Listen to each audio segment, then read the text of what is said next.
project which produces unique product, service, or result. Okay. So someone would like to tell more?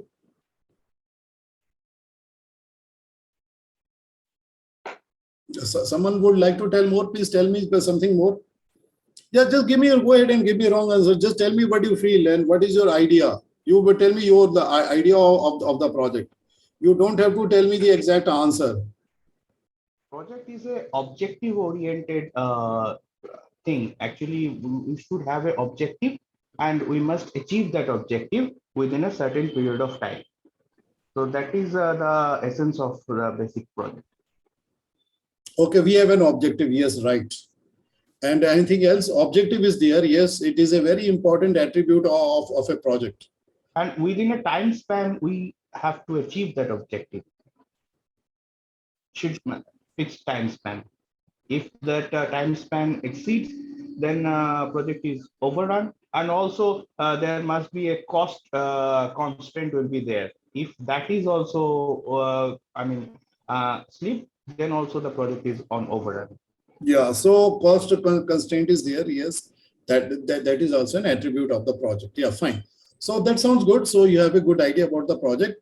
So basically the project, very standard definition of the project as per the PMI. PMI is the organization project management institute. So, it doesn't talk of any brand. So it is an institution set up by the engineers. So their aim and objective was to gather all the engineers from all the domains and find out the common elements of the project management which they were using and come up with a universally acceptable project management processes. So, this organization has been in existence since 1969 and they have given this definition: project is temporary endeavor which is undertaken to achieve an objective. Very simple definition, temporary. Okay, and we will see that how to understand the nature of the project. So temporary means that it has a definite start date and a definite finish date. Why it is called temporary? Because once the objective is achieved, the work comes to an end, then we disband the team. Right or wrong, guys? Yes. Yes, correct. Okay, once you have constructed a structure, created a product, and you have solved a problem, you have constructed a bridge, a highway, or the road, the team which was working on the project, so for them, the work is finished, and then what they do, they are disbanded for the current project, and then they are reassigned to some other project. So it is a temporary endeavor. So how temporary? The temporary could be 2 months, and the temporary could be 2 years, even 5 years, 10 years. So, it's a temporary endeavor. Now, how to understand the nature of the project? So the project can be visualized like a triangle. So one side, so these are called triple constraints. So time is a limit, cost is a limit, then you have to complete the work also. Now in between the time, cost, and the scope sits the quality. So guys, do you know that what is the meaning of the word quality? So what do you feel is a quality? I mean, what is the feeling you get when you hear or use this word? Guys, feel free to interact with me. Let us make this training interactive. Okay. So just give me an answer. We can say like customer satisfaction. Yes, absolutely right. So, quality is something which represents the satisfaction level of the client. Client says that it works for me. We say that the quality has been achieved. Sometimes people feel that quality is about implementing the standards, ISO standard, Six Sigma, and all that. That is fine. Those are just templates. Now you have to first of all understand that what is the acceptable quality? What is the user expectation regarding the quality? Now quality, I will come to the definition. First of all, let us understand time, scope, and cost. And once we have understood the time, scope, and cost, we will be able to understand the nature of the quality. And quality is something which is sitting in between time, scope, and cost. If the time is not sufficient, if the cost is not sufficient, if we have not completed the scope or complete works of the project, then the quality is under pressure. The quality gets hammered like this. And now what happens? The quality suffers. So we come up with something which is not acceptable to the client. If something is not acceptable to the client, then the client is not willing to pay for this. It's a very simple question I'm going to ask you. Would you buy something defective? Of course not, sir. Of course not. So when the quality criteria is not matched according to expectation of the client, from the client's point of view, it is a defective product or a service. So it is not acceptable to the client, and client is not willing to pay for that. So that is why let us start understanding the triple constraint. Once we do that, I will show you that how it is represented in the Microsoft project, and you will be in very good grip of the project. So first of all, let me do this thing. So let me write some words. Okay.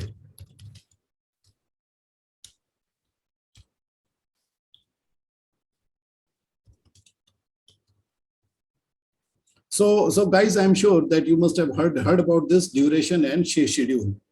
Now, so please tell me or guess that what is duration. Tell me about the duration, or if you know something about the schedule, so you can tell me that also. Duration is time between start and end date. Okay, yes. Then what is the schedule? Schedule is the step-by-step process. Okay, tell me more. The chronology of the tasks Yes, within yes. that duration. Duration is the time span for a project, means from start to end, and scheduling is the part of the duration because there are various phases in a project. So we have to schedule it likewise so that the duration, within that duration, we can complete that. Yeah, okay. Yes, absolutely. So, but duration, I'm going to write something, you can guess.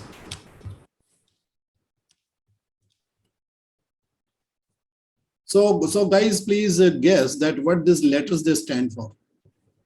Month, hour, day, week. Minutes, hours, days, weeks, months. Yeah, so you will start with the smallest unit. Like if I say what is on the scale, what is the smallest unit of the measurement? Millimeter, centimeter, meter, then maybe kilometer.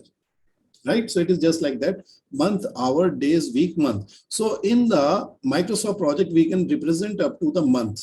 So we have the units up to the month. Those who have done Primavera training, they know that in the Primavera, you can write Y as well. So that is the year. True. Is it best? Is it right?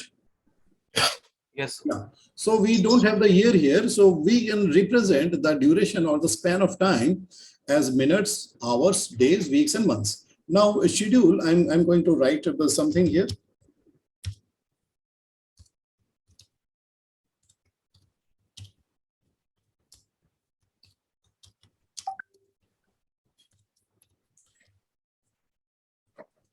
So, schedule, please read this. What is written here? Start date plus time, Start date plus time. finish date plus time. Yeah, start date plus time, finish date plus time. Now, the duration comes from where, guys? Duration comes from where? Who provides the duration? Guys, that's the difference between the start date and the finish date. That's the duration. Yeah. So, but what is the source of the duration? Source of the duration is you. You are the engineer, right? And from your experience as a technical resource, when you join an industry, you are put through the various tasks. You are given the task, you are given the activities, right? So once you do those activities for 5 years, 6 years, you know, they get memorized that what is the time taken for doing a particular kind of an activity in your domain. So duration comes from your mind. That is, you, the engineer, creates the domain. So you define that this task will have the duration of 2 days, 1 week, 1 month, or whatever you feel right, which is dependent upon your knowledge, upon your engineering qualification, upon your industrial training, upon your organizational training, upon the standards set within the particular engineering domain. So like that. Okay. So is this clear, guys? Yes, sir. So the duration is given by you to the software, and software is creating the schedule. So in the schedule, the software is actually creating date plus time. We choose to hide the time. But the thing is that within the software, the time is also included as part of the schedule. So schedule is like this. So guys, I'm going to tell you something. I say that I'm going to watch a movie of 3 hours. Did I tell you the complete fact? No, No. So Not what is complete. missing here? the time, the date, and then the time you're going for the movie. Yeah, correct. So now I'm going to tell the same fact once again. Now listen to me carefully. I'm going to watch a movie on the 11th, Monday, okay, and 6 p.m. to 9 p.m. Now, guys, tell me, is it the complete fact regarding the schedule? See, listen to me. I'm going to watch a movie on the 11th of the July, 6 p.m. to 9 p.m. So is it complete now? Yes. Yes, because I'm telling you the exact date, start date, and now this is called the schedule. From the schedule, you can derive the duration, but from the duration, the schedule can only be created by the by the software. Now, guys, I'm sure that you must have done some of the crude scheduling using the Excel. You must have written start date in the start column. You must have created the columns. Then you've written a date, start date, finish date, start date, finish date. Now, guys, you must also remember the fact, suppose if the client increased or altered the requirement, I'm sure you did a lot of alteration to the start dates and the finish dates, right? No? If someone did using the Excel, but here this thing is automatically taken care of the software. So guys, keep in mind, so that the duration is your brainchild. It comes from your experience and knowledge, and scheduling is done by the software. So time has got this to come, and time is a constraint, time is a limit. So we have to make sure that we create the optimized duration. The duration which we provide to the software should be based upon our best engineering experience, right? So guys, that is why only the experienced people are put into the positions of the project manager. So guys, have you seen any guy coming up from the college or the university and going directly into the position of the project manager? Have you seen that?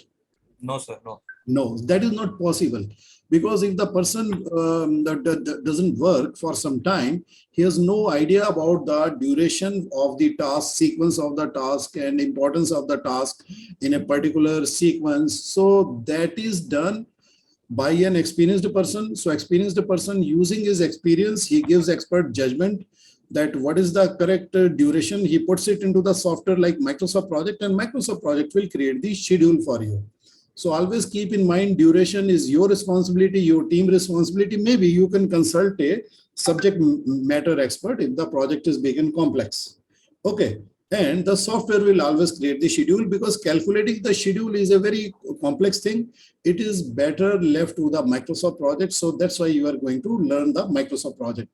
Now I'm going to write another word which is called the price. So guys, please tell me, what is the meaning of price and what is the meaning of the cost?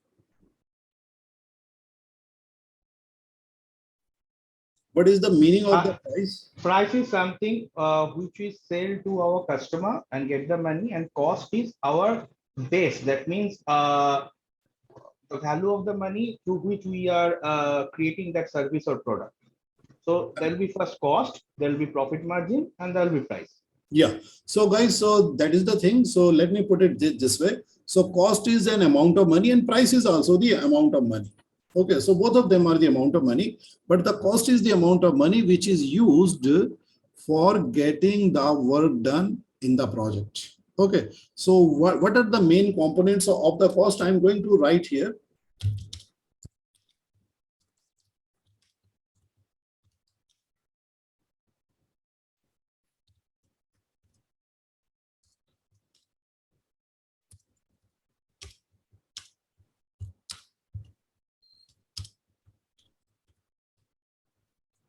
So guys, can you please read what I've written next to the cash? I mean, to the cost. Man, machine, material, cash for third-party work. So man, machine, material, and there is a comma which is not written right now, and cash for third-party work. So third-party work means any kind of indirect expenditure, or if I'm getting some work done by the subcontractor. See guys, let me tell you this. when we are getting something done by the subcontractor, we are not computing their man machine material, right? We are only telling the result. Look, this is the result I want, and this is the amount of the money which I can provide you, or maybe he will tell you his amount of money he expects. So that is called the cash resource. So it is represented like this. Cost is represented like this: 3M plus 1C. So guys, is this clear? Man machine material plus cost. Yeah, and cost. You can remember it like a shortcut. Okay, so cost is the amount of money which is needed to do the work in the project, and price is the amount of money which is given by the client based upon the value. Okay, so price is a representation of the value. So see, whenever we are utilizing some raw material and creating something, some product, so it acquires a value. Suppose if I convert the milk into a curd, it has a value. I can convert the milk into butter. I can convert the milk into ghee. I can convert the milk into sweets. I can convert the milk into chocolates. Right, guys? Yes. Now, every outcome has a different amount of value, and that value is indexed by an instrument called money. Every country is using an instrument. So money is something that we use to index. We give a numerical index to a product. We say this has an index of 10,000, this has an index of 20,000, this has an index of 1 lakh rupees, this has an index of 10 crore rupees. So what is the meaning of money? Money, if you look at this, it is printed on a piece of paper. So you can say it's a sort of some coupon, right? It is a coupon which is printed only by the governments. So in India, we have something written on top of these coupons like 10, 20, 50, 100, 200, 500, 2000, right, guys? Is it clear? Yes, but those is only bits of paper. So we are using these bits of paper to exchange the value. Earlier, we used to have the barter system. So people will be exchanging the goods directly without any money. So, sometimes the value was more, sometimes the value was less. Then mankind got smarter. They thought that let us use copper or gold or silver. These are precious metal. Then after some time, mankind realized that we are using this metal for bartering, but the value of these metals is locked in the currency. So let us not use this for numbering the value. Let us use pieces of paper. So these pieces of paper are very special pieces of paper which is printed only by the government, and it is difficult to forfeit it. But if someone is doing forfeit it, that is punishable act. And this value is exchanged in the human society. So there are two kinds of values we are exchanging. One is the goods and one is the service. Right, guys? Okay, I will tell you example. I go to a doctor and I explain what is my problem, and the doctor writes me a prescription. So guys, what did I get from the doctor? Goods or the service? Service. Now we take this prescription and go to the pharmacy, place it on the counter, and I tell nothing, and the counter guy asks me nothing. So he gives me the medicine, I give him the money. Now guys, tell me, what did I get from him? Goods or the service? Goods. So these are the two things we are exchanging in the human society, and the value is represented by the price, and the creation amount of money is represented by the cost. Now the cost is the responsibility of the project manager, because the price is the responsibility of the marketing manager, guys, right?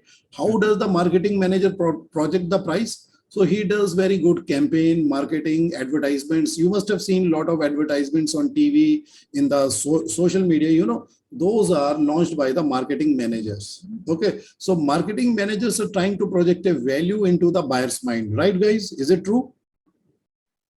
Yes. So when they are projecting a value, they are trying to also get the best price that they can get from the buyer. Now what happens in the market? There is a lot of competition. So you can't push up the price at your own will. Okay, unless and until you have a monopolistic product, only you are the only one. Yes. Okay, so if that happens, then you can push up the price. But if that is not there in the market, then there are a lot of providers. Then you will have to basically, after you sign a contract with the client, you will have to look at the cost.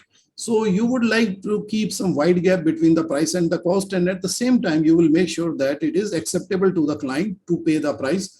That is called the quality. Quality is something which defines the value of the product, which is acceptable to the client as good, and the client is willing to pay a price. But if the quality is not good and the client is not willing to buy it or pay the price, then what happens to that product? It is called a scrap. And scrap has almost no usage value, right? Yes. Guys, is this clear? So we want to make sure that the quality is predictable by making a very good plan using the Microsoft project. We should have a good control on time. We should have a good control on the cost. And then we are, first of all, we have to understand what is the meaning of the scope. See, scope is best understood with another word, which is going side by side. It is called the requirement. So guys, please tell me and guess what is the meaning of the requirement.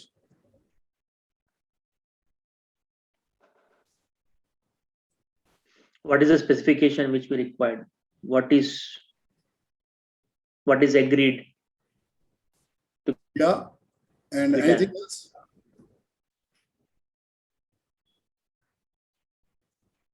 See, requirement is something like this. So let me tell you a situation. So suppose there are four guys, they go to a restaurant and they're seated and the waiter will come to them. So he will ask them, sir, what would you like to have, right? So each of the persons will tell the requirement of the food. So the waiter is going to note food item number 1, food item 2, food item 3, food item 4, right? Yes. So, that is the requirement of food. This requirement of the food will be taken to the backend. So what's there in the backend? It's a kitchen. So in the kitchen, there is a role called chef, not the person. Person's name is not chef, but it is a role. It is a functional role called chef. So what does the chef do? He will look at the requirement and he will ask his team members to do something. He might ask some people to bake something, fry something, cut something, blend something, boil something, mix some spices. He will to fulfill the requirement, he will assign tasks to his team members. So that set of the task is called the scope. So what is the scope of the project? Assigning tasks to our subordinates.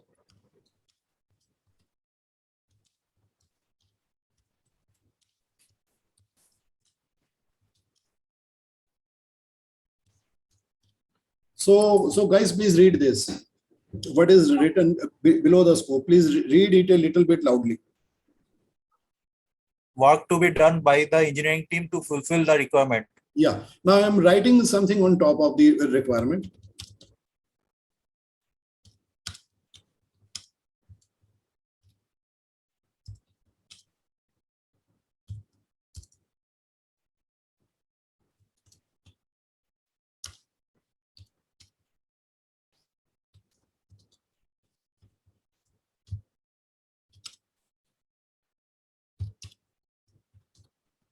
So guys, please read this.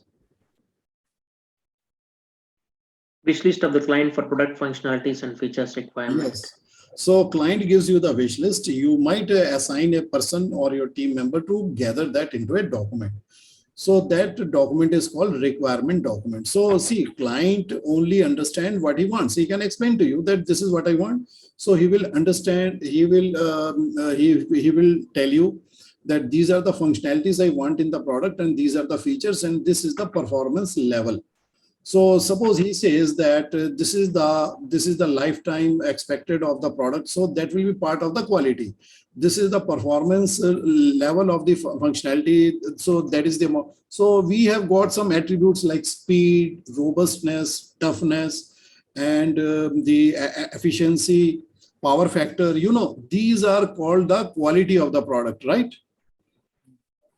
So, Anik, can you tell me that what represents the quality points of a transformer? Well, first is the longevity of the transformer, then with the sound will be there, that how much sound it creates due to the ferroresonance effect. Apart from that, the quality of the core material and winding material which the manufacturer has used.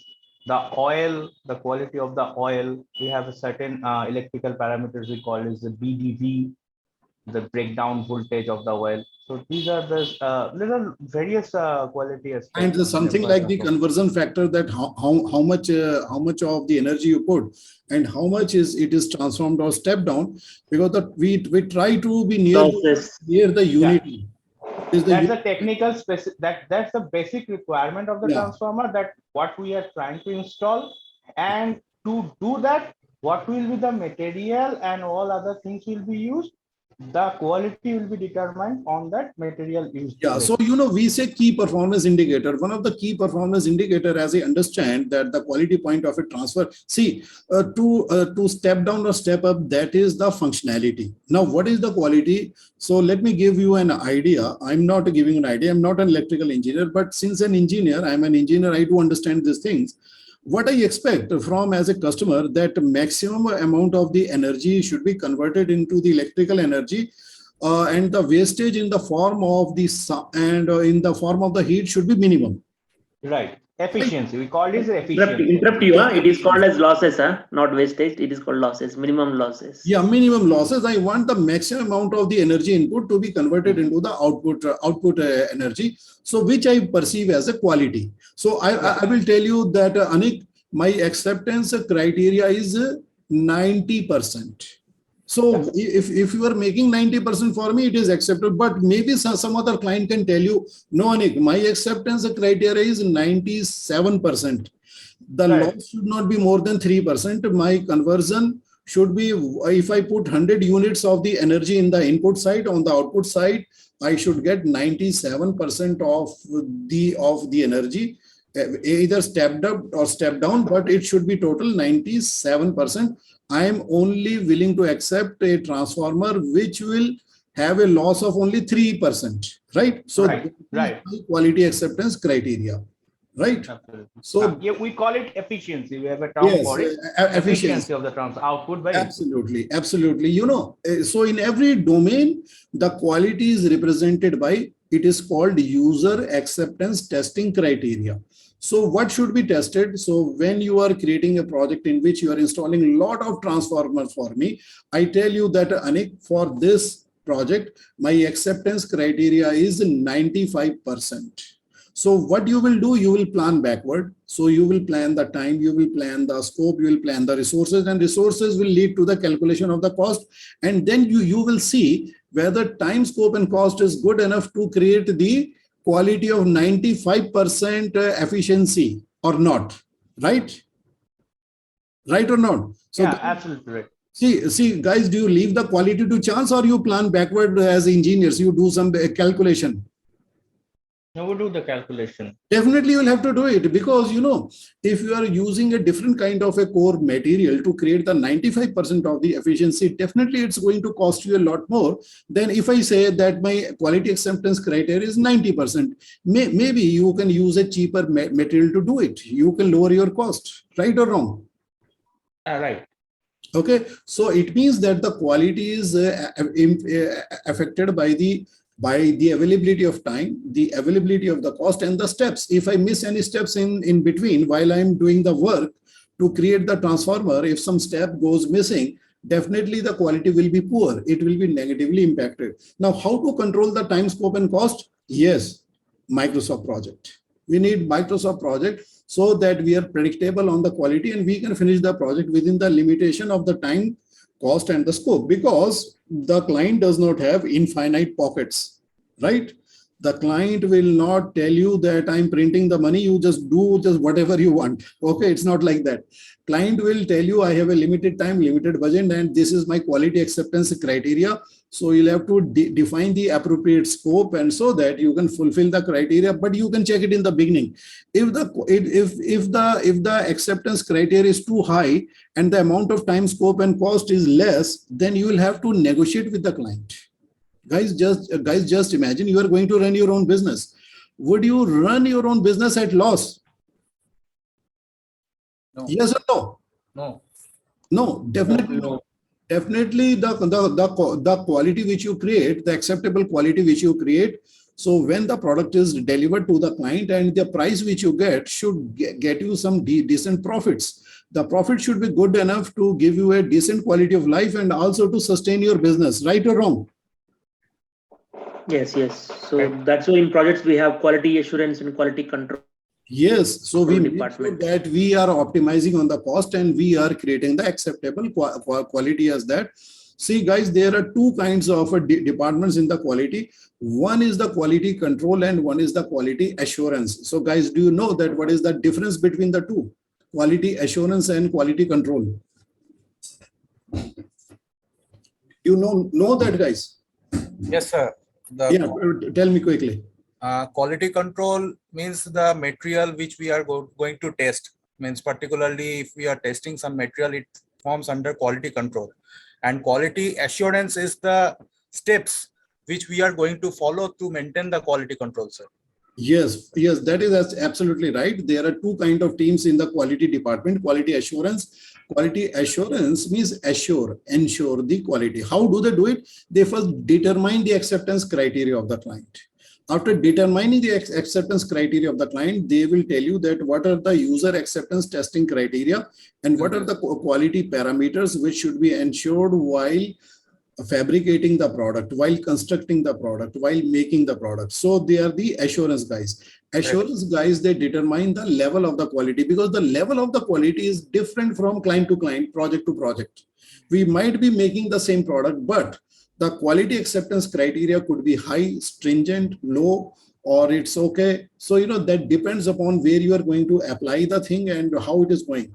Okay, because the quality acceptance criteria, if you're making a transformer for the space station, that will be different. The quality acceptance criteria of a transformer which you make for the ground will be different, right or wrong, guys? So assurance guys, they determine the level of acceptance and they write down the standards of the quality, and the quality control guys, they're performing the test, physical testing from the input. Input means the quality of the input material, the quality of the input workmanship. They are doing the integration testing. So the as per the assurance steps acceptable. So assurance guys, they determine the quality level and document it, and quality control guys, they perform the actual physical test.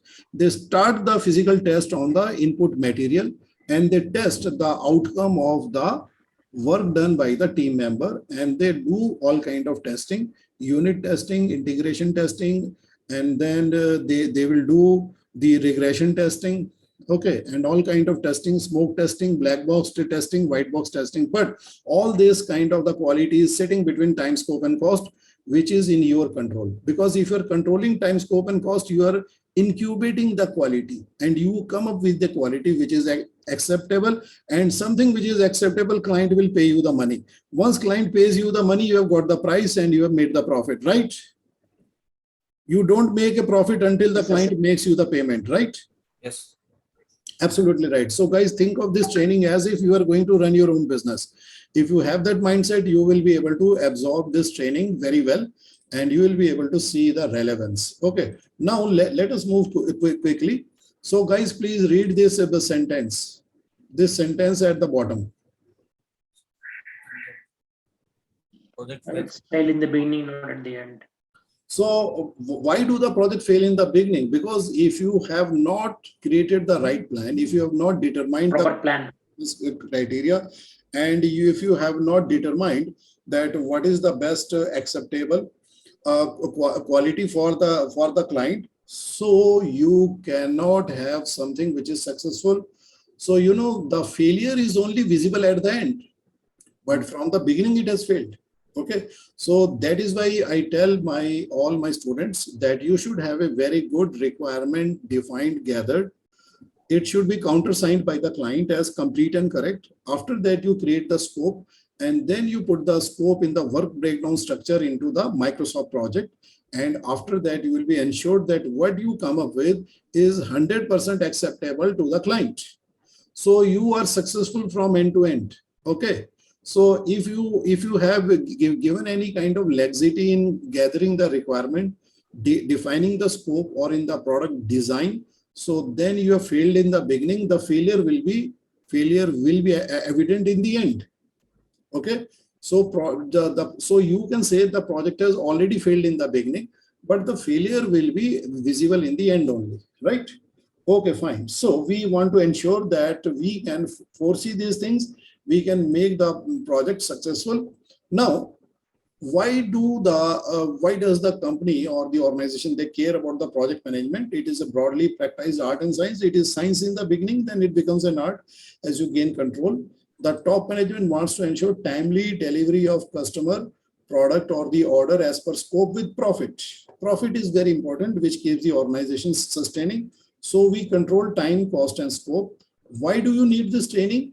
You should be able to plan the customer delivery in a more predictable and managed fashion. What should be predictable?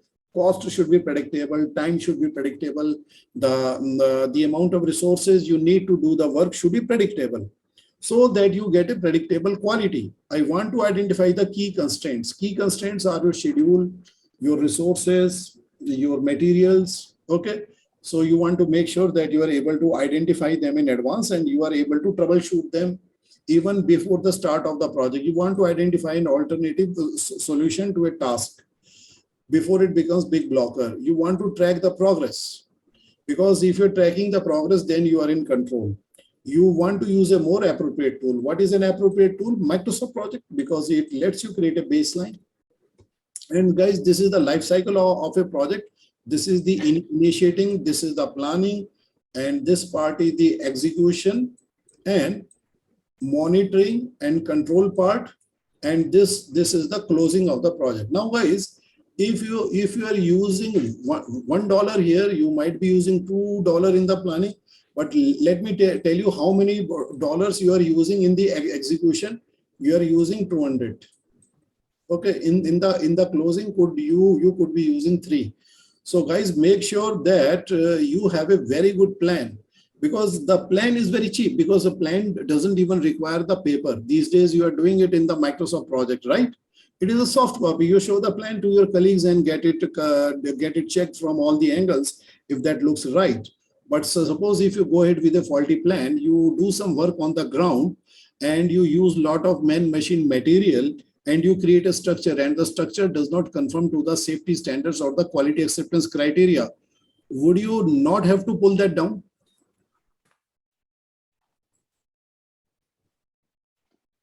Guys, please respond. If you create a faulty structure, would you not pull that down? Yes, Yeah, yes, we it have- will not. You have to pull that down. So it means the amount of loss in the execution phase is very huge as compared to the planning. In the planning, if there is a plan is wrong, so what you are going to do? You are going to delete certain tasks from the plan. You will ask others to come in and spend their time and put in the You have to rework. That's it. So maybe you will lose 8 man hours per person. So that's fine. Rework is more resources, more cost. Yeah, because in the planning, if there are 5 people, in the execution, there will be 20 people, or maybe hundreds of the people doing the execution. So more resources are utilized while carrying the work. So what we are emphasizing is that you should do a very good planning, okay? And you should have a very good monitoring and control, and then you should close the project gracefully. Okay, so where you are going to use the Microsoft project. So the Microsoft project will be used here. Part of the initiation, completely on the planning, completely on the execution, and completely on the closing, right? So this is the area which is controlled by the Microsoft project, right? And it is very important to learn the Microsoft project. So guys, let us go through a situation. The situation is like this: situation 1, situation 2. In this situation 1, the project manager says, let us not spend too much time on the planning. Let us plan quickly and let us get the job started. Now what happens once they do something, they realize that it is not matching the acceptance criteria. So after they're doing undo. So guys, do you see the backward, the U-turn? Yes. That is the undo. Now, after doing the undo, they will do the redo. This is the redo. So, the project will go like this: do, undo, redo, do, undo, redo. And when the project is complete, they will show it to the client. Client says, okay, good. Now, what happens in the second way of doing the project management? The project manager says, guys, let us do a complete and thorough planning using the Microsoft project. And let us follow the project management fundamentals as well. Now, what happens when you do that? You come up with a solid line. Guys, do you see this red line here? Yes. Okay, now what happens? This is called the baseline of the project. So you do the work. Guys, do you see the green line here? So you stay near the baseline. Sometimes you vary from the baseline, then you come back, you take a corrective action, you stay near the baseline, and you can complete the project here. And then you show it to the client, and client says, okay, good. Now guys, tell me what is the difference between method 1 and method 2. Read what is there in the circle. The time of execution has become lower. So Savings of time, cost, and resources. Now, guys, but tell me one thing. Suppose you are going to run your own company. By using the first method, you are able to do 10 projects. If by using the second method, you have the same number of the employees and the machines, you are able to do 14 projects. So which company will be profitable? A company which is doing the 10 projects or the 14 projects using the same amount of the resources? 14. Tell me, guys. 14. More Second. projects. Okay. Second. So they are using project management process. They are using the Microsoft project. They are able to create a baseline, execute, control, and deliver the project efficiently. Just like we measure the efficiency of a transfer, we can measure the efficiency of a project. So minimum input and maximum output. Okay, minimum doesn't mean that you are compromising. Minimum means optimal input and maximum quality. So that is possible when we do a good planning. We are able to have a baseline, and against the baseline we can do monitor and control. When we are executing the project, we are doing monitor and control. Since we are controlling, that is why we are keeping this green line very near to the baseline. This green line is the execution line, and execution is always variable. It will do a zigzag, but it will stay near the red line. Guys, is that clear? Yes, sir. Okay, and that is the benefit of the planning. So that is why all the businesses, they want to use engineers who understand project management, who understand a project management tool like Microsoft Project. So you are a great value to any organization, because the organization, when they are doing big projects, the amount of the profit or the amount of the loss is huge, and you guys with your training can make a lot of difference. Now, guys, let us look at the life cycle of the project. Life cycle of the project starts with the initiating. This is the first phase. And after the initiating, we do the initial groundwork. We do the feasibility analysis of the project. We can do technical feasibility. We can do commercial feasibility. So if the feasibility, profitability, viability looks good, so we get a green signal, then we get funding. Then what we do the detailed planning, that what to do with that money. We write a schedule plan, we write the cost management plan, resource management plan, quality management plan, risk management plan, communication plan, procurement plan, stakeholder plan. Okay. After that, what we do, once the planning is complete, we start the work. So start doing the work is called execution. So when we are doing the work, we are watching and we are taking corrective action, which is called monitoring and controlling. So, this 3 and 4, they start simultaneously. After the execution is completed, we do the closure of the project. And what is the area which is controlled by the Microsoft project? Microsoft project controls this much. Right, guys? Is this clear?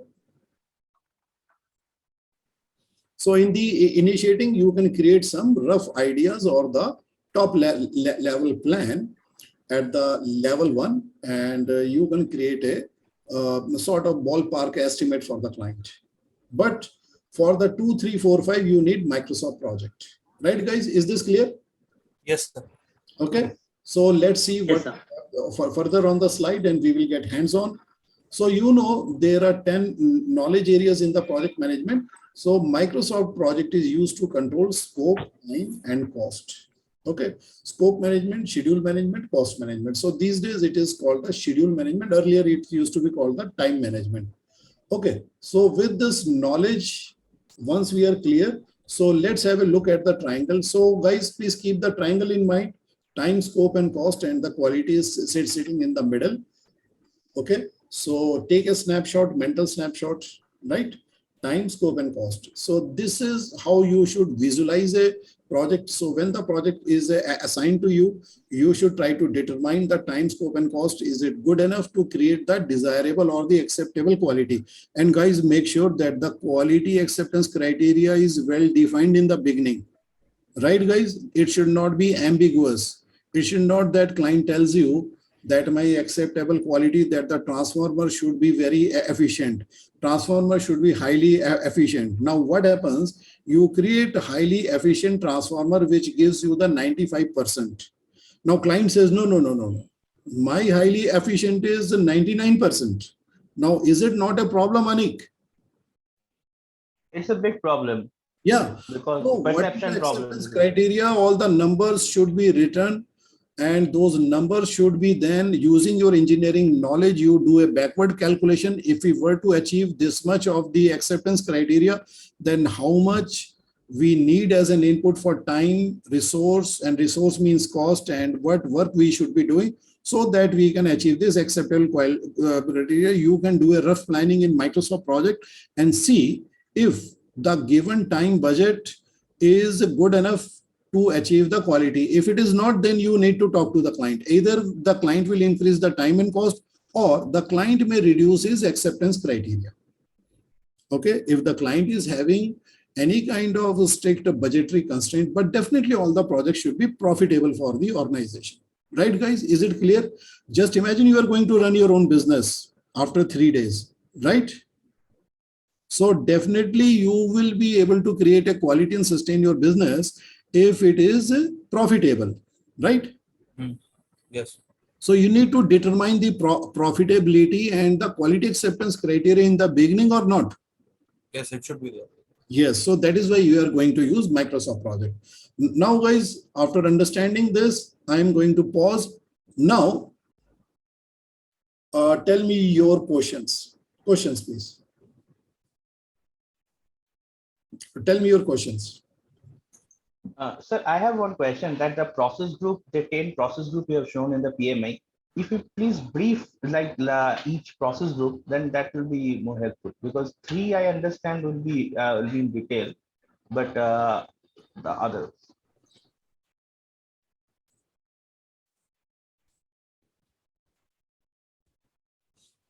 See, initiating process, we do the initial groundwork. We try to determine the viability. Suppose if there is a proposal to do something or create a solution, we do the feasibility of the project.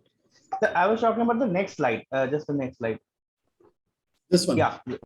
Oh yeah, this one is the complete project management thing. But in the Microsoft project, we are focused on this. The quality will get automatically taken care of. See, 6, 7, 8, 9, 10, this is also part of the project management. And if you have a good control on the 2, 3, 4, definitely you will be able to do this. You will be able to document the standards for the human resource.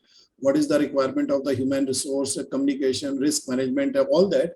You will be able to do this using the Excel or the Word, but the information will come from your knowledge of the project management only, right?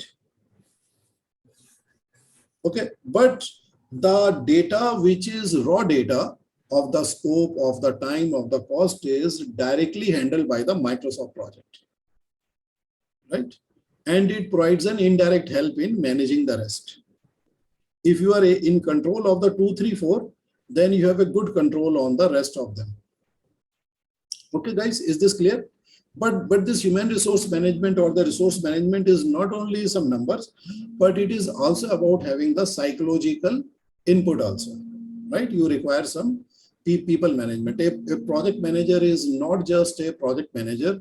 He has got many other responsibilities. So he is a people manager, he is a profit manager, he is a process manager, he is a productivity manager, and he is a perfect man. You got to look very perfect to your team members.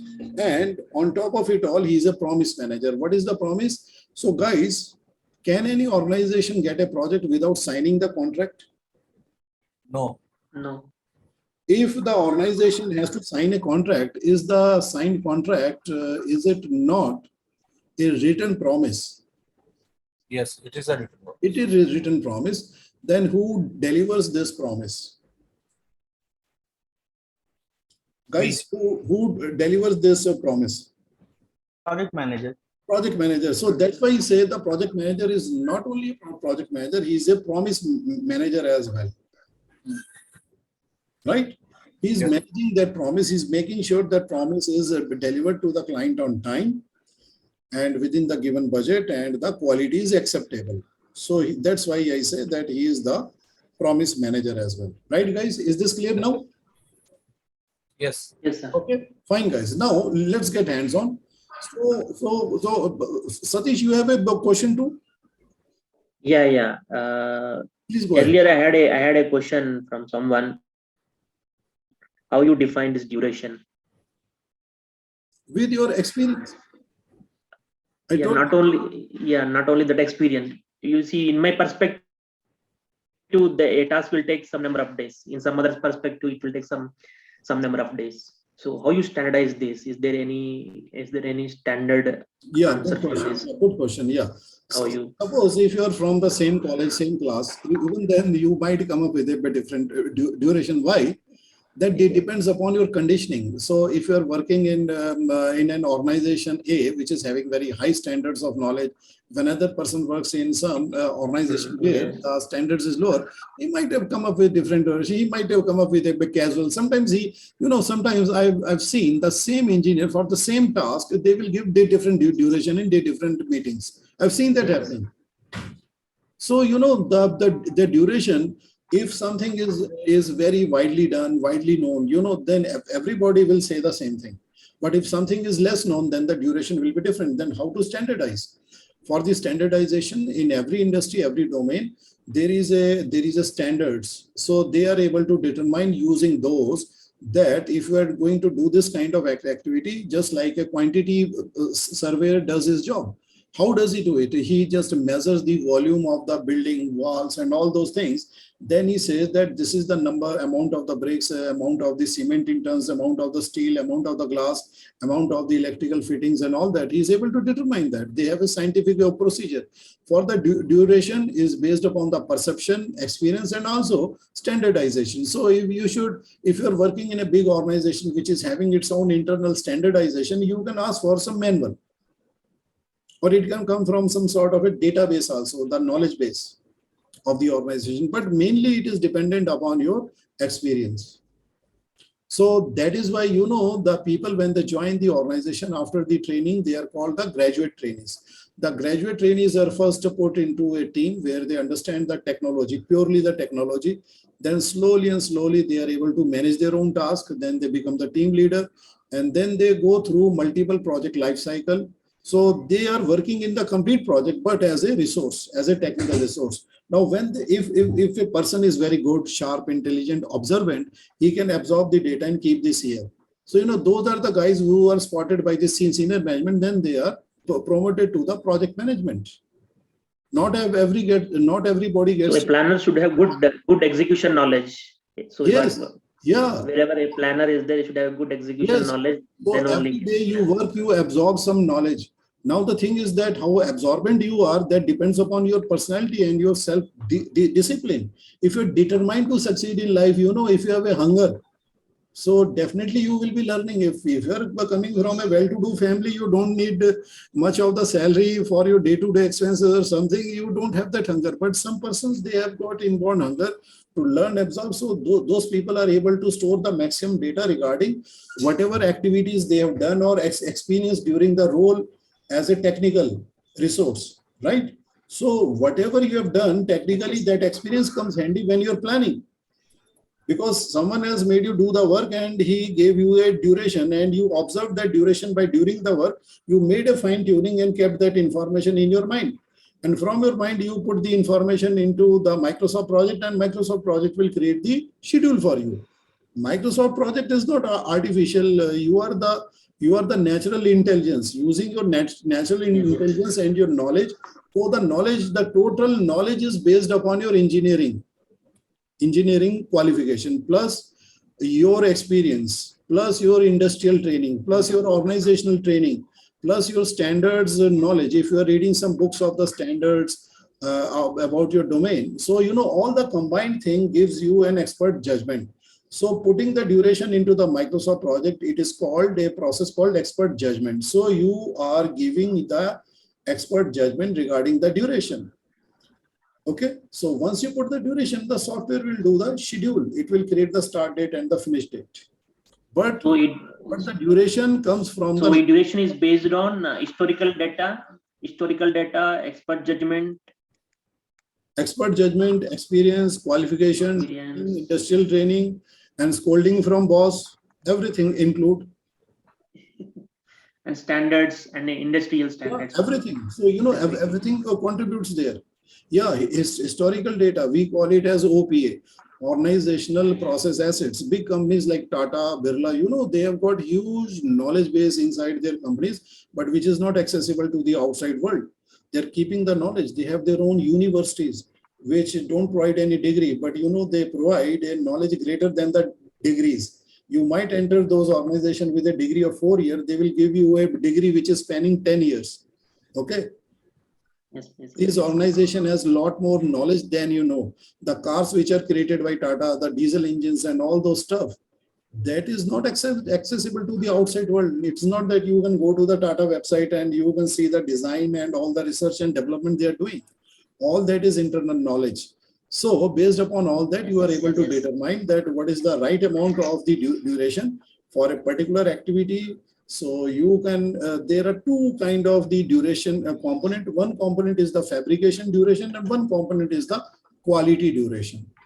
So how much time you should be spending on the unit testing. Then there is integration testing. Then there is regression testing. So the total duration includes the time to fabricate and the time to test. So it includes the time of fabrication and the time of quality, which is called the cost of quality. Okay. Okay, sir. So the sum total of the product quality is the sum total of the individual component or the unit quality. If you put a default unit into a product, do you think that the product will be fine? Sorry, can you repeat it? If a faulty unit or a component is used to create a product, do you think that you can create a acceptable quality product? No, sir. No, you cannot. No, sometimes not. Quality has to be 100% correct according to the acceptance criteria. There is no absolute quality in the universe. Always keep that in mind.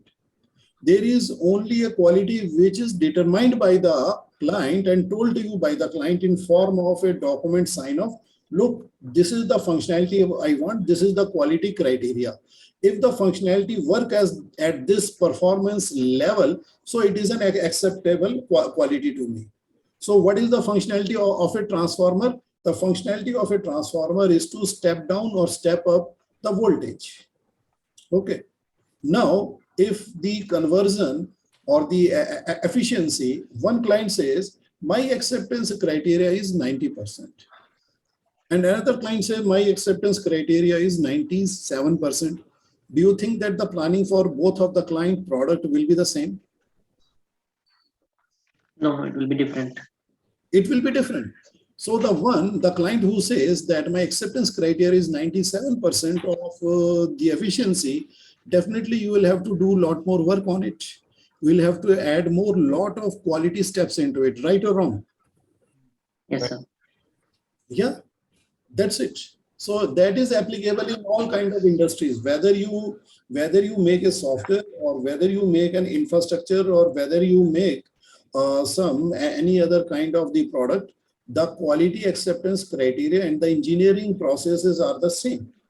We determine the requirement in the beginning, we get a sign off, then we design the product, then we write the quality acceptance criteria, we show it to the client. Client says, no, change the design. 1 iteration, 2 iteration, 3 iteration. We are doing it in the CAD/CAM. We are creating wireframe. We are creating wireframe models for the software. We are creating wireframe models for the buildings, infrastructure, everything. Okay. So we are creating certain simulated 3D the animation. We show it to the client so that the client thought process is still simulated and client is able to give a much more reliable and refined inputs. So we take those inputs, we change the simulation model, we show it to the client, maybe 3 iterations, It's okay. So then we get a sign off on the quality acceptance criteria. So what is the quality acceptance criteria? So that criteria will be tested by our team, the quality testing team, and the testing team gives okay. Then I show it to the client. Then there is a client testing team, right, guys? Right? Then there is a client testing team which will do the same test, and then client will say, yeah, it is acceptable, and here is your check. That's how the businesses work for the project management, right, guys? Is it clear? Yes, sir. Okay, fine. So let us get hands-on if you don't have any of the questions. So, so who is having a double screen? Yeah, so Saurav is having a double screen. So Satish is having a single screen. So Satish, you share your screen. So we'll start with you this time. And rest of you guys, how to switch between the demo screen and your Microsoft project, you have to press Window tab. Satish, please share your screen quickly.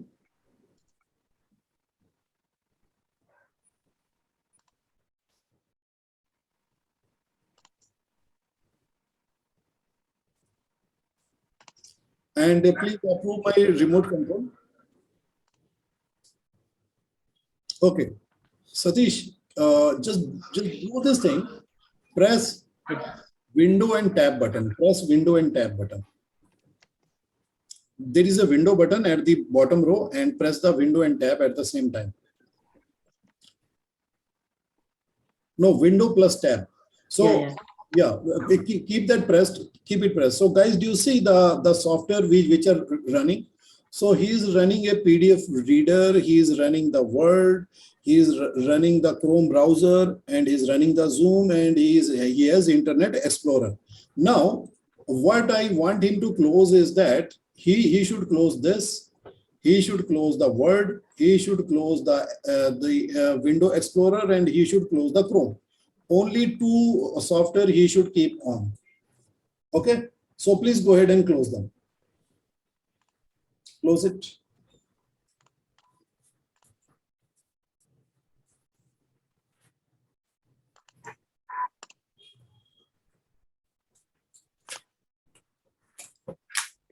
Okay, so you close this one also. Okay, now you press Window and Tab once again. So guys, this is how it should be. So you have got only two softwares running, Microsoft Project and the Zoom, right? Fine, guys. Is this thing clear? Yes. Okay.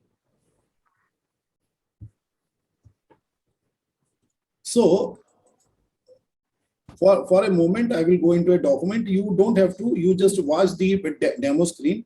So when I'm going to ask you to switch to your screen, only then you go to your screen. Now, where is the work area Microsoft project shortcut? Did I not keep a shortcut? Okay, fine. So if not, so let me use the Explorer, Window Explorer, and let me go there. Okay. So let me go into the work area folder. So where is the work area of the folder? In what F. In the F? Yeah. No, where is the work area folder we had created in which we had put Microsoft, or we did not? Shall I create this here? Yeah. So work area, I think it was late night and we were trying to install the software. So I think we did not create it. Location is not available. So is it an external drive? So why is it saying location is not available? So then we create the folder MS project.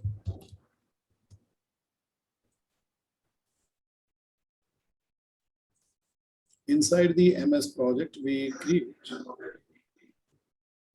folder called projects. Then next to it, we create a folder called documents.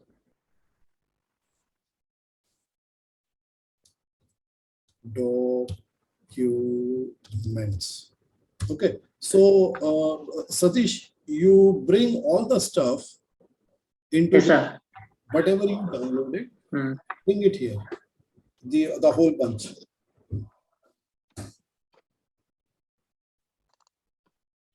whatever you downloaded from my Google Drive, you put it into the Microsoft folder.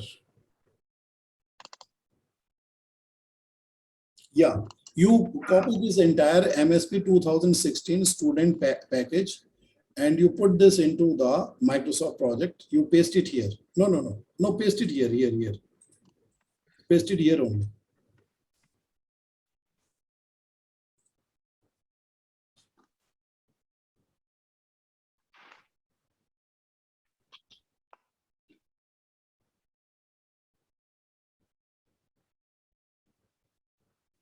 Okay, guys. Now, out of this package, so I'm going to take the document folder because the rest is just the software. So I'll put these documents into the document folder. Now, guys, I'm going into my whiteboard. Okay. So what is my whiteboard? This Microsoft project notes. Okay. So this is my whiteboard. So you guys just stay here and watch me. Okay. So I'm going to explain to you something. Then I will move hands on.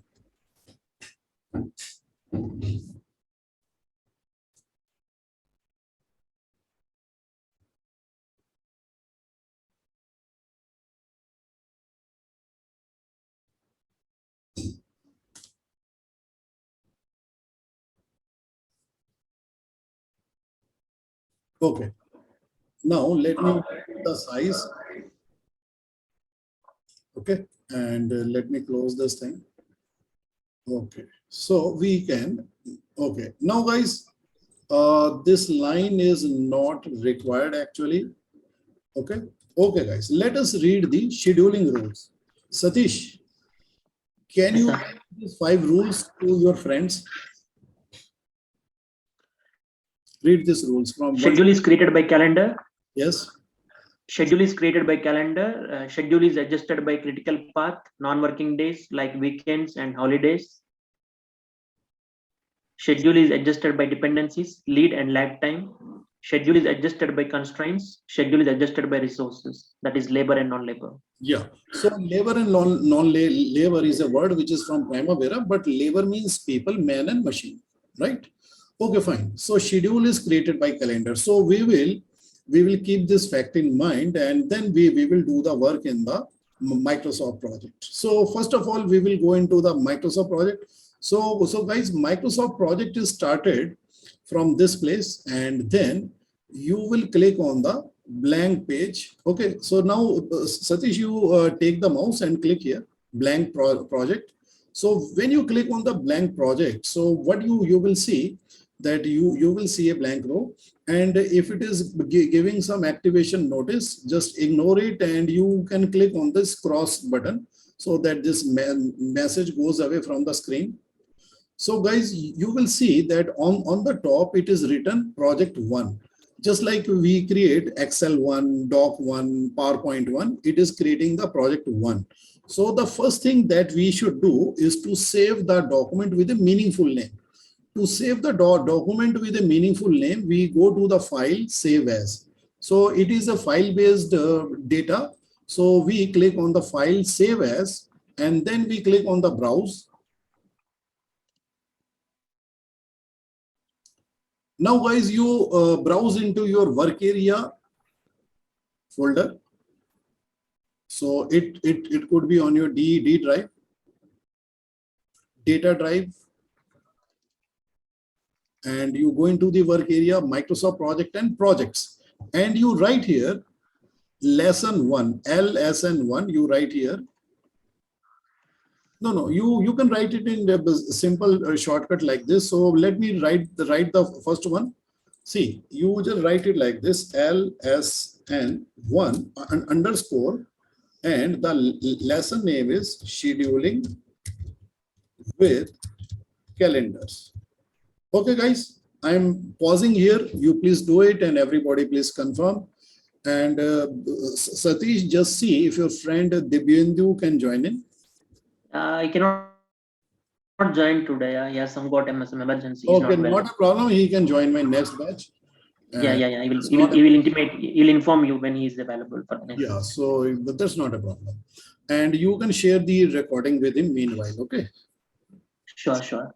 So in between the next batch, he can look at the recording of this training and he can do something, and he should come to the live training as well. And you can also come next time. That's not a problem. No problem, sir.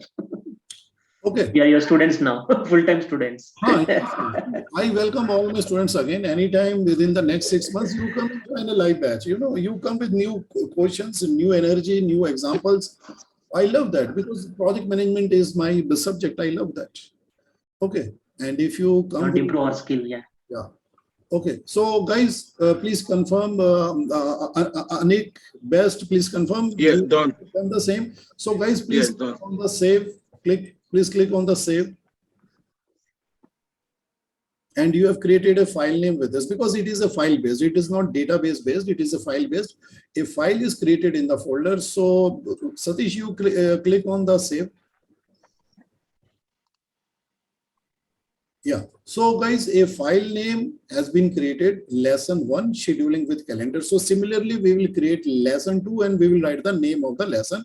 And I prefer to use underscore instead of spaces. So that has a strong reason, which I cannot discuss right now. But it is preferable to put underscore instead of the space if you have to write different words, like scheduling underscore with calendars underscore, like that. Okay, so guys, please confirm that you have created the same. So I would like to receive the confirmation from Saurav. Yes, sir, I have created, sir. Yes, I have also created. Yannick, you have created. Okay, fine, good.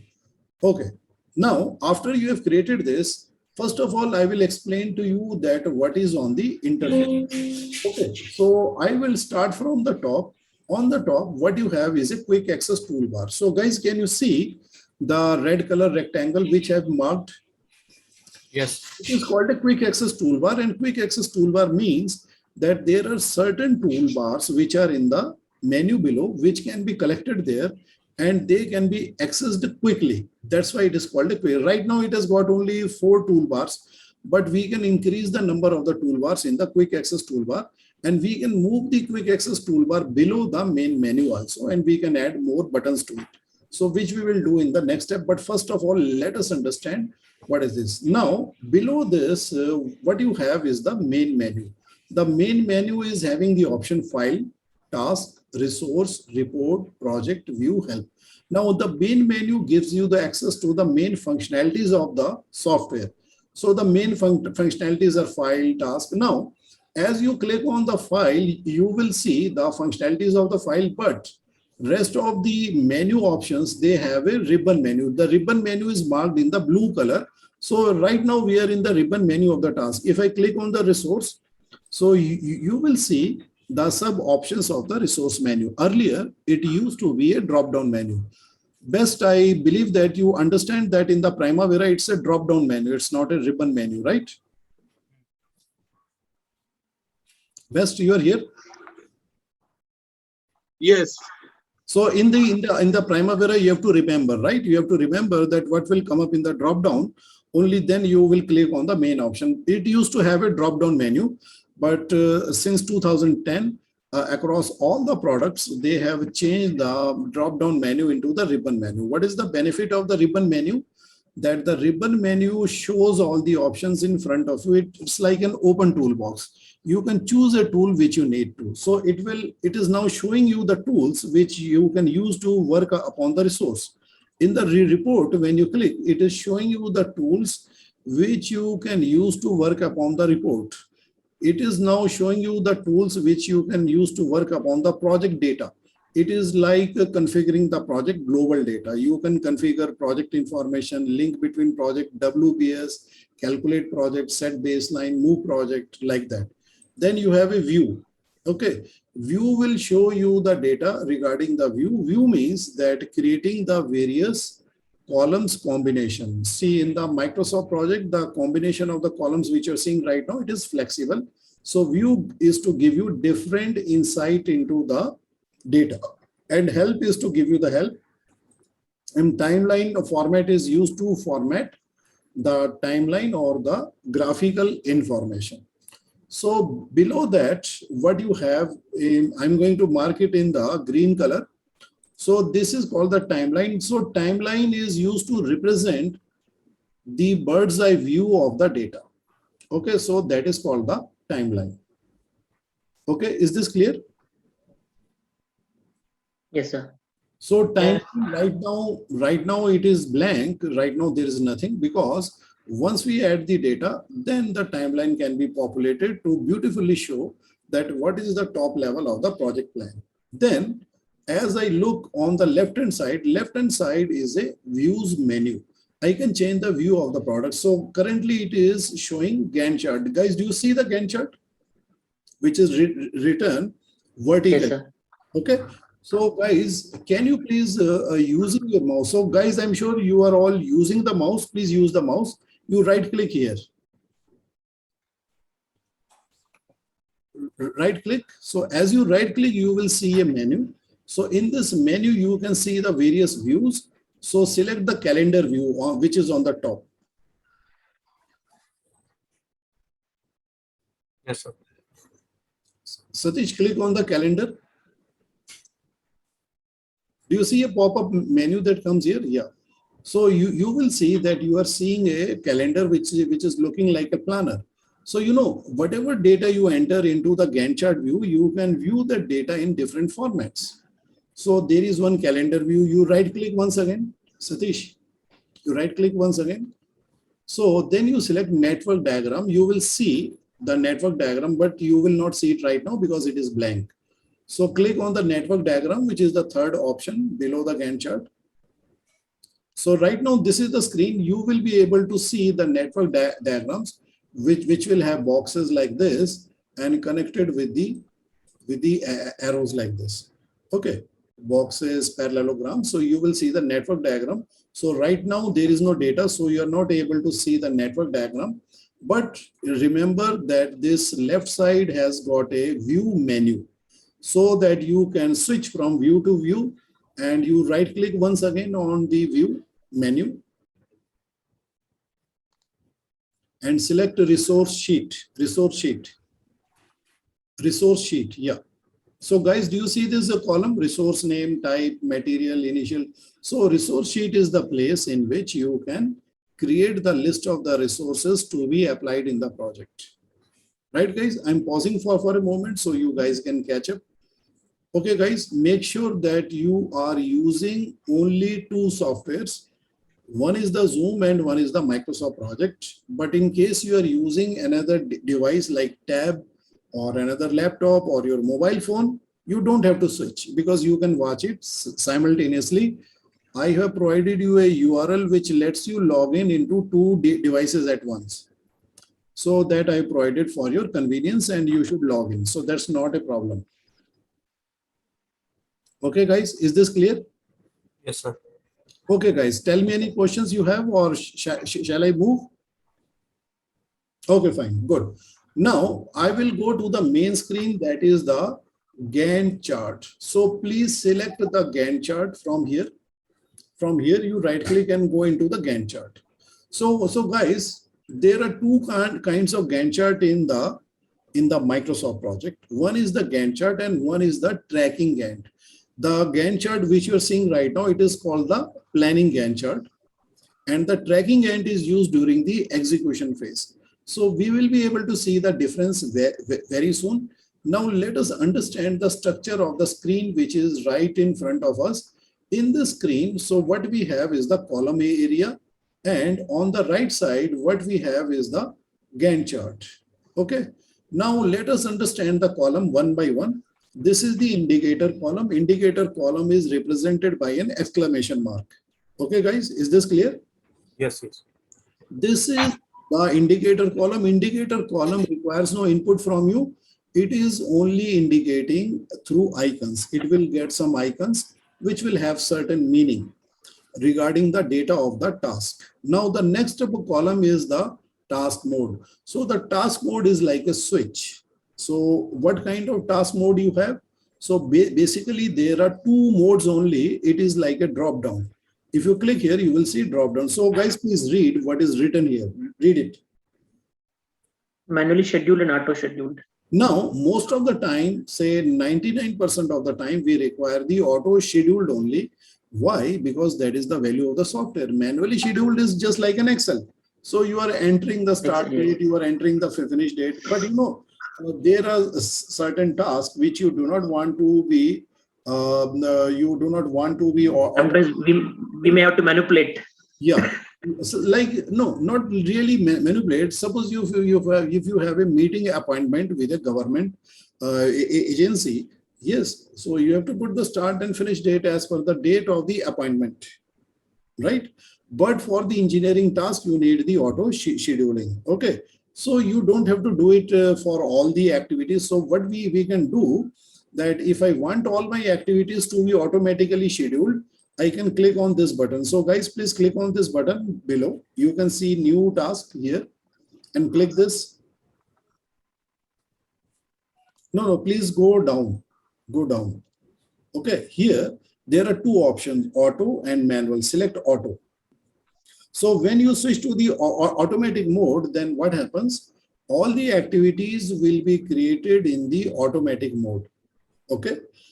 But if you want any activity to be switched over to the manual mode, you can do it. So you should always keep it in the automatic mode only, because that is more useful for us. We want the scheduling to be done by the software, and manual scheduling, if needed, I can always go into the task mode column and change it. So by default, now if I add a task, if I write a task like this, I say task 1, so it will be created with the automatic mode.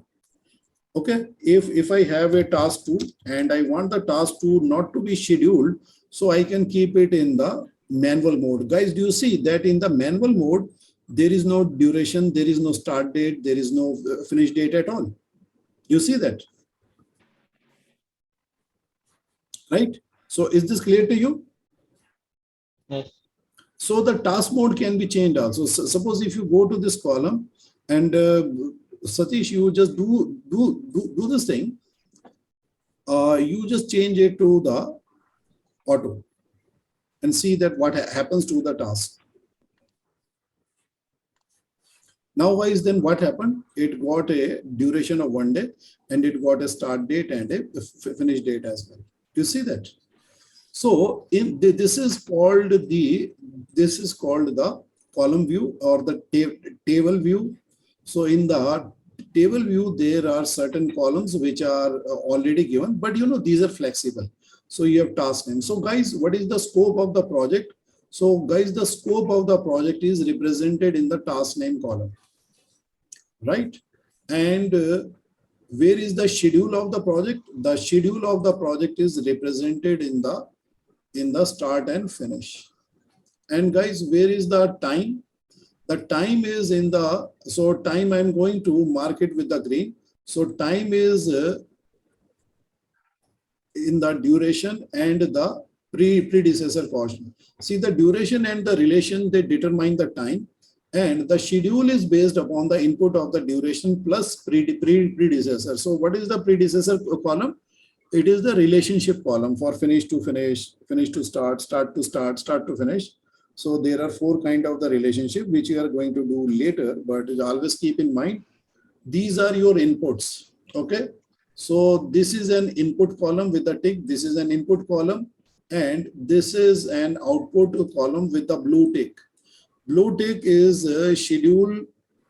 Schedule is created by Microsoft project. Input is provided by the engineer, that is you. You provide the duration, you provide the task name, you provide the predecessor. So based upon that, the Microsoft project is creating the schedule. So where is the schedule? The schedule is represented in the start and finish columns. Is that right? So guys, is this clear? So guys, am I connected or disconnected? Yes. Yes, correct. Everything is connected. Okay, fine. Now, then there is another column which says resource name. Basically, it will display the resources which you have applied on the task. So you don't input basically. If you want to apply the resource, there is a button which I will tell you, but this column displays the resource And this thing is called the screen divider. Okay, this thing is called the screen divider. Now the screen divider you can grab, you can shift toward the right. If you want to look at more columns, you can add more columns. You can shift this to the right. If you want to balance the screen between the column and the graph, I mean the Gantt chart, you can bring it in the center, or if you want to look at more of the Gantt chart, you can take it to the left. So guys, please, those who are using it for the first time, or even if not for the first time, because I know that Best has used the Primavera. So in the Primavera, so what do we ask my guys to do? So guys, please do this thing, grab this in the middle and you move it left and right 10 times. Do the left right thing 10 times. Satish, grab the screen divider and move it left and right 10 times. Like this. Sir, I have one question. Yes. Sir, suppose we have assigned task 1 in row 1. Actually, we do one row is the planning and 1 row is the actual. No, they are columns. Okay. The column for the actual duration, actual cost, actual start date, they are hidden right now. Okay. Because when we are planning, those are not activated, but later we can include those columns after completion of the planning. When we move into the execution phase, we include those columns and we capture the actual data, and then we can see the variance and we can take a corrective action. And sir, another thing, this is showing this blue bar on the right hand side. Once we will be filling up the actual, whether it will be showing that bar also in different color? Yes, it will show a thermometer like black bar inside it. And but when we are doing the execution, we will actually switch to the tracking Gantt. Okay. The tracking Gantt is also accessible here. So the tracking Gantt is this one. It is another screen, but it has a different color of the bar. And the bar is thinner. It has got a percentage. Right now, guys, do you see it is showing you 0%? 0% means that you have done nothing yet. And why the bar is thinner? Because there is a space which is reserved for the baseline bar, which will come up in the gray color. So let us move there step by step. Okay. Okay. So that will be good. Okay. Now, if you look at the columns are adjustable. If you do a double tap, it will expand. And the date format will be shown according to your country and the computer setting. In India, we use the date format DDMMYY. So we write the date first, then we write the month. So here on the demo screen, it is DDMMYY format. So the 11th is representing the date. So why the default date is showing the Monday? Because according to the calendar which is inbuilt into it right now, Saturday and Sunday, they are non-working day. So that is why whenever you create a new file, what happens in the new file, the start date of the project is taken to the nearest working date. Guys, is this clear? The nearest working date is Monday, but the start date of the project is Saturday. Guys, do you see a thin blue line here? Do you see this thin blue line? This thin blue line is representing today's date. But why the project is not starting today? Because today is a Saturday. It is a non-work day, and Sunday is also non-work day. So the Microsoft project is basically so user-friendly software. It has taken the start of the task to the Monday. That is why you are seeing a Monday. You did not enter the Monday, but if you had created this file on Monday, then you would see the Monday only. You will see the start line on Monday, and start of the activity is also on the Monday, right? So by default, the Microsoft project creates the plan starting from the first working day, which is the nearest. So today, Saturday, it is the 9th here in according to Indian Standard Time, but it is creating the project from the Monday, the 11th, because the 9th and the 10th, they are weekend according to the current calendar setting. Right, guys? Is this clear? Yeah. What if I want to make Saturday as working day? How can I change it? Yes, we will come. First of all, I'm trying to make sure that you understand the interface. So this side is the table. And this side is the Gantt chart. Now guys, this Gantt chart is very important to understand. This Gantt chart was created by a person called Henry Gantt. He created the Gantt chart in 1904 for the first time. 1904. It's more than 100 years that the Gantt chart has been created. So he created a time scale. So guys, do you see a scale like structure here on the top? Yes. It is the time scale, and the activity which I'm going to mark, it is called the timeline. So I'm going to write it.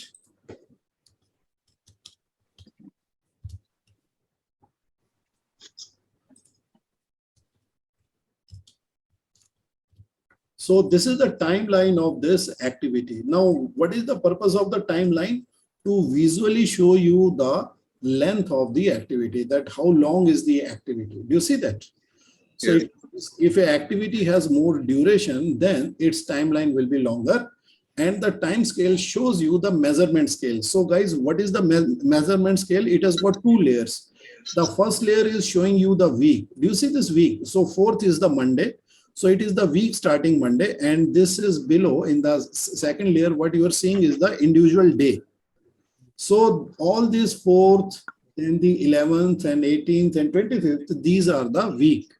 So week and day are being shown in the time scale right now. Week and day.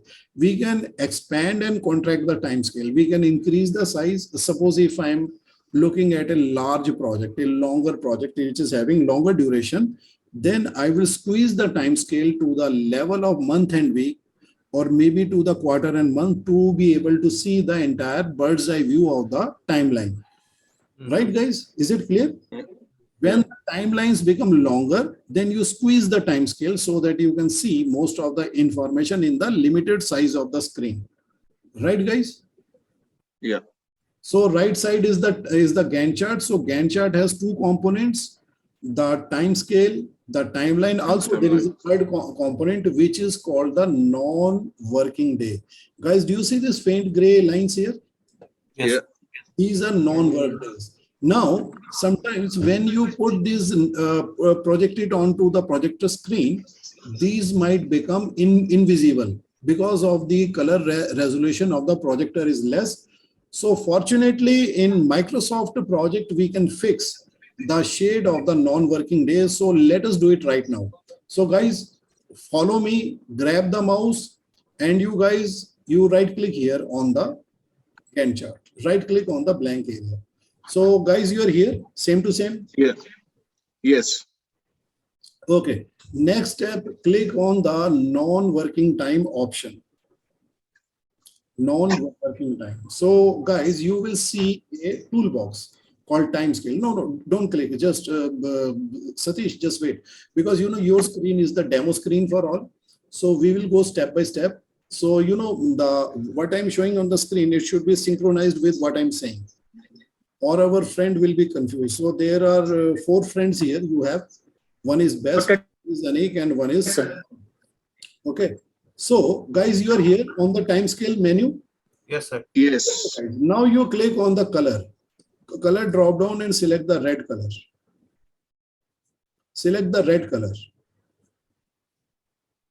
Okay. Now you guys, in the second step, you click on the pattern drop down. Click on the pattern. And you select dot pattern, dot. Okay. Yes, correct. Select it. So guys, please look at the demo screen for a moment and then you do it on your screen. Select. Okay, I'm keeping it paused here so that you can look at the demo screen, and please confirm that you have done the same. Saurav is using 2 devices, right? Yes, sir. Fine. So, but tell me, Anik and Best. Yeah, I'm using 2 screens too.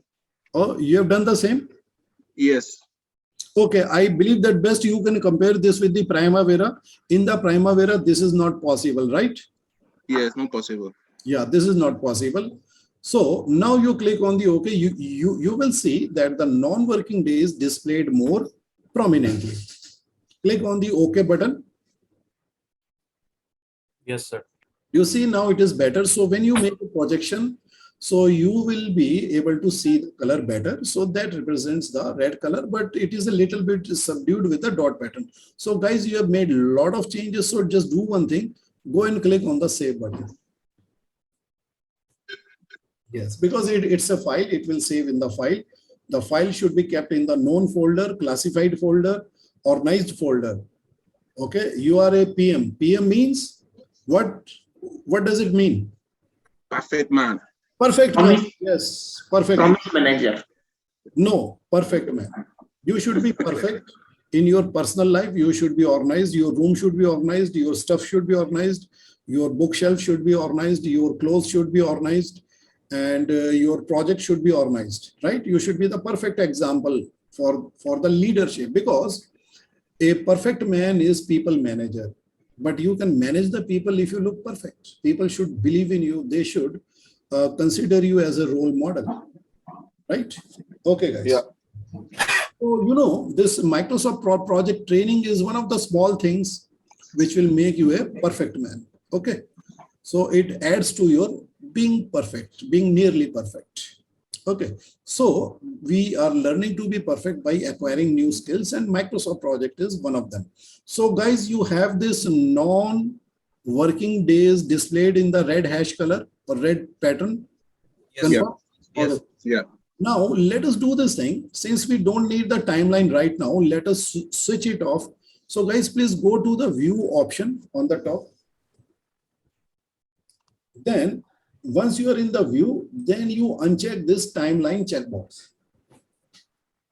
So we can use this space. Okay, so we will come back to the timeline. Definitely we need the timeline. So guys, please confirm you have switched off the timeline. Yes, sir. Unchecked. Oh, fine. Now Yeah. you can do a Control S, or you can click on the floppy button. So whichever is easy for you, you do it. If it is easy for you to click on the floppy, you do it. Or if you can, with your left hand, you can press Control S. So Control S will save the file. So all the data which you're changing, when it is good, you save it. Okay. So guys, you are done. Yes. Yeah. Okay, guys. Now let me show you some more buttons here. So currently we are in the Gantt chart. This is the Gantt chart button. So we will frequently need to go into the resource sheet. So guys, do you see that there is another square here? So click on this. That is the resource sheet. So why it is placed here? Because it was demanded by the users, because there are certain things which we used very, very frequently. So these are kept here. Okay, so there is one more box which is marked in the blue color. Click on that one. That is the task usage, how the task is using the resources. So this is also something which we need. So, out of these 5 buttons which are here, these 3 buttons are very, very frequently used. Okay, so you keep this in mind. So when we want to come back to the Gantt chart, you click the first button on the left hand side. So that will bring you into the Gantt chart. So the Gantt chart view is for the planning. But in Primavera, we have got only one screen. But in the Microsoft project, we have the Gantt chart and the tracking Gantt. They are different. So Gantt chart is used during the planning phase, and tracking Gantt is used during the execution phase. Okay. It provides a different set of information in the Gantt chart screen. It provides the tracking information. It has got a baseline, then it can show you the percentage. So that looks different. Okay, guys, is this clear? Yeah. Yes, sir. Okay. Now, what we are going to do, since we are going to work with the interface very, very intensively, we need to set up the interface. So what we will do, so we will add more buttons into the quick access toolbar, and we will place the quick access toolbar here. Okay, we will place it here. Guys, do you see the rectangle? Yes, sir. Yeah. So we are going to bring it down here, and we are going to add more buttons into it. So which will enhance our usage experience. So for that the purpose, I'm going to share my screen, and everybody can look at my screen and do it. Okay, just give me a moment to share my screen.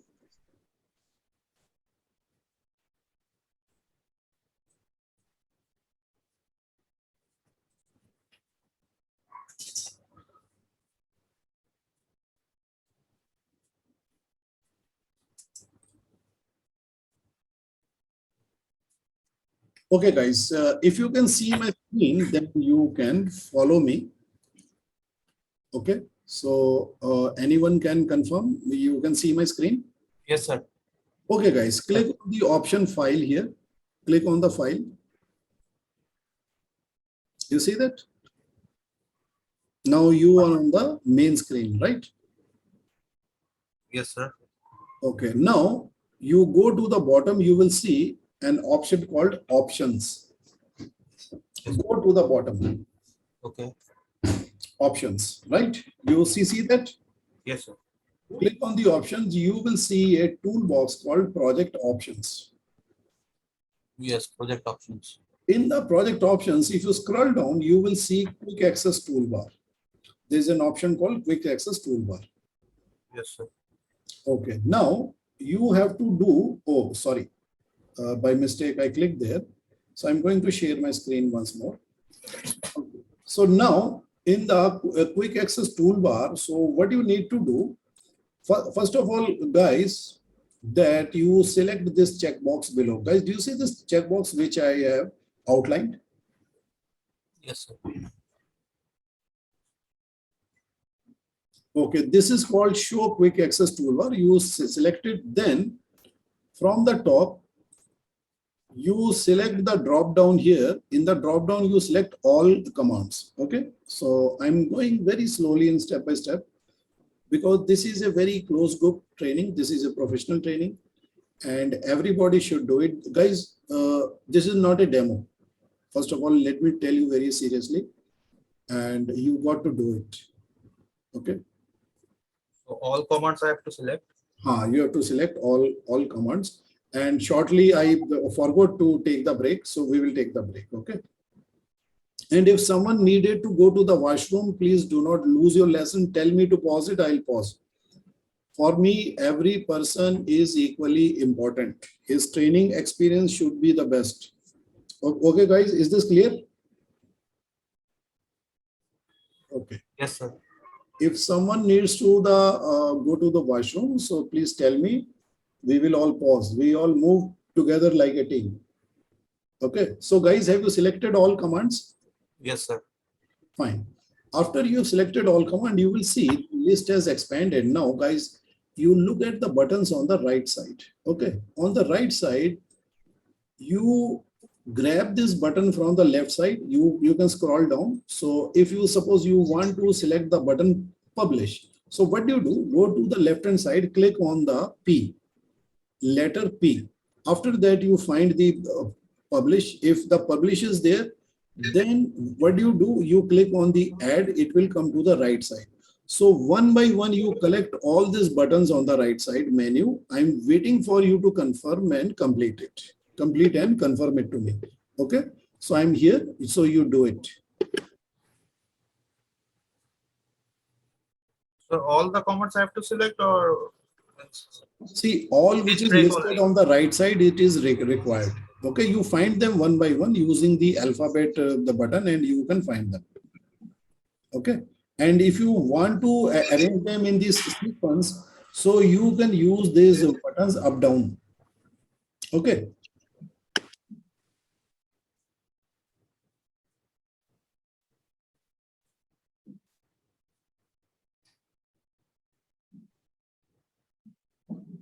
So we have to bring all the comments.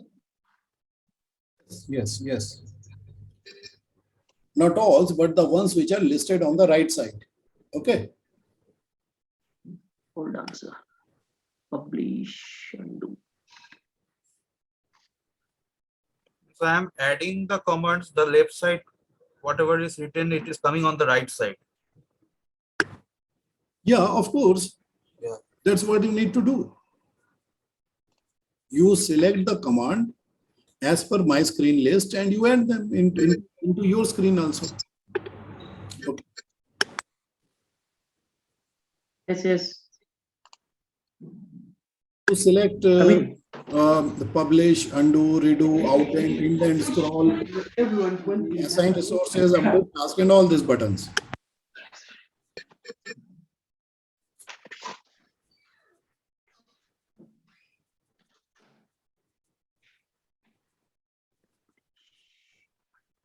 Five.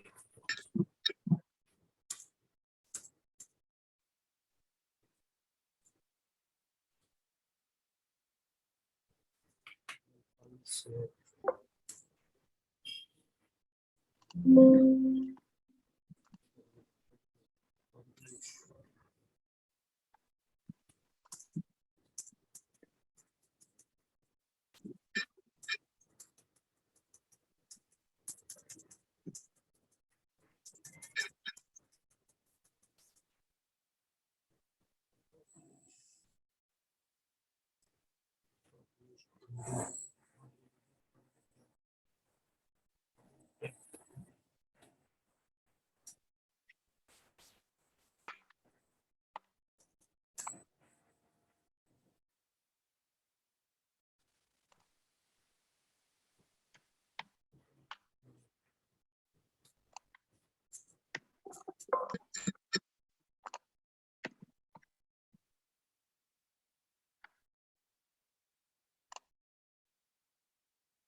Okay, guys, it's like this. So let us meet after 20 minutes from now. Okay, so you combine this task and the break.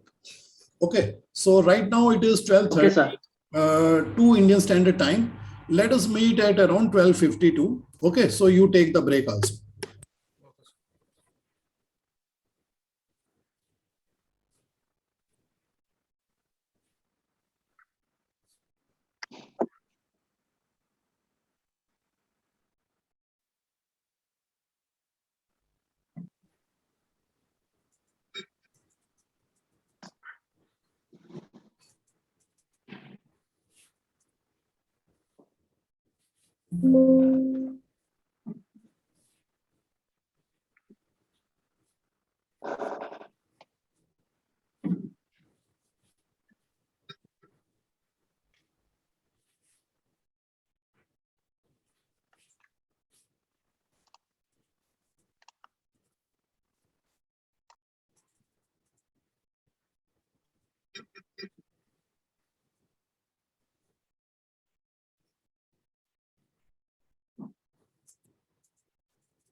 Can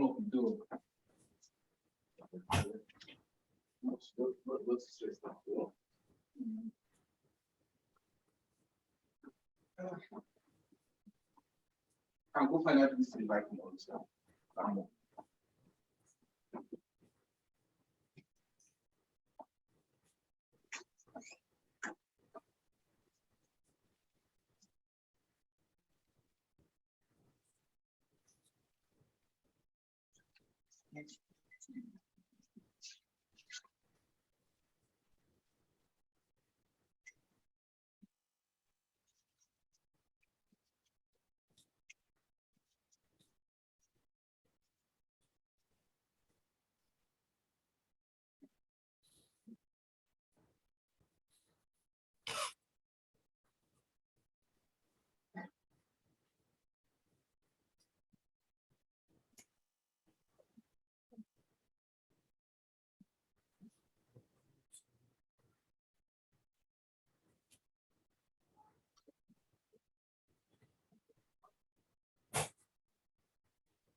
Is it visible? Yes, fine. So I'm going to request you for the remote control. Okay. Okay. So let me check what version you are using. So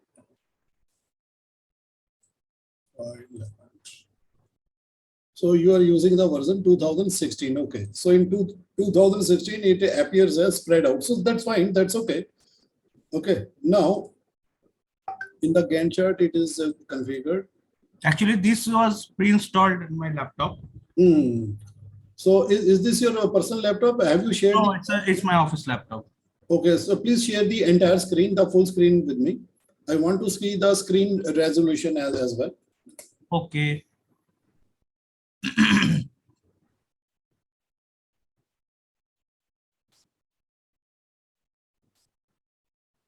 Now it's okay.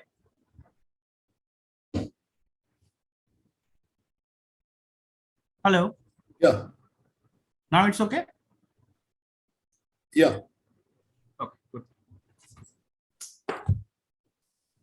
Okay. So let me see that what is the resolution that you are using.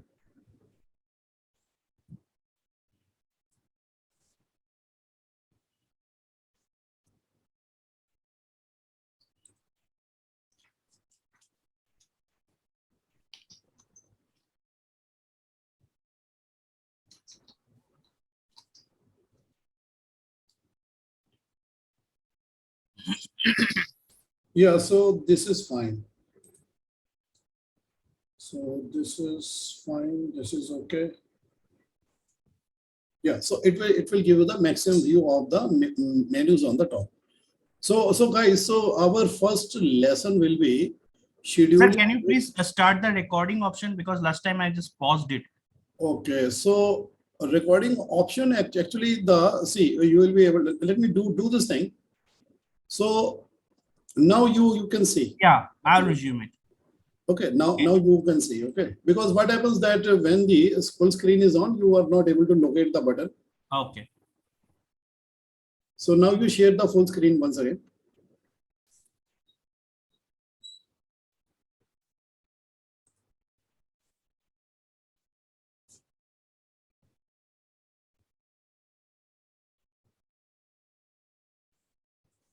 Okay, guys. So we are mostly clear about the interface, but you know, interface is something which will grow upon us as we use it more and more.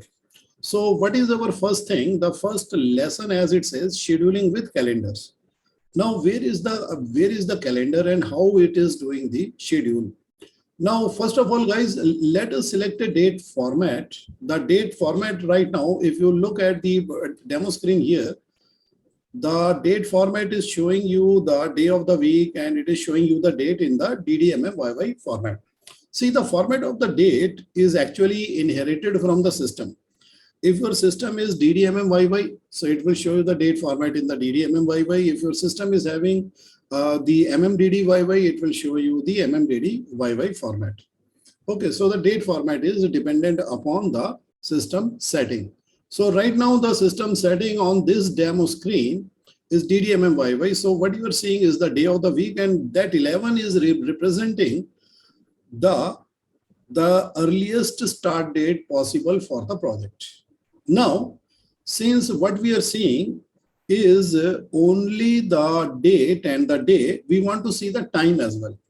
Now we will activate the time part also, because I told you that actually the start and the finish date is consisting of the time as well. So how to activate the time? So you go into the file. Okay, so guys, you are here. Guys, you are in. Yes. Yes. Okay, now click on the options. In the options, you will see the general tab, which is already selected. The general is selected. So guys, you click on this drop down. In the drop down, you will see that there is a date format which is showing you the day. Sorry. You select this date format which is showing you the day of the week, date, and the time also. You see that it is showing you the combination. Yeah. Now it is showing you the complete time. Okay. It is showing you the complete time. Now, if you look at the time format in the demo screen, so it is showing you the time format. If you look at the time very carefully, it is not showing you the AM PM, rather it is showing you the hours. Okay. Now, what you need to do, so you need to see the AM PM format, but this AM PM format cannot be directly set into the Microsoft project because it is inheriting the time format from the system. Okay, so I'm going to change it in the system. In case your system is already showing AM PM time, it's okay. You don't do anything at all. So I'm going into this window, then settings. Okay, because if your system is showing the AM PM, it's okay. You don't do anything at all. I'll go to this date and time zone. So current time zone, set time automatically. You should set the time automatically. Otherwise, you will be out of the sync. So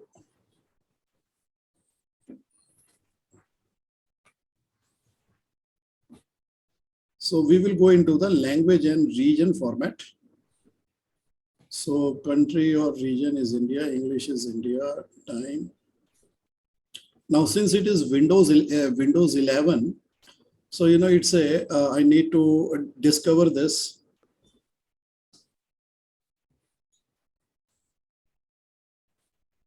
Okay. Calendar, Gregorian, first day of the week, Monday, short date. So short date is actually, I don't know if I can put in my format. So no, I cannot put in my format. Okay. So long date like this. And short time, it has got AM. Long time, it has got like this. Long time is including the seconds. Okay, earlier, it was possible for me to basically select, create a template and set the template. Now, if I wanted to set the template to DDMMYY, I could do it, but here I can't. So not a problem. I think I need to learn the Windows 11. So after I have done this setting, guys, if you are having Windows 11, so in the short time and the long time, do this selection. Okay, if you are having Windows 11. So you have done it. Okay, fine. So after you have done this thing, so then you can go back to the settings. Okay, and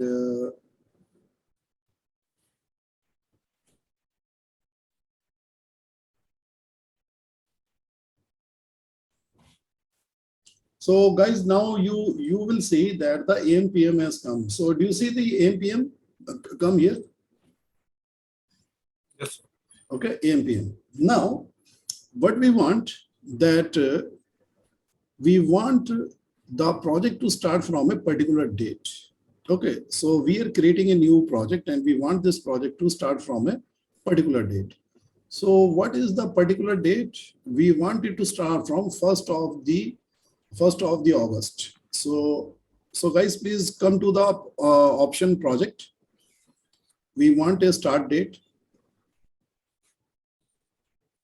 Click on the top menu called project. I'm not able to see that option because that top Okay. drop down. So of this yeah, sheet. I know. So you just drag it and shift it. You can drag this toolbar of the zoom and you can shift it toward the right. Then you will be able to just grab it. Yeah, shift it. Yes, bring it down. Okay. Yeah. Now you click on the option project. Sorry, where? Follow the arrow. Project. Okay. Yes.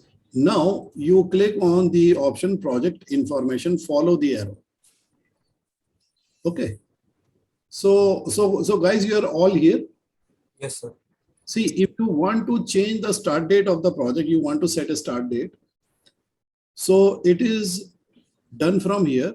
So you select the start date by clicking on the calendar control. This is called a calendar control. In the calendar control, you scroll to the month of the August. So Anik, you scroll, click on this scroller. And after you scroll to the month of the August, you select Monday. You select 1. 1st August, it is a Monday. Okay. After that, you click on OK. And continue. So I think you had by mistake must have set a constraint, but you click on the OK. Okay. So now I'm going to remove the constraint. Just wait.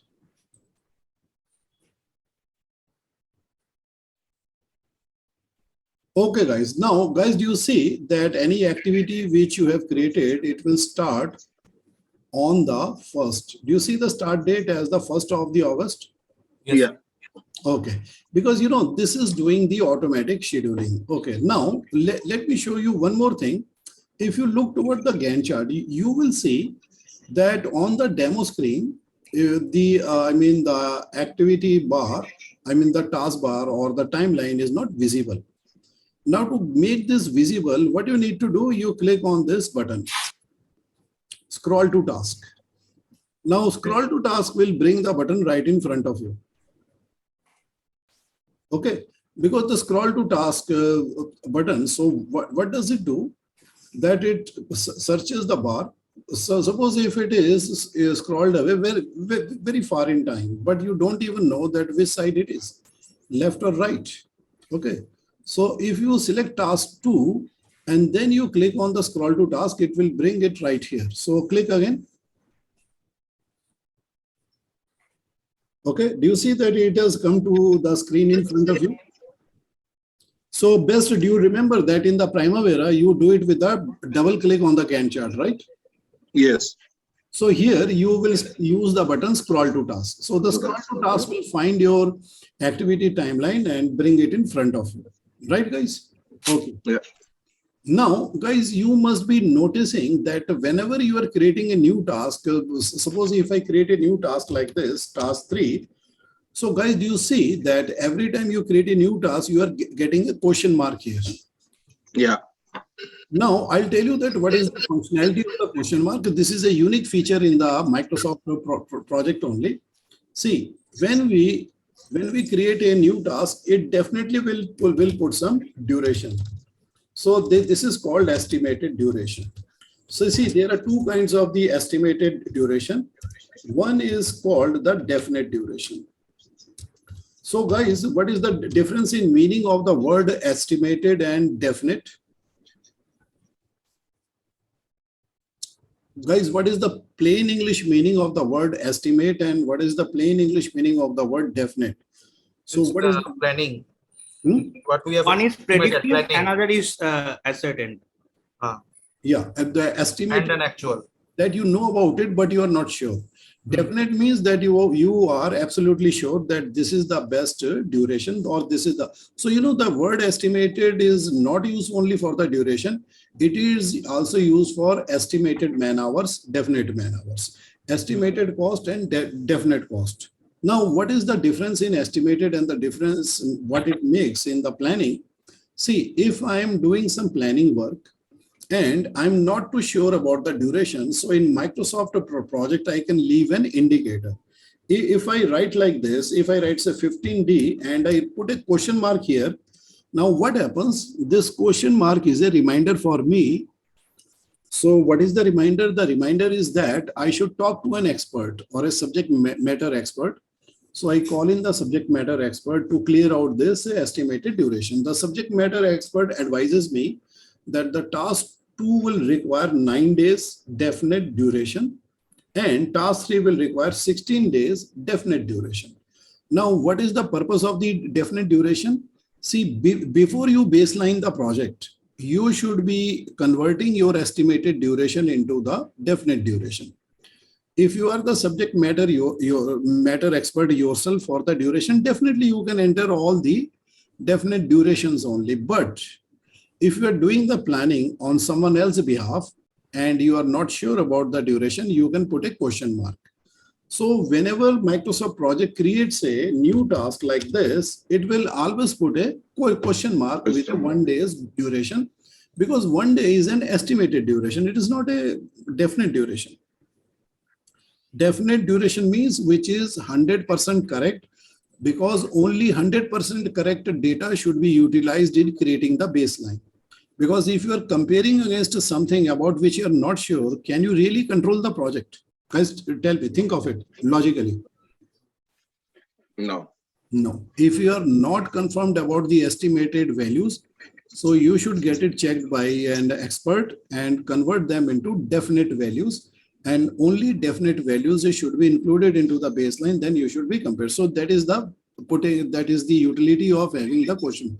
Whenever you create a new task, so it will have the question mark, then you will put your definite duration if you have it, or if you want to put your own estimated duration, you can have it into the duration column. Right, guys? Is this clear? Yeah.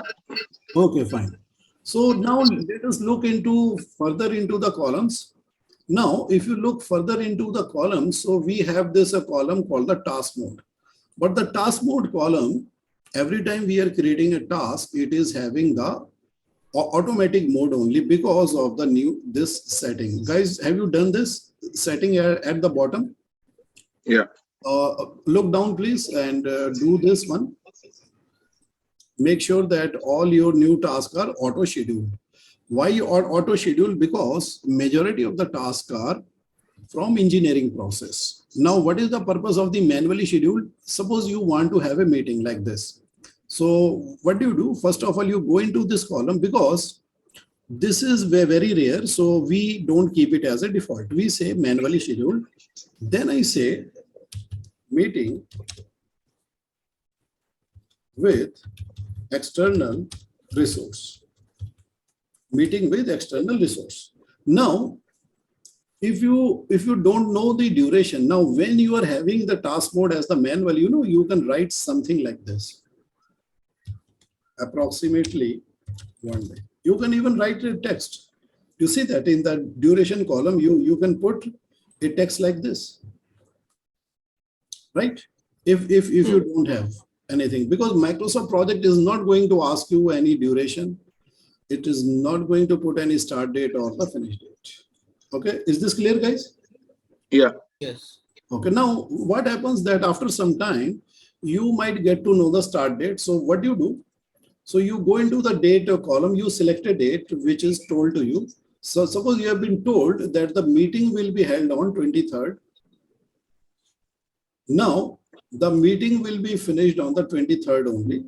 So you select here 23rd. Now automatically what the software will do, the software will now remove the text. Do you see the text is gone? When you put the finish date, it will remove the text. See, let me undo this. When I did not put the finish date, it was keeping the text. Do you see the text? It is keeping the text in the duration column. Now, if by chance, if you put here 1 day, and then what will happen? It will calculate the finish date and time. But if you would look carefully, the finish date and time is 8 a.m. Okay, 8 a.m. Why it is 8 a.m. to 5 p.m.? Because 8 a.m. to 5 p.m. is the default US culture. Since we have not done any kind of the setting for the manual task, so that is why it is putting here 8 a.m. to 5 p.m.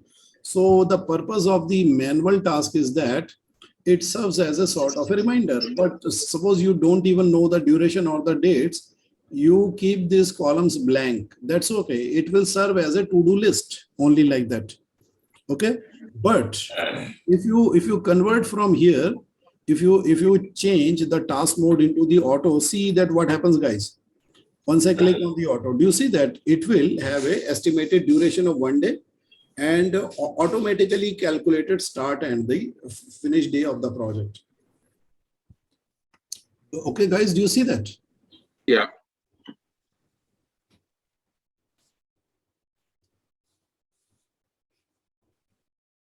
So the benefit of the manual task is that you can keep them as a sort of to-do list. And in case you get some duration, you can put duration. In case you get a start date, you can put a start date. Okay, so it is like that. So manual is not calculated by Microsoft project, rather it is under your control, right? So that is the manual task. So guys, most of the time, what do we need? We need automatically scheduled tasks. That is why we set the switch, which is below, to the automatic mode. Okay, so that is more useful. Okay, guys, is this clear? Yeah. Okay, so that is the benefit of the manual and the auto. Now, we will have a look into the calendar. So guys, if you look, if I'm putting any activity here, so it is having a certain date and time. So suppose if I put here task number 5 and I put here with a duration of the 5 days. Now guys, when it is finishing, it is finishing on the Friday evening. Do you see that? It is finishing on the Friday evening. Maybe on your screen, it might be 8 a.m. to 5 p.m. That's okay. We will soon set it. Now, what you do, you put here 6 days duration. Make it 6D. Put here, no, just only go into this cell, put here 6D. Press F2. 6D. Okay. Now, what is the finish date? 8th. The finish date is the 8th. Okay. So it is taking 8 days to finish this task. Do you see that? Yes, sir. Why it is taking 8 days? It is taking 8 days because if you look at the timeline, it is spanning over or it is passing over 2 days. Do you see that non-work days is the Saturday and the Sunday? Right, guys? Is this clear? Yes. Yes. Why it is taking 8 days on the calendar? Because the starting day is the 1st and the 6th day activity will be completed like this. 5 days will be completed here and the last 1 day will be completed on Monday. In between, there are 2 non-working days. So guys, this is called the calendar duration, and the calendar duration is more than the duration column. The duration which is entered into the duration column, it is called the engineering duration, or you can say that it is the task duration. It is the pure duration, but the finish date will be calculated based upon the working plus combined with the non-working days. Is this clear? Yes. Yes, sir. Okay. Now, let us go into the Word file. Let us go into the my notes. Okay, so let me go into the notes. Sir, I have one question. Yes, good. Yeah, go ahead. Could you please bring that screen again? Yeah, just a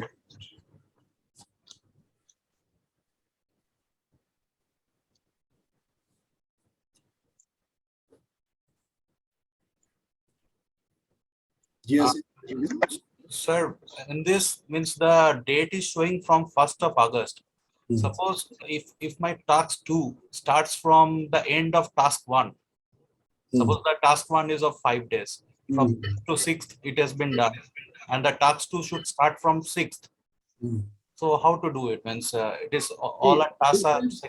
This is read the rule number 3. Schedule is adjusted by dependency. Lead and lag time. So where we are on the rule number 1. Okay, okay. Then we have to do the rule number 2. Then we go to the rule number 3. Okay. Okay. Good question, but please wait. Okay. Okay, so let us go step by step. We will understand it. But we need to go in a sequence so that when we go from one step to the other, we are in a good position. Okay. Now, guys, let us examine that how the calendar is scheduling the project. See, what happens that when I do an input, you are an engineer, okay? Engineer will use the duration column. Okay, now what happens that using the data from the duration column, the Microsoft project will combine it with the calendar. Okay, so it will take the duration and the relation. See, there is one more thing which is there, which is the predecessor column. So predecessor and the duration will be input into the calendar, and it will do the process. So then what it will do? It will do the process. So after the process, the output, which I'm representing by the blue, okay, with the blue arrow, it will be, just a moment. The outcome of the process will be the start and the finish date. So start and the finish date combined together is called the schedule of the project.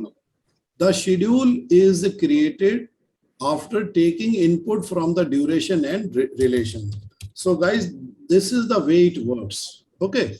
So the input is taken by the Microsoft project. Input is combined with the predecessor, and then it is processed into the calendar, and outcome of the process is the schedule. The schedule is represented in the column start and finish. So guys, is this clear? Yeah. Yes. Okay, now let us look into the structure of the calendar, that what does a calendar look like.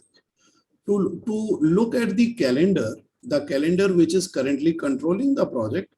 So guys, please click on the project option on the top.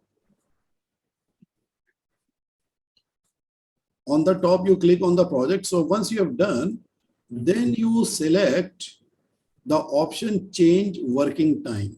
Select the option change working time. Okay. Okay. Now we have to learn some Greek also. This is Greek language. So actually, this is called the standard project calendar. This word is the standard. So Anik, can you please change it to English? I don't know why it is coming. Can you please change it to English? I also don't know, because this particular software comes like this only. And No, Right, the language. a column is coming like this. Yeah, some descriptions comes like this, not all.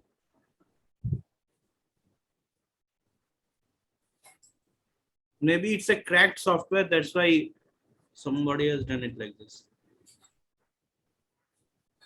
Why don't you uninstall this? Then you install the other one. Comes with English. No, I tried to install this Mr. Roy's version, but that was not getting installed at this laptop. Oh, okay. Okay, just a moment, just a moment. So we should be using the standard and not this one. So standard calendar. So guys, please make sure that you are using the standard calendar. Okay, standard.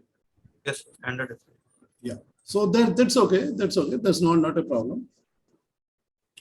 So now if you go into the change of the working time, guys, you will note what you are seeing on the top. You're seeing on the top what is the standard. Standard.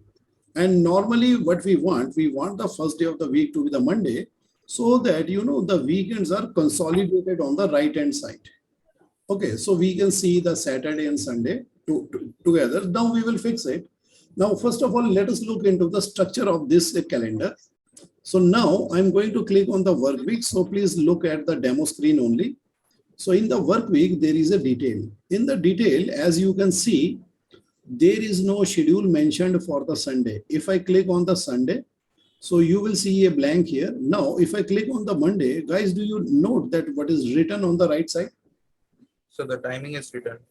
Timing is written, which is the schedule, 8 a.m. to 12 p.m., 1 p.m. to 5 p.m. So in 12 to 1, nothing is written. Do you see that? Yeah. So that is the break time. Okay, that is the break time. So this organization is having 9 hours, 8 a.m. to 5 p.m. But 4 man hours are worked in the morning, 8 a.m. to 12 p.m. in the first shift. Then the people take a break. And then the second shift is happening from 1 p.m. to 5 p.m. Now, if you looked at the Tuesday, it is showing you the same thing. If you looked at the Wednesday, same. Thursday, Friday, same. Because Monday to Friday, these are the work days. But if you looked at the Saturday and Sunday, you will find Saturday and Sunday, it is clearly set to the non-working time. Do you see that? Yeah. Okay, non-working time. So this non-working time means that these days should not be used in the scheduling. Okay, not used for any kind of the work.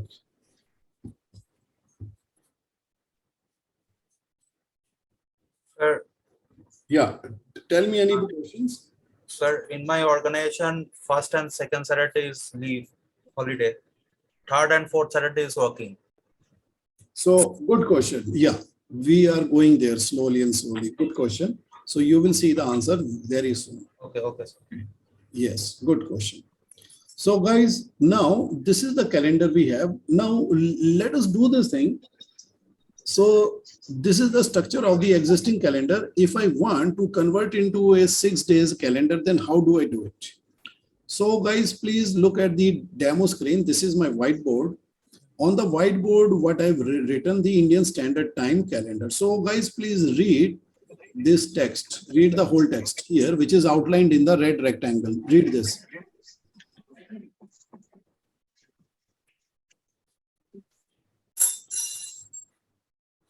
Read this, Anik, please read this. Okay. Standard. 6 days week, Monday to Saturday, 8 man-hour per working day, 48 man-hour per working week, 192 man-hour per working month, and 2400 man-hour per working year. Shift details: first shift 9 a.m. to 1 p.m. That means 4 man-hour. Lunchtime 1 to 2 p.m. Second shift 2 p.m. to 6 p.m. 4 man-hour. Holidays as declared by the company. Okay, guys. Now, guys, you must have heard this terminology man-hour, man-hour. Now, what is this man-hour? I'll just tell you. Okay, guys, tell me how many hours are there in a day? 24 hours in a day. 24 hours, right? Now, guys, tell me, can a man work 24 hours? No. No. A man cannot work a 24 hours. So that is why what happened, that the labor laws were created, which stated that what is the fair amount of a person. So when I say 1 day is equal to 24 calendar hours, it is as per the calendar. But when I change it to 1 working day, so 1 working day has been set by International Labour Organization to 8 man hours. And this was done in the year 1950 on 1st of the May. So guys, do you remember 1st of the May? What is the significance? Labor Day. It is Labor Day. Labor Day, lot of labor laws were adopted by the countries who are member of the United Nations. So guys, do you know why the United Nations were created? United Nations was created after the Second World War to prevent the Third World War. Okay. And we keep praying that it can prevent it. Right? Yeah, we need that. Hope so. So, United Nations has got many child organizations. UNICEF is there, WHO is there, and another organization is there, ILO, International Labour Organization. And the Human Rights Organization is there. So International Labour Organization, it sets the labor law standards, minimum standards for the world and the member country to follow. But countries can have some better standards if they wish to, but not lower than that. If you are a member of the United Nations, then you have to follow that. So what is the minimum? They say that a person should be fairly made to work 8 man hours a day, and the man days per week can be different. Some countries, they have 5-day weeks. Some countries have 6-day. India has got mixed. Private organizations, white collar jobs are 5 days a week, and the construction and heavy industries, they have got 6 days a week. And there is a country called Netherlands, which has got 5 days a week, but the man hours is 6. Okay, they've reduced their man hours to 6. But in India, we have got 8 man hours. But we can have 6 days a week or 5 days a week, or we can have a combination of 6 days a week combined with the second Saturday off, 4th off, or a combination of both off. Okay, now that is why we say that the working day is mentioned as man hours. Why it is called man hours? Because it is the number of the hours to be worked by the man. That is why it is called the man hours. It is not calendar hours. Now, if my organization is going to follow 6 days a week, so how many man hours will be there in the week? 8 multiplied by 6. 48 man hours. Okay, if there are 4 weeks in a month, then guys, what is 48 multiplied by 4? 192. 192. And if there are 12 months in a year, so guys, what is 192 multiplied by 12? 2400. Guys, please do the calculation in your mobile laptop and tell me. In the 2304. 2304, but why it is written 2400? Let me tell you, because in certain months you must have noticed there is a fifth week also, fifth weekend in which the Saturday is there. So if I include the Saturday as a working day in my 6 days a week routine, so that adds up to 24 man hours. So in this organization, which the calendar which we are going to set, the working conditions are like 6 days a week. So which 6 days? Monday to Saturday. Man hours per day is 8. Man hour per day is week 48, 192, 2400. This is the shift details. So Anik, read the shift details. Read this. First shift 9 a.m. to 1 p.m. That means 4 man hour. Lunchtime 1 p.m. to 2 p.m. Second shift 2 p.m. to 6 p.m. 4 man hour. Okay. Now, if you look carefully, the time which is spent by the person in the organization from 9 a.m. to 6 p.m. is actually 9 hours. But the work done by the person is 4 man hours plus 4 man hours. So 4 man hours is measuring the work. Okay. Okay. Now, what is written on the last line? Holidays as declared by the company. Okay, so we are going to create, or we are going to do this setting in the calendar. Okay, so let us go into the Microsoft project and let us do this setting step by step. Okay, so guys, keep this setting in the mind and go to the Microsoft project. So please come here.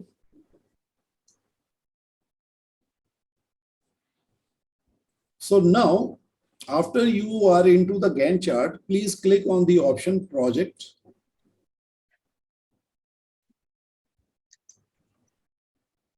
Okay, guys, you have done that? Yes. Yeah. After clicking on the project, you click on the option change working time. You will see this button, change working time.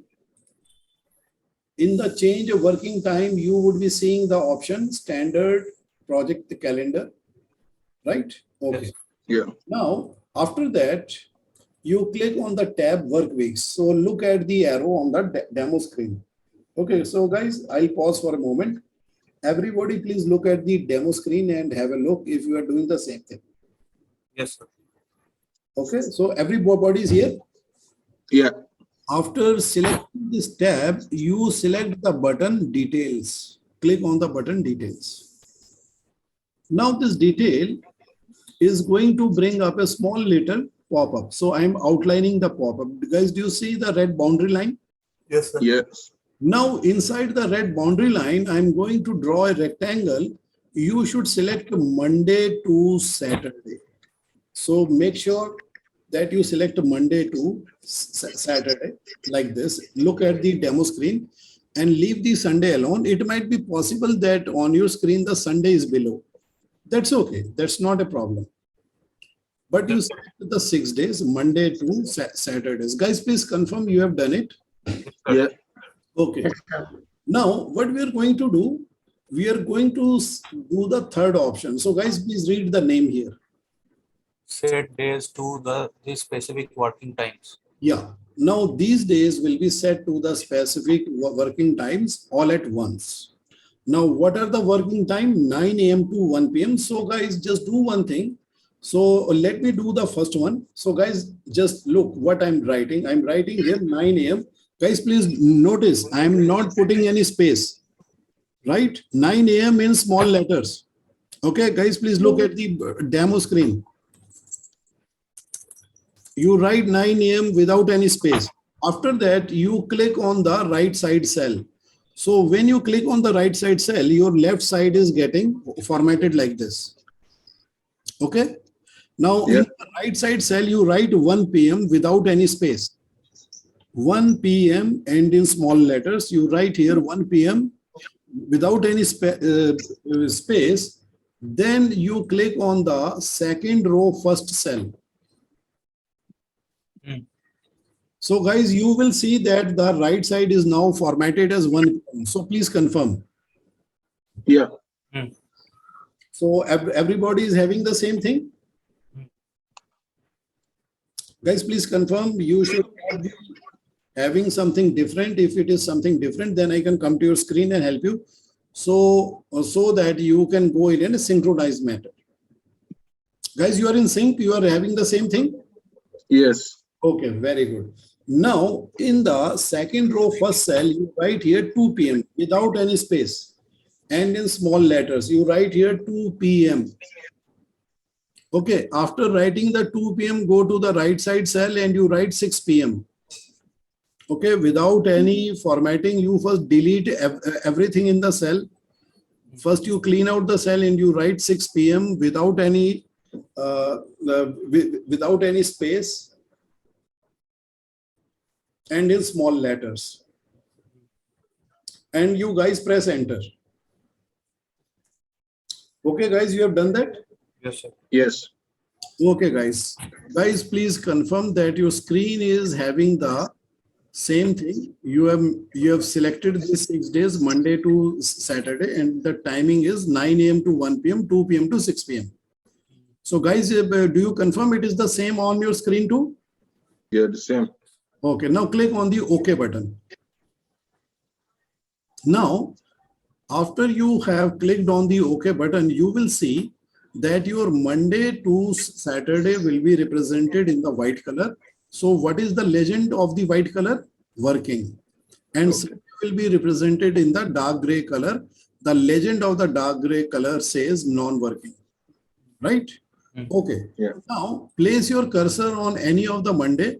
So you will see something like this: 9 a.m. to 1 p.m. and 2 p.m. to 6 p.m.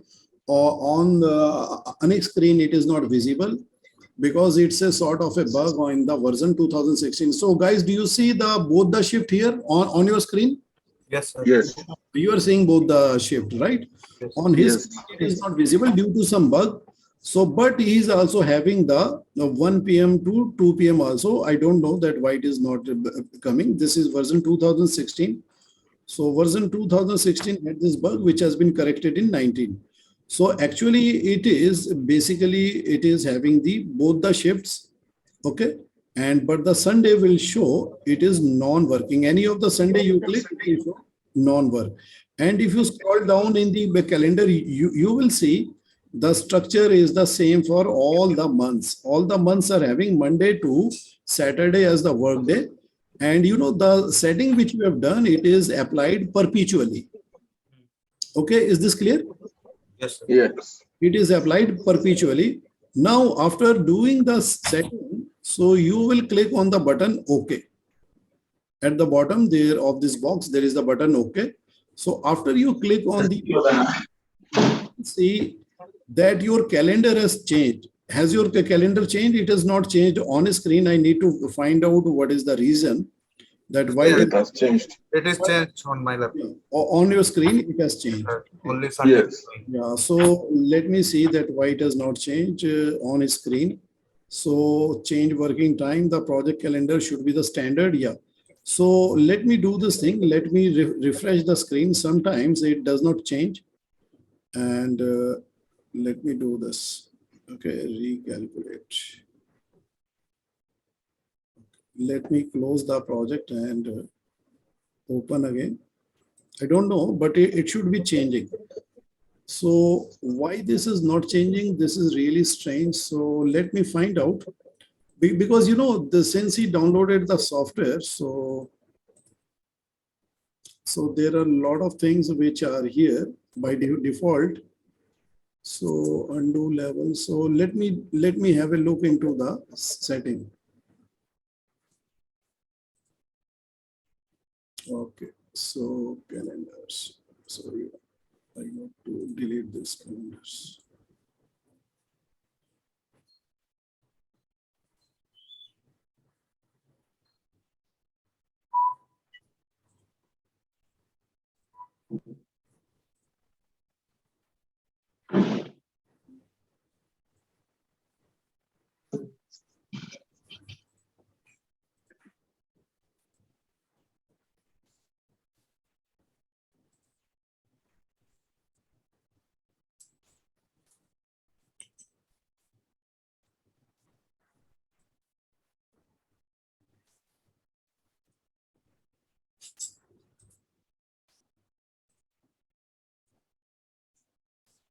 Because this is basically due to some calendar he is using here. So let me do this thing. Let me have a look at this calendar as well. So I don't know what is this calendar all about. Work weeks. So this could be a default calendar. Is a default calendar is might not be the standard one.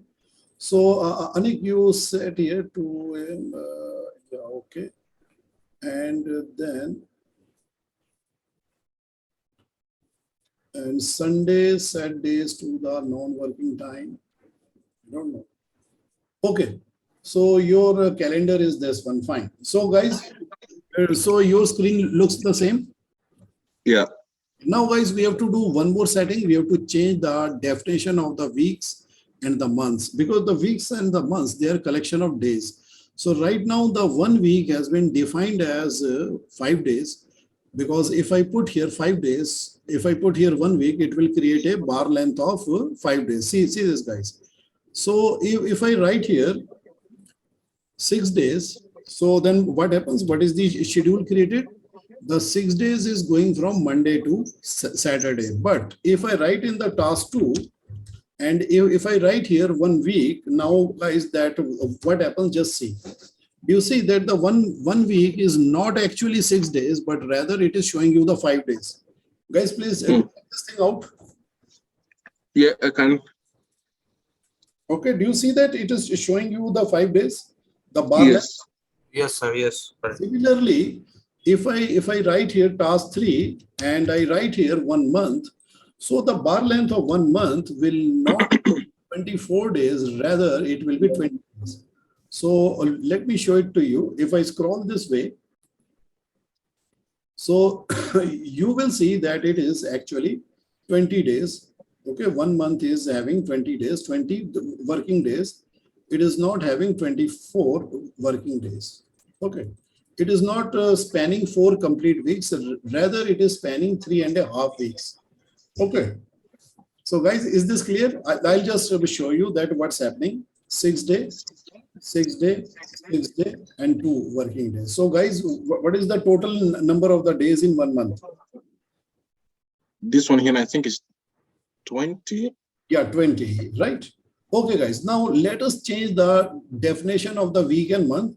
So guys, just do this thing. Keep only 1 row here. Only task 1 6 days. Keep only 1 row here. First, we will change the definition of the week and month, and then we will come back here. Okay, so is this clear? So guys, please confirm that you are having only 1 task on the screen, which says 6 days.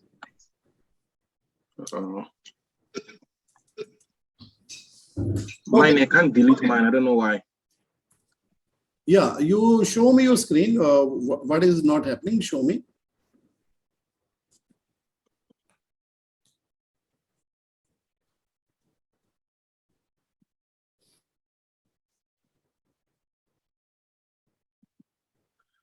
So I'm trying to.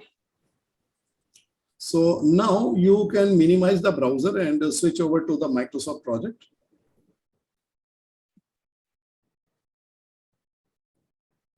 So Yeah, it is not on the screen 1. Yeah, bring it onto the screen 1. Yeah, that is good. So you are using 2 screen. Yeah, that's good. That's a good thing to do. Okay. So now on your screen, what I am asking you to do, delete these activities like this. And Okay. you put here 6 days. Okay, only this one. Now we are going to change the definition of the week and months, and we are going to write down all the duration and see if they are creating the same length of the bar. Right? Okay. Okay, so clear. So on your screen, the date format is YY, the YY DD. So this is not the, is this the Canada date for format like this? YYMMD? Yes. Yes. So they look at the year first, right? In the Canada. Yes. Okay, fine. So you keep it like that, but I'm sure that you are able to interpret the date we have there. Okay, Yeah. guys. Now I'm going back to Saurav, you show me your screen. Yes, sir.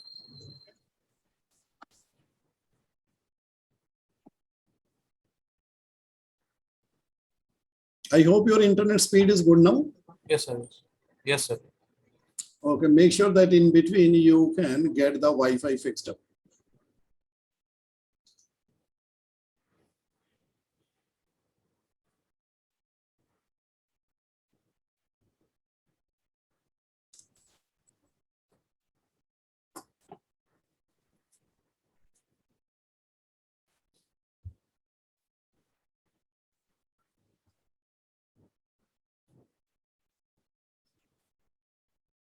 Your screen was not shared, so I want you to share it once again. You try again, because sometimes it doesn't come, so you need to try again. Okay, so it has come. Okay, fine. So I'm going to request you for the remote control, so you approve it. Okay, fine. So that's good. So guys, make sure that on your screen, so what you have now on the Saurav's screen, as you can see, guys, what we have is the AM/PM date format. I mean the 24-hour date format. So on the Saurav computer, I'm going to change it. Okay. Saurav, you click on the window and click on the setting button. From the window, you pick up the setting and you bring it on the screen. And please share the full desktop. You are not sharing the full desktop. You are sharing only the Microsoft project. Please share the full desktop. Just a minute, sir. Okay. You share it once again, and then you share the full screen.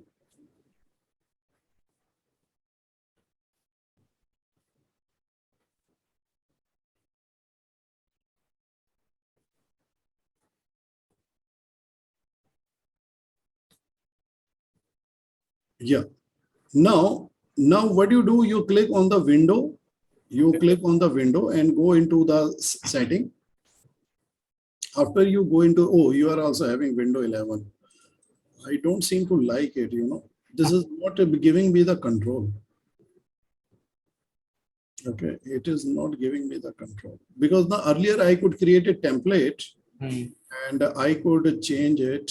So, you know, here I could create a template. It says change formats.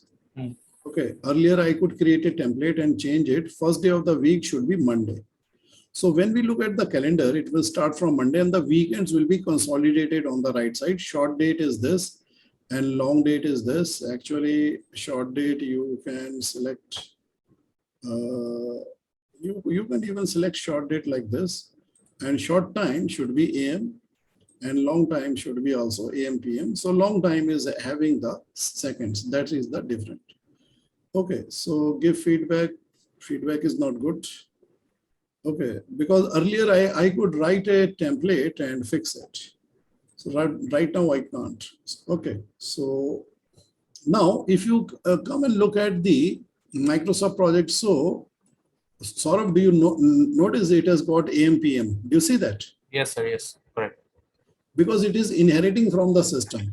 Yes, sir. So I think AM PM is better understood. Now, guys, follow me step by step. And what we are going to do, we are going to redefine the week and the month. So 1 week will be defined as 6 days and 1 month will be defined as 24 days, right? Okay. Yes, now click on the option change working time. Okay. Okay, guys, please confirm that you are here. You are here? Yes, sir. Okay, now click on the options here. You will see a button below options. Okay, now here in the project options, you are in the schedule. Okay. Yeah. Now guys, here the week starts on Monday. You make this to Monday. Okay, done. Yes, sir. Yes, sir.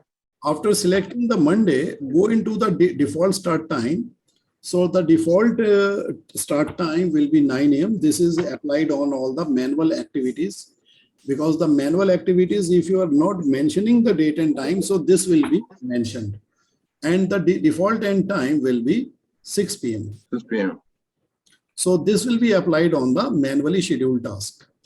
Now, the man hours is correct. The man hours per week, please set this to 48. No, don't scroll it, please type it. Okay, just delete and type it again, because the software has a bug. So please do not scroll, always type in the value. And days per month, define the working month as having 24 days. 24 days. Yes, sir. And make sure that the option which is below new task created is auto scheduled. Auto. So what is the advantage? Advantage is that all the activities, all the tasks will be automatically scheduled by Microsoft Project. Okay. So whenever you are entering any duration, it will automatically create the start date and the finish date. So if once in a while you have got a manually scheduled task, you can choose it from the task mode calendar, right? Yeah. Okay, guys, after making this setting, please confirm that you have the same setting done. You have said the week starts on Monday and man hours per day 8, man hours per week 48, and days per month is man days per month is 24. And the new task created is scheduled as auto scheduled, right? Yeah. Saurabh? Done. Yes. Okay. Yannick, you have done? Yes. Yes, sir. Yes, sir. Okay. Now click on the OK. Satish, you have done? Yes, yes, yes, please. Okay. Now click on the OK once more. Okay. Now, guys, now go to the second row and write here task 2. You write in small letter. You don't have to use the shift button. And you write here 1W. Task 2. Yeah, write it like this. Yeah. You write here 1W. Let us see what is the definition of the, no, you press F2 here. You can go into, press F2 here. Yeah. Now delete it and you write 1W and press enter. Now guys, do you see the length of the bar is showing you 6 days here on the right side? Please confirm. Yes. Yes. Now we are going to also see that what is the definition of 1 month. So guys, let us put the columns a little bit more so that we can see the Gantt bar a little bit more, so that at least we have got the 4 weeks in view. Okay, now 1 month should be equal to 4 weeks. Okay, now go to the row number 3 and you write here task 3 and you enter here 1 MO. So MO is the shortcut for month. 1 month, 1 MO. So guys, do you see that it is spanning 4 weeks, complete 4 weeks? Yeah. Okay, now you write here quarter month, 0.25 month. Okay, you write here 0.25 month. No, only press the F2 and you will go here 0.25 month. Correct. Press enter. So guys, when you have the quarter month, so guys, do you see the same bar is here? Yes. Yes, sir. Yeah. Okay. Now you go to the task 4 and you write here 48H, 48 hours. You are writing the duration, you are not writing the man hours actually. 48, 48, 48, 48. Okay. Now guys, tell me how many minutes are there in the 48 hours? Please calculate it in your mobile. 48 multiplied by 60. And you write here task 5 and you write here the minutes. 2880. Yeah. So right click task 5 and how much is that? 2440 what? 2880. 2880. So 2880. 2880M.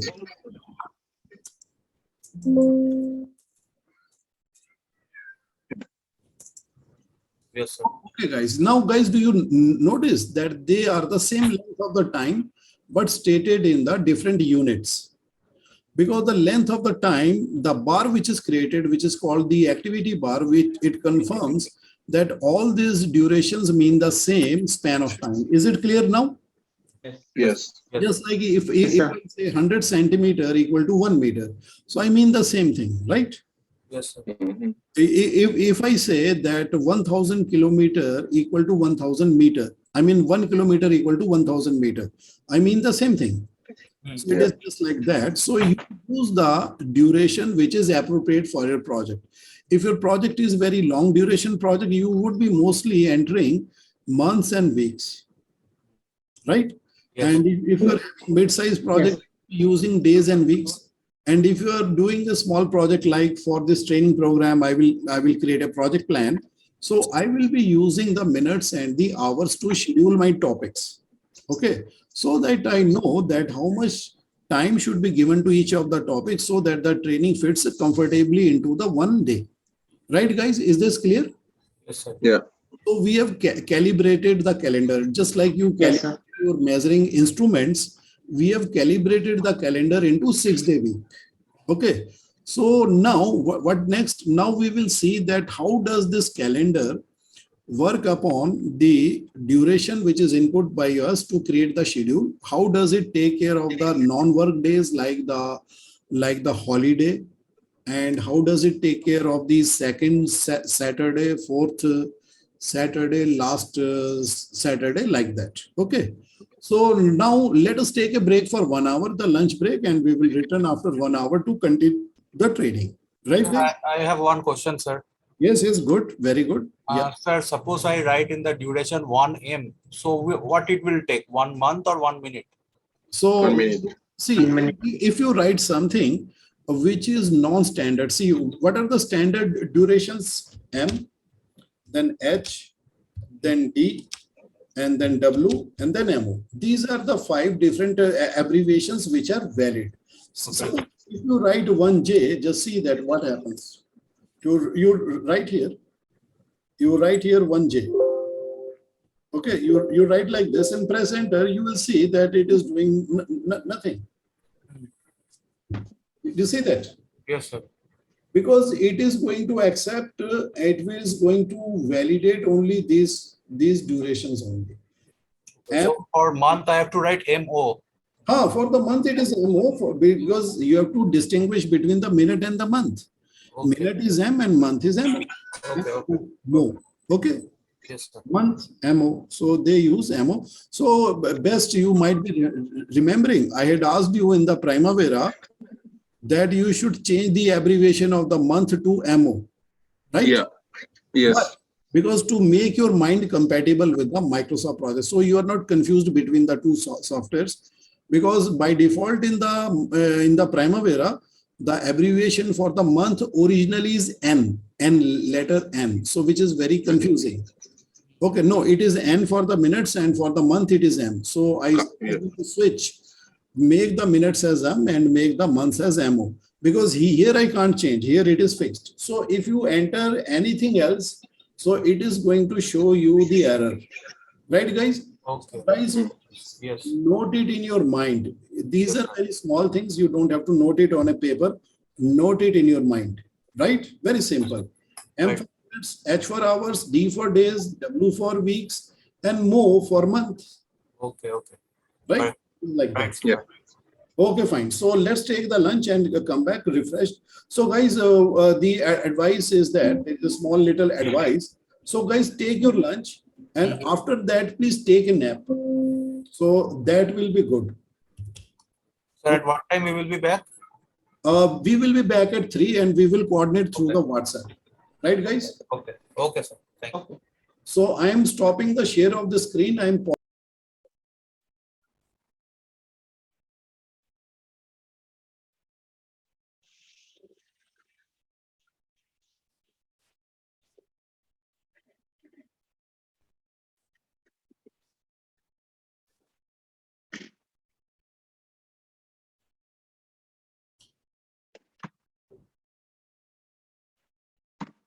Okay, guys. Now, this was the configuration of the calendar, and this is the effect. Now is when we don't need the column. So what we can do, we can hide it. So you select this column from the top and right click and hide it. Task mode. And you select the hide column option. So it will select.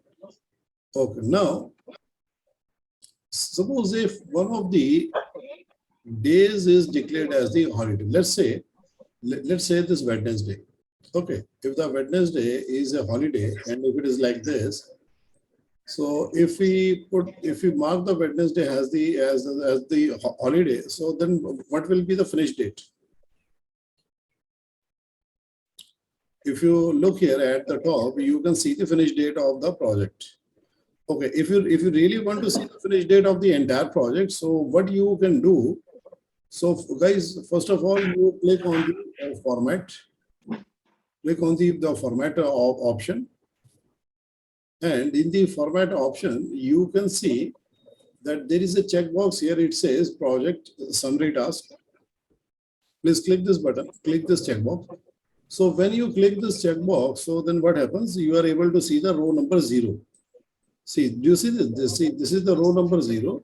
Row number 0 is called the. Yeah, tell me.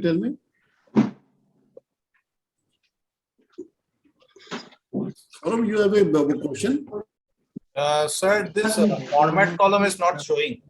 Format option. You have to select the format. Column is not showing in this. No. You have to select the format option on the top. Format option will be there. Definitely, this is a menu option. Task, resource, report, view, format is not there. You show me your screen quickly. Just a minute, sir.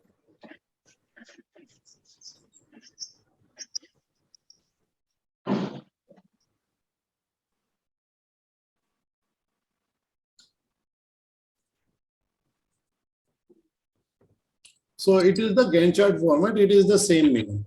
Okay. Because this is the version change because yours is the 2019 version. So Okay. that is the 2016 or something else because here we have changed the name to the Gantt chart format. Okay.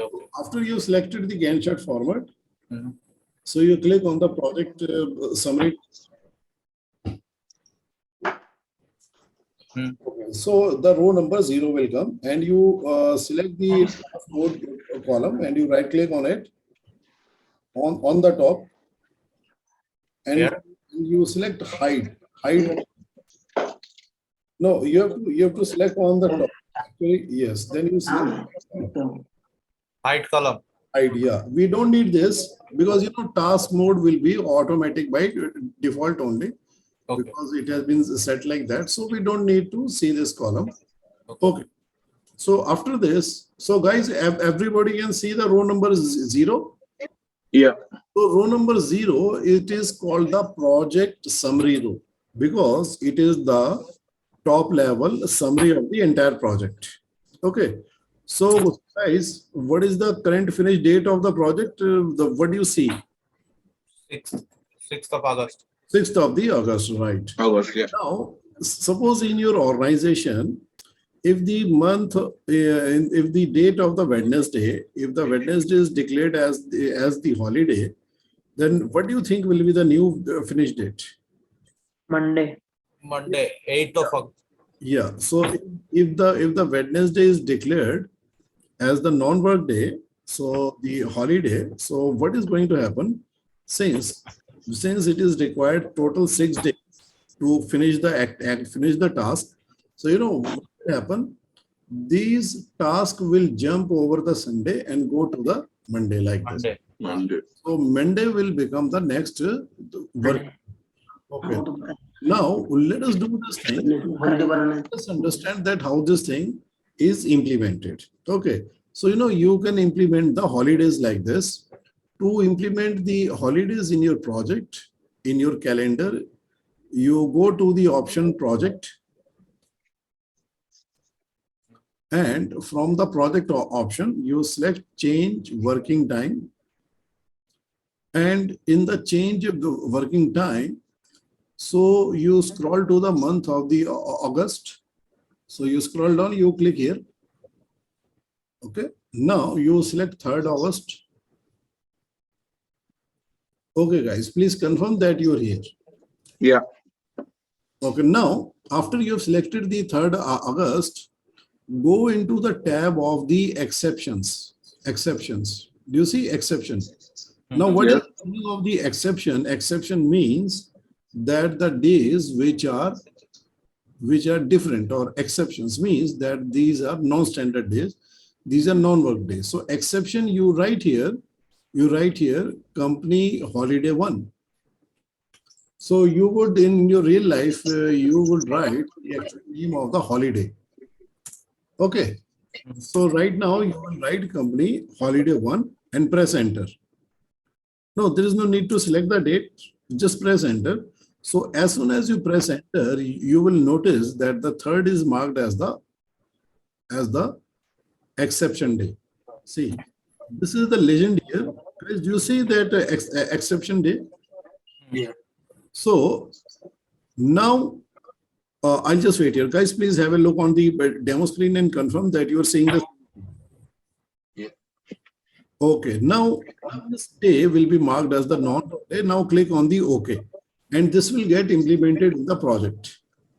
So guys, you see it very clearly that Wednesday is also marked as the non-working day, and the finish date of the project changes. Right? You see that the finish date of the project is extended by 1 more day. Yes, correct. Okay. Now this is something which you can do in case you know the holidays of the project. So you know the first thing you can do that you can calendar. So whenever you are creating the task, all the task finish date will be calculated realistic. Even if you put it later after putting the task, but still the finish date will change because the Microsoft project is always set in the automatic. Means it will automatically calculate the finish date of the project. Okay. Right? Yeah.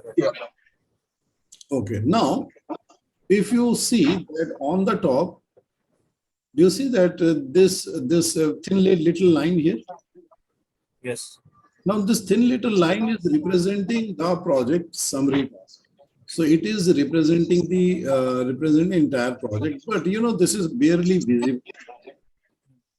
So guys, let us change the format of this so that it looks good. Because in the Microsoft project, the default setting is just a thin line for the project summary task. Actually, this is the timeline of the project. See, this is the timeline of the task. And this is the timeline of the entire project, right? Okay. Yeah. Now, let us set this so that it looks better. Now, guys, please right click here in the Gantt chart. You right click here. Okay. After right clicking, you will see that there is an option here, bar styles. Bar styles. You select bar styles. Okay. Now, there are two kind of summary. One is the project summary. Guys, please select the project summary like this. Okay. Now, in the project summary, so we will change the format from both the sides. See, the bar format, we will select the dumbbells from the left side and on the right side also the same one like this. Okay. And in the shape, to make it a little thicker, so we will select the bar. Do you see that? There is a half size bar. It is occupying half thickness. And select the color as the red color. And the color of the dumbbell should be selected as from both the sides. If you select the blue from both the sides, so guys, you will get this looks. So guys, please confirm that you are getting this looks. Okay. This is for the entire project summary. Yeah, so there is only one project at the summary, which is, but below there will be summaries. Okay, so summary is the logical grouping of the activities, so which will be also set by us right now. Now guys, select. Okay, whose screen is this? Saurabh. Okay, Saurabh. Now do the same format for the summary. Now here you select here. Yeah. Select the number 2 from the top and select the same shape on the right side. No. See, the shape should be the same. Number 2, yes, correct. Now here in the shape you select the second option. Number 2 option. Yeah, this one you select. No. Below this. Next to this, yes, this one you select. Guys, please look, it should be half width. Okay. Yeah. Now, the color you select as bright green, you select the color. So you select this green. No, next to it, the right next to it. So don't do it quickly. Okay, just look at the arrow here. Look at the arrow which I'm pointing and select this one. This one. Yeah. Yeah. Correct. Okay. And after this, you select a purple color from both sides. For the left and the right side, the purple color. So purple is the last shade. Yes. Select the same one on the right side. Okay. And you hold your screen. Just so guys, please confirm that you are seeing the same. Yeah. Done. Done? Yeah. Okay. So then you click on the OK. This will get implemented. Okay, so right now we are having only the project summary, but what is the task summary? So guys, please click the last task and click on the indent. Click on the indent.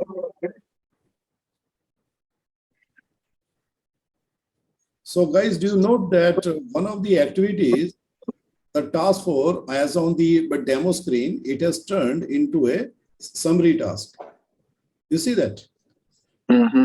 There are two kinds of the summary. One is the project summary and one is the summary. So summary task will be multiple. There will be many the summary tasks because this is called the logical grouping and the whole thing is called work breakdown structure.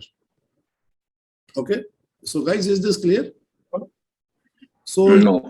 you can create parent-child relationship between the parent-child relationship by creating the group summary task. So task 4 as now it is not an ordinary task, rather it has become a group summary task. So its shape has changed. Now how do you summarize a task? Actually you don't do it directly, but if you select any task below it and you click on the indent button, it will become the group summary task. Now what if I outdent the child? See this guys. Now if I outdent the child, the task becomes a normal task. Now you don't see it like a summary. Now, if the task below it is outdented or indented, so this one will become the parent. Do you see that? Yeah. So this is outdent, this is indent. So what is the outdent? Outdent means left side. Indent means right side. Okay, outdent and indent you have used in your Word to format the text and the paragraphs to create the bullet points. I'm sure you remember doing there. Guys, I'm sure that you must have created the bullet points in your text. Yes. So, sir, you mean to say this task 5 is becoming the subtask for the 4? Yes, it is a subtask. And it is now any task that you put below it will become the child. Now we can see the proof in the numbering system. Okay. Now, guys, once again, go and click the Gantt chart to the format on the top.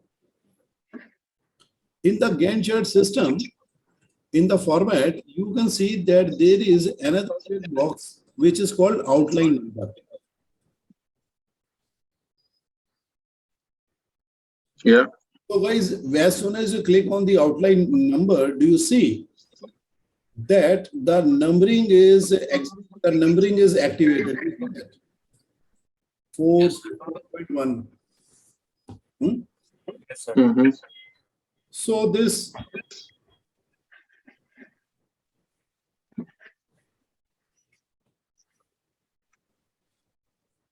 basically, this number is representing the parent child. So, from this number, if you look at the 4.1, so what does the 4.1 means? That 4 is the parent number and 0.1 is the child number. So if you put any child under the task 5, so it will have the numbering system as 4.1.1, 4.1.2 if you need it. So so what you are doing, that you are able to create a work breakdown structure. So which we will see in a while. It is so easy to create the work breakdown structure here in the Microsoft project. You don't have to do it separately, because Best will know.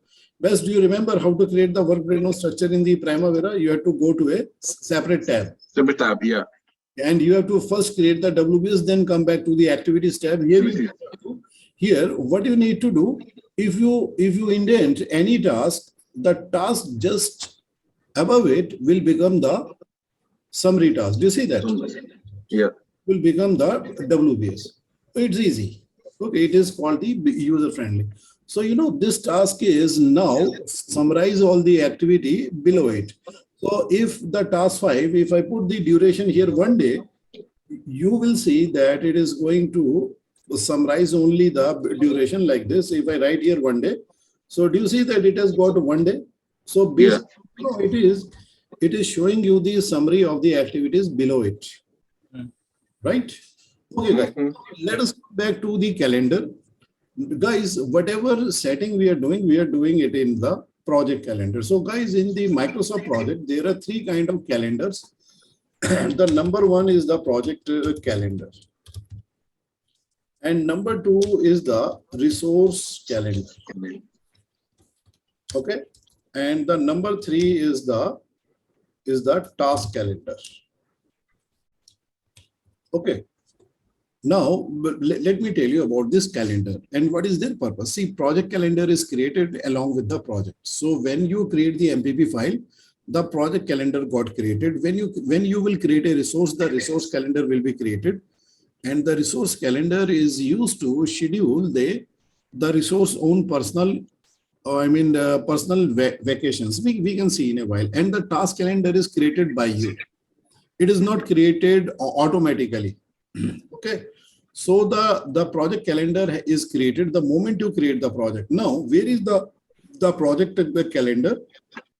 The project calendar, if you want to see, you can go into the project, click into the option project, and then you select the option project information.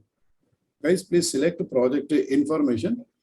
And guys, in the project information pop-up box, do you see that there is an option called the calendar? Do you see that here? Do you see that? Yeah. So now it is showing you the standard.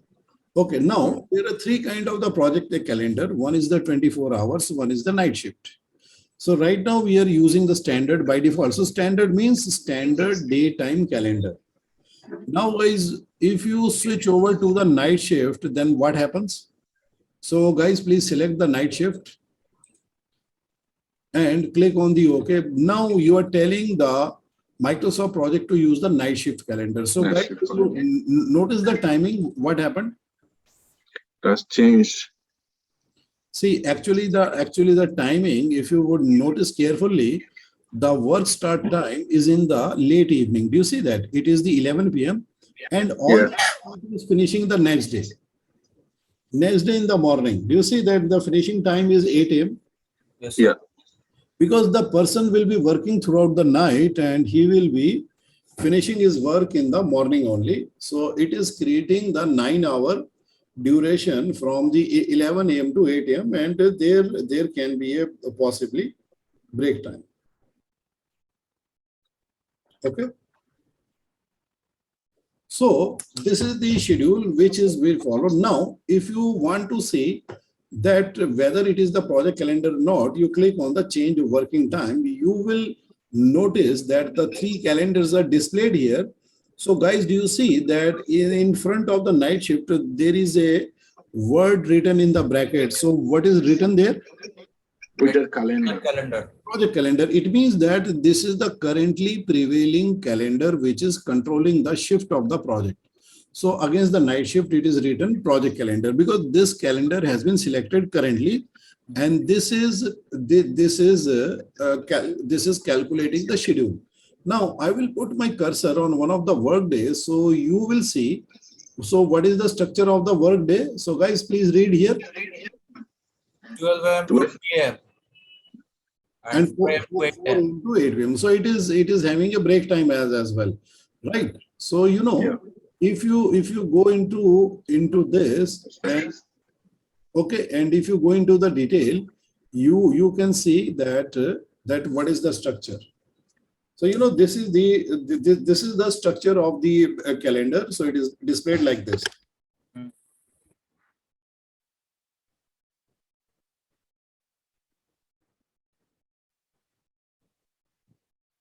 Okay.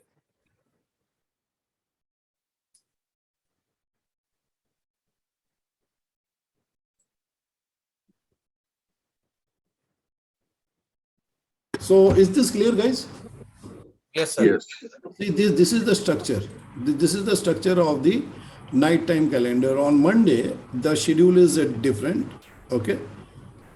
So this is the calendar. Now, if I want to change the project calendar, so how do I change?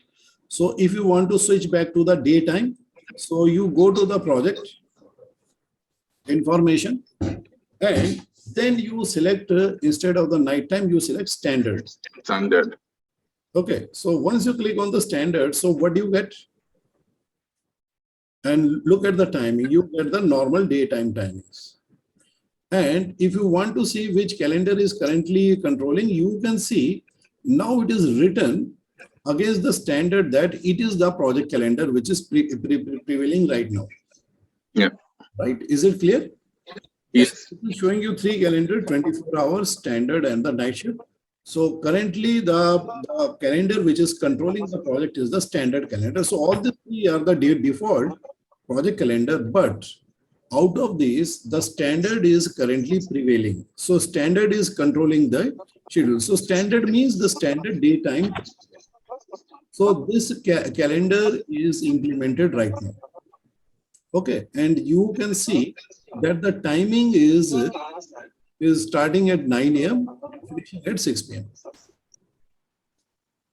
Yes. Okay. Okay. Now, someone was mentioning, guys, there is some echo, right? My voice is echoing back. So as I'm saying, it is echoing back. In case you are using the multiple devices, please make sure that one of the devices is quiet.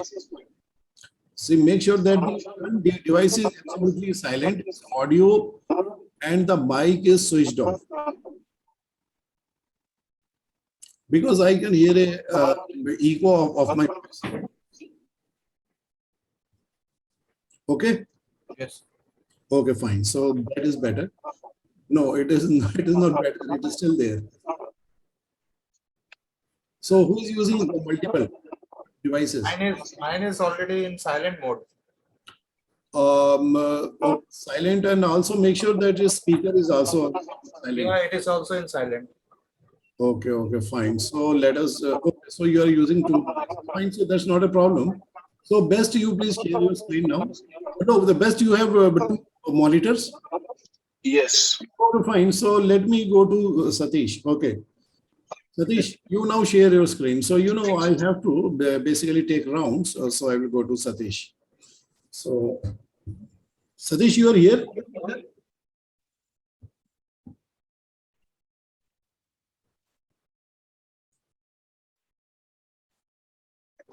Okay.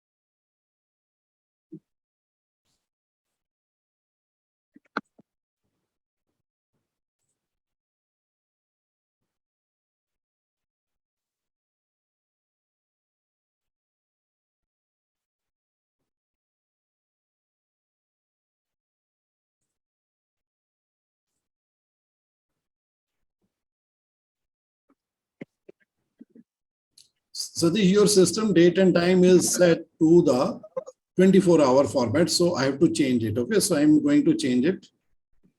So just give me a moment. So let me change the date and time format.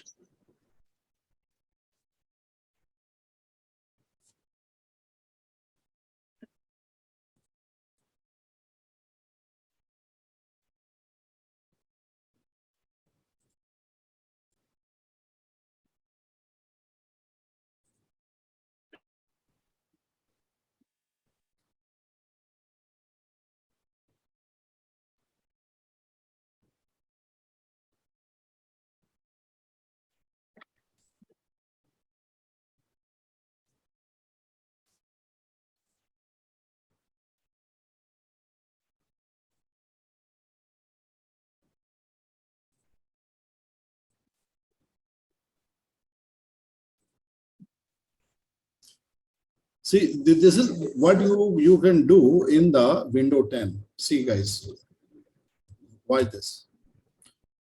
This is what window 10 lets you do. In the window 10, you can create a sort of a template for the time format. Okay, you can type this in, and once you apply, it formats the time like that. Do you see the time format now? Yeah. Similarly, you can format the date also. So if you want to format the date, you can tell that how you want to see the date. So this is the short date, and in the long date, so you can include the day of the week. Do you see that? How it is a formatting short date. So 09 July. So you can actually read the name of the month, and once you click OK and apply, this gets applied in the system. Okay. And you then click on the OK. So after you have clicked on the OK and you come back into the Microsoft project, you will find that it is right now showing the AM PM, and the formatting which I had applied there, it is showing in the display clock. Do you see the display clock? Mm-hmm. Date of format. See, the time is AM PM, and the date is being displayed with the month name displayed in the alphabets. Do you see that? Yeah. Okay. So here we are displaying the full format of the time so that we can understand that what is the day of the week, what is the date, and what is the time. Okay, all the three things are being displayed at once. The time format has now become in the AM PM or the 8-hour format. Okay, now let us come back to that one. Sir, one question. Yeah, now guys, just do this thing.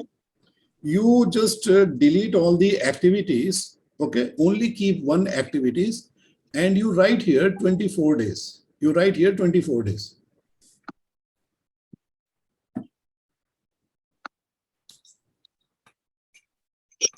Okay, guys. So please go ahead and ask the question. Sir, suppose I have made this project in a, means I have sent it to a client. And if the client opens it in their laptop, and in their laptop, if it is in different format, that time setting, so what it will show? Means what I have generated, or what they have in their laptop? No, what they have in the laptop, because Microsoft project is inheriting from the system. Suppose if you have DDMM YY format, so your clock is set to the DDMM YY format, but their clock is set to the month date format. So it will display in the format. Okay, so this is something which is Microsoft is trying to make the software the user friendly. But you know, the format of the date which I follow is this, like this. I follow the format which writes a date like this. Now, if you looked at the date, whether you have DDMM or MMDD, you can still read the date as correct, right? Yeah. Because this is the format which is possible to set in the Primavera.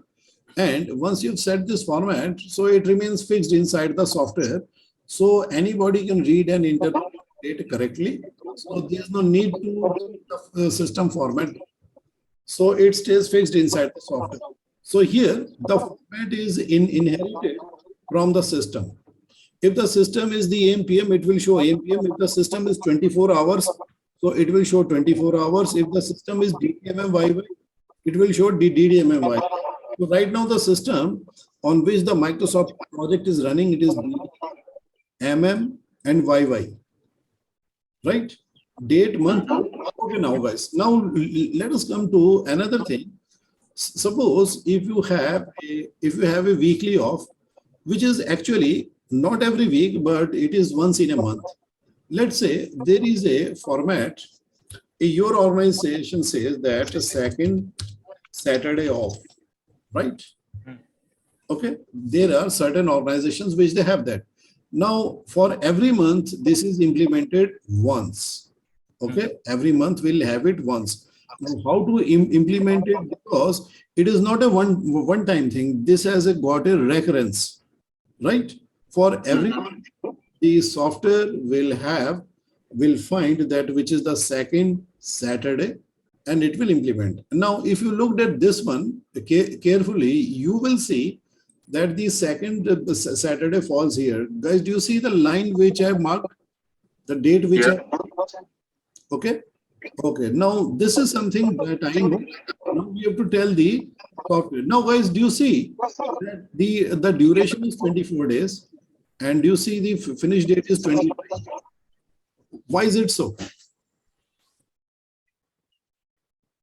Why the finish date is 29? I think your weekends. 1, 2, 3, 4. Okay, so why the finish date is 29? It is 29 because the 29 is inclusive of the 5 non-working. 5. Yeah. Okay, so you can count it. So what are the non-working days? Wednesday is Wednesday. Then it's 4 Sundays. Yeah, Sundays are there. There are 4 of them. Now, if you can imagine, suppose if this day, the second Saturday becomes the non-work, then what will be the finish date of the project? To be on the 30th. It will become 30th of the 30th, yeah. August. Okay. Now let us implement the holiday, which is the second Saturday off. So guys, please come with me step by step. Okay, guys. First of all, you will select the option project from the top, and then you will select the option change working time. Okay, guys, you are here? Yeah. Okay, now come to the row number 2 and you write here second Saturday off. You create a label second Saturday off. Okay. And then you press the tab. Okay, fine, good. So guys, you have done that like this. See, your cursor should be on this row, not gone to some other row. So guys, you are here on this row? Yeah. Fine, good. Now, if you're on this row, then you click on the button details. Do you see a details button? Now, guys, please confirm that everybody is here. Because if you then you tell me, because what happens, I've noticed that people keep quiet and let me go ahead and they make me do a 10-kilometer U-turn. Okay. So guys, please tell me if you have any problem, come to your screen and fix it. So guys, everybody please confirm that you're here. Yeah, I'm on the screen. Okay. Okay, fine. Now I'll tell you the next step. Next step is that set the time for this exception. So we are creating a pattern, a recurrence pattern. So you can see it is non-work, fine.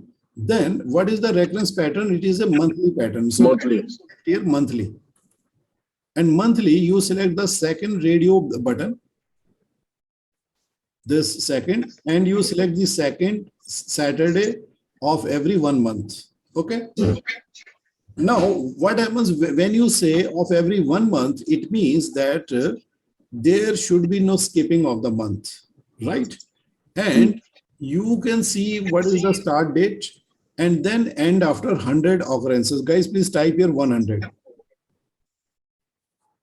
So guys, when you write 100, do you see that what is the date which is being mentioned here?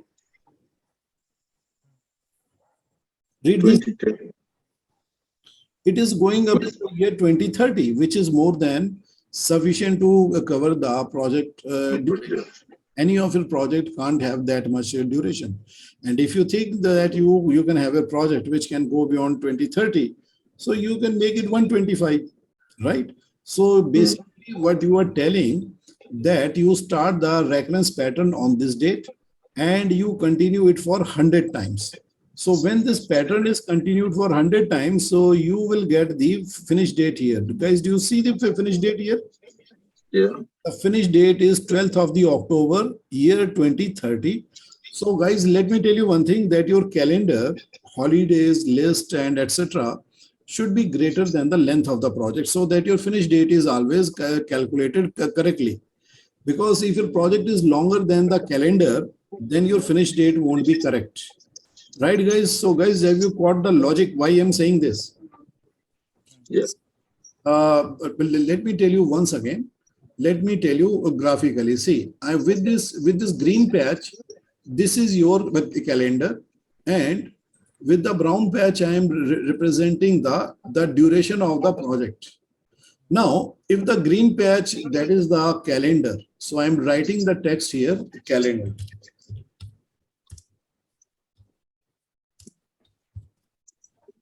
I am writing the text here, project schedule. So guys, do you get the meaning? Your calendar should be longer than the project schedule. Now, what is the advantage? Your project finish date will be always calculated correctly. But if your project schedule is longer than the calendar, if it is like this, suppose if your calendar is of this much length and your project schedule is longer than the calendar. So guys, please think of it and tell me, can your finish date be correct? No, the finish date will not be correct. It will be wrong. Why? Because the calendar is shorter, right? The calendar is shorter than the project duration. So the project duration, so this is the calendar like this. Okay, and that is the project duration. If the calendar is shorter than the project duration, do you think it gives you the coverage till the finish date of the project? No, it does not give. So your finish date will not be realistic, because the finish date will be calculated including of the non-working days in the calendar. So it means that the duration which is mentioned in the calendar should be greater than the duration of the project, so that the project duration is adequately covered and finish date be calculated correctly. So guys, is this fine? Okay. Yeah. So that is why we are saying 100 occurrences, which will be more than good. Now click on the OK. Okay, after clicking on the OK, so click on the OK. So guys, did you notice that the second Saturday has been marked here? Yes. Okay, now what I want you to do, I want you to scroll. So now scroll toward the right into the month of the September. So guys, in the month of the September, do you see the second Saturday has been marked? Yeah. And Yes, guys, do you see this thin line here? This thin line is the end of the month. You see this thin line? So this thin line, this Tuesday is representing 31st of the August. Okay, now you scroll more. You scroll more toward the right side. You will see in the month of the October also, scroll more. Do you see that? Second has been marked as the off. Okay, and actually you can see it in the calendar also. If you click on the calendar, you can actually see here. See this. It will be started from the month of the July. So do you see that the month of the August, it is the 13th? Then as you are scrolling every month, you are seeing that the second Saturday has been marked as a non-work day. Do you see that? Yeah. yes, sir. And you know, this is going till the year 2030. And till which date? It will go till the 12th of October 2030. So that's how long that will be. So it is more than sufficient to cover the duration of our project. So this is called the recurrence pattern. Okay. So there are three kind of the off days. One is the weekend, which is the regular weekend, which occurs every week. Like if you are having Sunday, so Sunday is every Sunday is off. And then there is a recurrence pattern. If you can have second or fourth or the last, so that is a recurrence pattern. And there is something which is once in a year, so that is called the holiday. So the holiday is only once in a year. So there will be one particular date. So maybe it depends upon the policy of the country and the company that what are the list of the holidays. So in India, we have got approximately 10 holidays, okay, which are followed by every company. So some of them are compulsory, some of them are non-compulsory. So you can mark them in your calendar. So once you mark them in your calendar, so the duration of the project will be calculated correctly, right? Okay, guys. Now make sure that you have only one task displayed here. Now we put the duration of this task one as 10 days. Put here 10 days.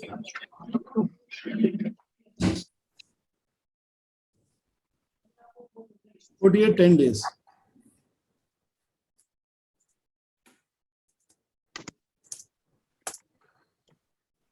Okay, guys. Now, once you put here 10 days, what is the finish date?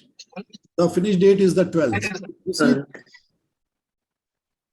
So what is the finish date? 12th. Because there are two non-working days. This is the one. Yes.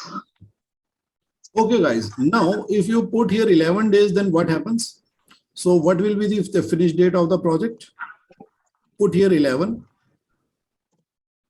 So it is going to the 15. So how it is 15? See, 1, 2, 1, 2, 3, 4. 4. So you know there are 4 non-work days, and then Plus 11 days. you add 11 plus 4. So that is why you are getting the 15th. So 15 is called the calendar duration. The calendar duration is span, and the work duration is the duration column. Okay, so it means that the Microsoft project is combining the duration with the calendar, and it is creating the schedule. The schedule is start and the finish date of any activity, right, guys? Is this clear? Yeah. Yes, sir. Yes, sir. Okay. So this is the calendar, which is called the project calendar. Now we will learn about the second calendar. So I'm pausing for question. Does anybody have the question on the project calendar? No, sir. No, sir. Okay. Clear. Now we are going to learn about the resource of the calendar. Okay. Resource calendar. Now, what is a resource? Resource, there are 3 kinds of resource: man, machine, material. Now, in the Microsoft project, the man and machine is represented by work type calendar, and only the work type resource has a resource calendar. Material does not have a calendar. According to Microsoft project logic, it doesn't require a calendar, right? Is that fine, guys? Yeah. Man and machine has the resource calendar. Now, what is a resource? Resource is man, machine, material, but we will be talking about the man and machine only, because man and machine have off days. Okay. Now, how to create the resource? So guys, please go to the resource sheet. Here and go into the resource sheet. Okay. Now, on the first row, you type here worker 1. In the resource name, you type here worker 1. Worker, W-O-R-K-E-R 1. Worker 1. Once you have typed, okay, so you are getting the worker record. Now, if you go to the change the working time, so guys, please click here. And you click on the guys, do you see worker 1 calendar has been created? So you select this and you will notice it exactly has the same name. You see that the name is exactly the same. Yes. Yeah. Now in the worker one calendar, you scroll to the month of the August.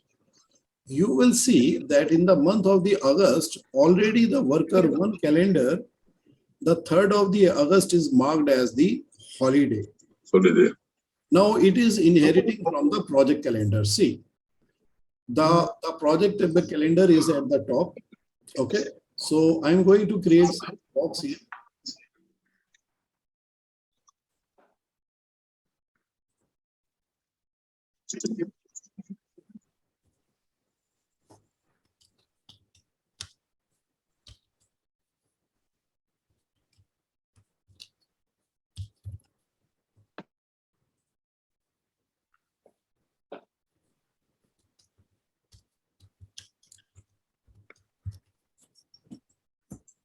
Okay, guys, do you read the diagram on the right side? So what does it mean? It means that the resource calendar inherits the working and the non-working days from the project calendar. Right, guys? Is this clear? Yeah. Okay. Now, if this thing is clear, so guys, please click on the OK button. Click on the OK. Now you go to the next row and you write here worker 2. So you create one more. Create one more worker record. Now guys, as you created the worker 2, you will notice that in the calendar, another calendar has been created. So again, click on the change of the working time and click on the rest. So why do we need the different worker calendar? Okay, if you looked at the list, so you will see that in the list another calendar has been added, that is the worker 2 calendar, and worker 2 calendar month of the August is also having the same. It has the same holidays, and every second Saturday is marked as off. Do you see that? Yeah. And all the weekdays are having the same structure as the working day of the project. Okay, right, guys? See. Someone's system is echoing. Yeah, you know, someone has to do something about it because I don't know. There are so many people here. So someone's system is sending back the voice into the mic. So guys, can you please use a headphone? If you're, because what happens, there is a feedback. So as I'm speaking, my voice comes out of the speaker, then it goes back into the mic again. So, you know, that is going to ruin your recording. My brain can filter that out in real time. But what happens if you're going to listen to your recording, you will find that it is ruined completely. Okay. So you will not like it. So make sure that you keep your recording clean. So at least you can keep your mic on the mute while I'm speaking. So if you want to talk to me, immediately switch on the mic and then you talk. Okay. So let's do it like this. Okay, guys. Now let us try to understand how does it work. So guys, please come back to the Gantt chart. So click on the Gantt chart button. Okay, now suppose if I am giving the task 1 to the worker 1. Now how to give the task to the worker? So guys, make sure that you have the same data. Guys, you have to replicate the same data. So guys, what you are seeing on the, no, don't move this thing.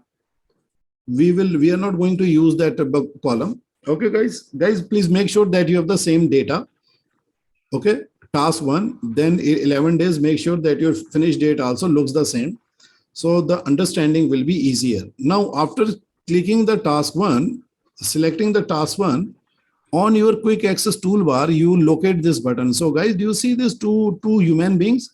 Actually, it is the same button as here. The assigned resources button, it is the same one. Okay, this is the same button as assigned resources. So guys, please click the button assigned resources. Okay, now as you get this pop-up, so bring it here. And guys, do you see the resources here? Okay, now let us do this thing. Let us select the worker 1 and click on the assign button like this. And once you assign, you will see a tick mark here. and you will see the worker one name appear on the right side on the Gantt chart against the activity timeline. So you are seeing the worker one. So guys, do you see that? Yes, sir. Okay, good. So after you have assigned the worker one, click on the close button so that this box is closed. Okay. Now we would like to see the timesheet. Okay. So guys, please come to the left side menu and right click here and you select task usage button.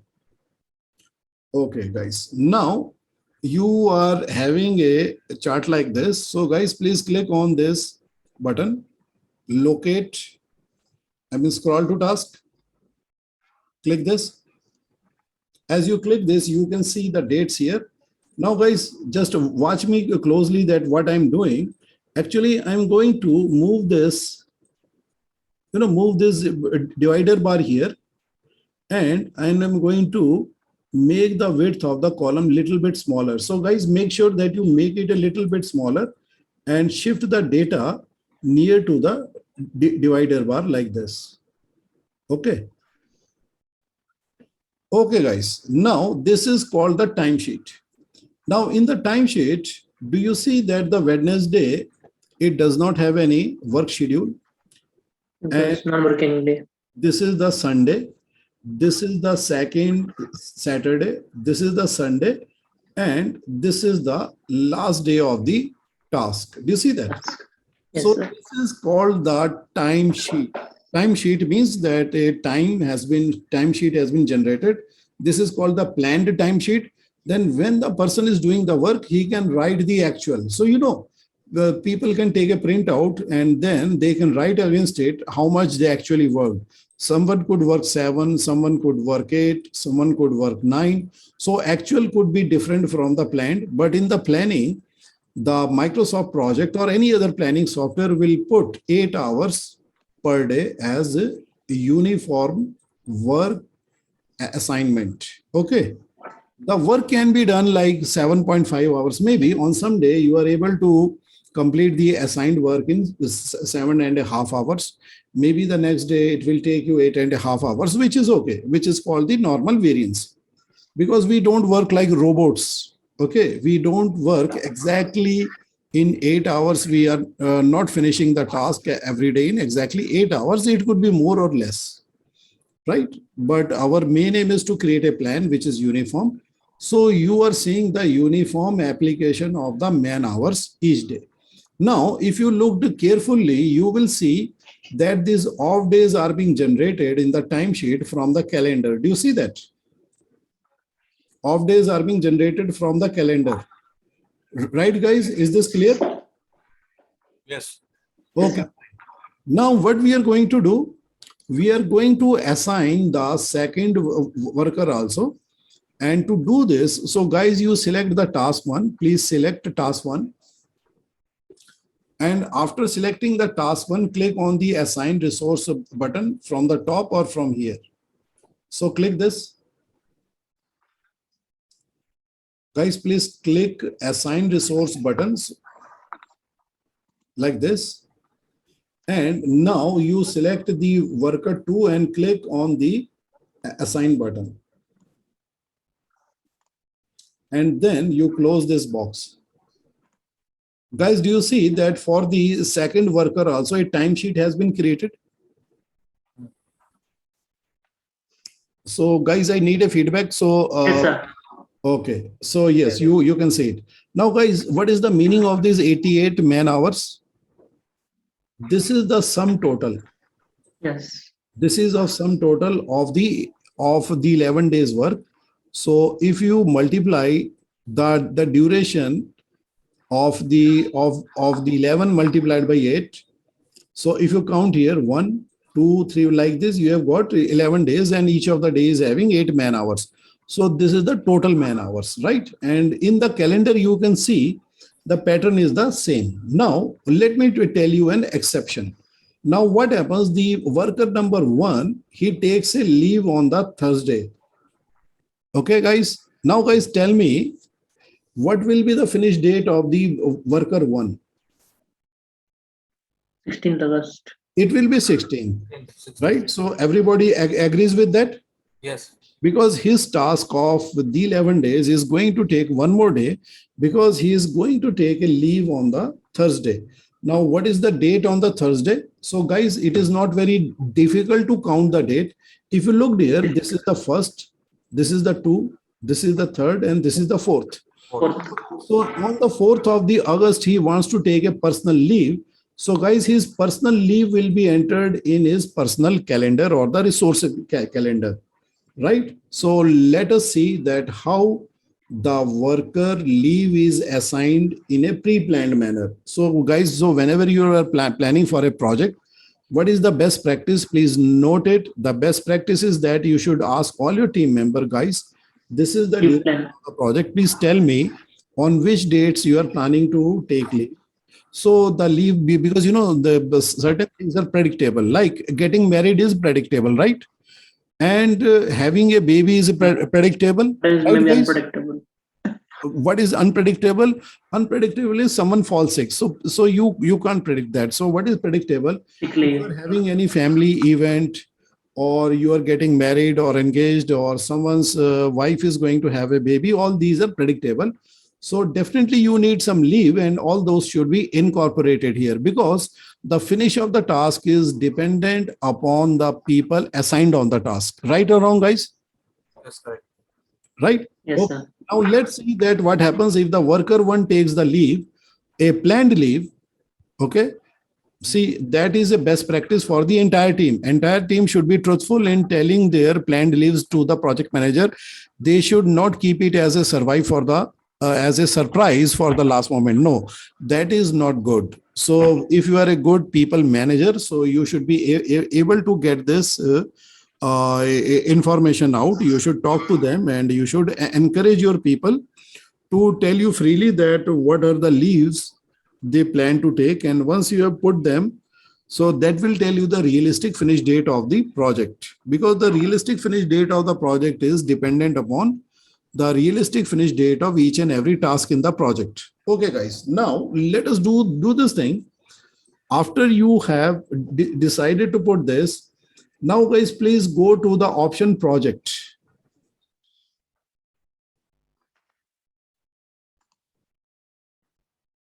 Guys, please go to the option project on the top menu. In the top menu, you will select the option change working time. So guys, please select change of working time.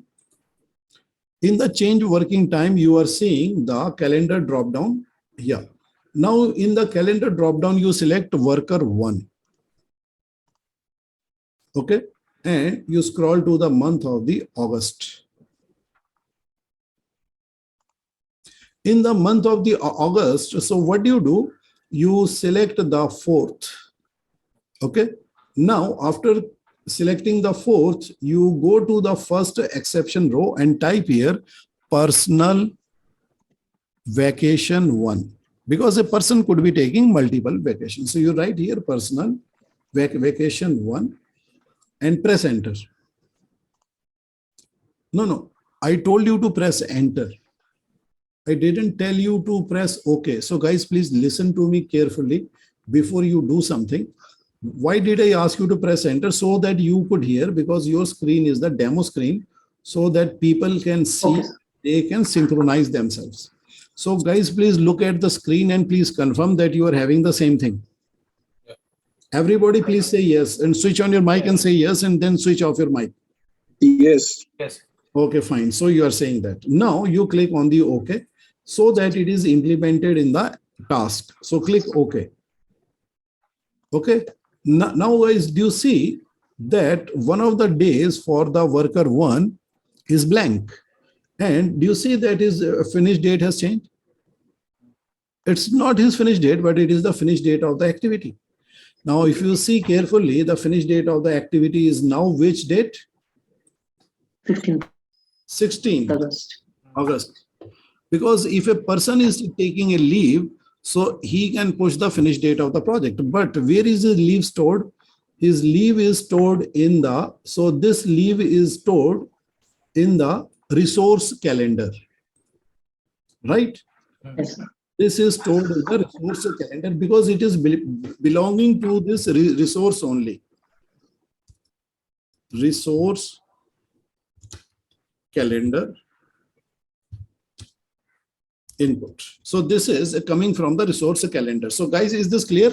So guys, now do you understand that what is the value of the resource calendar? The value of the resource calendar, one of the value immediate is that using the resource calendar, you can basically plan in advance the working pattern of the resource, the on-off days. Okay. If a person is taking the holidays on top of the company holidays, so he's taking a personal vacation, the person, the non-available days of a resource can be stored there and it can be used to calculate the finish date. It means that the finish date of any task is dependent upon the project calendar plus the resource calendar, right guys? Is this clear? Yes. Yes, sir. Right, because if you looked at the finish date, you can see the finish date. Guys, look at this column here for this activity. So guys, do you see that? What is the finish date? The finish date of the task 1 is 16th, right? It is the 16th of the August. Why it is going to the 16th? It is because of the worker 1. Because the worker 1 is taking a leave in between.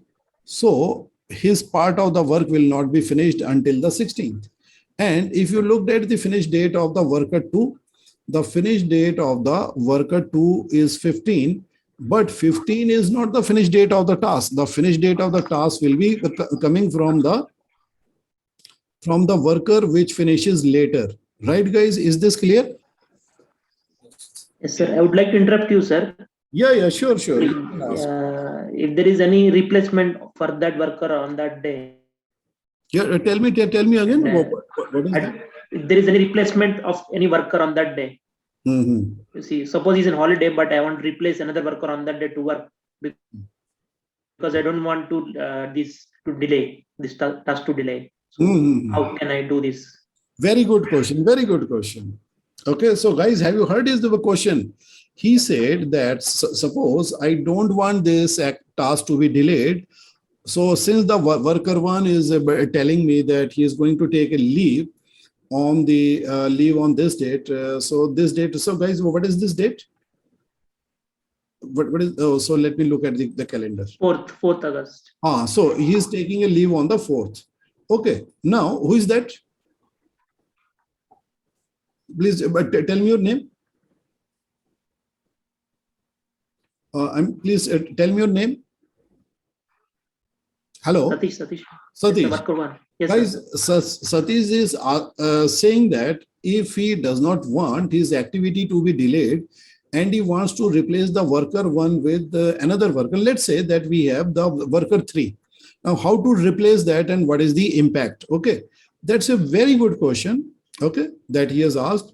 So guys, please let us do this thing. Please go to the resource sheet. Please click here. Now, in the resource sheet, you first of all, you create a replacement. So create here worker 3.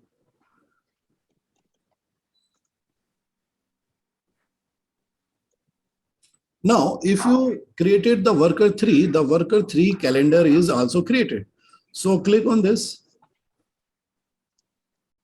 Instantly, you will see the worker 3 calendar. You select here.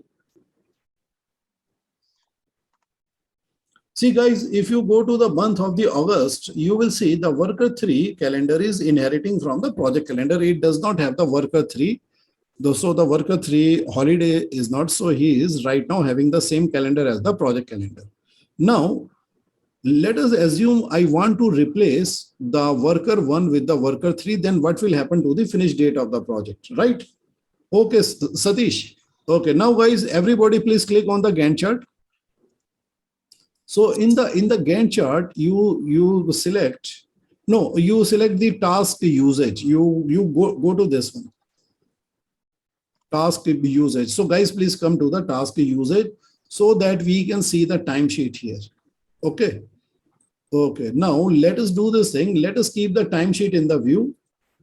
Now, guys, what we are going to do, that we are going to replace the worker 1 with the worker 3, right? Okay. So let us do it step by step. So guys, how to do it? First of all, you select task 1. So guys, please select task 1. Okay. After selecting the task 1, you click on the resource assignment button. Okay, guys, you are here. Yes. Okay, in the assign resource button, you select the worker 1. After selecting the worker 1, you click on the replace button. And you select the replacement for the worker 1, that is the worker 3 you select. Select worker 3. After that, so guys, everybody please confirm that you have selected the worker 3 in the replace resource box. Yeah. Great. Now you click on the OK. So after you have clicked on the OK, guys, I want you to look at the assigned resource box and please confirm that the tick mark is in front of the worker 2 and 3 only.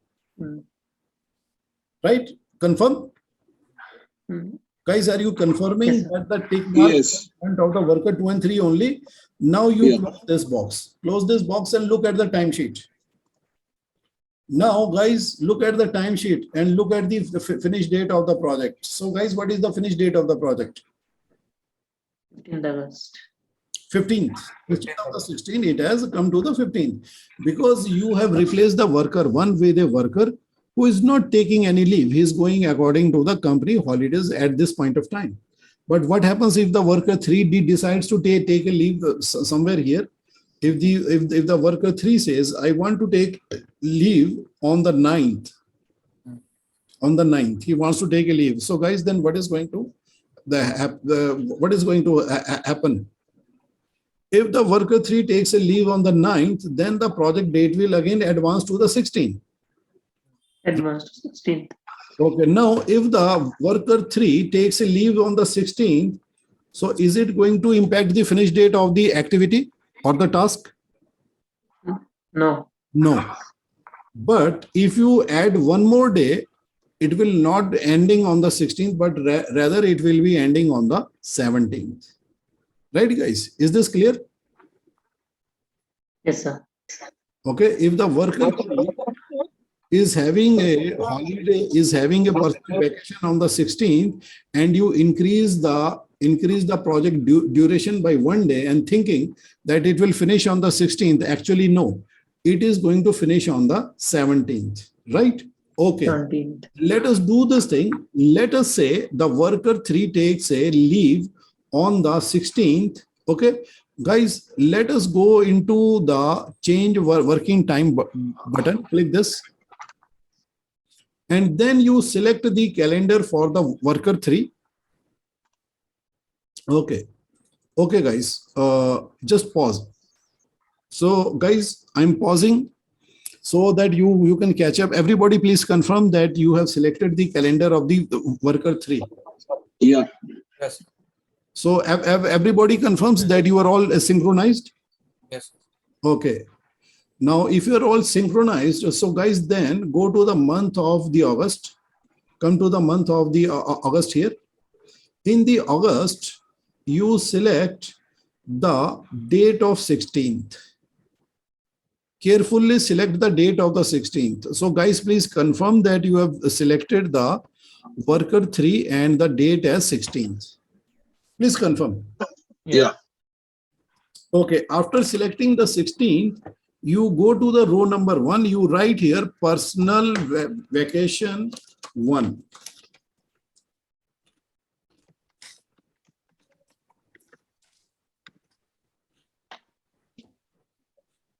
And press enter.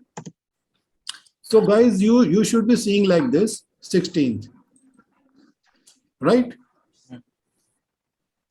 So is this thing clear? Yes. Yes. Yes, clear. Okay, after that you click on the OK.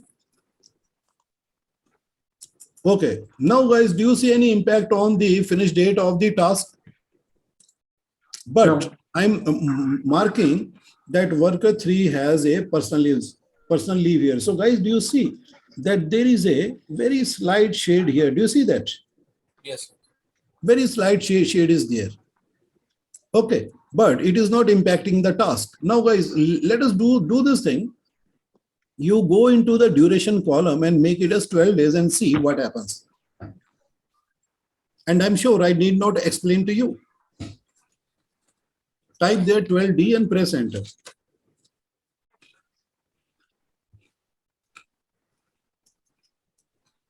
Guys, then what happened? It's shifting to 16. So that guy has not been given any task. Now, make duration as 13.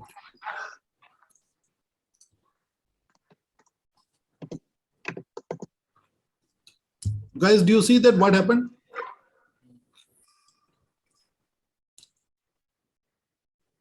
Because the holiday was taken in advance, so that is why he was not given any activity on that day. Right? Is this clear? He was not given any activity on that day, so he does not have any activity on that day, and his finish date is synchronized. It is the same as the worker 2, because the worker 2 is working till 17th and he is also working till the 17th. But the worker 3 does not have any work on the Tuesday. He is not doing any work on the Tuesday because he had already taken a leave. If the worker has already taken a leave, he will not be assigned any task. Okay, is this clear? Yes, sir. Yes. But the finish date will remain same for both the workers.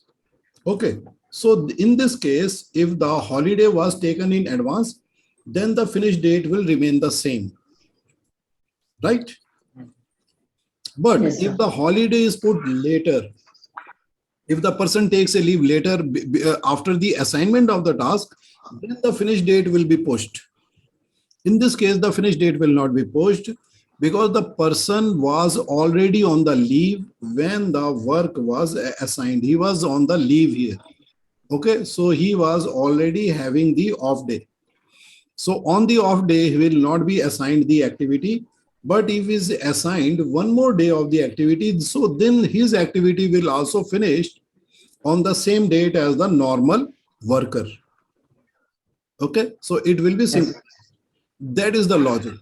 But if the activity has been pre-assigned and after the assignment of the activity, then you assign the leave, then the activity date will be pushed. Right? Right or wrong, guys? Yes. Right. Now, let us do this thing. Let's say that the worker 3, now he takes a leave on the 10th. On the 10th of the August. Then what happens? Then his finish date will be pushed by 1 day, right? Yes. Now, let's see the impact. Now, you go to the change of the working time and you select the calendar of the worker 3 and you go to the row number 2. Please come to the row number 2 and then you select the month of the August and you select the 10th. Select the 10th. Okay, now you write here personal vacation 2 and press enter. So the 10th will be assigned as the holiday. I mean the personal off day. Okay, holiday means for the entire company. Personal off means that it is assigned to one person.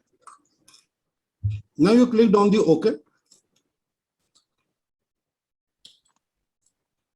Now guys, when you give him the personal off after the activity, do you see the 1 day is extended for him?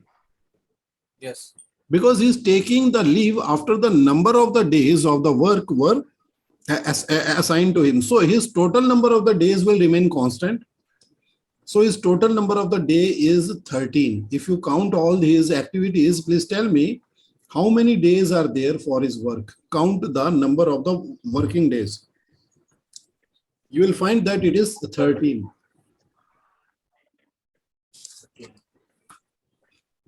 Okay, now guys, please count the number of the working days for the worker 2.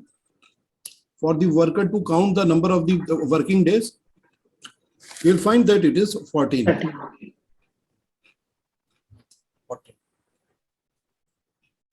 14 guys.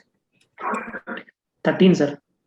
2, then Worker 12 2. and 13 actually. Then- Worker Yeah. 3, 12. Last two it is blank.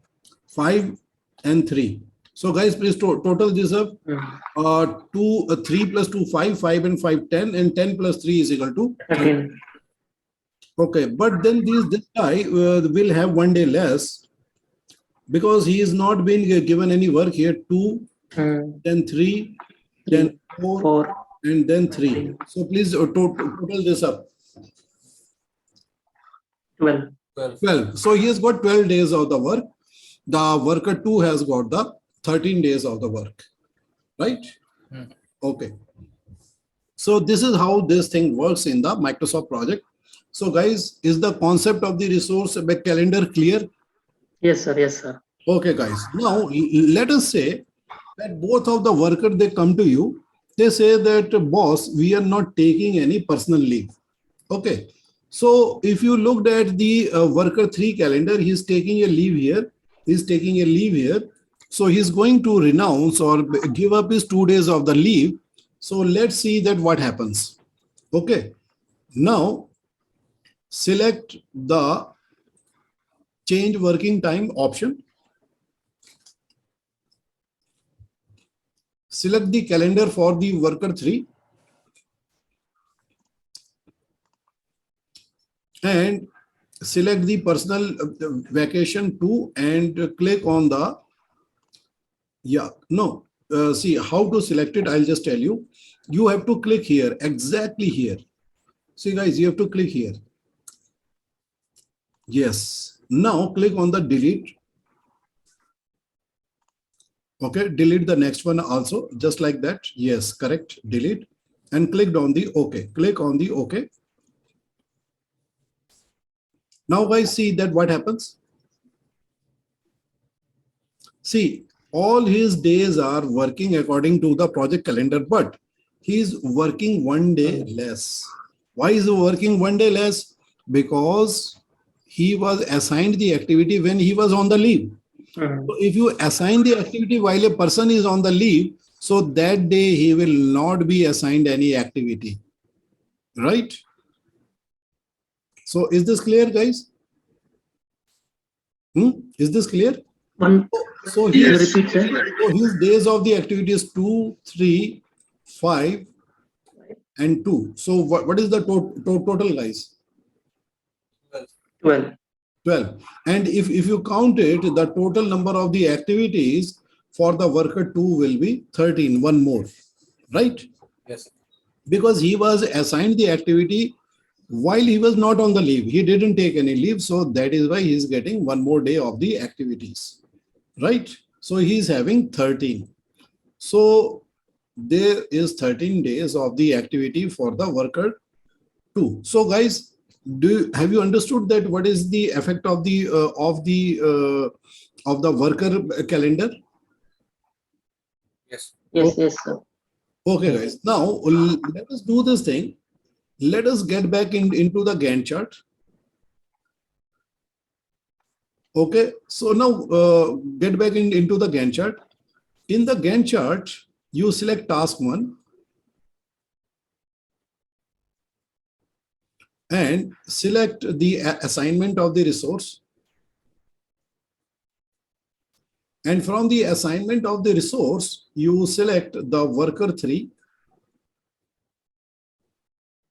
and click on the remove button. Click on the remove button. Okay. After that, click on the close button. Okay, guys. So we will see that what is the impact of the task calendar. Okay. Now, guys, on the worker 2 calendar, we will put 1 day of the leave back again. So right now, what is the finish date of the project? It is 17. So if he takes 1 day leave somewhere here, so it will be 18. Right, guys? Okay. Now go to the change of the working time and select the calendar of the worker 2. Worker 2 and scroll to the August month. Okay, in the month of the August, you select date 4. Here. And you write personal of 1. Okay, personal of number 1 and press enter. Press enter. Correct. So guys, he is going to take a personal off on the 4th of the August. Okay, I'm pausing here so that you can catch up.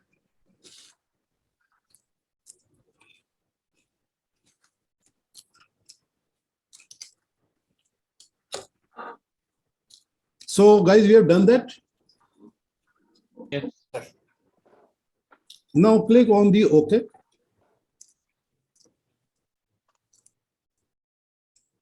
Okay, so once you have done that, you will see that the finish date has increased by 1 to the 18th. Okay, now guys, let us do this thing. Let us click on this button. This is called the task usage button. Click on this button. So this is showing you the timesheet of the task. So guys, do you see the timesheet like this? So in the timesheet, you are saying non-working days, right? So guys, please tell me how many non-working days are intersecting this task? How many non-working days are intersecting here? 5. 5. Okay, now I'm going to teach you about the task calendar, which is the third type. Task calendar. Now, what is the task calendar? Let me explain to you. Suppose your boss says that, guys, this task when started should not be stopped. So, this is the process. And if you stop it in between, it is going to choke the equipment or something like this. So it means that he wants a calendar in which all the days are working. It should not be stopped. It means that these 5 days will not be applicable. So these 5 days will also be the working days. So those days will be like this. So they will be represented like this. They will be also work days. Okay. Okay, guys. Now, what is the current finish date? So let's have a look. So if 18, okay. So guys, if these 5 days are also working, then what will be the finish date? The finish date will be 13 because it will continue. Yes. So this activity, if there is no exception, so this will finish within the 13 days time limit only. Okay.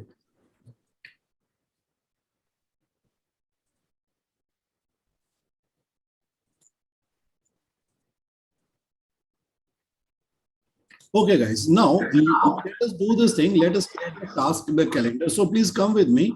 Click on the change of working time option. So we will create a task in the calendar which will have 6 working days. So guys, do you see the button here? Create new calendar.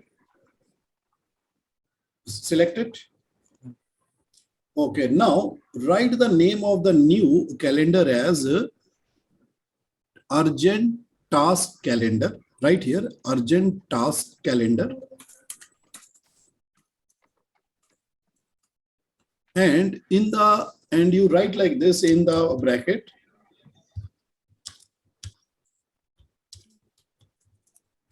Okay, this is just a label. Okay, so that we understand what kind of a calendar we are creating and what is the structure of the calendar inside.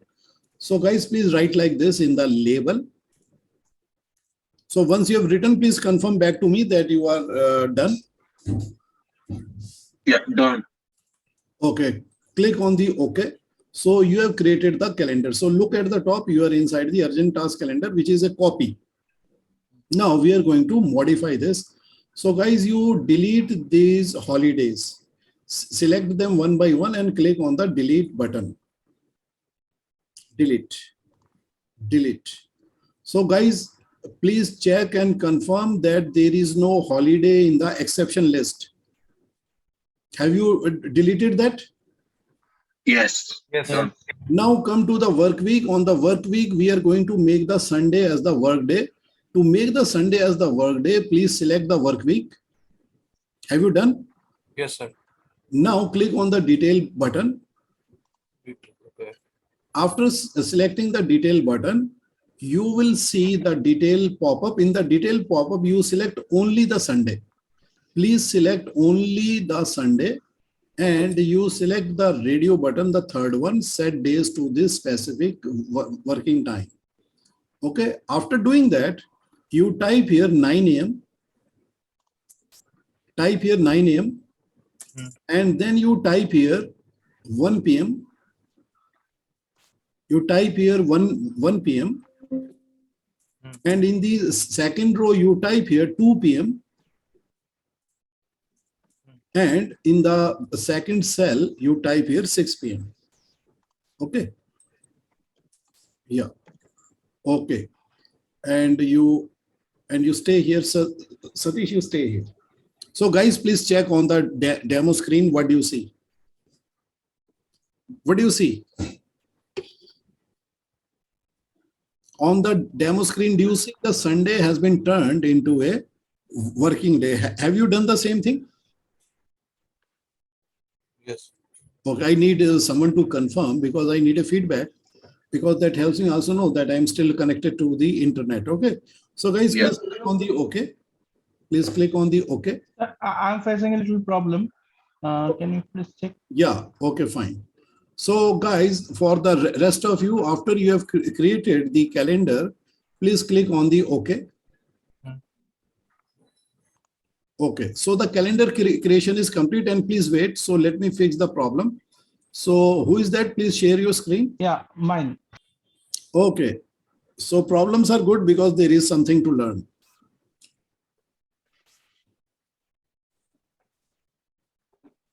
So just give me the remote control. Yeah. No, you are not facing any problem at all. You are absolutely fine. Just wait. Now you place your cursor here and you type here 1 p.m. Type here 1 p.m. without any space. Okay. And press enter. And you go to the second row and type here 2 p.m.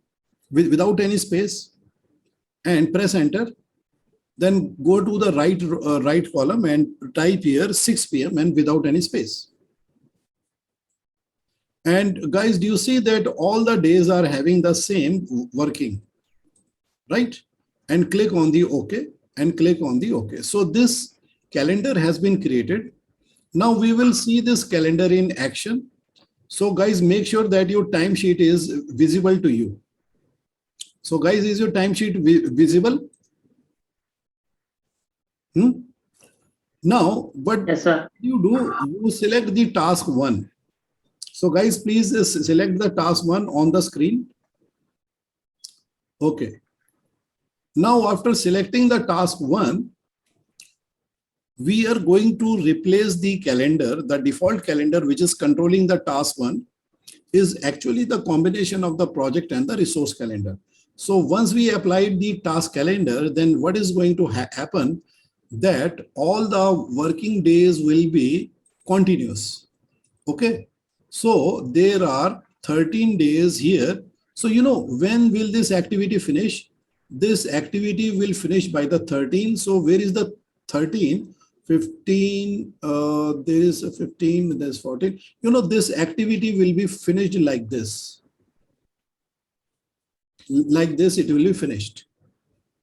Okay. And all these days will be filled with 8. All the off days will be cancelled. Right, guys? Okay. Let's see that how it is going to happen. So first of all, I'm going to write which day is the 13th. This is the 13th. So all days from here to here, they will become continuously working day. Okay. All days up to here. Right, guys? Is it clear? Okay. Now, what do? That after selecting task 1, you right click on the task 1. So guys, please right click on the task 1. In the after right clicking on the task 1, you can see there is a drop down menu in which there is an option called information. Okay, guys, you are here in the information. Yeah. Okay. After you have clicked on the information, click it. So you will come to a information box, task information, and in the task information box, you select the advanced tab. Okay, I'm pausing here for a moment. Everybody, please confirm to me. Saurabh, Yes, sir. Satish. Yes, sir. So guys, you are here in the advanced. Yes. Very good. Now you will see that there is an option which says calendar, but it says none. Actually, it is not done, but actually it is the project calendar which is controlling this task. Now, if you select here the task calendar here, you urgent task calendar you select. And after this, you will select this checkbox. Guys, do you see this checkbox which says scheduling ignores resource calendar? Select the checkbox. Now, why are we doing the selection of the checkbox? So that the effect of the task is not combined with the resource calendar. So what we are saying that please bypass and ignore the resource calendar, only do the scheduling according to the task calendar.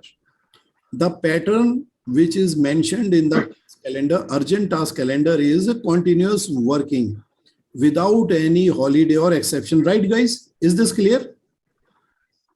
Yes, sir. And then we are also telling, please do not combine this calendar with any other calendar from the resource. Use this calendar only.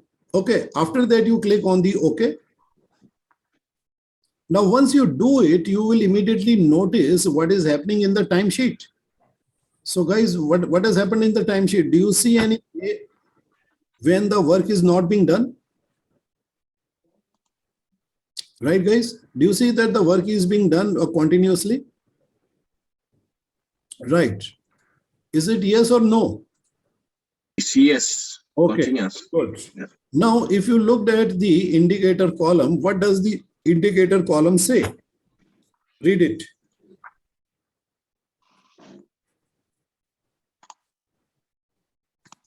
Sir, I am facing a problem. This timesheet No, is. just wait. Anik, please read this. Guys, when I'm asking you to read something, please read it. Because you are not reading it, actually, you are memorizing it.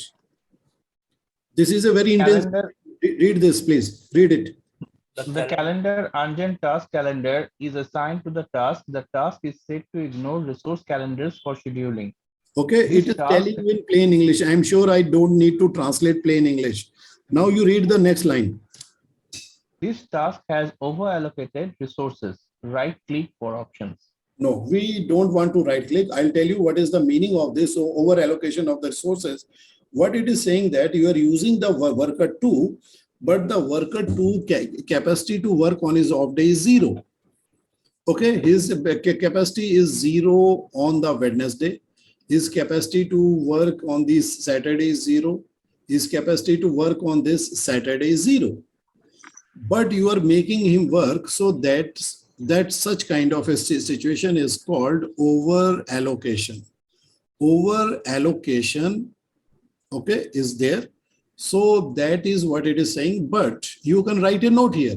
So guys, now I'm going to tell you that how to write a note in the Microsoft project. Okay, guys. First of all, you select the task 1. So guys, please select the task 1 and right click. And you select the notes. Okay, there is a notes option at the bottom. In the notes option, you write here, the substitute resource will work. The substitute resource will work on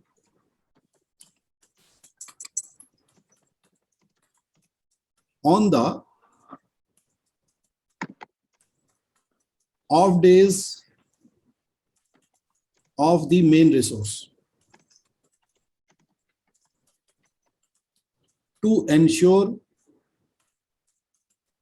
continuous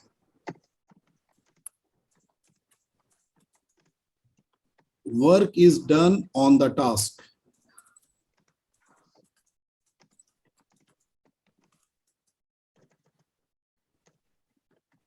Full stop. Now you write here, the main resource will ensure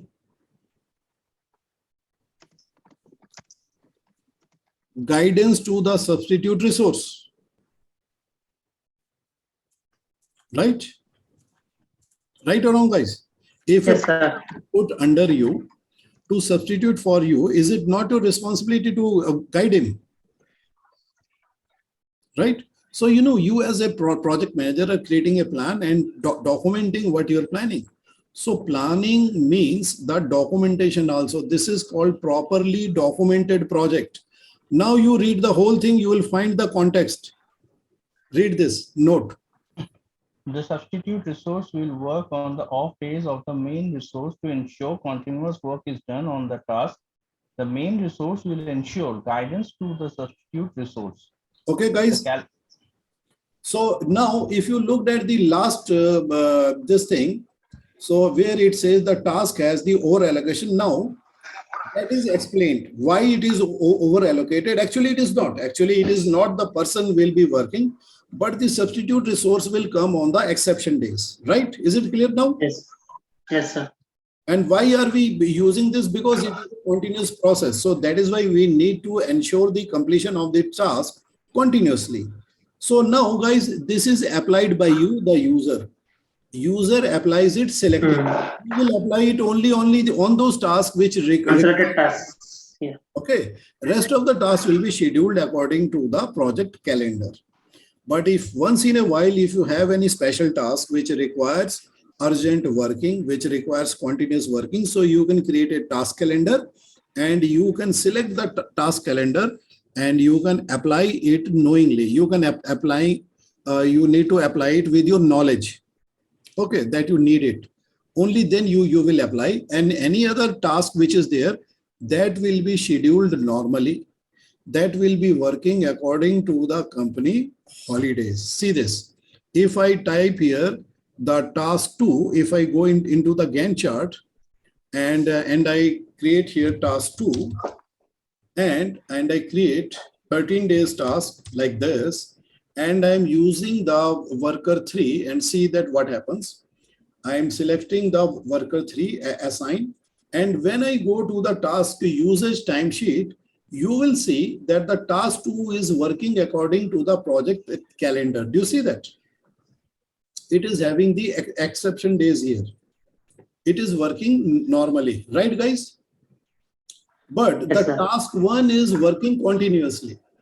Okay, because the task 1 is being controlled by the task calendar, whereas the task 2 is being controlled by the project calendar. Is it clear now? Concept?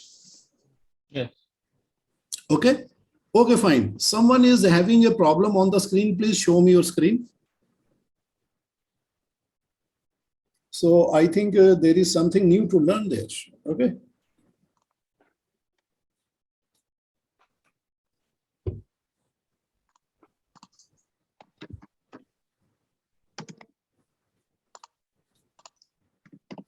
So my task sheet is not coming right now. So who is having the problem? Please show me your screen quickly. So guys, we have to move quickly. Okay, please tell me what is the problem.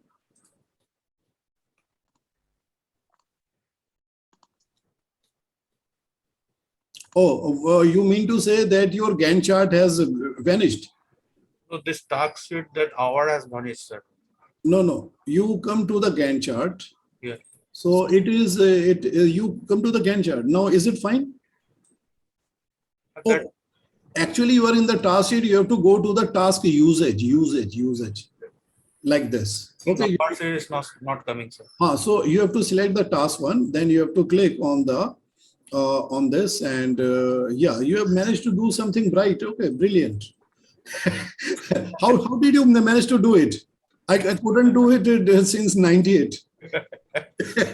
Okay, so guys, let's see if you have assigned the resource or not. If you have assigned a resource, only then a timesheet will be created. Actually, you did not assign a resource. Okay, you assign the resource. I think. See this. See this. See, guys, see how the timesheet is generated when you assign a person. Okay, so suppose if you remove the person, see, there will be no timesheet. So, guys, did you learn something new? Timesheet is created only when a person is assigned. Only then you need a timesheet. Otherwise, you don't need a timesheet. Because the timesheet means that what is the number of the hours to be worked by a person or a machine. See this, guys. Now the timesheet is created. Now the timesheet is gone. Now it is created because you have assigned the worker one. The timesheet will be created only when you are assigning a worker. You can format the timesheet like this and you can see maximum number of the days here. Now, guys, do you see that you are having a continuous work here? Do you see that? Why the continuous work is here? The continuous work is being done because of the calendar, which is the task calendar. The task calendar does not have any off day. That is why this calendar is continuously creating a timesheet. So you can assign any resource, but even if you assign the resource calendar will be bypassed. Okay. Now, if you create another task like this, if you create a task 2, so you write here task 2 and you assign the worker 2. Just write here task 2. Yes. And you make it 14 days. 14 days. Good. There is something to learn always. No, just 14 days, D is enough. If you just type D, that is enough. Yeah, press enter. Now you select the task 2 once again and go to the resource assignment button and you assign the worker 2. Select it. Okay. Yeah, select the worker 2 and click on the assign. Okay, after clicking the assignment, okay, so then what you do, close this box, close this box, close it, close this box. Yeah, and then you go to the task usage, go to the task usage view. Now I'm sure you understand what is happening. If you looked at the task 1 is working continuously, whereas the task 2 is working with exception days. Do you see the exception days here? Yes, sir. These are the non-work days which are assigned in the calendar. So it is working according to the project calendar, whereas the task 1 is working according to the task calendar. So task calendar is applied selectively. Only when you need it, you should apply. Otherwise, all the tasks in the project should be controlled by the project calendar. So when you apply the resource calendar plus the project calendar will have the impact. Okay. So the finish date will be a combination coming from the project calendar and resource calendar. Is that right, guys? And, Yes. and guys, let me tell you one more thing again. Let me repeat this thing. So don't be confused. The timesheet will be created only if you apply the resource. If you remove the resource from any, if you remove the resource, okay, if you remove the resource from the task, the timesheet will not be generated. The timesheet will be also removed. See this. You see any timesheet here? No. Timesheet is created only when you assign a man or a machine. Either you assign a man or either you assign a machine, because the timesheet is called timetable. Guys, do you remember you used to have the timetable in the school? Right. Yes, sir. You had the timetable so that you could know on which days, which time of the day you are going to study which subject. And I'm sure, Subject. I believe that you guys used to remember that select different kind of books on the different days. Yes, Right? yes. In your bag. Monday maybe Yeah. starting with social, and the other day will be starting with Yes. Telugu. So, you know, every day there was a different combination of the subjects which was taught, and that was according to the time sheet.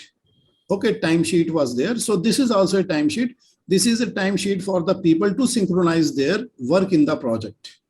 Okay, this is the timesheet prepared by Microsoft project. Then the actual work will be put into the actual timesheet so that you can compare that where the variance is. Right, guys? It makes sense now. Yes, sir. Okay, so I this. would like to interrupt you here, sir. Yes, please tell me what is the question. Yeah, when we over allocate resources, sometimes there will be workers working on non-working days. There we pay Yes. more than the normal pays. Yeah. So I think you will be explaining in the next classes. It's Yeah. We have to reach the resource. about this costing. Yeah, that's a good Yes. question, guys. Please note, guys, if you have any question in mind, please write on a sheet of paper and please note when to ask this question. I'm telling you to ask this question when it touches the topic of the resource. See, topic of the resource will come very briefly because sometimes people think that the complex, it is a very complex thing in Microsoft project. It is not a complex Yeah. thing. The scheduling is the most complex thing in any project management software. So I think that best is here. He can understand how much time I spent there. Then when we went into the resource, it didn't take much time. Right, guys? Yes. Best. Is that correct? Yeah, that's true. Okay, fine. So we want to make sure that we understand the schedule part in the Microsoft project very well. And when we reach the resource part, it will be very easy. The calculation of the cost of the project will be a breeze. Okay, guys. Okay, guys. Now I'm pausing here. Please tell me if you have any question. Then we will go to the next lesson. So, guys, the working and non-working concept is clear. Yes, sir. Yes, it is clear. Non-working. We need some exercise. We need some practice so that No, practice will we come. can Practice will also come tomorrow. Yeah, First of all, come. the concept is Yes. clear. See, what are the non-work days? Non-work days, your weekend like Sundays. Non-work days is the one of a kind holiday. Non-work days is a recurrence pattern like second Saturday, Saturday. Yes. fourth Saturday, or the last Saturday. So one non-work which is applicable on the entire company, it is kept in the project calendar. The non-work, which is the personal non-work of a resource, is kept in the resource calendar. Is this clear? Yes, sir. And the amount of the work done in a task is the result of the project calendar plus the resource calendar. If you are applying the resource, then any working or non-working day which is included in the resource calendar will have an impact on the finish date of the task. Right, guys? Is this thing clear? Yes. Yeah, it's clear. Okay. Now, guys, we are going to learn about. Yeah. Tell me. Tell me your question.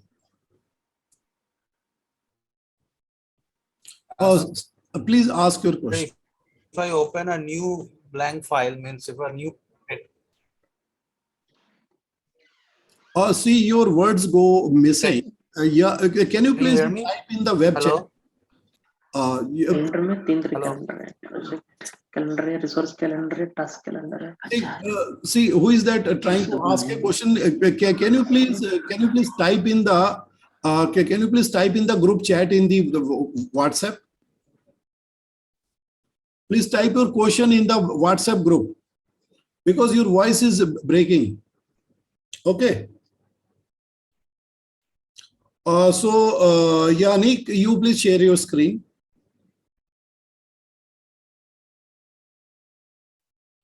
Please share your screen, Anik. Please share your screen. Okay, fine. Now you share the Microsoft project. So, guys, I'll be back in a moment. Okay.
Okay, guys, I'm back.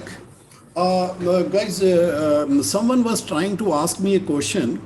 So please try again to say your question so that I can hear it. Please ask. Sort of here, Ah, sir. yes, good. Sir, I was asking for the calendar when I do some at the holidays.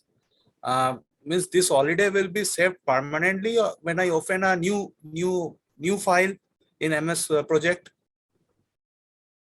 Good question. or I have to create again. Yes, guys, good question, very good question. See, guys, have you listened to his question? Have you understood? So he's asking that when I have created painstakingly a calendar in one file, will this calendar be taken into another new file when I create a new file? Yes, sir, correct. And if I want to take this calendar into the new file, then what do I do? Yes. Right? Yes, correct. That is a very important question. That is a very good question. Now, let me tell you guys, whatever you are doing in the file one, so you treat your file one as a template, right? Okay, now just watch this thing. How do I create the lesson number 2? So let me read what is the name of the lesson number 2 from my whiteboard file. So Anik, do one thing. You open the document folder. Go to the document folder and you open the Word file. MSP notes, yeah, Word file, docx. Okay, so let us look what is the rule number 2. Rule number 2, schedule is adjusted by critical path. Okay, fine. So guys, just watch me what I'm going to do. So Anik, yeah, now you click on the Microsoft project, you go to the Microsoft project. In the Microsoft project, you click on the file and then you click on the option save as. Save as. Click on the option say save as and then click here on this folder in which you are already working. Now, what you need to do, you need to change the name. So you change the name as like this, lesson 2 underscore, and you write here critical path. Okay, then you complete the word critical path. Critical underscore path. No, don't put space. I'm telling you a best practice. Okay, because why I'm asking you to put the underscore when you are transferring file, maybe in the future, if you're transferring file from the window to the Linux, you know, this underscore will save a lot of trouble. Okay, because some systems, they don't take the space kindly, so they can create a problem with the file name. So click on the save. So sort of that answers your question. Whenever you have done a lot of hard work on the first file, make a copy and create the next lesson. Okay, so you write the lesson name here as critical path and you delete the data from the previous file. Only the data, not the settings will not be deleted. Okay. The settings will be kept, right? Okay. Settings will be retained. The calendar, formatting of the project, summary, task summary, everything will be retained. The holidays will be retained. Everything will be retained. Okay, sir. That is the benefit. But if you're creating a new file, a blank, yeah, that will be from scratch. If you need an absolutely brand new project in which everything else is different, then you should start with a blank file. But if you are going to use only the same kind of the template in the next project, so guys, what do? You take a copy, delete the activities, delete the resources, and you start afresh if you want to retain the calendar and the formatting. So guys, as you can see, the holidays which are there in the project calendar, they are being retained. You see that? Yes, sir. But this is your lesson 2. Lesson 2 is the critical path. Now guys, just do this thing to understand the critical path. Now in this lesson, we do not need the time part because the time part is over. Now what we need is a short date and time format. So guys, let us first of all change the time format. So guys, please go into the file. and you select options here. And from the options, you select the date format here. The date format, you select the date format, which is the compact date format. Okay, guys, please have a look at the demo screen and you select this date format, which looks like this. Okay, in which the month name is written as alphabets.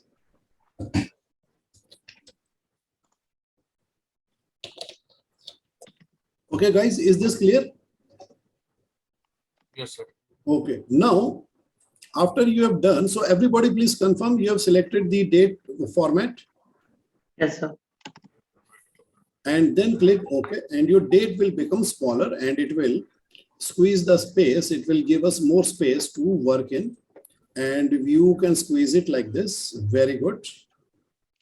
Absolutely nice. Okay, yeah.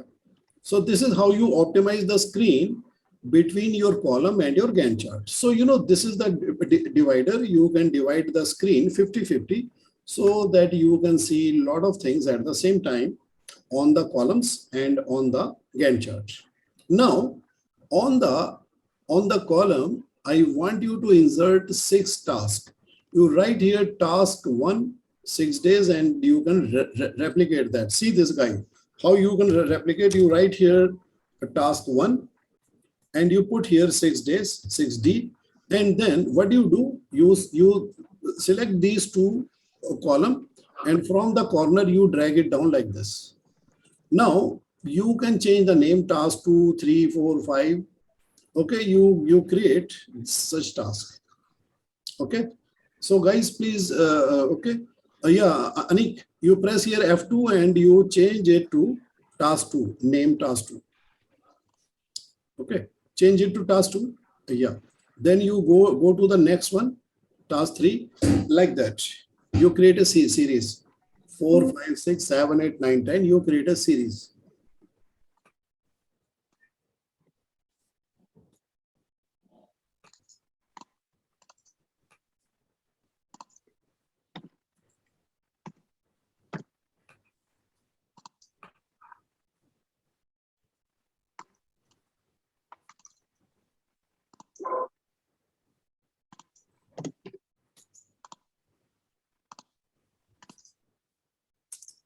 Yeah, you press F2 and you create it.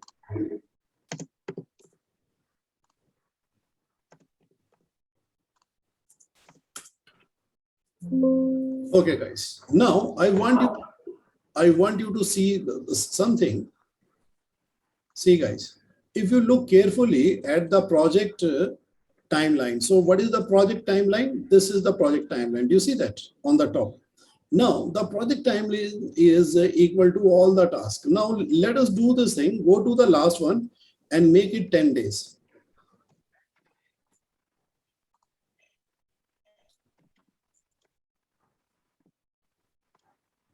Now, guys, what do you see? The project timeline became equal to the longer task, right? Yes, sir. Okay. Now you go to say task number 4 and make it as 12. Make this as 12. Task 4, make this as 12. Now, guys, what do you see? So the project timeline has become equal to the longer task, right? So, you know, this is basically the finish date of the project is coming from the task, which is the longest. Okay. And rest of the activities, they have some sort of a gap. And you know how the gap is represented traditionally. So traditionally, what the project manager will do, they will draw a black line like this. Do you see this black line, guys? Yes. So black line represented the gap. Okay. Now, what is the count of the gaps? So you can count it like this. See, how many days of the gap? 4 plus 2. So it is having a 6 days gap from the finish date, right? So it means that on the task 1, a person can take some leave. Guys, please tell me that on the longest task, if a person takes a leave on this task, which I've ticked on this task number 4, so do you think it will delay the project if he takes a leave? Yes. Yes, it will delay the project. Yeah, it will delay the project because this task is defining the finish date. If this goes ahead, the activity line will go ahead. Now, if on the task number 3, if a person takes 3 days leave, so is it going to delay the project? No.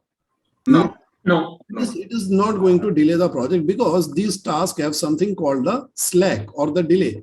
Now, what used to happen that in the earlier times when the work used to be done manually, the project manager, after calculating the longest task, which he will call the critical path, he will take a red pen and he will mark it out with a red pen into the red color.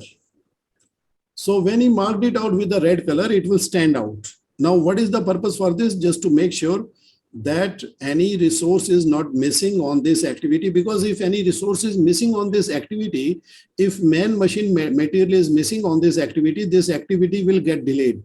Now, if the activity which is called the critical path is delayed, it will push the finish date of the project, right? If the finish date of the project is pushed from the promised date, which I have announced to the world, so I would look like a bad project manager. I would look like as if I'm not keeping my promise. Okay, so the project manager will take special care of the critical path, and the critical path is not only because of one task. The critical path is sometimes due to the joining of two tasks also. Now, guys, just do this thing. Now you select these two tasks, task 1 and 2. Task 1 and 2, you select them. And guys, you will see that there is a button here on the top, which is a chain link button. I'm sure you can find it.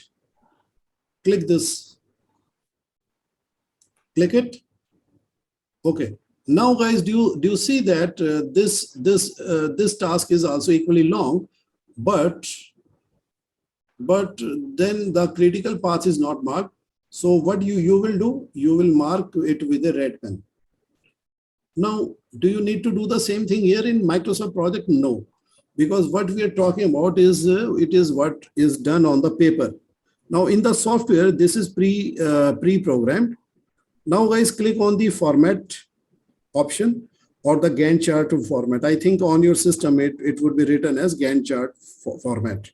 Yes, sir. Okay. Now, in the Gantt chart format, you will see there are two check boxes. One is the critical task, so select it. And another is the slack, select it. Now, guys, slack means the distance or the gap from the finish date. Buffer. This buffer, what you call buffer? No, buffer is put by you. I'll tell you what is the buffer. Buffer is called the reserve. The reserve is calculated by the project manager and is applied consciously, deliberately. This is not a deliberation created by you. This is not a buffer. Buffer is put by you. This is not a buffer, but it is a natural occurrence, because one task is short, so it has the slack, and one task is the longest, so it has no slack. Okay. Yes. So it is not done by you. Okay. The buffer is done by you. I'll tell you that what is the reason for the buffer. We need the buffer for as a safety margin. Suppose if I need a task to be completed in 10,000 rupees, I will put the cost as 10,200. So what is this 10,200? The 200 rupees is the buffer. I will say I'm putting 200 as the buffer as a safety margin, so that the task can be budgeted and completed in 10,200. But this 200 will be used only when it is required. Okay, so it is the buffer which is calculated by you, by your knowledge and by your experience, by your expert judgment, and then you put it. So similarly, you can put a buffer for the duration. Suppose if the task is planned for 6 days, you can add 1 day as the buffer and make the duration column as 7. That is the buffer.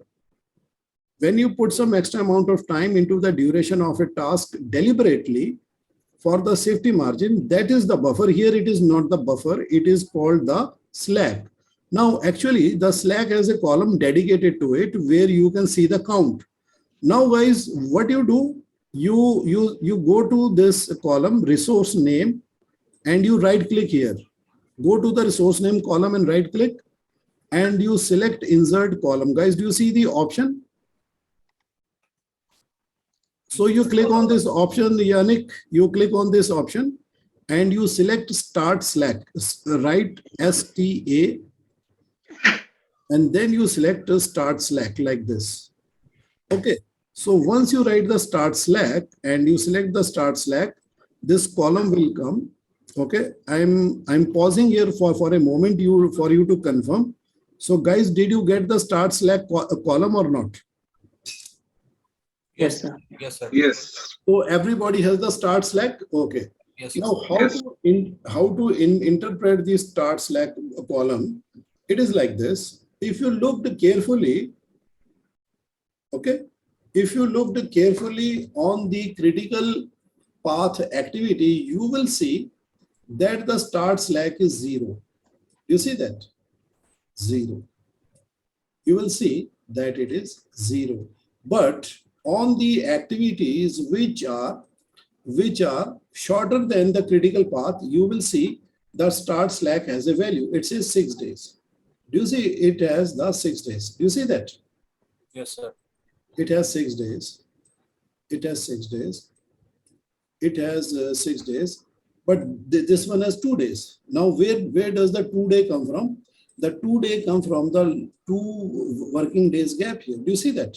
Yes, yes. Now, where does the 6 day come from? 4 days come from here and 2 days come from here. So it is 4 plus 2. But the non-work days is not counted into the Slack. Non-work days is not counted. So guys, these days are not counted, which I marked with the cross.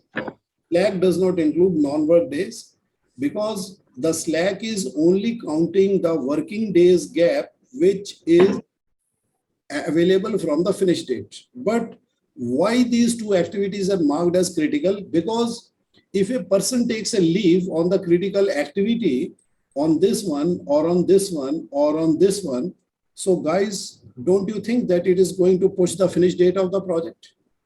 Yes, it will push. Okay. Now, if a person is working on the task 9, so how many maximum days of the leave that a person can be given? 2. 2 days. 2. You can give him 2 days if the person is good.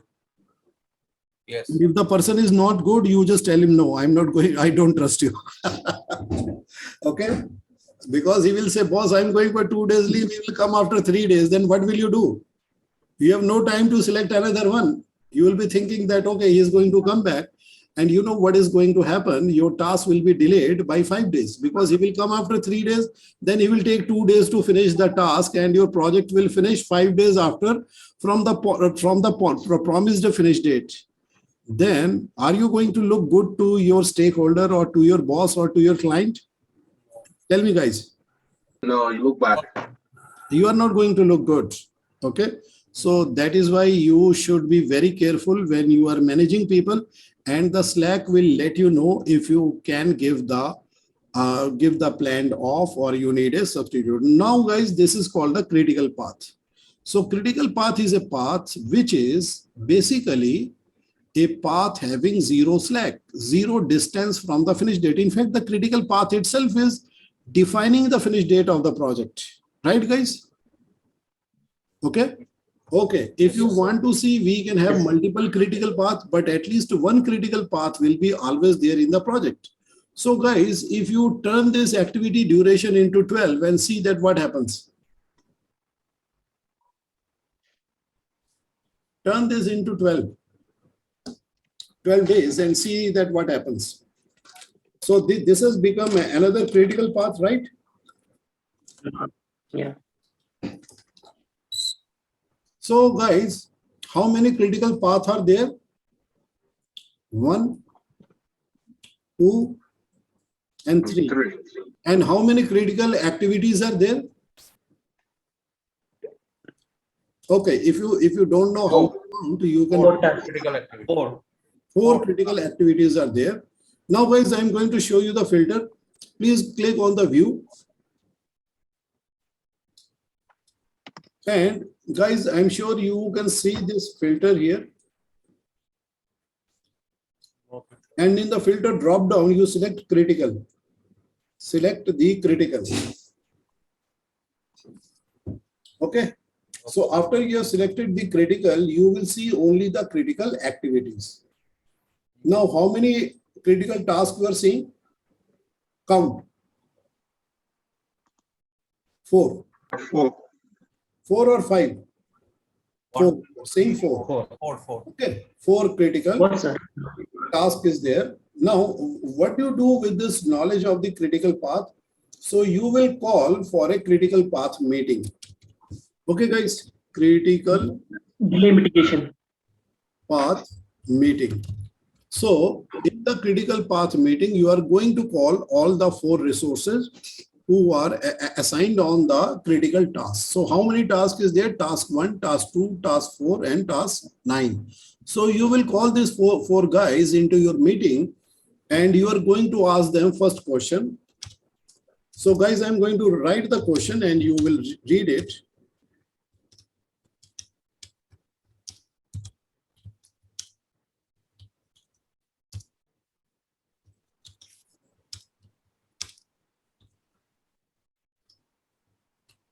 So guys, please read what is written here in the question 1. Are you planning to take a leave during your task? So guys, what happens if he says no, it is not a problem. What if he says yes, then it's a problem, no? Yeah. Because if he's taking a leave, then what will happen? The finish date, which is committed, is going to extend. Now, so if he says yes, so you can try to negotiate with him. You can say, can you take the leave after your task is completed? Because then it's not a problem. Right, guys? Is it clear? But he says, no, I'm going to get married and I need to take a leave right here. Here he wants to take a leave. So then what you need to do? So you need to find a resource which is going to stand in for him while he is on the leave. Right? So what if he says yes? So here is your we can say your mitigation plan.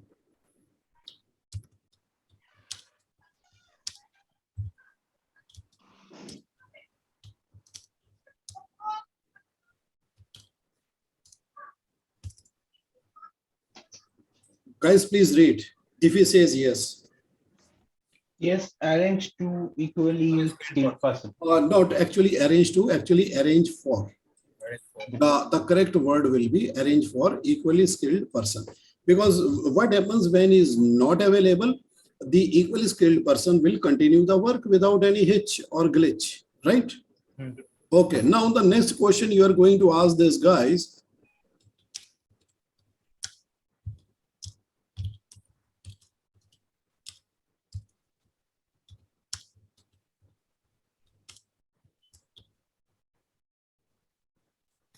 So you ask them this question, is there any machine that can fail during your task?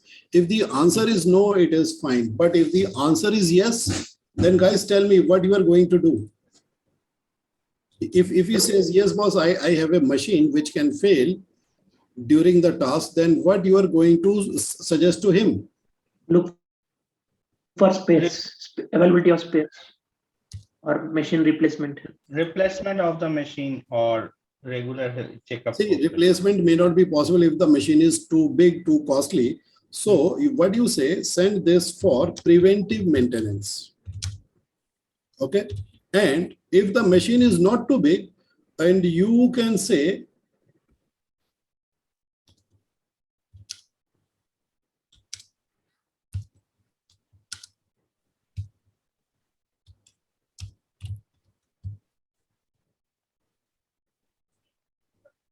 okay, guys, see, Send this to preventive maintenance and arrange and machine. Okay. either you send this for preventive maintenance or you can do both. Send this for preventive maintenance, also arrange for a standby machine.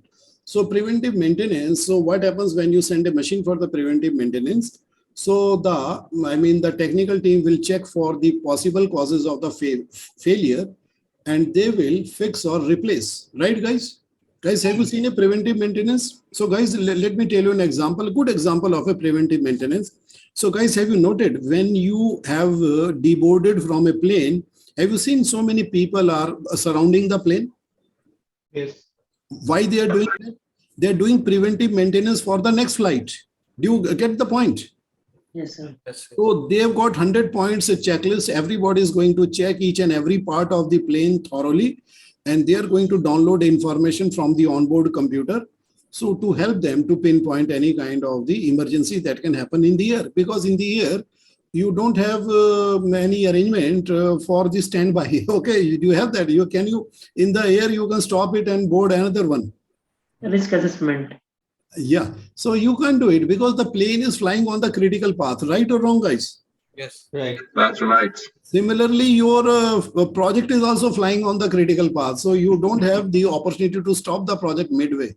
You don't have that luxury. So you have to make sure that if the man is there, the machine should be also there and working. Now comes the third M, which is the material. Okay, man, machine, material. Now we come to the material. Now, what is the material question?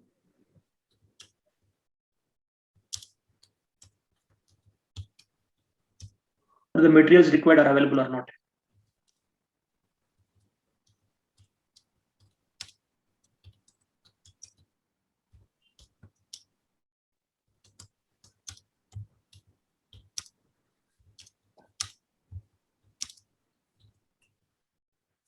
So guys, please read the question. What did I write? Is there any possibility of material availability getting stopped in the middle of the task? See guys, the car is there, driver is there, but the fuel is not there. So can you drive the car? No. No, it means that the material is also required for getting the work done. Now, if he says yes, so you know what should be your answer? Your answer should be like this.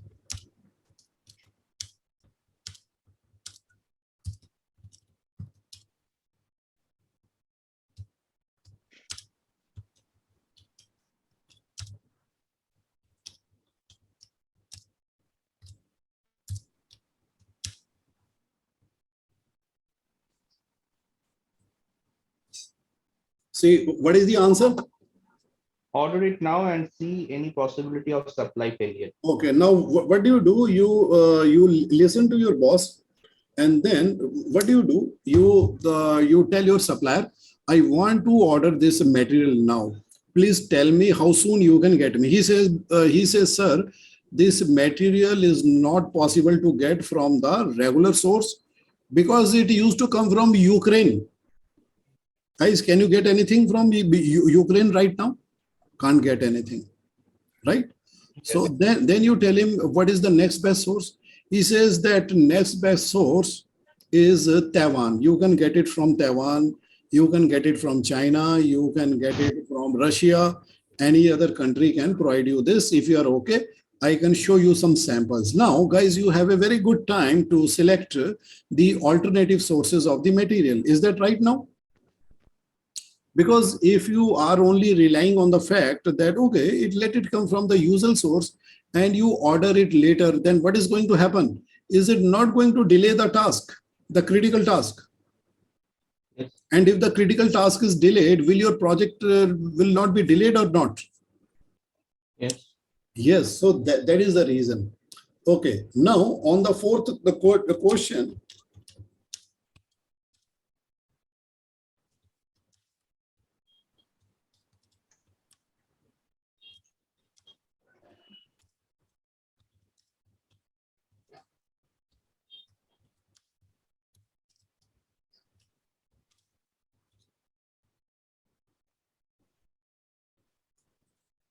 Guys, please read this.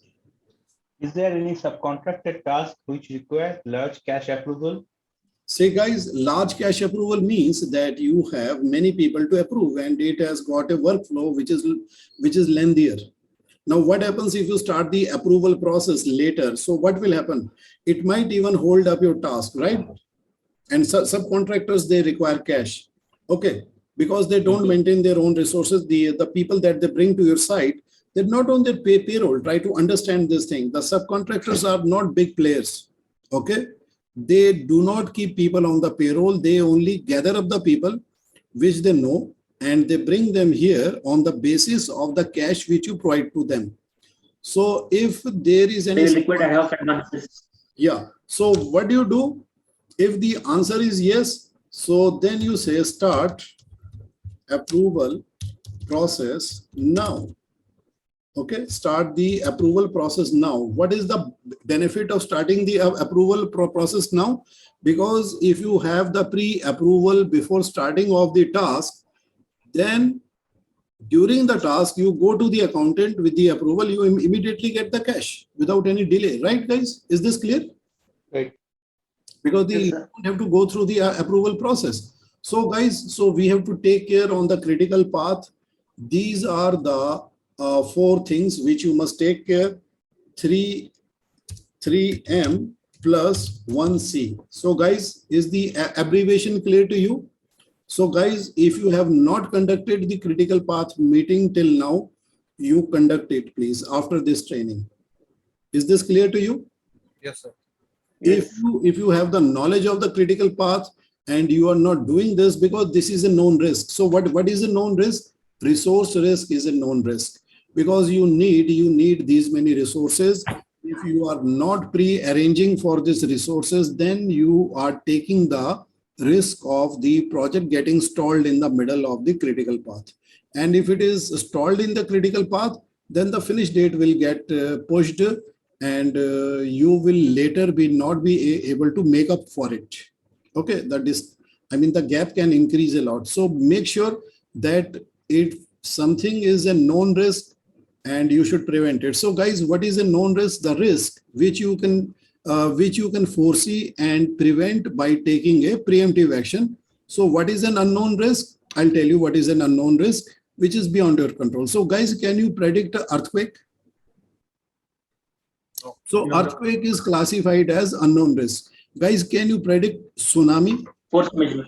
No. No. No. Force measure conditions. You can predict rainfall, but can you predict flood? No, you cannot predict flood. Okay. So earlier in many years ago, something was unknown risk, like you see cyclone. Cyclone used to be an unknown risk, but after the advent of the satellite, it has become a known risk, right? Because the weather department, using the meteorological satellites, they can spot the formation of the cyclone almost like 72 hours in advance. They can pre-warn. So guys, you must have seen in India, when we didn't have much technology, a lot of lives were lost in the coastal places, right? Yes. But after the advent of the satellite technology, our weather department is giving the warning, and they are asking the fishermen to come back, and they are asking to people from the coastal areas to go to the interior parts of the states, right? And you know, many thousands of lives have been saved, because this is a known risk. So if you know that what is the known risk, you should pre-arrange for it and you should prevent it. So known risk can be prevented. Guys, didn't you wear mask, sanitize your hand, took the vaccination? Because the corona is a known risk, right or wrong? So for the known risk, you always try to prevent. So preventive measure should be taken for the critical path. In the critical path, there are 3 known risks: man, machine, material, and cash. You should prepare for this, right or wrong? Yes, sir. Correct. So that is why we need to know the critical path, and we need to call for the critical path meeting. So how you are going to be helped by the Microsoft project? Microsoft project will automatically calculate the critical path, and it will give you the facility of the filter. After you have applied the filter, you will be seeing only the critical path, and you call these guys working on task 1, task 2, task 4, and task 9, and you ask them these 4 questions, and make sure that you are making the preventive, you are taking the preventive measure, right? So on the right side, the preventive measure is written, and it is not limited to this, but you can do something better than this, right? So do it. Okay. So guys, the concept of the critical path is clear. If you looked at the critical path says that my gap is 0 from the finish date of the project, because the critical path itself is defining the finish date. Now, guys, remove the filter. Remove the filter, and you select no filter, and you are seeing the critical and the non-critical path. And if you looked at the non-critical path, you will see slack. Do you see this slack? Yes, sir. So these lines are called slack. Now, guys, I'm going to tell you something which is called the near critical path. Near critical path. Near means which is near to the critical path, but currently not being displayed as the critical path. Okay. Okay, fine. So, guys, have you heard of the near critical path? No. You will not find it any in the project management book. It is not there in the PM book. And it is not there in Microsoft project book. It is nowhere. But near critical path is used by the seasoned project managers to safeguard their project schedule. Okay, I'll tell you. So just do this thing. Go to the task number 8 and put here 9 days. Put here 9 days into the duration. Yeah, present 9 days, 9 days, 9. Okay, now also do the same thing for the task 5. Go to the task 5 duration and also put here 9 days and press enter. Okay, guys, you would notice that the slack in these activities is just only 3 days. Do you see that? It means that these are very near to the finish date, but they are not being marked as the critical. Now, what happens, guys? It has been observed by the seasoned project managers that the activity path, which is very near to the finish date, but not technically marked as a critical path, those activities, even those activities can be delayed in the middle of the project. They can exceed the finish date of the project later. Yes. But right now they seem to be very, very safe and safe and normal. But but later on these activities, due to some technical problem, they expand in the middle of the project execution. At the planning stage, they look cool, but in the execution stage, they become hot. They become delayed and they exceed the existing finish date of the project, and they have a tendency to delay the project. So we have to identify the near critical path by putting a rule into the project that if any activities is just even 3 days within the finish date, that should be also marked as a critical path like this. So this activity you want to be marked in the red color. This activity also you want to be marked in the red color, right, guys? So that they can be also prepared as the critical path. Now we are going to change the rule in the Microsoft project so that any activity which is coming within the range of the 3 days of the finish date of the project, so that should be also marked as the critical. Now to set this rule, please go to the option file.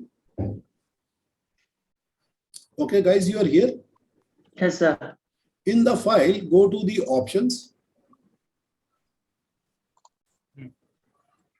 In the options, you will see the options pop up. Then you select advanced. And in the advanced, you just scroll to the bottom. Scroll to the absolute bottom. In the absolute bottom, you will find that there is a text here. Please read this text. Read this. See, don't move the screen because it is then not showing the markings in the correct place. Please read it. Tasks are critical if slack is less than or equal to 0 days. Right now, it is 0. Now, so 0 is showing if it is only touching the project boundary. Now you say, I am marking all the activities which are near 3 days of the finish date. So write here 3. No, write. I told you to write. Do not use the scroller. And after writing 3, so guys, have you written 3 here? Yes, sir. After writing the 3, you please click on the OK.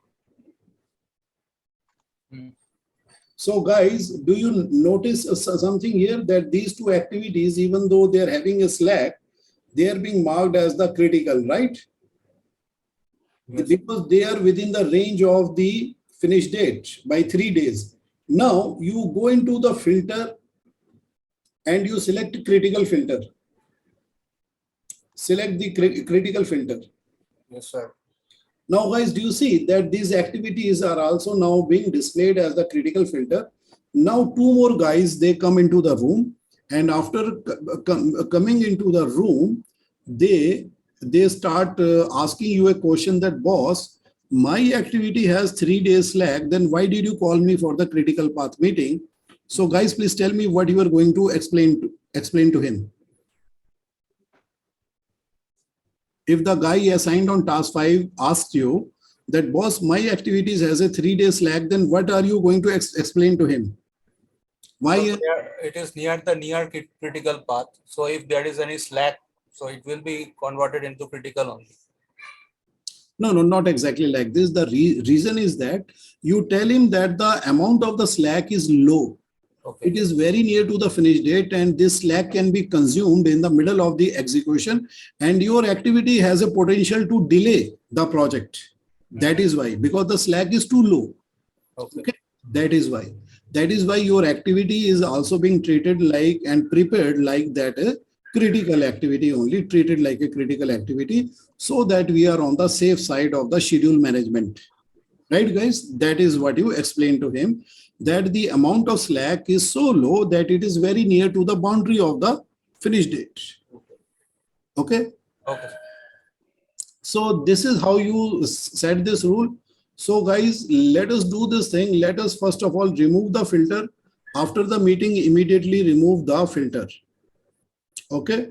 Now, let us, for the sake of the training, let us remove the rule as well. Go into the file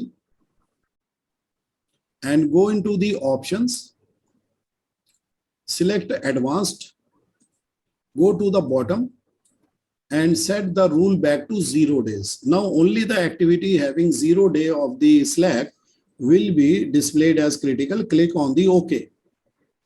Click on the OK, and once again, only the activities having the 0 day slack is being displayed as critical, but some activities which are having some slack, they are being displayed as non-critical. So guys, the non-critical part is clear and the near critical path is clear. Yes, sir. And practical utility you are going to do, you are going to call for a meeting. Yes, sir.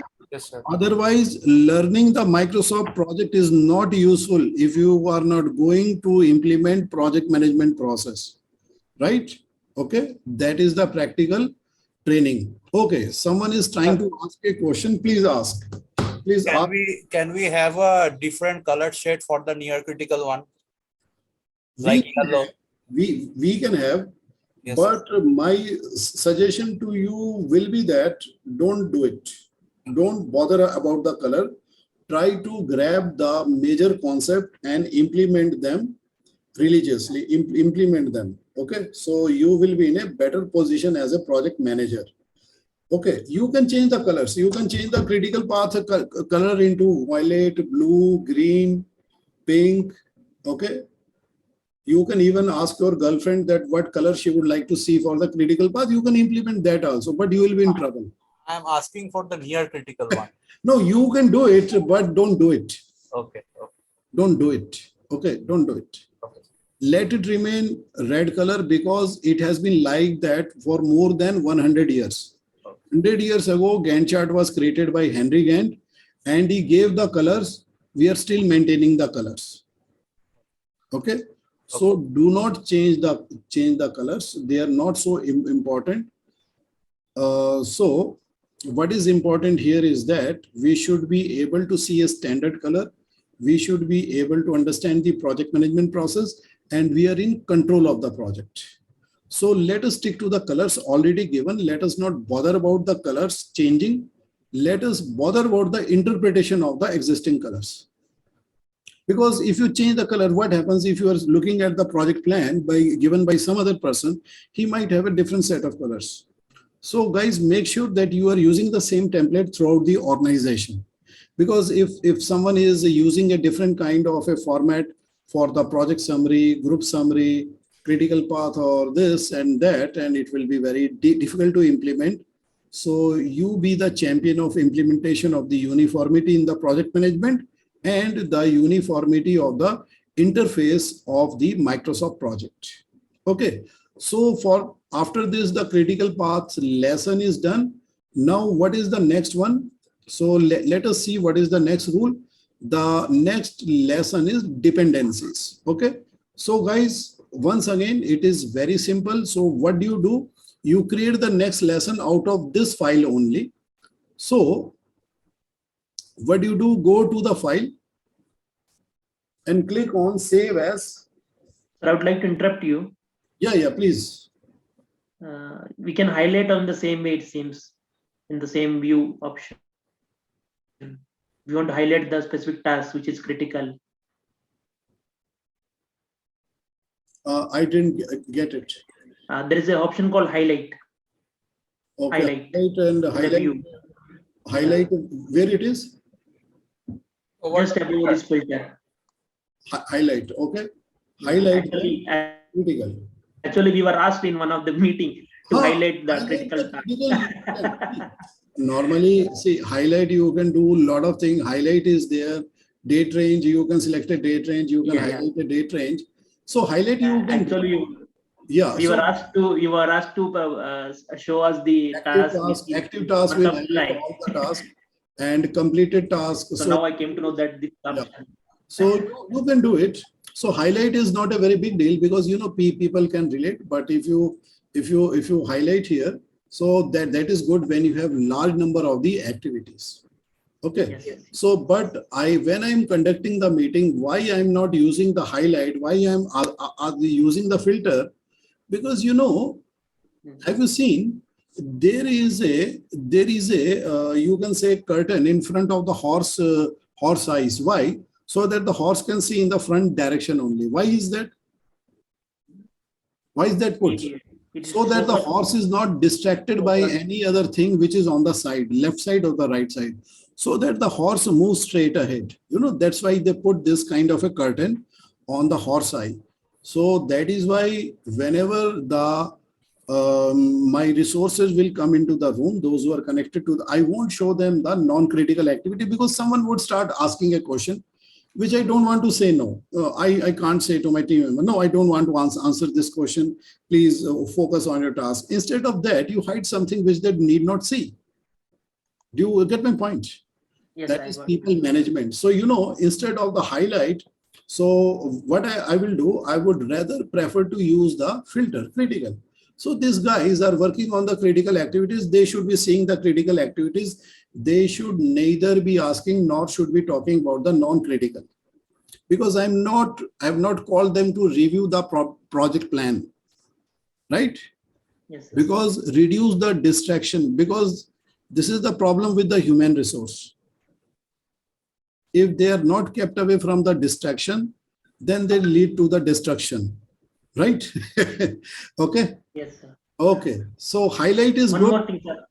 One more thing. When I make one of the durations as estimated. Yeah, estimated duration. I will just tell you. See, estimated duration is like this. If I'm not too sure about the duration, I will put a question mark. So when I put a question mark, it has no impact on the mathematical calculation, but rather it is a marker for me that I need to discuss and close it before baselining the project, because I cannot baseline a project on the basis of estimated duration, means a duration which I'm not so sure about. I have to baseline the project on the basis of the definite duration only. Okay, so it is like that. So is that clear, guys? Yes, it is clear. Then I will talk to a subject matter expert. So,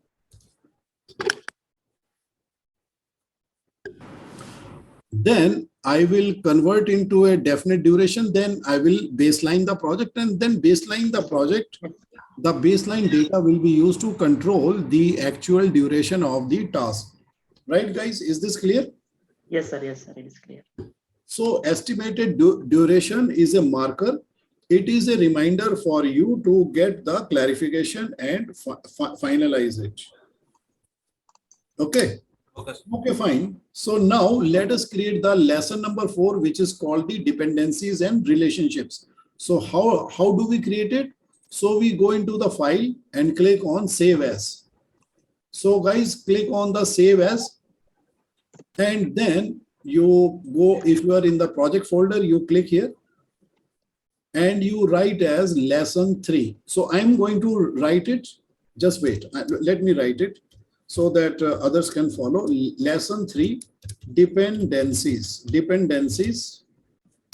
and relationships. So we are going to learn about that, what is the dependency between two activities and how is the relationship represented in the Microsoft project for the dependency which happens to be between two activities. Right, guys? Okay. Now click on the save button. If you have written the name like this, click on the save. Now, this is a copy. So what do? On the top, you write, replace the name dependencies. Okay. Then you delete all the tasks here like this. Make it blank, totally blank. So, this is the way you should be using your project files from one project to another. Always preserve the data of previous project in some knowledge base. Take a copy, sanitize it, and you use it like a template.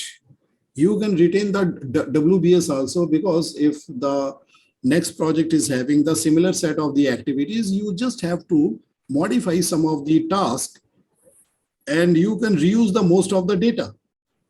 So that will be quicker and that will be more error-free. Right, guys? Dependencies and relationships. So let us do this thing. Let's take a 20 minutes break and come back. Okay. And guys, please, everybody start your recording.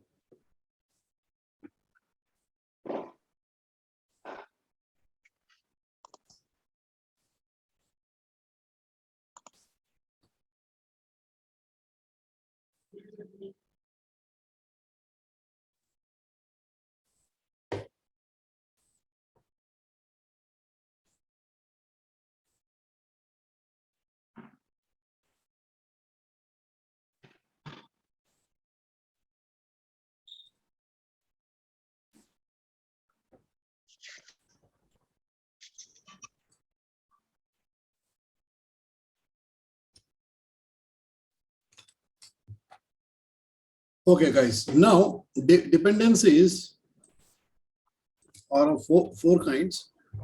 So first of all, you delete all these activities. Delete all this.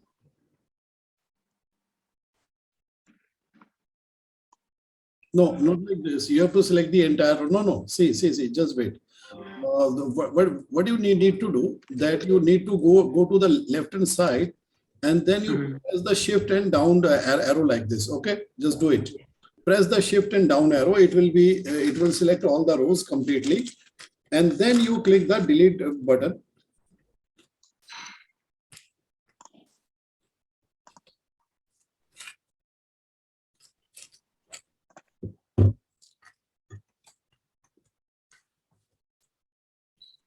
Now you write here, finish to start.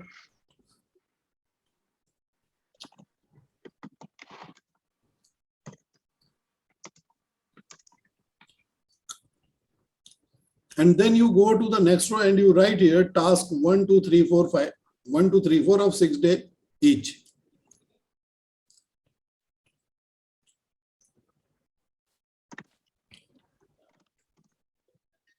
Yes, correct. Now I'm going to teach you something. Just wait. Just wait.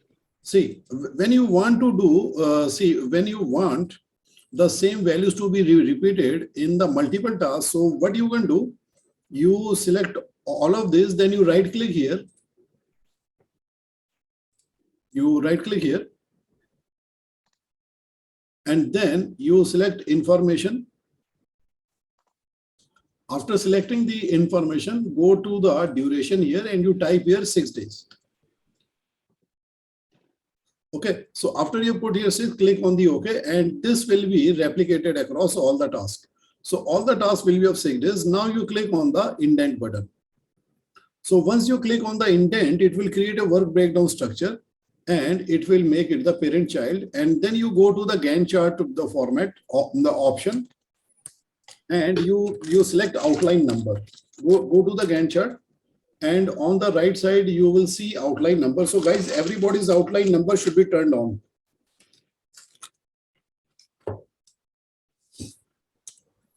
Okay. Now, this has got an extra indent. So we are going to outdent. So we are going to outdent so that we have a series of 1.2 to 1.4. Now, go to the next row here and you type here, start to start.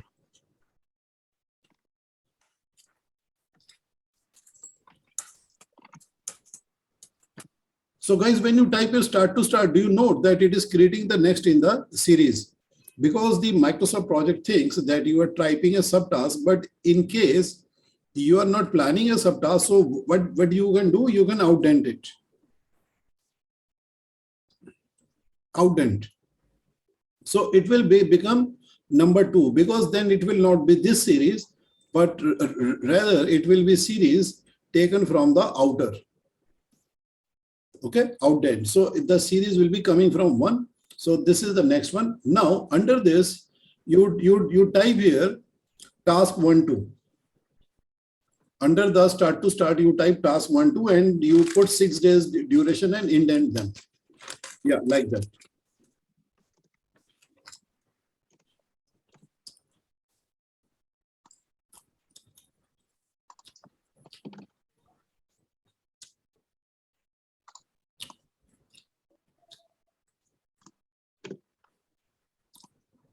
And indent.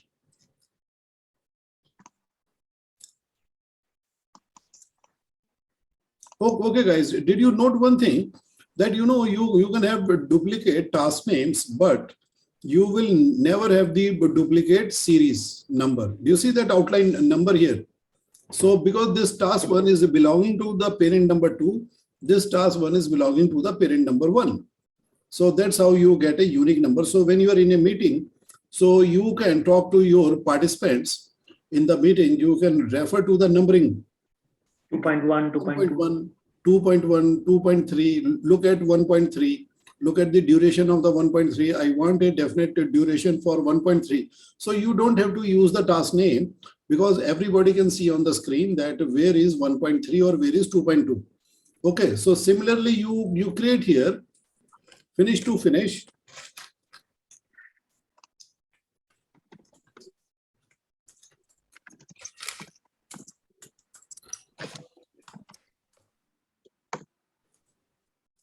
And you outdent it because it is a group, and make the F capital.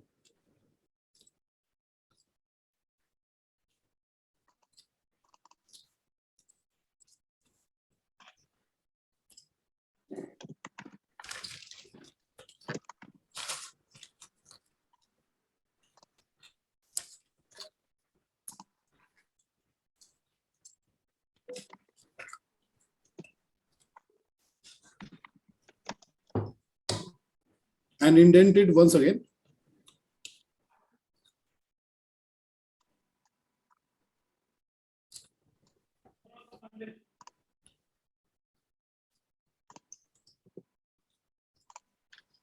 Okay, now you create the another group here. Name the group as start to finish. Start to finish.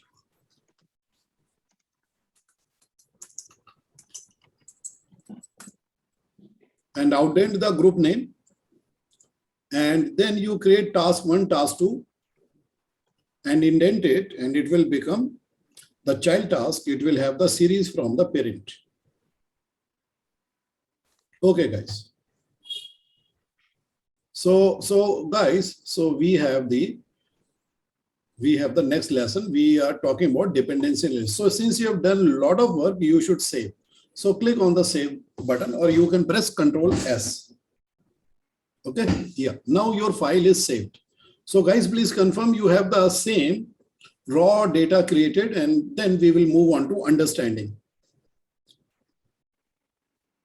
So guys, we have created the same thing. My number is not coming in this.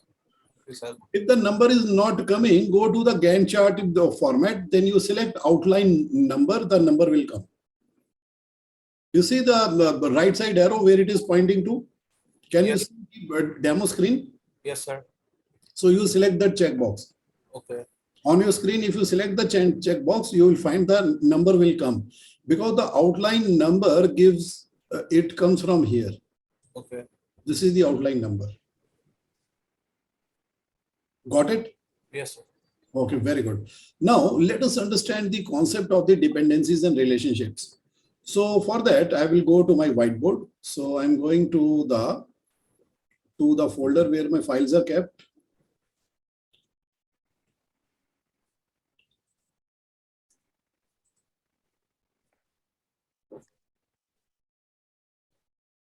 Okay, so, okay, let me go through this.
Is the file getting loaded here?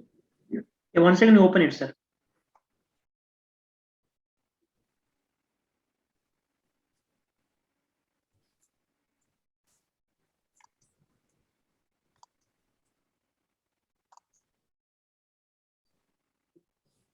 Okay, fine. So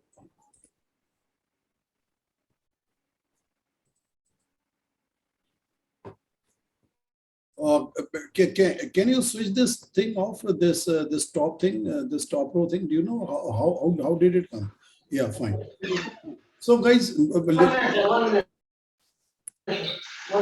visitor visa में return ticket जरूरी है क्या? Return ticket होना ही चाहिए। so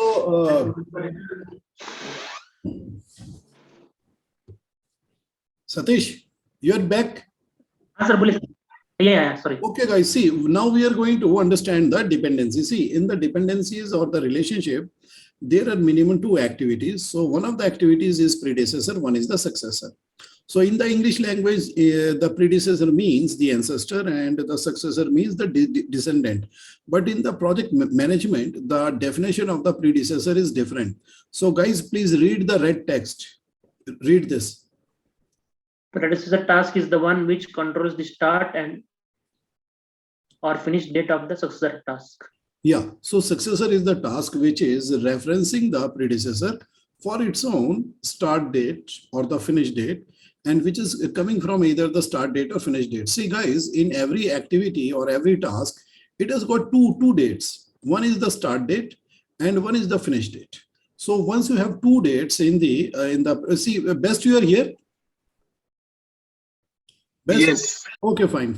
So if you have the two dates here, so this is the 2 multiplied by 2. So guys, 2 multiplied by 2 is going to give you 4 different combinations. So you know there are 4 ways in which these 2 activities can be related. Now one of them is the boss. So what does the boss do? So let's say that the predecessor and successors are people. So how the conversation is happening between boss and the subordinate, that is the successor. See guys, you read the dialogue. This is the dialogue you read. What is the predecessor saying to the successor? When I finish, then you can. When I finish, you can start. Yeah. So the first possible combination is the finish to start. Boss says that when I finish, then you start. So the relationship will be represented like this. So this was basically, you know, this Gantt chart was created by Henry Gantt in 1904. Can you just imagine? He must have done a lot of research, a lot of understanding, a lot of deep thoughts. And then he came up with the understanding that if you take 2 activities, they are having 2 dates each, and 2 multiplied by 2 is equal to 4 possible ways in which you can combine them. the most common combination is the finish to start in this world. So majority, so it's like 70% to 80% of the activities in every kind of the project, they are related by finish to start. So the finish to start is represented on the Gantt chart like this. The arrow will start from the finish date of the predecessor, and it will control the start date. It will touch the start date of the successor, which indicates that the finish date of the predecessor is controlling the start date of the successor. So the first type of the relationship, which is mostly common, and it is set into the software by default, it is called finish to start. Now, guys, you read the second combination dialog. So what is the dialog between predecessor and successor? When I start, then you also start. Yeah. So predecessor says, when I start, and you also start with me, so my start date will control your start date. So the arrow will be starting from the start date of the predecessor, and it is going to touch the start date of the successor. It will be represented like this on the Gantt chart. Okay, guys. So now let us look at the third one. In the third, what is the dialogue? When I finish, then you also finish. Yeah. So here, the predecessor, which is the boss, it is telling the subordinate that you come along with me. So when I'm finishing on the same date or nearly the same date, you also finish. So you can start on it, but you have to finish on the same day. Yeah, nearly parallel, but you know the parallel tasks, a truly parallel task, they happen to be in Primavera, but not here, because here you can have only single relationship. You can't have the double relationship. Okay, if you want to see a truly parallel task, I can show it to you in the Primavera, but here, not truly parallel. So we can say that some part of the activities can be parallel. Okay. So, but what is the more important part? That the finish date of the predecessor is controlling the finish date of the successor. So it is represented like the arrow. Right, guys? Is this clear? Okay.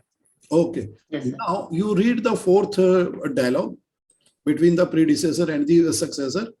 Start to finish. Before I start, you all should be finished. Yes. So what the predecessor or the boss is saying, it is saying that before I start, you should be finished. So you know it looks like this. The start date is controlling the finish date. So this is the fourth, and it is a little bit of rare combination, but it is there. Now there is one more condition here. Read what is written on the right side. Start date is predetermined. Yeah, the start date is predetermined and it is fixed. It cannot be changed. So the successor has to be flexible so as to finish before the start of the predecessor, so that the outcome of the successor can be utilized or processed in the predecessor. But the start date of the predecessor is determined by external factors and not derived from any other factor within the project. Okay, and start date is fixed, and the successor has to finish before the predecessor can start. So the outcome of the successor can be provided as an input to the predecessor. So the arrow will start from the start date and it will go to the finish date of the successor, and it will combine like this. Right? So is this clear? This needs to be practically shown, sir. Yes, of course. We are first going to understand the theory, then we are going to do it practically here. So that's why we created the raw data. So guys, you have the raw data in front of you? Yes, sir. Okay. Yes, sir. Let me give you the example of the finish to start from the civil engineering. So my civil engineer friend, I asked them, so guys, how do you start your construction? So they, sir, so first of all, we will do the excavation. So you write here excavation.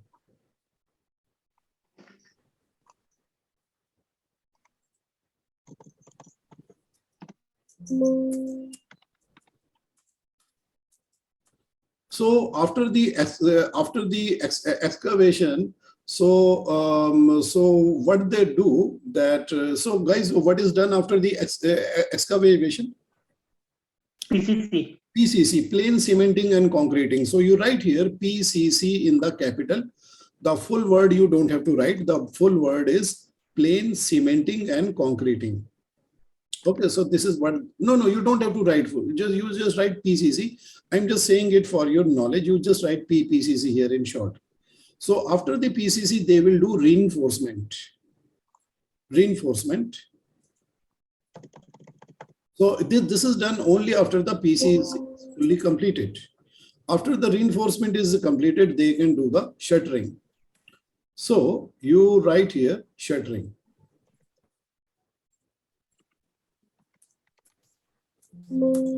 Okay, now let us set up the relationships. So guys, as you can see, if you go to the PCC, who is the predecessor of the PCC? It is the excavation, right? Yes. And please note the house number of the excavation activity. Do you see that? What is that number? 2. 2. Now you got to tell the PCC that where is your predecessor. So guys, do you see that this is the predecessor column? So actually its predecessor is resident in the row number 2. So here you will put 2FS. You write here 2FS in small letter. You will write 2 and FS in small letter and press enter. So once you press enter, the relationship is established. So guys, do you see the relationship is established? So after the finish, so the excavation is finishing on the 8th and the PCC is starting on the 9th. On the immediately next working day. Now you will come to the reinforcement. So guys, who is the predecessor of the reinforcement? What is the address? So please select reinforcement. And where is the predecessor of the reinforcement? On row number 3. 3. So you write here 3 and press enter. 3 FS and press enter. Okay. So guys, do you see that the relationship is established here? And this activity is finishing on the 16th and this activity is starting on the next day. That is the 17th. So it says that when I finish, PCC says to reinforcement, when I finish, after that you start, right? So that is why the reinforcement is starting on the next day. Now come to the shuttering. So who is the predecessor of the shuttering? Reinforcement. And what is the current row number of the reinforcement? 4. See, once the relationship is established, so that will remain so even if the row number changes. So right here 4. Yes. 4 FS. Okay, guys. Now you have established the relationship. Okay, guys. Also see one thing interesting. Okay, just I'm going to do something here. I'm going to insert blank rows here. Just watch me doing that. Now, guys, do you see when I insert the blank row, the number is changing, but the relationship is being maintained. Do you see that? 6, 7, 8, it changes to 7, 8, 9. Now it changes to 8, 9, 10. Guys, did you note that? Yes, sir. Yes. But the relationship is maintained as finish to start, and it is just like the relative addressing which is there in the Excel. If you know, guys, do you see? It means that after the relationship is established, even if the row number changes, the row number will get updated, but the relationship will be maintained, right? So is this clear, guys? Yes, sir. Okay, now let us, because I told you that the predecessor's duration is controlling the start date of the successor. Let's see that what happens. So guys, just do this thing. Increase, just a moment. Let me bring this into the focus here. Let me drag this here and let me bring the Gantt chart a little bit here.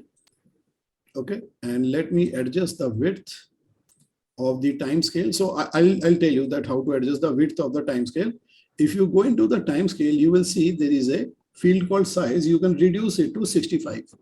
So, let me tell you the range. 65 is good enough for your eyes and you can see the entire. So guys, I'm sure you can still read the letter of the weekday. Guys, do you see that?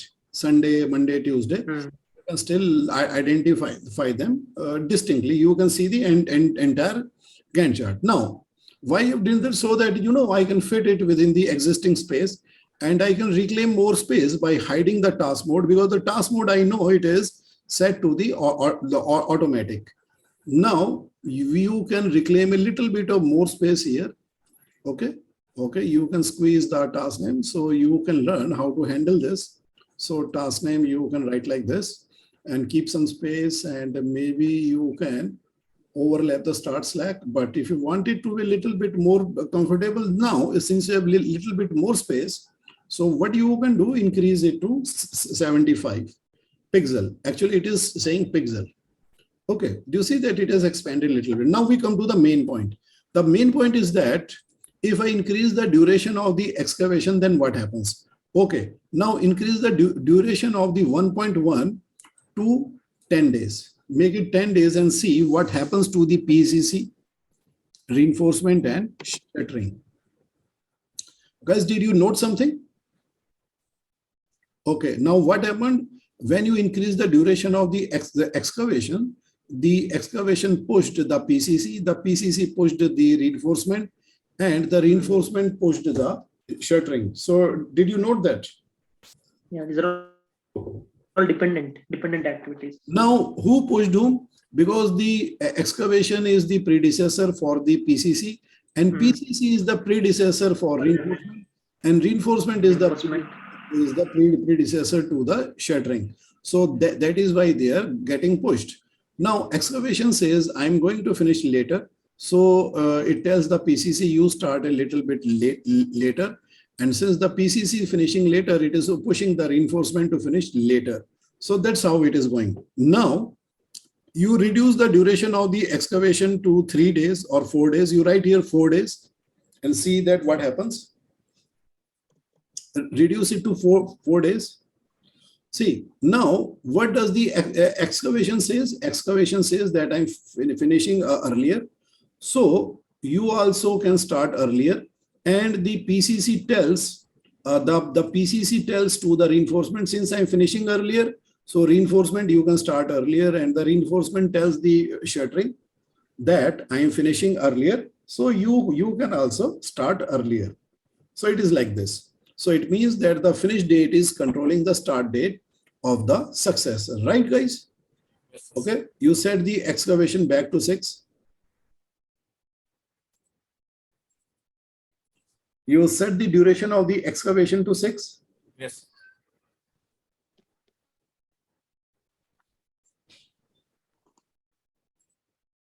Okay, set it to 6 and press enter. So guys, so have you understood that what is happening here?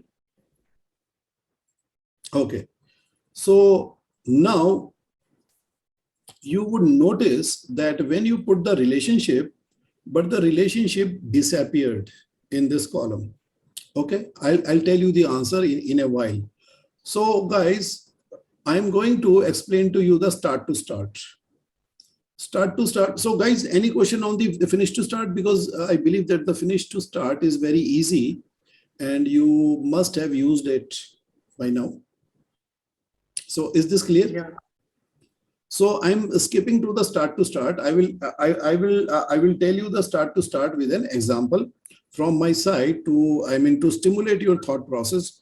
But after that, I would like your example to be brought here. Okay, so I'm doing a software testing. So it's like this, software testing. So software testing activity or the task, and this task is of 12 days. Okay, now there is another activity after the testing which I need to do. So that the activity is defects fixing. So the defects which are listed while the software was being tested so that they can be fixed. So I write here defect fixing, and this activity is going to take 12 days. Now, since the defect fixing is to be done, as per my knowledge, the defect fixing can be done after the testing is completed. So I write it like this. I write here 8FS. Now, guys, if you look at the work breakdown structure, the WBS summary. So, guys, what is the duration mentioned here? 24 days. 24 days has been calculated because of the relationship finish to start. Now, what happens? I have a very technically sound guy in my team. So I show him.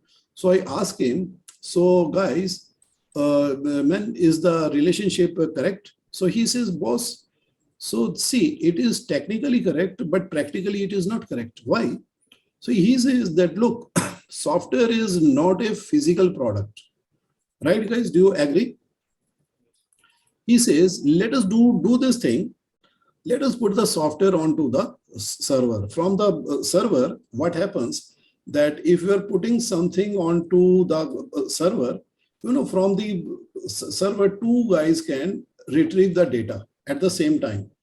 So one is the tester, right? So guys, look at the diagram here that I'm creating. So one is the tester and another guy is the programmer. So look at another box that I'm going to create here. Now, what is telling me that so that the tester will retrieve the file, okay, and after looking at the lines of the code, so he will tell the programmer, look, there is a defect on line number 10.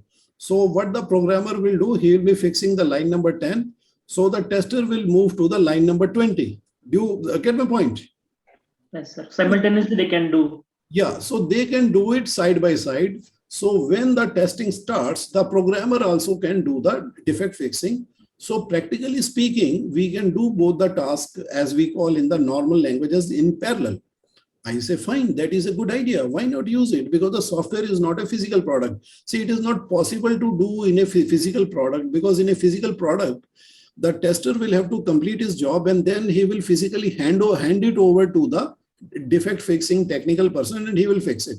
But in the case of a software, what we can do, we can upload the software onto a server, and from there both people can access it simultaneously, because it is not on one person's computer. So while the tester is pointing out a mistake on line number 10, the programmer can fix the line number 10, and then the tester will move to the line number 20.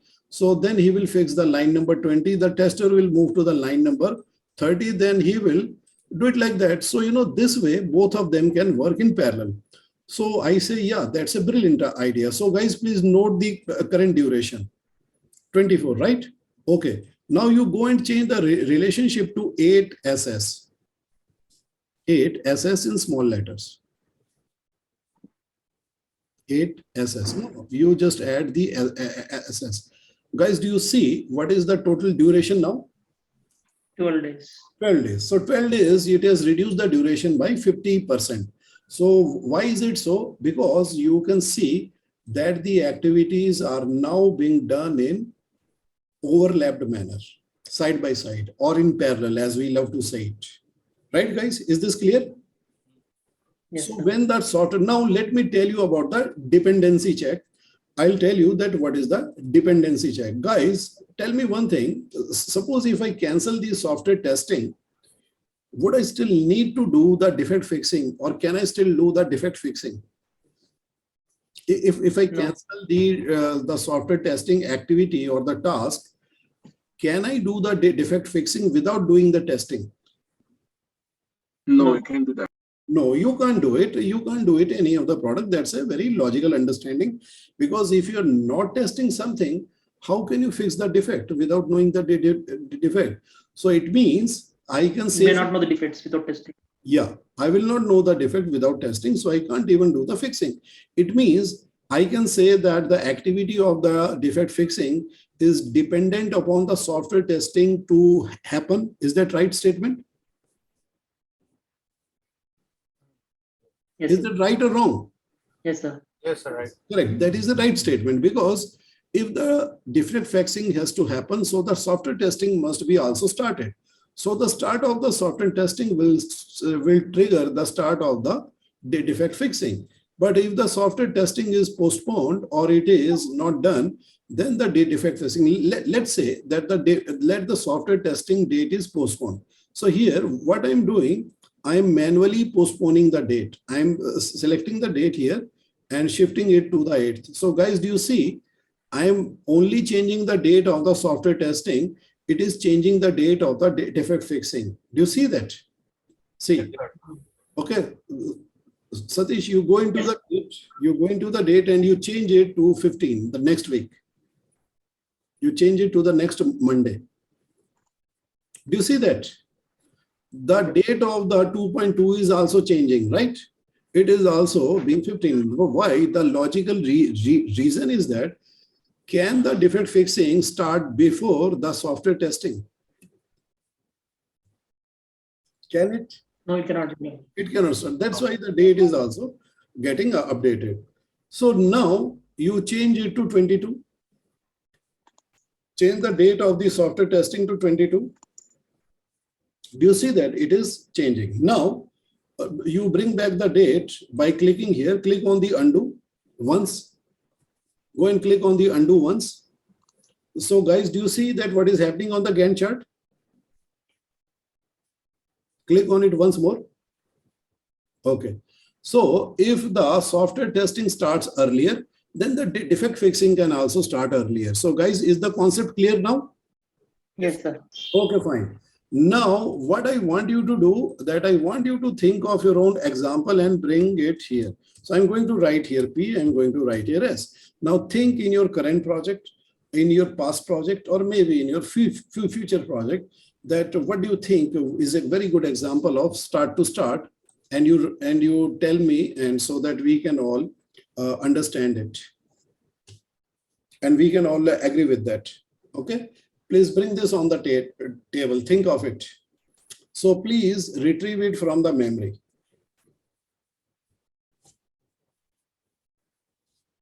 You must have planned to do something start to start, or you must have done something in a start to start, or you think it may not have been done in start to start, but now you feel that it can be done in start to start.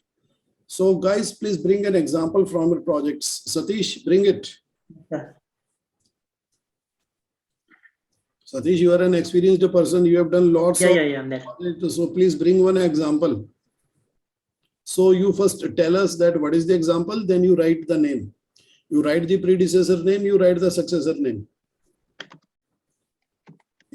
No, don't use the excavation. We have already used this example. So you tell us something better, something new. Oh, yes. Yeah, this is very simple. Okay, so what you are doing, that you are excavating. Let's say that this is an excavation thing. Okay, so let me draw this up. So this black represents the excavation, right? Right, guys? Now, do you need to wait till all the excavation is done, or you can immediately after the excavation has been done, you can install the pole like this? Okay, so I'm drawing with the red line. This is the pole. This is the pole. This is the pole. So what you can do, you can wait for one day at least. Suppose if at least one excavation has been done. So it is like this. It will be still start to start, but you will wait for one day. So you will let happen at least one excavation. So what you do, Satish, you put here 8SS plus 1D. 8SS plus, no, you don't do that. Please press F2. F2 to manage or edit. No, 8SS plus 2D or 1D. Yeah, 2D. Yeah, so okay, it's fine. See, guys, what happens when you put a lag time or a delay time? What happens? You are letting some excavation take place, and after that you are doing the work. So when you are doing the work, so this is the overlap period. Guys, do you see the green band? Do you see the green, the highlighter? Yes. So how many days you are saving? If you put these two activities in finish to start, it will be 24 days. So what is the duration saved? The duration saved here is, let me tell you, 24 minus 13. So guys, what is 24 minus 13? 11. Yes, 11. Okay. And where is this 11? I'll show it to you. You can count it. See, this is 1. And this is 3. 1, 2, 3. Right, guys? Is this clear? Yes, sir. 4, 5, 6, 7, 8, 9, 10, and 11. Right, guys? Do you see that? Is this clear? Yes, So sir. these 11 days are saved. But why did you put 1 day lag time? Because you let at least one excavation be completed. Right, guys? Only after that you can put the pole. So excavation guy will start on the first and the pole installation guy will start in parallel the next day. Because he needs at least one excavation to be completed. Okay, one space be completed before he can put up the pole. Right, guys? Yes, sir.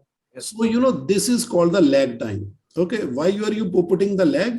You are letting some part of the work completed so that it can be used by the successor activity, right? So here the lag time is useful. Now, coming back to the main point, guys, do you note that when you put here 4FS, okay, so 4FS, I don't know what's happening here. I need to press F2.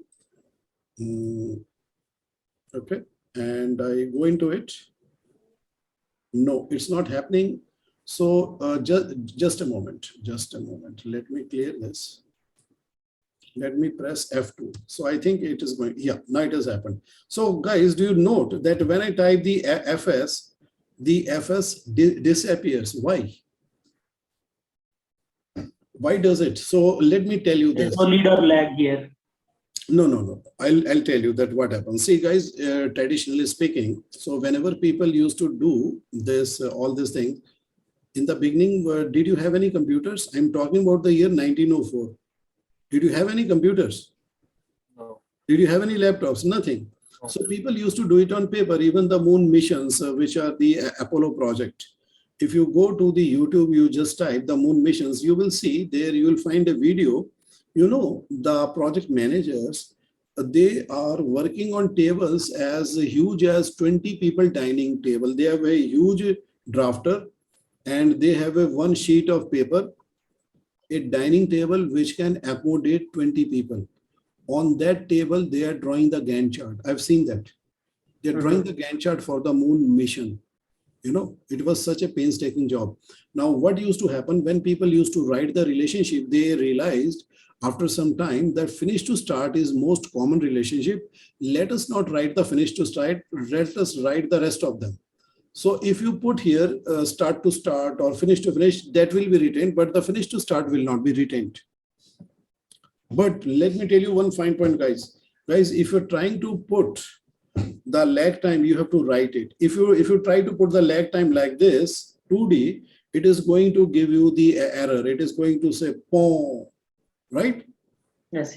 It will give you the sound and it will not take it. So what you need to do when you are going to put lag time between the activities, you need to write it and then it will accept the lag time and then it will be syntactically correct. But if you remove the lag time, then what happens? It will remove the FS as well because Microsoft project is trying to save your pencil. Okay. So I told the Microsoft guys, when you are showing the FS in the Primavera, why not show it here? That's a problem because I'm trying to teach people. So that's why I tell my students, so please write 2FS. My students are very nice. They 2FS. Now what happens? The FS disappears. Okay, so we don't have a pencil these days. What are you trying to save? Let the FS be written so that people are not confused. Best, is this clear? Yeah. Hope in the next version they include it. So because I have Best here because Best knows that in the Primavera, he took the Primavera training on the June 11th. It's very recent, almost like 3 weeks back. So in the Primavera, the FS is written, right? It does not disappear. Yes, written. Yeah, so it is displayed in the predecessor column that it is the FS relationship. But in the Microsoft project, it disappears. So guys, what is the special tip? The special tip is that whenever you are trying to put lead or lag time, okay, remember to write it. Write the FS Then you can either put the lead time. Lead time is represented by the minus. You can write here 2D or plus 2D. So whatever you want. Okay. But if you remove the lead or the lag time, the FS abbreviation is going to disappear. Okay, it is not going to be retained here. So it means that it is very easy for you. I'll tell you that what is easy. If you want to put the default relationship, which is the FS, you just write here 2. It is the FS. If you write here 3, it is the FS. If you just write here 4, it is the FS. But why did I ask you to write the FS? Because I'm training you. I don't want to give you incomplete information. I want to reinforce the fact in your mind, it is the finish to start relationship. That is why I had asked you to type FS. Right, guys? It is now clear? Yes. So in the Microsoft project, they are carrying over a tradition to save your pencils. Okay. Did you catch the humor? Microsoft project is trying to save your mouse, or it is trying to save you fingertips. Okay, so that you don't have to type much. Okay, so that's what they're trying to do. Yeah, maybe when you are doing very large scale project, maybe that might save you a lot of fingertip pain. Okay, I don't know. So I'm always glad to put the type the FS and see it there. Oh, okay, guys, is this clear? Okay, so now coming back to the start to start, guys, do you agree with this example in which excavation and pole installation is being done in parallel? Is that fine? Yes, sir. Okay. See, now we come to the finish to finish. So finish to finish also, I'm going to give my example to stimulate your thought process. After that, I would expect an example from you. So what I'm doing here is the software development. Okay, so I'm doing software development. Now, as I'm doing the software development, so, you know, that's going to take me 18 days. So I write here 18 days. And now there is a guy in my team. He's a technical writer. He comes to me, boss, do you need the user manual? I said, yes, I need the user manual. So I write an activity for him, write user manual like this. Okay. And I ask him, how many days you are going to take? He says, boss, I need 6 days. So then he is asking me a question, boss, when I should start writing the user manual? So I tell him, your start date is not important, but your finish should be finishing. Your completion of the user manual should happen along with the software development.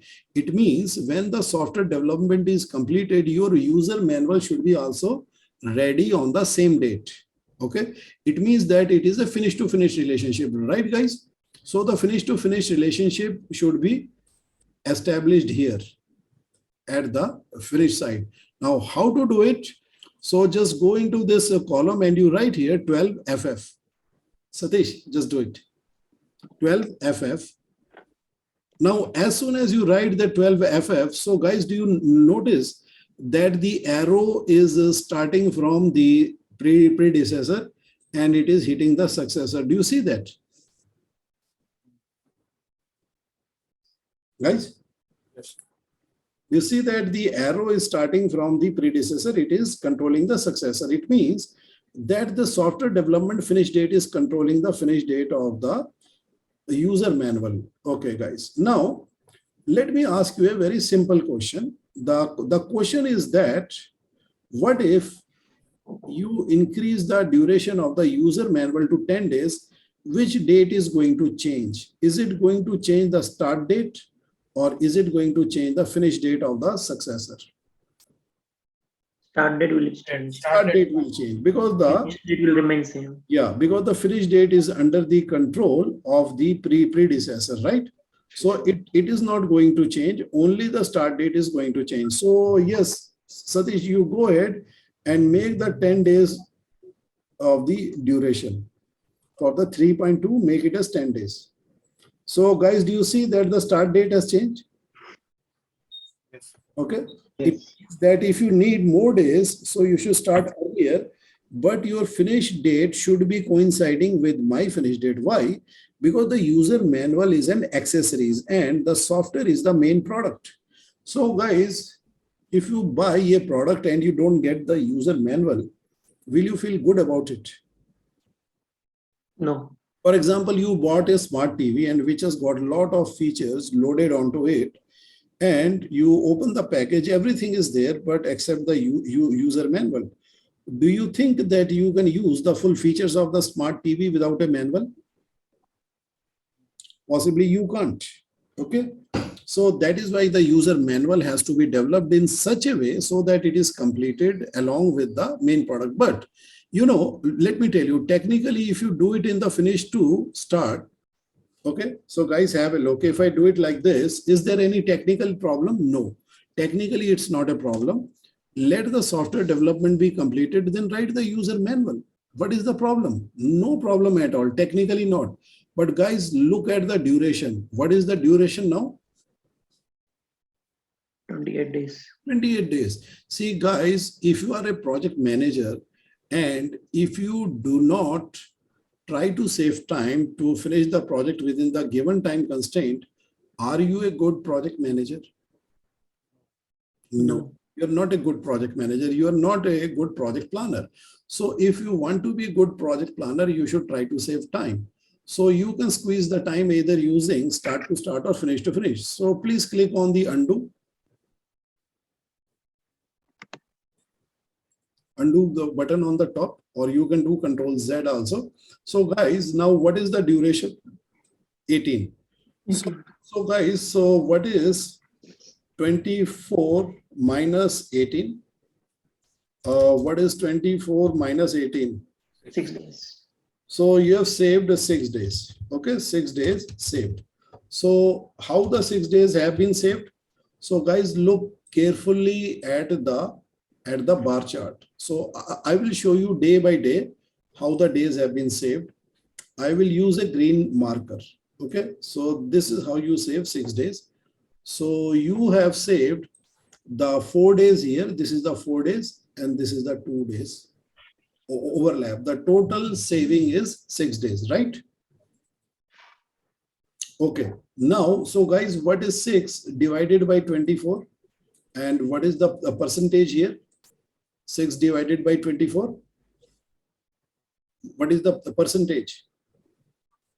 The percentage is 25%. 25. But what's gone wrong with your maths? You should be very good with the maths. You are engineers. Okay. Engineers should not lose their maths. Right. So you have saved 25% of the time. Right, guys? Is this clear? Yes, sir. Yes. Okay. So this is the value of the finish to finish. I'm sure the concept is clear. Okay. Now, if the concept is clear, so then what we are going to do, I'm going to give you something to think about. Okay. So guys, please tell me what is your example on this. Okay. So I'm going to put the letter P. Okay. Here I'm going to put the letter P and letter S here, so that you can fill that in with your own example. So guys, please suggest some good example to Satish so that he can write it here.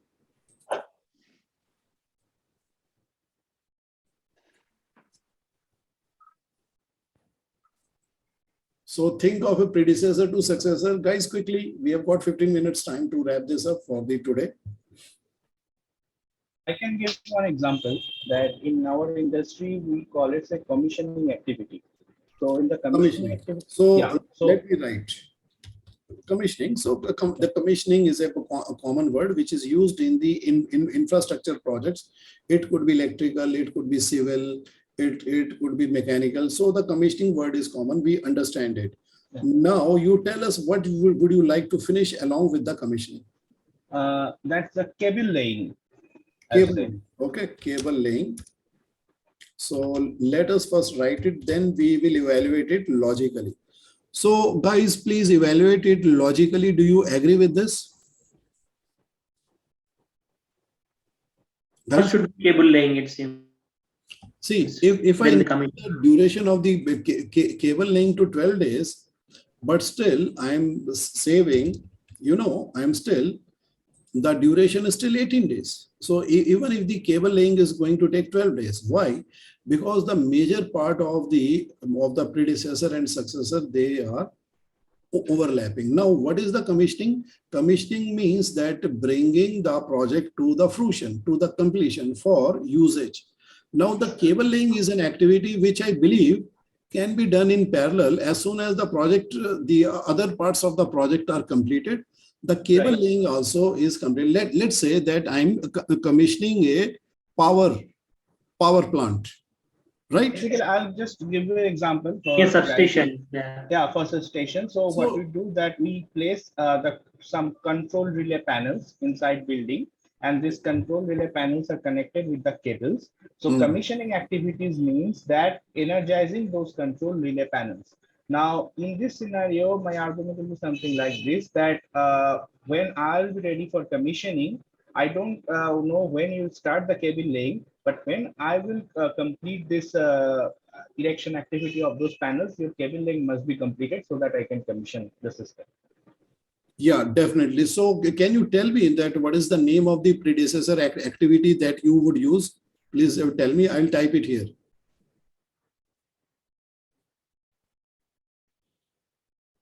Erection of control relay panel and cable laying will be the other activity. Let's say the control relay panel. I'll just write control relay panel. Okay, so control relay panel. I'm not going erection, to any verbs. just like erection. So we say control relay panel. Let's say that this activity is going to take 20 days, right? And what else would you like to complete along with its finish date? What other successful activity? Cable laying. Cable laying. So by the time the control relay panel is ready to distribute the electricity, the cable laying would be completed. So I write here finish to finish. I say 15 FF, and as a good practice, I put here a blank line. Okay, blank row I put. So it means that I am controlling the whole thing in 20 days. You see that? Okay. I'm controlling the whole thing in 20 days, and the cable laying is happening in parallel. The cable laying, if I do after the control relay panel, then the whole thing can take 35 days. So instead of the 35 days, I am completing it in 20 days. So guys, what is 35 minus 20? 15 days. 15 days. 15 days I am saving. Okay. So 15 over 35 is almost like 50% of the time is saved because of the finish to finish. Now, let's see that what happens in the finish to finish. Suppose if my activity or the task, that is the control relay panel, is going to take 25 days, then what is going to happen on the finish date? Okay, Satish, you increase the duration of 3.3 to 25 days. So guys, keep an eye on the finish date. See that what happens. 25 days. Guys, did you note that the finish date of the predecessor changed, and also finish date of the successor also changed now? Only after the predecessor date change, because the predecessor is controlling. Guys, do you see the control here? See, this is the control in finish to start. Here is the control in the start to start. You see that? Okay. Guys, did you see the control here? Yes. So here, if only the finish date of the predecessor changes, then only the finish date of the successor changes. But what if in case you increase the duration of the cable laying to 18? Will the finish date change? No, only the start date will change, because the start date will be started earlier. You see that? It is saying 10 August. Why? Because from the earlier 15, you are taking 18 days, then the successor will be planned to start earlier because you want more duration. Right, guys? Is this clear? Yes, sir. If you need more time, you start earlier, but your finish date can't change. The finish date can change only under the condition if the predecessor duration increases or decreases. Right, guys? Is that clear? Clear, sir. So guys, I am sure that you have understood the concept of finish to start, and finish to finish. Now start to finish and onwards will be taken up tomorrow, but because I want you guys to have some rest. And for this, for the start to finish, so what you can do when you have the spare time, you can go into this Word file and you can think of the answer. Okay, in this I have a situation here. So guys, so you can tell me, see here the answer is there, but what you would do normally. So why did I put 3:30? Okay, so I said here. So you think of any similar situation, read this, think of the similar situation. We are going to need some example in the start to finish. Okay, so guys, please read the start to finish. Why it is there? Because the start to finish is not only about catching a train and catching a flight, catching an exam, right? Guys, did you miss any exam in your school time or the college time? No. No, you never missed. Why? Because you calculated that what is the, that when you should reach the exam venue so as to be able to catch the start of the exam. So guys, did you miss a flight ever? Okay. No. Guys, did you ever miss a movie? You booked a movie, but you missed some part of the story when you reached your seat. Yes, late. Yeah, late. So did you enjoy that? I'm sure you didn't. Because what happens when the movie starts, there is some background, right? Some background is explained about the story. Then you go through the story, then you can enjoy the whole story. But tell me very honestly, when you reached late, were you able to understand the movie or enjoy it? I'm sure not. Because if you miss the background, so you know, everywhere the start to finish is there, but how do we apply it in the project? So we will learn tomorrow. So guys, let me tell you, tomorrow is going to be a longer day. Okay, so take a very good rest. Okay, and I'm going to, so you know, this start to finish situation is there in the project management. In fact, the start to finish situation is there if you're going to catch a flight, if you're going to catch a movie, if you're going to take an exam, right? And if you have any meeting with external entity like the government official or something, right guys? Is it clear? So you would plan backwards from the start of the meeting, from start of the movie, from start of the flight, from start of the train departure time. So why it is called start to finish? Because if you look, if train were a person, you know what the train will tell you? The train will tell you that you finish reaching the railway station before I start. Does that sound right? If the train were a person, what the train is telling you? Before I start, you finish reaching the railway station, right? So if the flight was a person, so what is the flight going to tell you? Before I depart or before I start, you should finish reaching the boarding gate, right? So it means that the start time of the predecessor is controlling the finish time of the successor, right or wrong, guys? Yes. Okay. Yes, sir, yes. Now let us represent it in the Microsoft project and let's see that how we can use it, because it's not something which is very uncommon, but till now we have not yet been noticing it. Okay. Now, how to implement this? We are going to use something called a constraint, a date constraint to fix that date. So what happens that I'm doing a mobile tower project.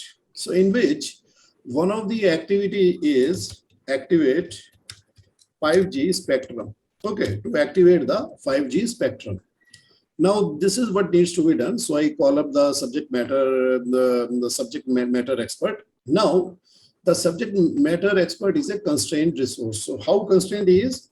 One subject matter expert is to be shared for 5 projects, right guys?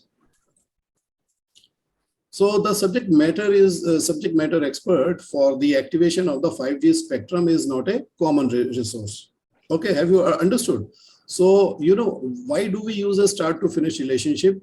We use start to finish relationship where there is a resource constraint or there is a date constraint that certain dates are not available from a particular resource. That resource would happen to come later. So we make sure that before that resource has come, So all the inputs are ready and they can be provided. So I call up the subject matter expert. So subject matter expert is a costly resource. So what the CEO says that one subject matter expert for the 5G spectrum activation task will be used or shared between 5 projects. Okay, so there is not one subject matter for expert for every one project. It is for 5 projects. So I call that guy. I say, sir, I see my mobile tower is nearly ready.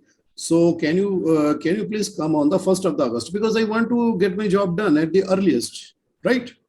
Now he says that, look, I'm having some dates already booked. Let me look up my diary. Okay, let me look up my appointment diary. So he looks at his appointment diary. He tells me that he can come on this date. So guys, I'm going to draw a line here. So he says that he can come on this particular date. So guys, can you please tell me the date from the arrow? See, you should learn to count the dates on the scale, on the time. 19th. 19th, because if you're counting backward from 22, so you can say 21 is a Sunday, 20th is a Saturday, and 19th is a Friday, right? Yes, sir. Okay, or you can count forward from the 15, right? So it is like that. Okay, so you can count both ways, which is the nearest or convenient to you. So guys, try to use and learn the time scale. So he says that I can come on the 19th of the August, right?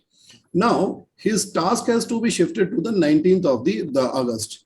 Now then I ask him that what inputs do you need to do your job? He says that before I come, these things should be ready and installed. Okay, so he says that install hardware, firmware, and software in the computer of the tower before I come. Okay, so that's what he says. Now, first of all, what I need to do, that I need to place his task from here to here, right guys? Is this clear? Now I'm going to use something called date constraint, and date constraint is the next lesson. Okay, so Satish, you right click this task, just touch and right click, that's it. Okay, no, if it is going inside the cursor, then you can click here on the left side. Now you right click it.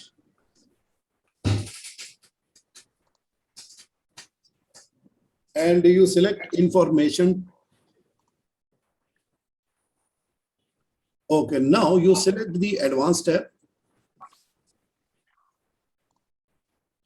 Okay, in the advanced tab, what you will see constraint type. So in the constraint type, you select must start on. Must start on, and you select the constraint date 19th August.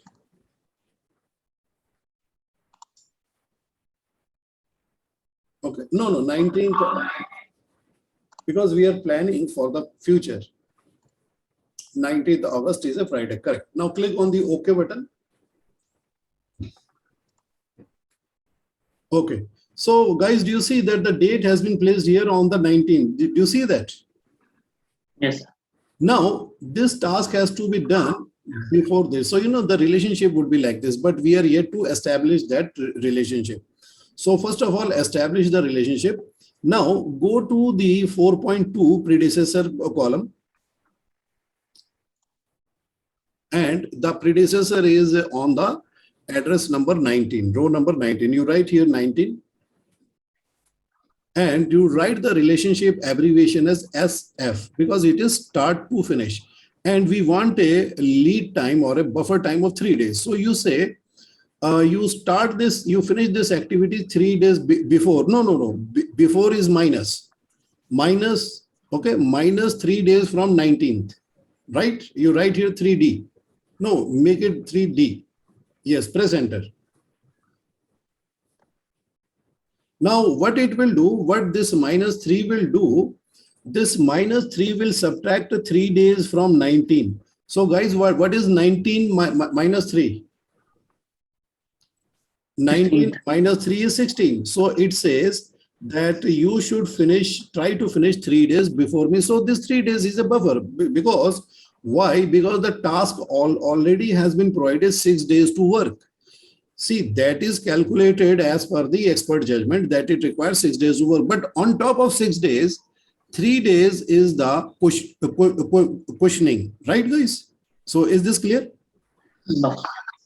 Right? Yes. Because Yes. this activity, install hardware, firmware. Now I asked this guy, sir, if I miss your appointment on the 19th, so when can you come next? He says that I can come after 1 month. Guys, would you like your activity to be delayed by 1 month? No. No. So that is why we ensure that first this activity is provided the full 6 days, and then it is provided the 3 days lead. Lead means leading, right? So leading time has been provided. So, first of all, you will target to complete this activity on the 16th, then on the 17th, then by the 18th evening. Because by the 18th evening, if you are not able to complete, on 19th morning, he might not turn up, or he might turn up and go, right? Because he has got no inputs, no completed inputs, right? Is this clear, guys? Yes, sir. Just like if you wouldn't turn up at the boarding gate on time, is the plane going to wait for you? Is the airlines going to wait for you? No, the flight will No, it is reach not. on its time. So you will be marked as no show, and your ticket will not even be refunded, because they couldn't recycle the seat, right? So it's a loss for you. Okay, so there can be even bigger implications. Suppose if you're going to join a new job or something, so you lose the opportunity for the job also. So you have to understand the start to finish is rare, but it is there. You have to now spot it. Now in what cases can you find start to finish? So I'm going to write the reasons here. One most common is resource constraint. So this is an example of resource constraint, because this is a costly resource, and so it has to be shared. So this is a resource constraint. And second, due to special request from client.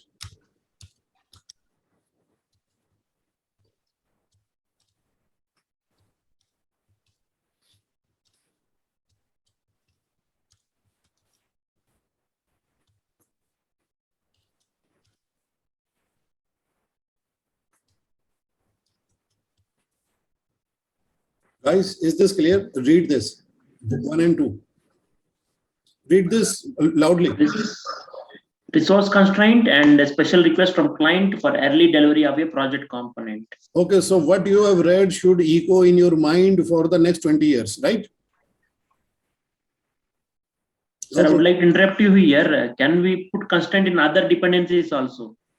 Yeah, we can put. So we will do it in the date constraints. Yeah, we are going there. Definitely. Okay. You're right. Okay. Definitely, we can put the constraint if it is required. And exactly we are going to do it in the next lesson. My lessons have been designed in such a way. So, it is developing your thinking toward that direction only. And I think you are asking the right questions. So definitely, if your thought process is going there, definitely you will be able to absorb it also. So guys, is this clear? So is this clear? Start to finish is clear. So start to finish is not due to your engineering process.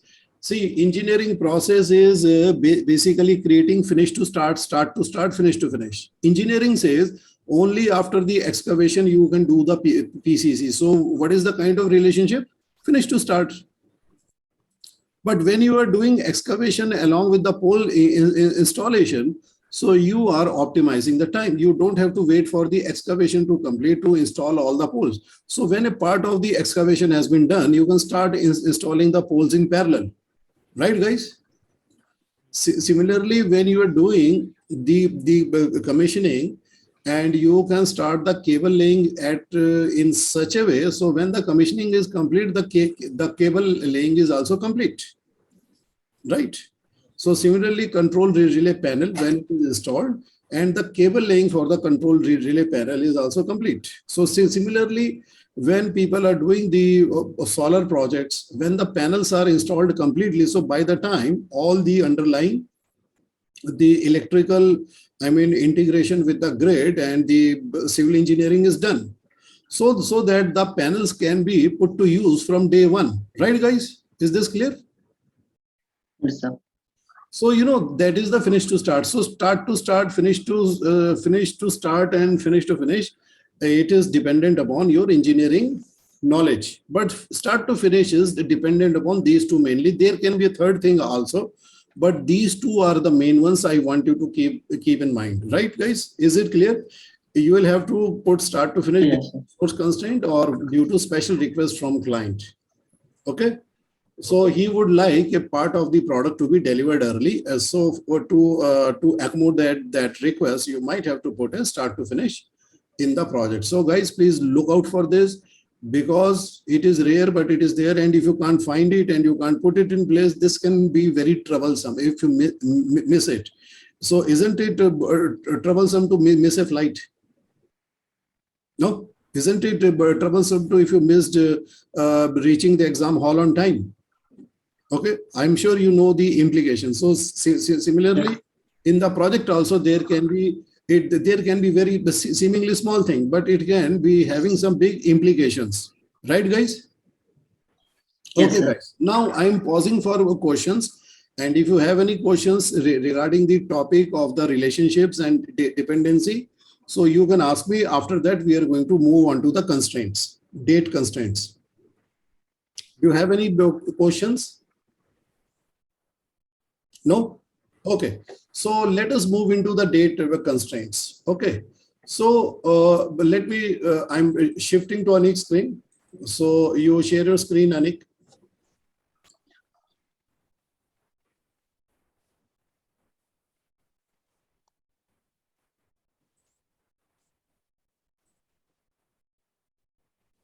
Okay, guys. So good. So now what you need to do, you need to create the lesson number 4.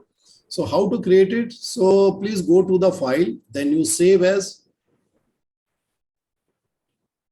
file, save as, and then you browse to the folder today, this MSP training. Yeah, correct. And after that, the file name, you first of all, you delete this whole thing up to the lesson, and you change the number to 4, and underscore, you write underscore date constraints dot date underscore constraints. You use the character underscore constraints, CONSTRAINTS, date constraints dot MPP, right? Okay. Now click on the save. Now, after this, you go and clear out all the data here. So you can go and clean all the data. You select all the rows and reach the top. From the top to the bottom, you select all the rows and hit the delete button on the keypad. On the keypad, you have a delete button, and you can't delete the 0 number row. Okay, 0 number name is the project. Okay, so you can change the name. You write here date constraints. Okay, and also connect your laptop to some power source, because you won't know that it is finished. And yeah. Okay, date constraints, because if you are, so you should connect it to the power always. Okay, so that you get the maximum brightness. Okay, guys. So guys, have you created this?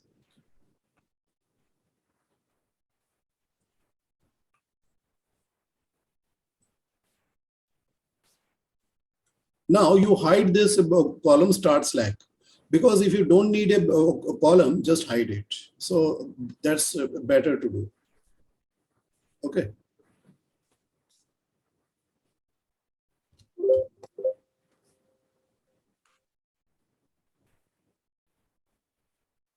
So why you are having not Calibri? Because the default font is the Calibri. So did you change the default font here?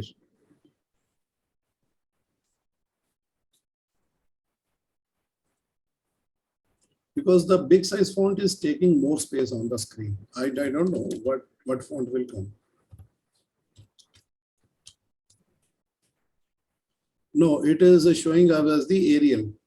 Okay, I don't know. I've seen for the first time that is the Arial font has been set as the default font. Is it somewhere in the file?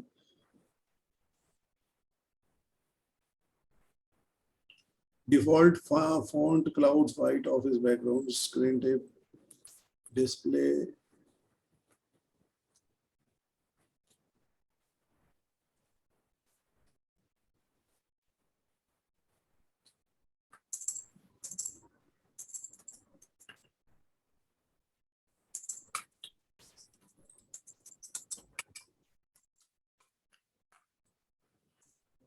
Default font. Schedule, proofing, save, language, advanced, customize, review, adding, proofing, ignore words in uppercase, German use.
So you just don't know how to set the font. Even I don't know how to set the font.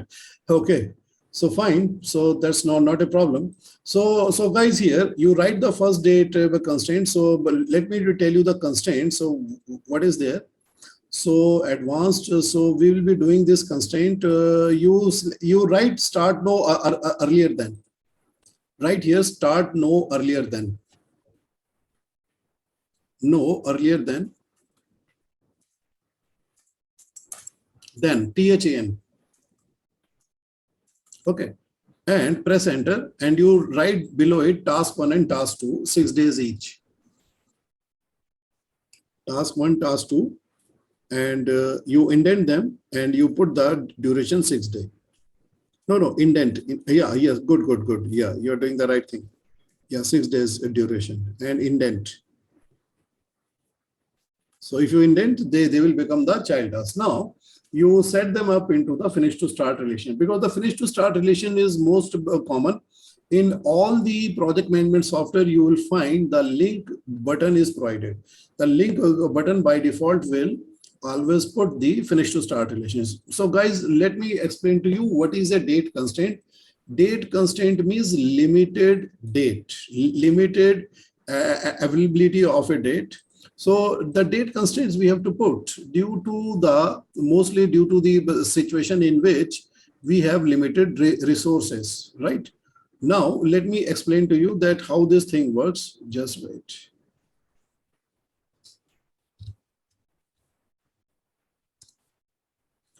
Now, date constraint is like this. So I was writing this plan, task 1 and task 2. You can see that the task 2 is immediately starting after the 8th. So which is correct because any activity, okay, when it has a predecessor, so it will immediately start after the predecessor is finished in a finish to start relationship.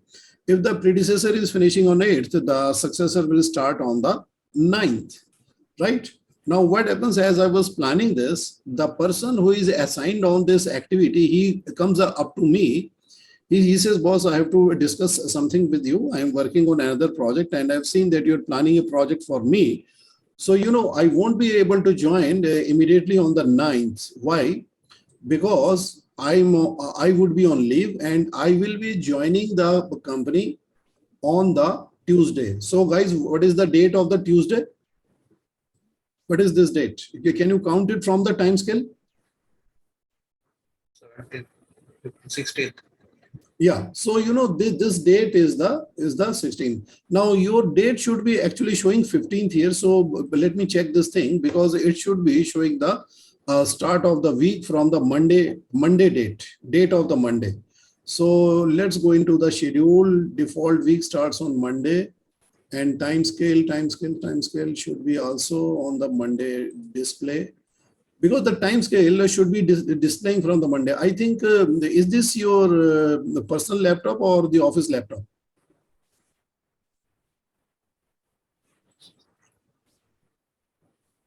But tell me, Anik, is this the office laptop? You can hear my voice, Anik? Anik, you need to unmute yourself.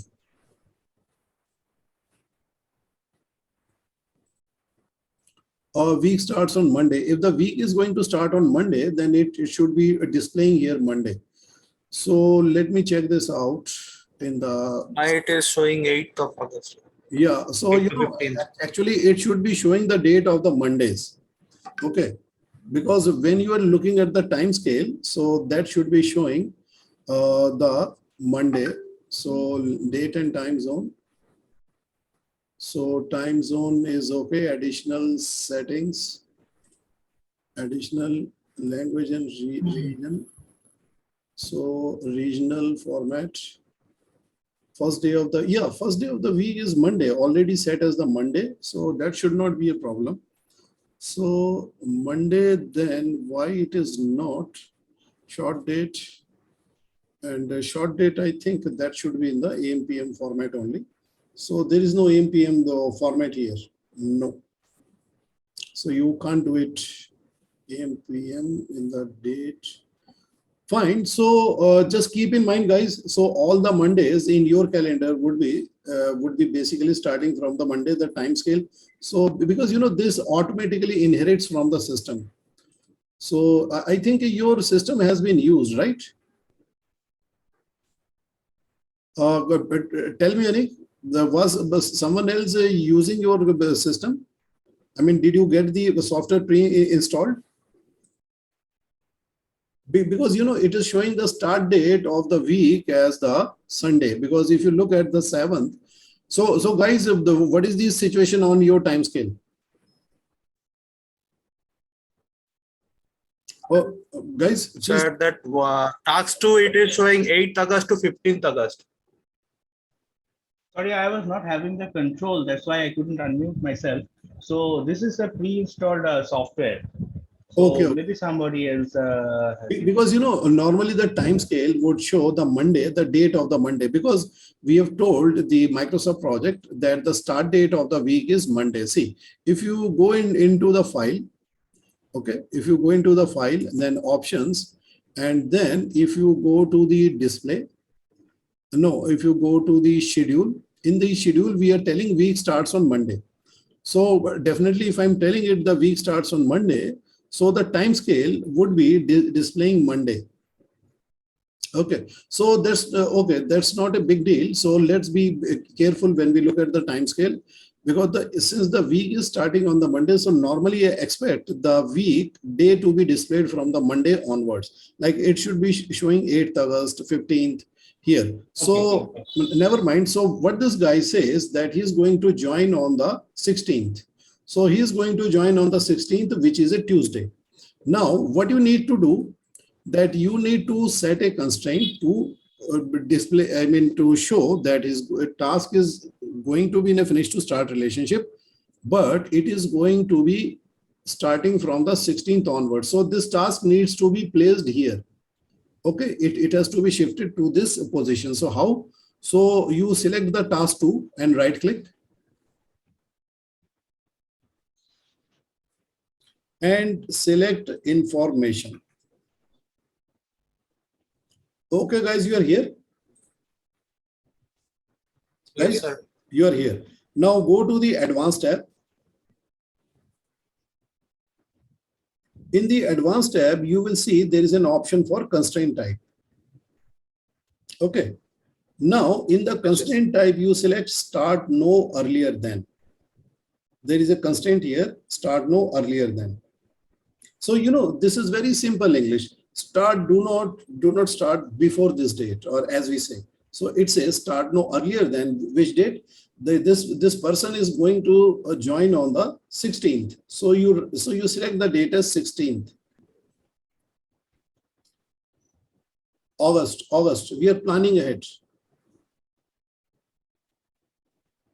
Yes, just hold it, hold the screen. So guys, please have a look at the demo screen. So have you selected the same? Yes, sir.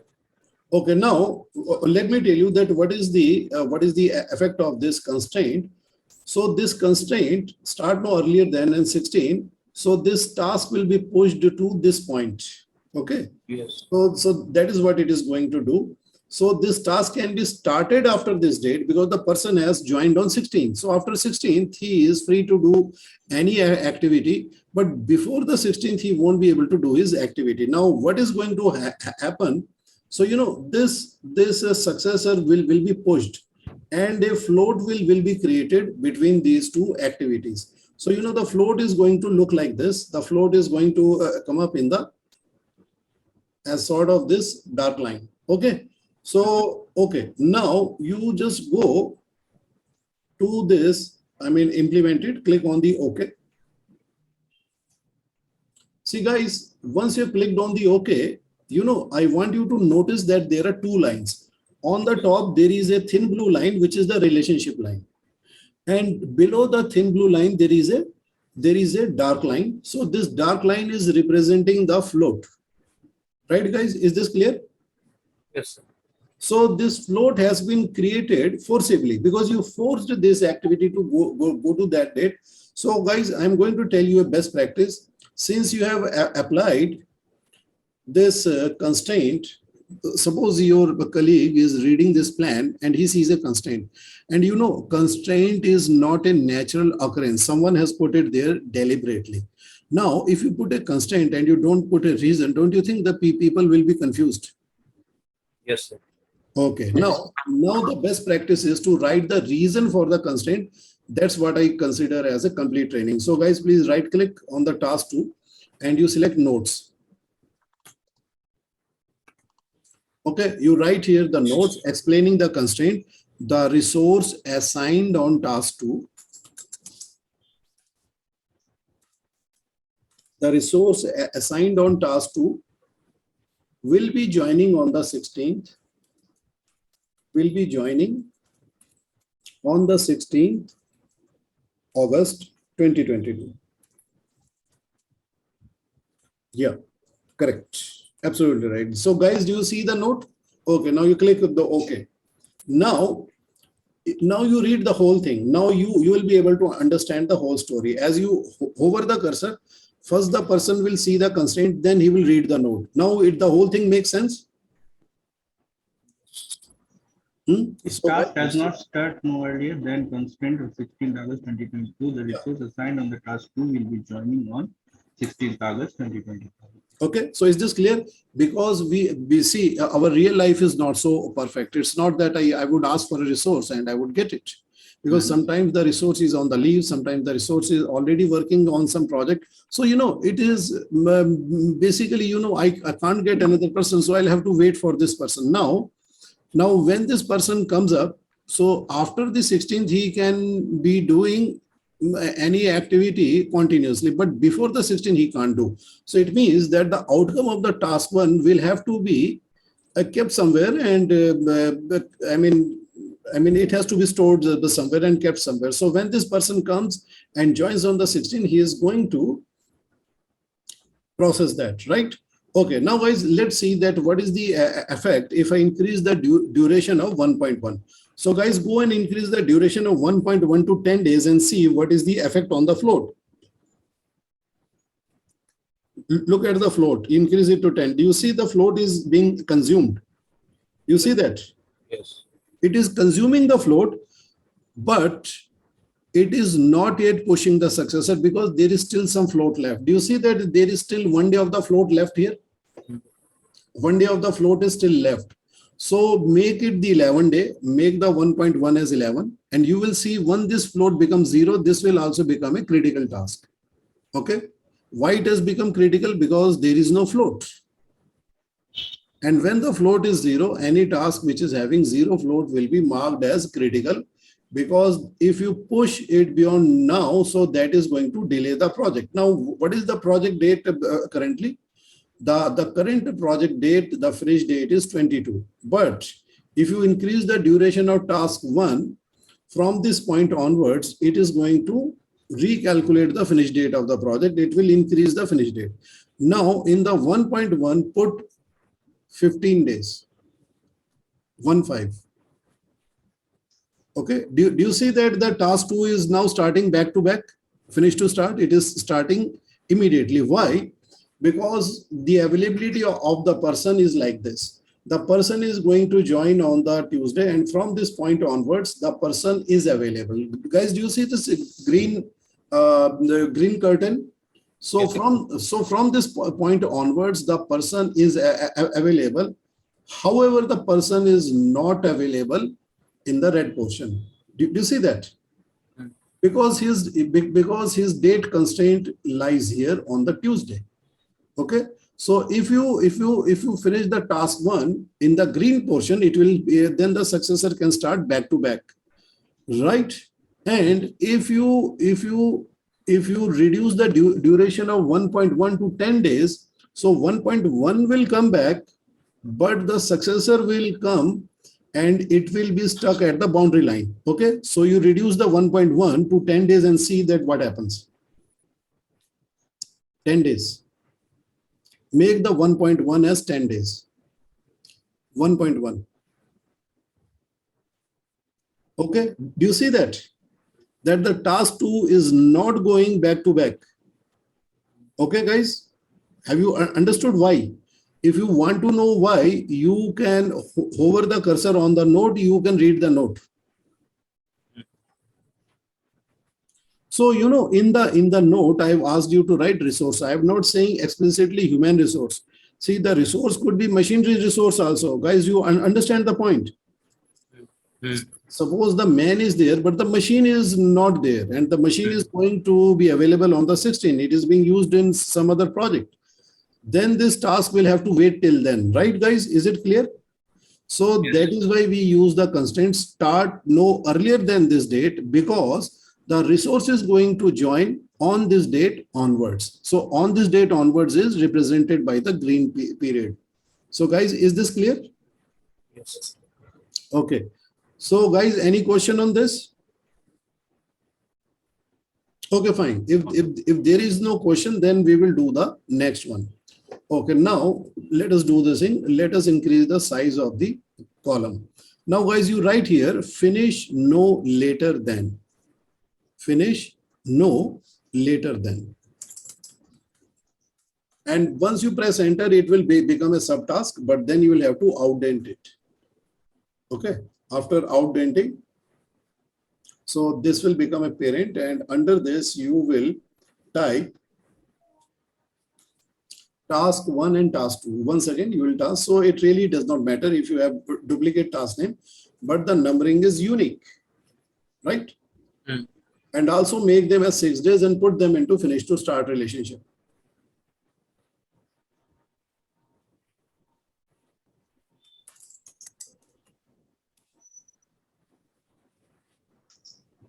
Okay, great.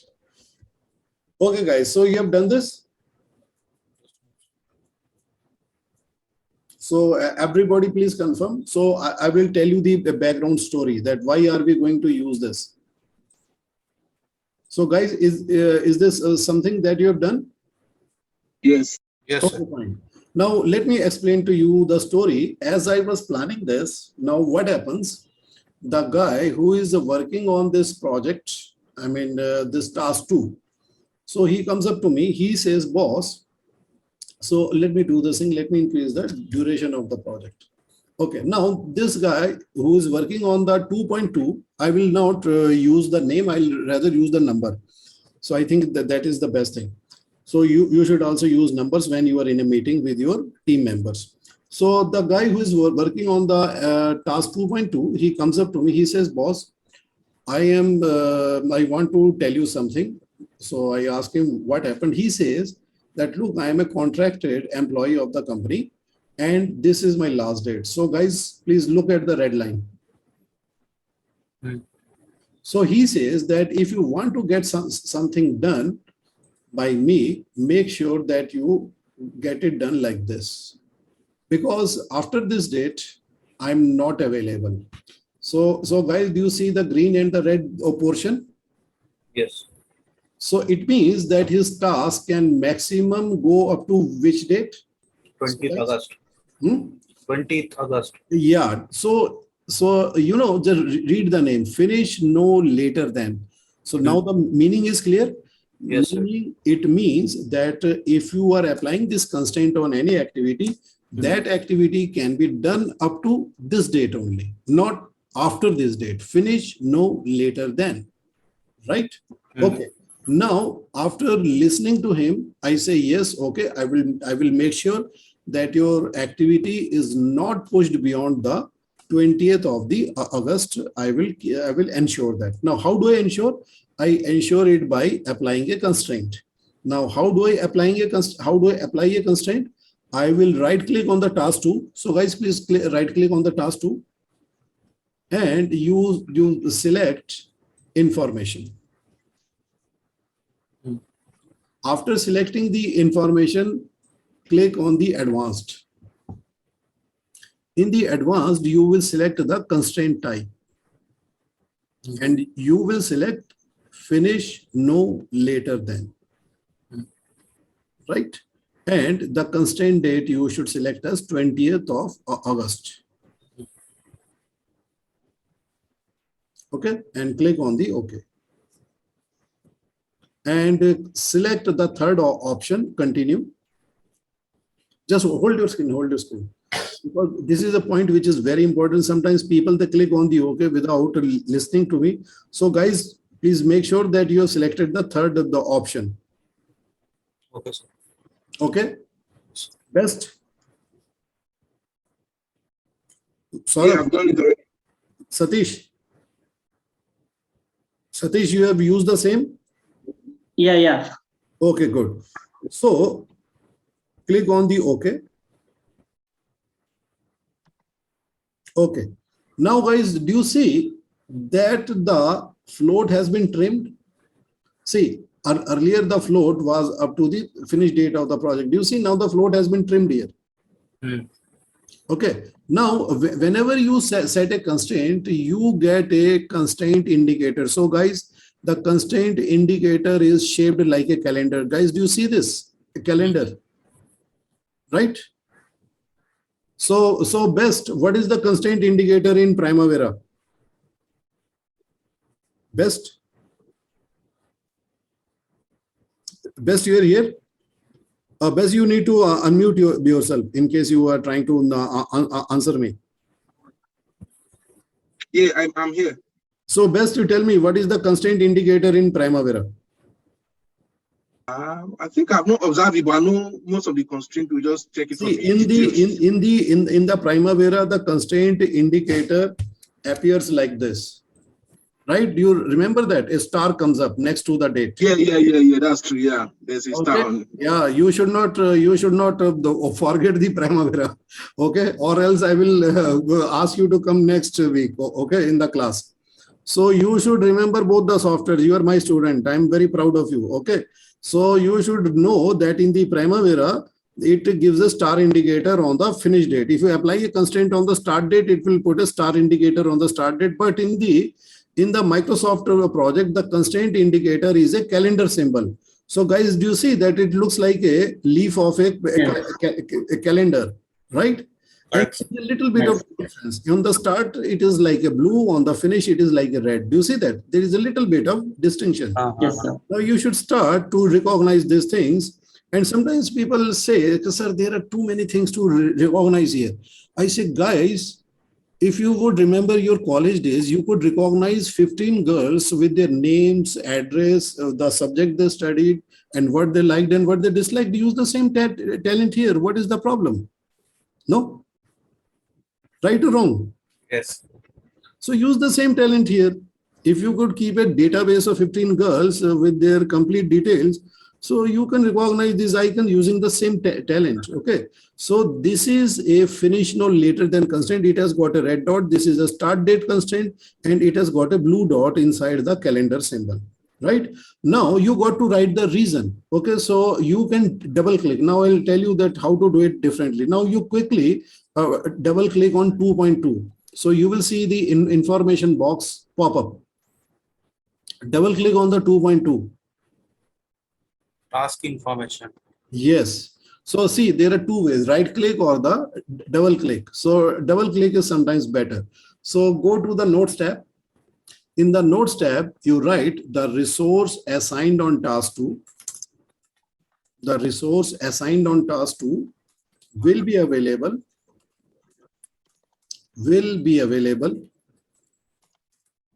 till which date? 20th Till August. 20th of the August. Okay. So get anything completed by that date. So get anything completed by that date, right? So you got to write this because it is not necessary that you will be using your own plan, because you are creating the plan and that plan will be going to 20 other stakeholders. Okay. So when people read the plan, they should be able to understand without calling you. Because if people called you every day to understand, oh, why did you put this constraint, that constraint, don't you think it will be very, very time wasting for you to explain the same thing or tell the same thing 20 times? Tell me guys, yes or no? Yes. Yes, sir. So once you put the note, once you have document the constraint. So I'm not saying it is the human resource. What I'm saying is the resource, right? Do you understand? The resource means either it Yes, could sir. be a man or it could be a machine also. Okay, because the work is done by a combination of man and machine. Sometimes the man is there, machine is not there. Sometimes machine is there, man is not there. So you just write the word resource. So, in real life, you will write exactly that what is not available after this date. Okay. So guys, is this clear? Yes. Yes, clear. Now we are going to understand the slack column, because there is a positive slack. So what you are seeing is a positive slack, but there is something called negative slack also. So guys, please insert the column start slack here. Select it, start slack. Okay. So like this, you insert the column start slack.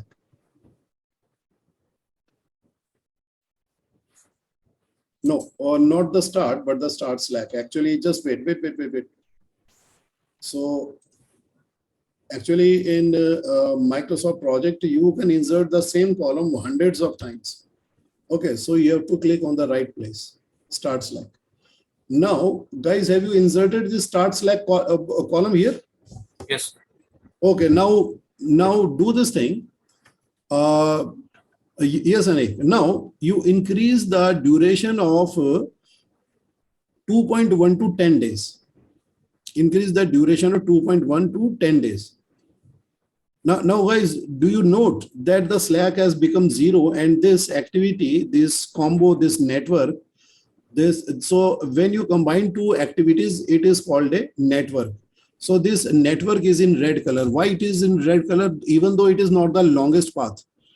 Do you know, guys, why? Because these two activities in combination, they have run out of the float, because this is their finish date. Their finish date is on the 16th as per the constraint. So guys, please read the constraint date. Do you read the constraint date? The constraint date is on the 20th. So these two activities are touching the constraint date. So that is why they have become critical path. Why their critical path? Because their criticality is being calculated not from the finish date of the project, but from the finish date of the constraint. Constraint. Is this clear? That is why Yes, their sir. slack is 0, because they don't have any more time beyond the finish date, which has been set by the finish constraint. Okay, now let's see that what happens if I try to push it beyond the constraint date. So push it beyond the constraint date, you increase the duration to 14. For 2.1, make it 14 days and force it. and click on the continue, force it. Okay. So guys, look at the -4. Why is it saying -4? Why is it saying -4? Native Slack.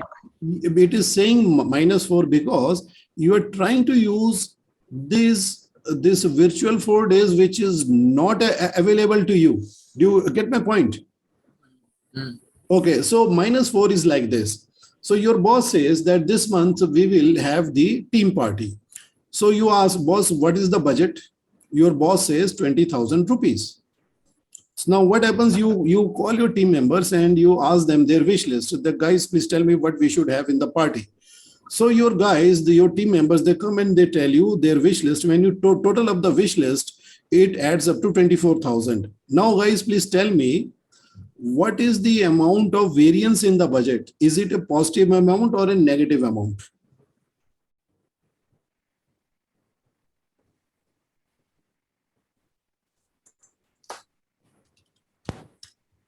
Can you repeat, sir? Okay, just read the screen. I'm going to write it there.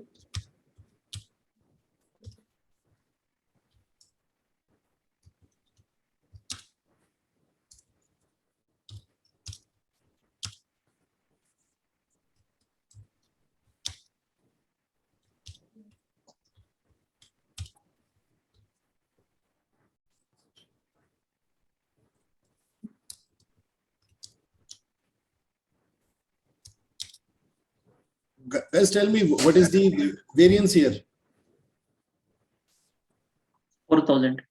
Yeah, so 4,000 is minus. Negative. Minus 4,000 rupees is the variance here, right? So normally, what is the ideal? Variance is 0. If your boss says, I'm giving you a budget of 20,000 rupees, your wish list, when it adds up to 20,000, it is a perfect, right? It is a perfect situation. So here, similarly, what is the availability? The availability is up to here means that this task should not be exceeding the start of this.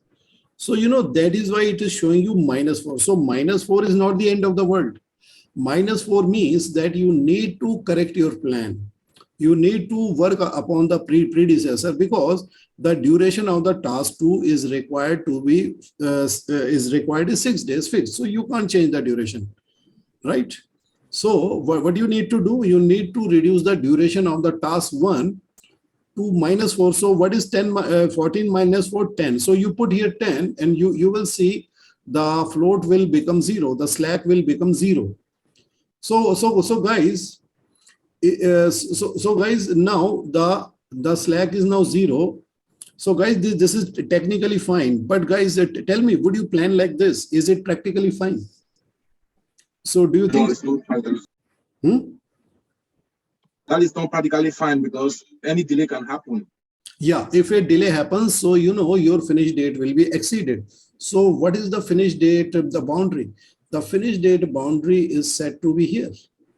Okay, so you can't step into the red zone because the person is not available. So you got to finish both the activities should be finished within the green zone, right? Yes, sir. You should have positive. That is why you positive slack should be there. Yeah, positive slack should be there. That is a fine point I emphasize in my trainings. Okay, I don't leave it to the point where you only are looking at the interface. You should be able to relate your training to the real life. In real life, delays can happen. In any industry, there can be a hitch or a glitch which can hit the task one. So what you should do to reduce the duration, you should compute some extra man and machine and reduce the duration to 8 days. Now it will create a cushion for 2 days.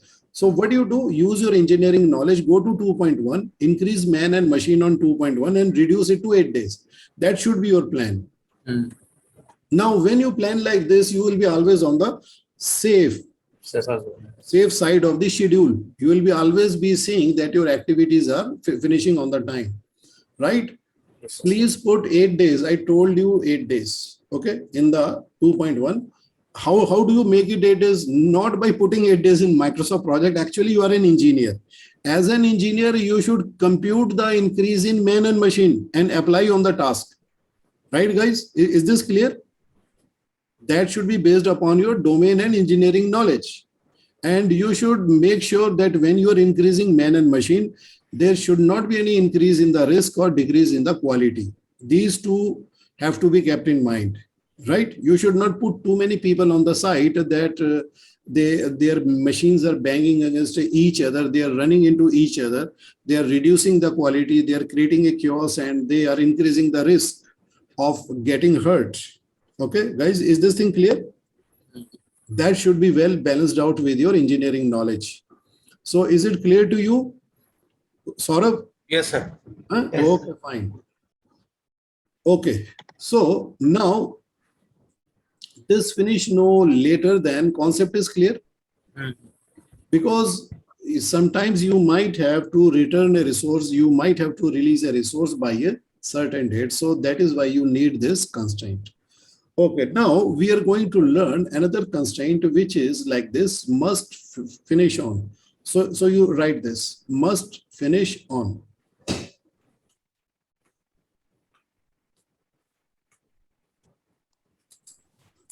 Okay, and then you outdent it. And then you write some activities here like this: A, B, and write up to H. Like this, you write these activities here: C, D, just D, just put a D and then you put a comma. So, you know, so that will not bring up the other, just put a comma here. Then you write E, F, G. So you write here F, comma, it will not bring up, because Microsoft Projects is trying to help you. Sometimes you don't need that help. G, H, you write up to H. Okay. And what you do, indent this.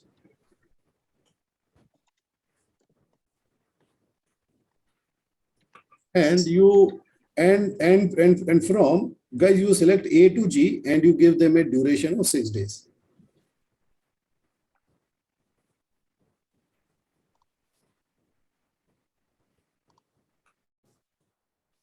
Okay, now you are doing a project which is regarding the shopping mall.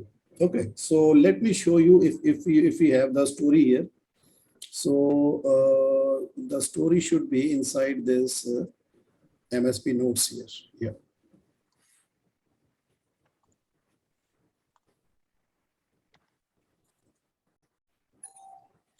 Okay, so guys, so this is my plan with the client. So guys, read this. Read this line. Read this line. Only this one which I've highlighted in the color. Read this. Okay. So milestone date is 31st August. Deliverable basement to parking, payment 10 crore, mandatory finish. It is combined with a finish milestone. Actually, this word, let me change, because mandatory finish is the Primavera word, and in the Microsoft project, it is must finish on. Okay, so okay, and it is combined with a finish milestone. Now, see, my plan is like this. It is going upwards like this from 1, 2, 3, 4. Now, this building is having a basement -2 parking, then basement 1 parking, then ground floor, then first floor, and so on. Okay, now my first commitment to the client is on 31st of the August, right? And I have to complete the basement. So after looking at the basement -2 parking, he's going to make me a payment of 10 crore, right, guys? Is this clear? Yes, sir. So it means that I must finish on 31st August. What I should finish on the 31st? I should finish the basement -2 parking. Right, guys? Is this clear? So yes, what is the -2? Actually, in India, the ground floor is 0, right? So any level below the ground floor would be minus. So this is -2 because the building is constructed from minus levels onwards. Okay, so it goes up. So basement -2, the commitment date is 31st of the August, and this is a finish milestone. So I am going to finish the basement -2 on 30. Now, guys, what is a milestone? So, guys, let me tell you that what is a milestone. You must have seen milestone when you are traveling between cities. You must have seen, right? You know, milestones have been around for thousands of years, because earlier time there was no GPS, so people would understand what is their position from the origin city and what is their distance from the destination city. So milestone would also keep the people safe. How? Because there are certain safe houses on the way. When people were traveling earlier, they were traveling on horses, carriages, I mean horse carriage, and they might be even walking. People would go to a safe house before the sunset, right or wrong? Yes, right. So that is why they were told by their friends, if you are going to this city before the sunset, near this milestone, there is a safe house which is really safe.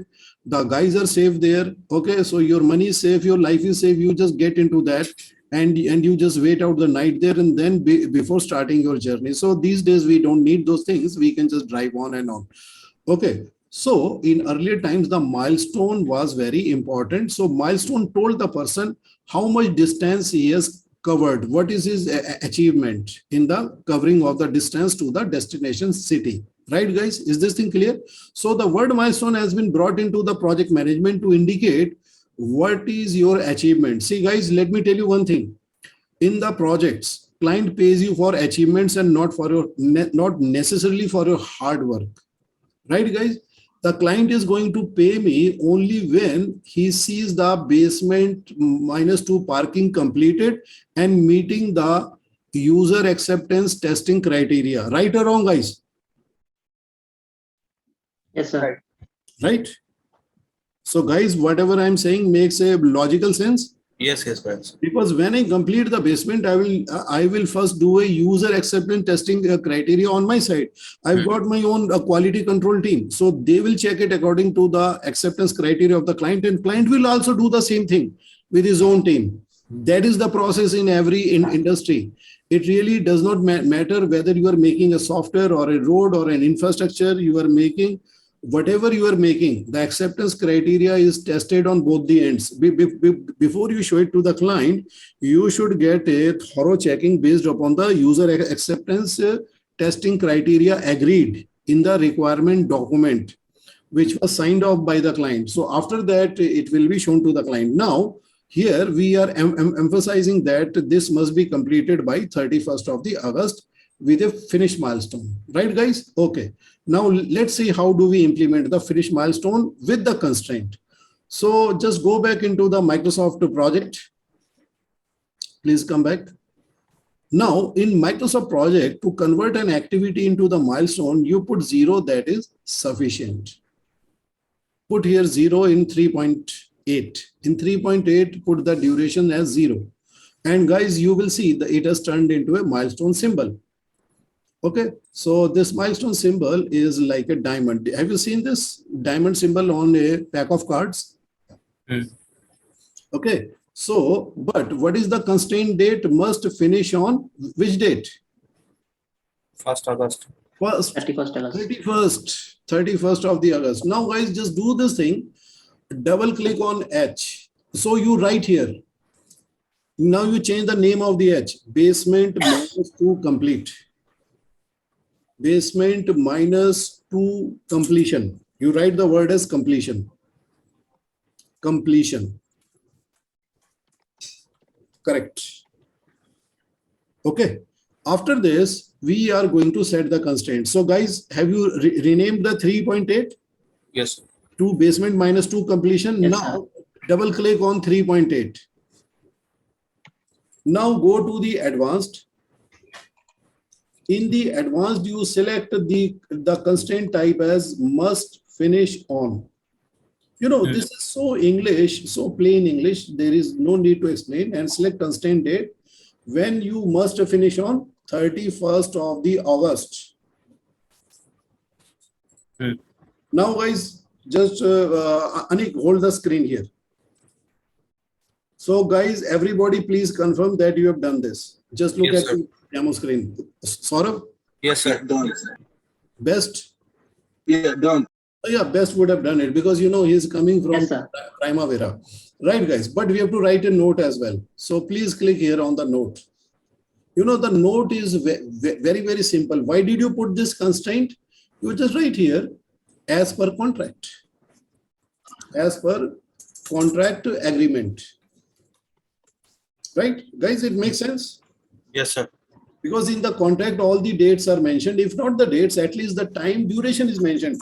So you would say basement -2 would be completed in 6 months from the start date of the project. So whatever is the start date of the project, which is decided after signing the contract. So in your schedule, you will calculate 6 months and you will put a constraint, right? And then you will add your task. Now click on the OK. Okay, guys.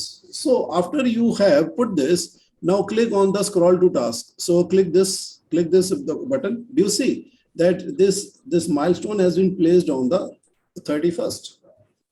Okay. Yes, sir. Yes. Okay. Now you select 3.1. Once again, click on scroll to task. Select 3.1 and you click on scroll to task. It will bring you back to the beginning of the plan. Right, guys? So guys, have you understood how to use the scroll to task? So whatever task you want to see, you can scroll to that by clicking on the scroll to task, right? So that you can bring the task in the focus. Now, what happens that I am asking my engineering team, so guys, how are we supposed to link up these tasks? Because definitely these tasks, they have a relationship, right? So they say, boss, this is very, very simple. So let me squeeze some space here. Let me see. Let me squeeze some space here. I'll go into the time scale and let me see if I can squeeze, if I can bring the entire network into the view. Fine. So right now it is into the view. So what they are telling me, boss, first of all, you select all these activity from 3.1 to 3.8. First you select this. After this, they are telling me to click on this button. So guys, do you see this button on your screen? Yes, sir. So click this and click on the continue option. Okay. And click on the OK. Now, what happens as I do this? So guys, do you notice what happened in the Slack field? Slack column. So what is the meaning of the minus? How do you interpret this minus 17 days? Minus 17 days means that you have gone beyond your finish date, that is the milestone date, by extra 17 days. See guys, this is your green zone and that is your red zone, right? So your red zone begins from here and goes towards the right side, and this is your green zone, right? So it means that you have gone into the red zone by how much? By 17 days. So then I asked my guys, why are you planning like this? So do you think we can continue in business like this? No. They say, boss, we have been taught like this in the college. Okay, but so I'm just creating only a fictitious situation for you. I'm sure you will get people better than this, right? So if they're like this, you can send them to me for the training, right? Actually, we are getting 23 days, sir. Fine, so there's not a problem, but you are getting minus or not? Actually, you are getting minus or not? Yes, because on this calendar there are a different amount of do you see this calendar has got some of the holidays here? Do you see that? Yeah, Wednesday. Yeah, so it could be due to that he's got the second Saturday. But do you see the minus or not? Yes, yes, we have the minus. You are seeing the minus. So let us do this thing, guys. Let us remove the holidays from here. Let us see if this minus is reduced. So guys, please go to the project option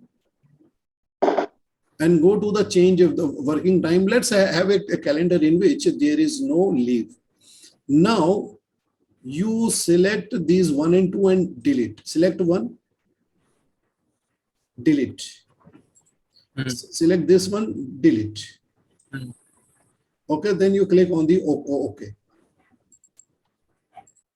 Okay, now why this Wednesday is having the leave on your calendar? I think that your calendar, I don't know if this, what is this calendar? Okay, this calendar is also working here.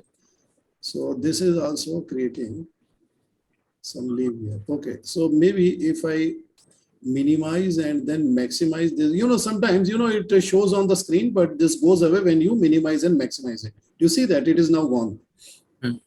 Okay, now, so guys, we are having a slack of minus 15 days. Now, is it matching with your calendar now? Yes, sir. 15 days. 15 days, minus 15 days, fine. Minus 15. Minus 15. Minus 15. So let Minus 21 days. minus 21 days. Okay, so let me have a look at your screen and let me remove. So you share your screen quickly. So because it will be good if everybody's screen look the same. So that way, so give me the remote control.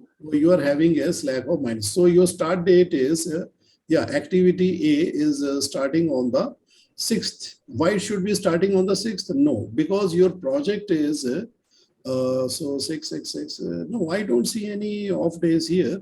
So all of them are 6. Oh, do you see that? Why it is minus 6? See, milestone is, Baba, never it is having a duration.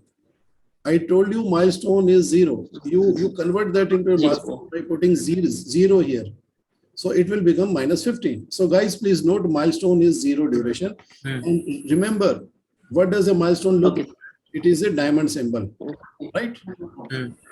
Okay. Okay. So guys, I'm here only. So from Satish's screen. So let us bring this thing a little bit into the focus. Okay. Yeah. No. So this thing goes away. So what you can do, you can click here, select, and then you click on the scroll to task.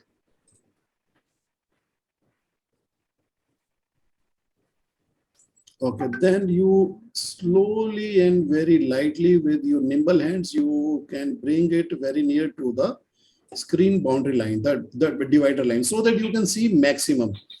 Okay, guys, so everybody's screen is like this. Now, what happens that I call for a team meeting, and in the team meeting, we discuss how to sort out this problem. So, there is a subject matter expert. He says that you have to do schedule compression. So guys, have you heard of the schedule compression? No. So let me explain this to you, because if you do not understand the schedule compression, pressing the buttons in the Microsoft project won't help you guys. So let me show you what is a schedule compression. So you must know this technique. So this concept and technique should be known to you. So let me go into the Word file. Okay, so let me scroll down. Okay, let me write what is a schedule compression. So guys, please read.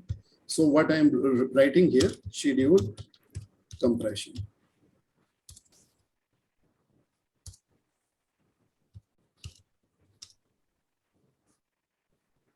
Actually, I'm having a time lag with Zambia. So schedule compression means reducing the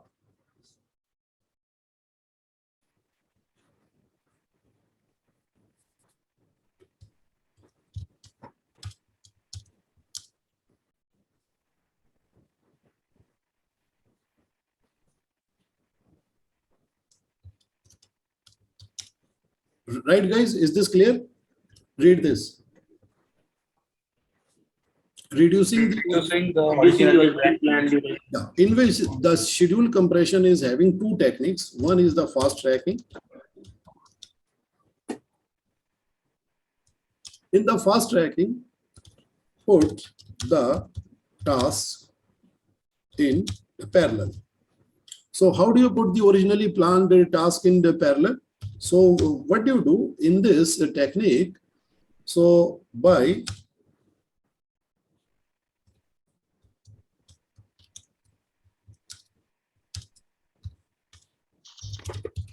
so guys, read it.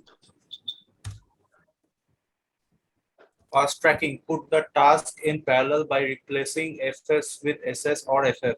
Okay, so guys, I'm sure we visualize if you are replacing the FS with SS or FF, it is going to reduce the duration, right? Now, the next technique is crashing. When you can't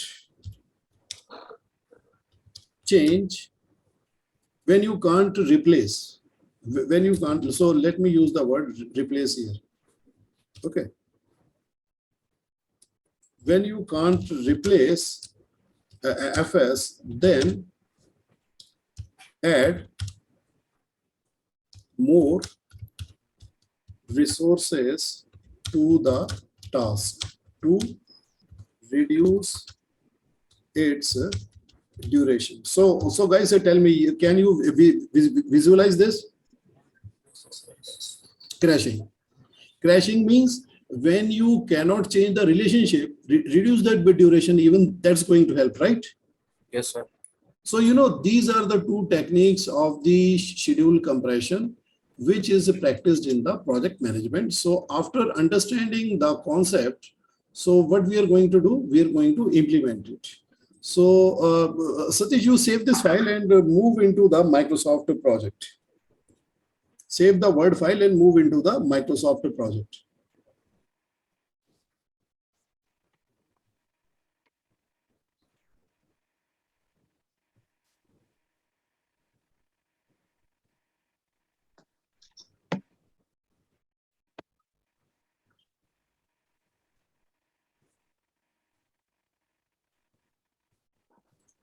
Okay.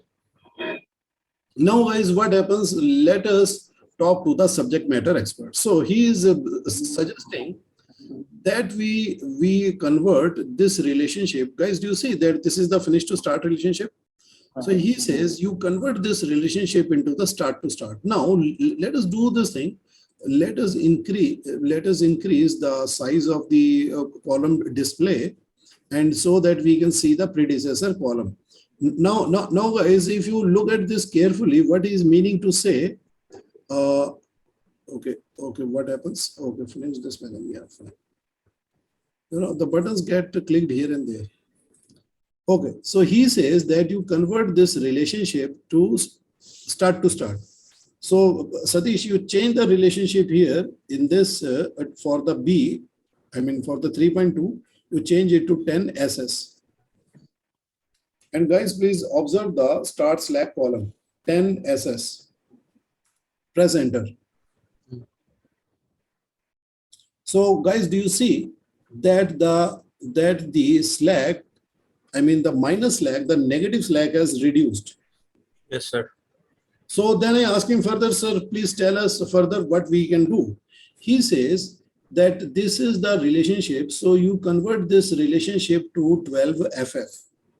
So, this activity should be related to the predecessor by a finish to finish.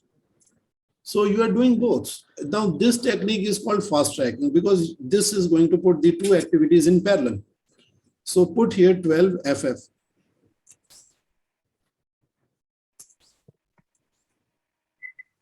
And press enter. So guys, do you see that the slack has been reduced? Yes, sir. Okay, now then I ask him, sir, can we change this relationship, this and this? He says no.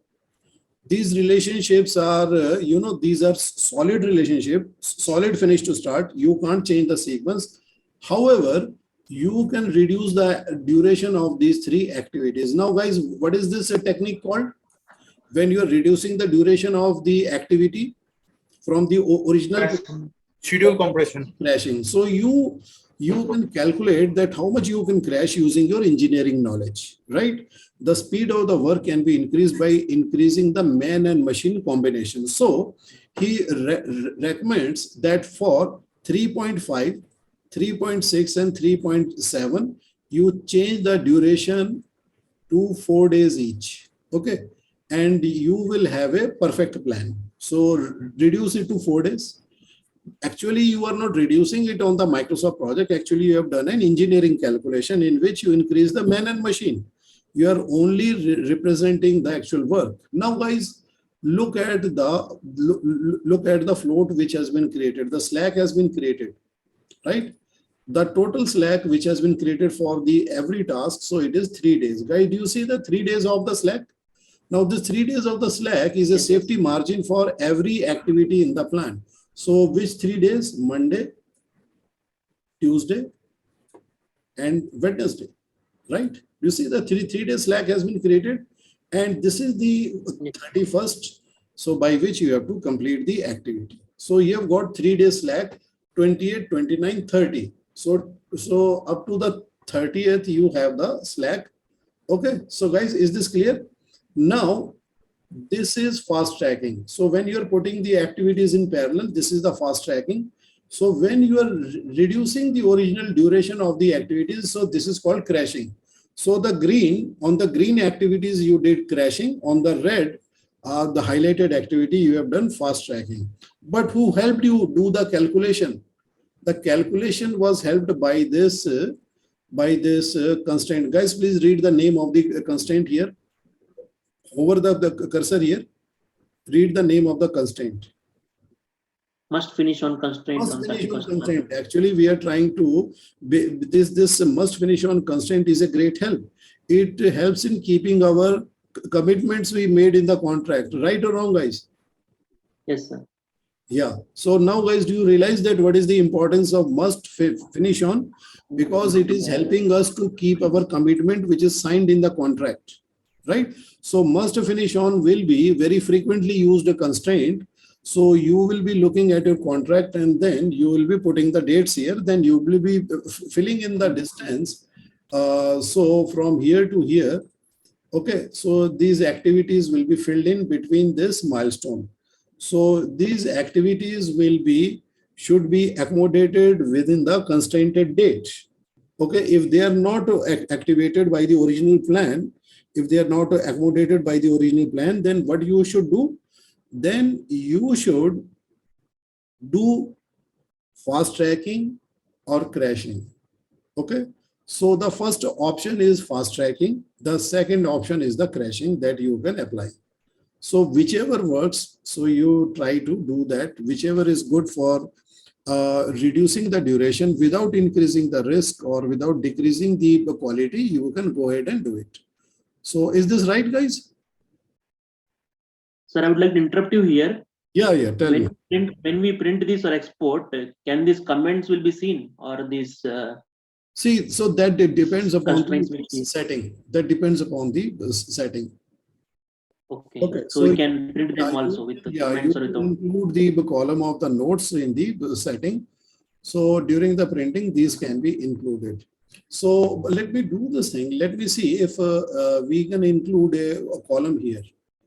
So right click, insert column. See, if you go to the insert column, if you have anything called notes, so maybe you can include the text here itself. Okay. You see that? Yes, Yes. you can do it. You have to include this column. So guys, please note that was a good question. If you want to show the notes here, so how do you do it? You include the column name. So when you include the column, it will come explicitly here. Then you take the printout. After you take the printout, you just hide it because you don't need this a column on the interface. On the interface, you don't need this.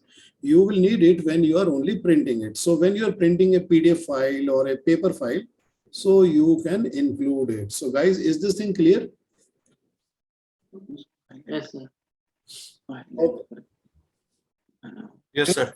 Let me tell you another best practice. Whenever you are creating a milestone here, always make sure that the milestone is at the parent level and you outdent it. Guys, do you see the number has changed to 4? So I'll tell you what is the importance of a milestone. See, guys, it is like an opening bracket and a closing bracket. It is like this, right, guys? And all these summary tasks must be closed with a milestone. And the milestone should state the achievement. What have you achieved by doing these activities? The activities which are marked in the blue. So you have done this, and what you have achieved should be written in the milestone. Right, guys? Is this clear? Yes, So sir. the milestone is like a closing bracket. So you can visualize it like this. So this is the opening bracket and this is the closing bracket. Right, guys? Is this clear? And Yes, sir. the milestone should be placed at the level of the parent as a best practice. I'm not saying that this is a rule. Best practice is not a rule. Okay. Certain things are rules and certain things are best practices if they are done. So they will help you the best. Even if you technically don't put a milestone, you can still compute the finish date of the project. But putting the milestone is a best practice. Why? Because the milestone are good for the client. If you want to show a plan to the client, so what you can do? You can go to the filter and select only the milestones because the customers are only interested in knowing the milestones.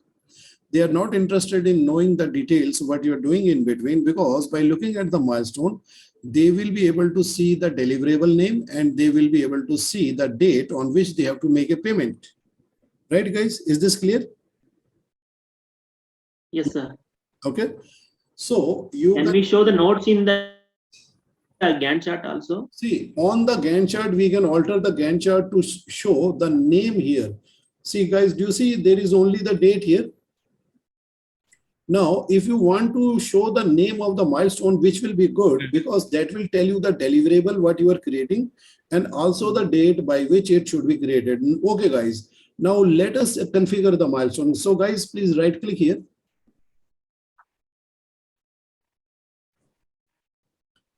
Okay, so everybody is doing this. Best. Saurabh. Yes. Yes. Okay. Now you select bar styles.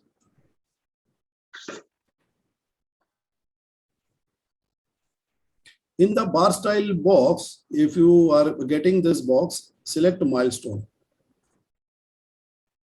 After selecting the milestone, okay, after selecting the milestone, go to the text tab. Click on the text tab. In the text tab, in the left option, you select here name. If you click inside it, you will see a drop down of the field. Okay, you type here name and the name will come and you press enter. Okay, so hold the screen for a moment for your friends to see. So guys, please look at the demo screen and you select here name. It's a drop down, you select your name. Okay. Guys, you have done the same? Yes, sir. Now you close this box, close it. And the name will be implemented. So, you know, to completion. to read the Gantt chart, the Gantt chart is telling that on this date, this achievement should be made. Basement -2 completion should be achieved by the 31st of the August. So this looks good, guys. Yes, sir. Yes, sir. Okay, because this is going to give you a very good reminder and this is going to look very good and professional for your team members and for the client. So what you should do, client is not interested in the activities, what the client is interested. So guys, go into the task main menu. No, sorry, not into the task main menu, but you guys rather go into the view main menu. Okay, in the view, go into the filter and you select milestones. In the filter, just select milestones. So when you are printing the plan for the client, you print only this much. Client is only interested in this much because the rest of the information for the client is clutter. Right, guys? Is it clear? Yes, sir. Yes. Because the client will ensure that he gets the basement -2 from you and he makes you the payment, because you know the clients need a reminder to schedule their payments. So you know before the 31st, in anticipation of the basement -2 completion, he will make an arrangement for the payment. Guys, do you understand this point? If you are going to do your own business, should you not give a reminder to the client in advance that he has a payment due on the 31st? Right or wrong? Yeah, right. Suppose you are a perfect man and you perfectly complete the work. Should you not get your payment as soon as possible? But client is not a perfect man. You are the perfect man. So you should create a schedule of reminder for the client and you give a printout to him when you meet him. Sir, these are the things which I'm going to complete for you on these dates. And you indicate to him like a gentleman. So make the payment, keep the payment handy, right? Okay. Yes. Right. So that's where you are going to do the business if you run your own business. So, you know, this is a payment plan for the client. So what is going to get is this. So you don't have to write how much you have to pay because it's already signed in the contract. Okay. So client can refer to the contract and make your payment once the user acceptance testing has been done on the 31st. He will write you a check in the next 3 days. Right, guys? Okay. Now come to the filter and remove it. Once you have used the filter, once you have done the printing, always remove the filter, right? Yes. So guys, is the must finish on constraint clear? Yes, sir. Okay. So, we are going to use one more, the constraint. You write here as late as possible. You type here as late as possible.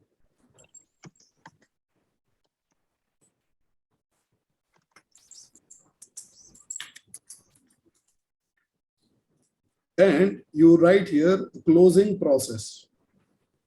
Below it, you add a task, name the task as, you add 5.1 closing. No, 5.1. It is below this, below the parent. No, not here. You add a child task below the 5.1, you add closing process. Okay, so this is a task. Okay, and you indent it so that it becomes 5.1 and delete this row.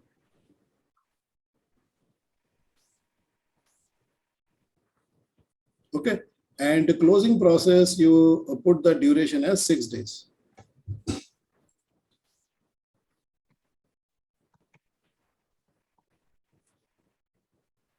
And you remove the question mark, because question mark means that you are not sure about the duration.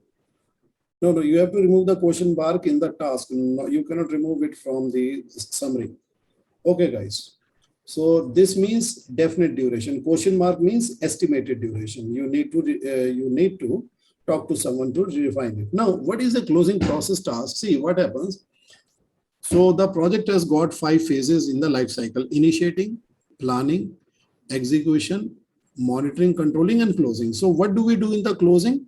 So let me tell you, but we do the closing during the last 6 days of the project. It means that this activity is to be scheduled from the last days. So we say that we do the closing process in our project during the last 6 days of the project.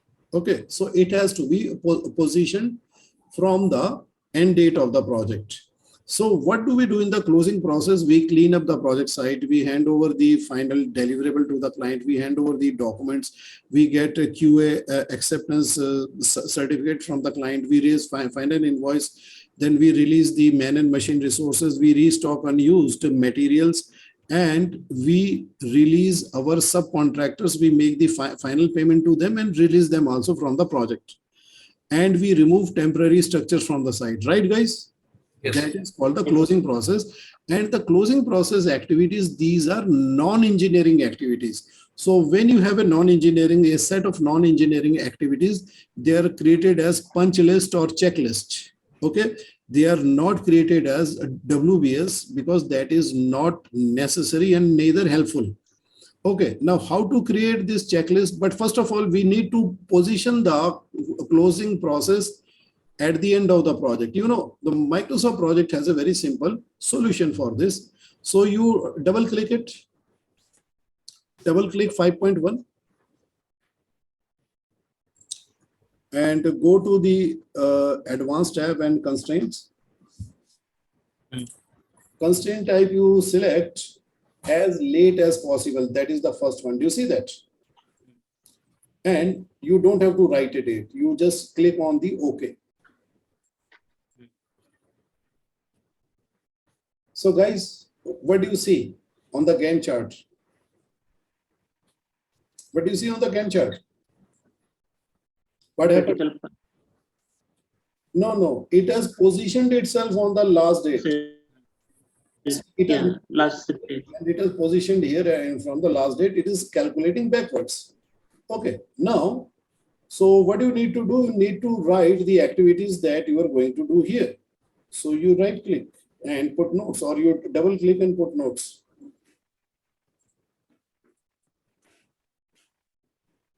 Notes. Okay. Now in the notes, you will put the notes as bulleted list. You write here, clean up the project site. Right here.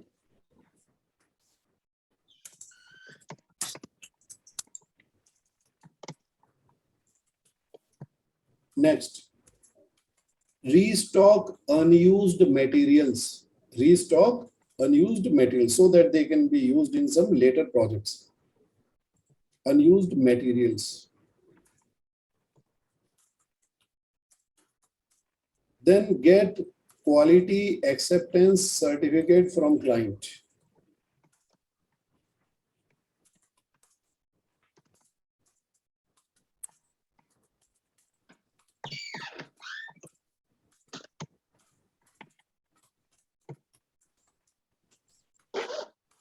Raise final invoice to client.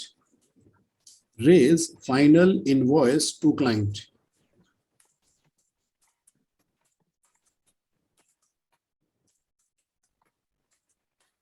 Next, hand over documents, maps, and drawings to client. You have to do it so that the client can maintain the building. I mean, I'm talking in sense of a building. Next, release man and machine resources. Why release? So that other project managers can see them in the database and use them. Okay, men and machines from project.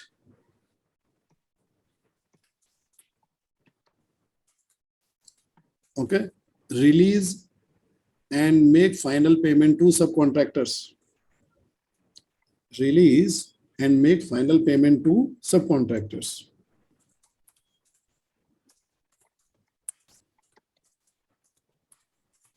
To subcontractors.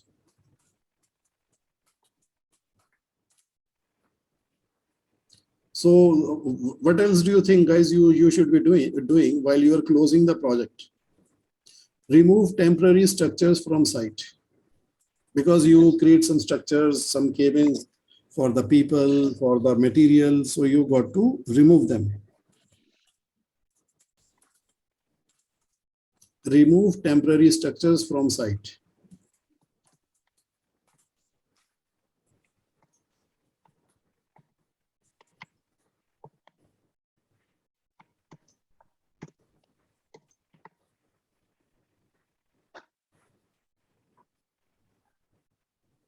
In the next point, you write do landscaping, because finally, after all the heavy work is done, so you will do the landscaping, right, around the place so that it looks good. So that includes putting some plants and all that stuff. Do landscaping and etc. Okay, so you can visualize as I'm completing the shopping mall project.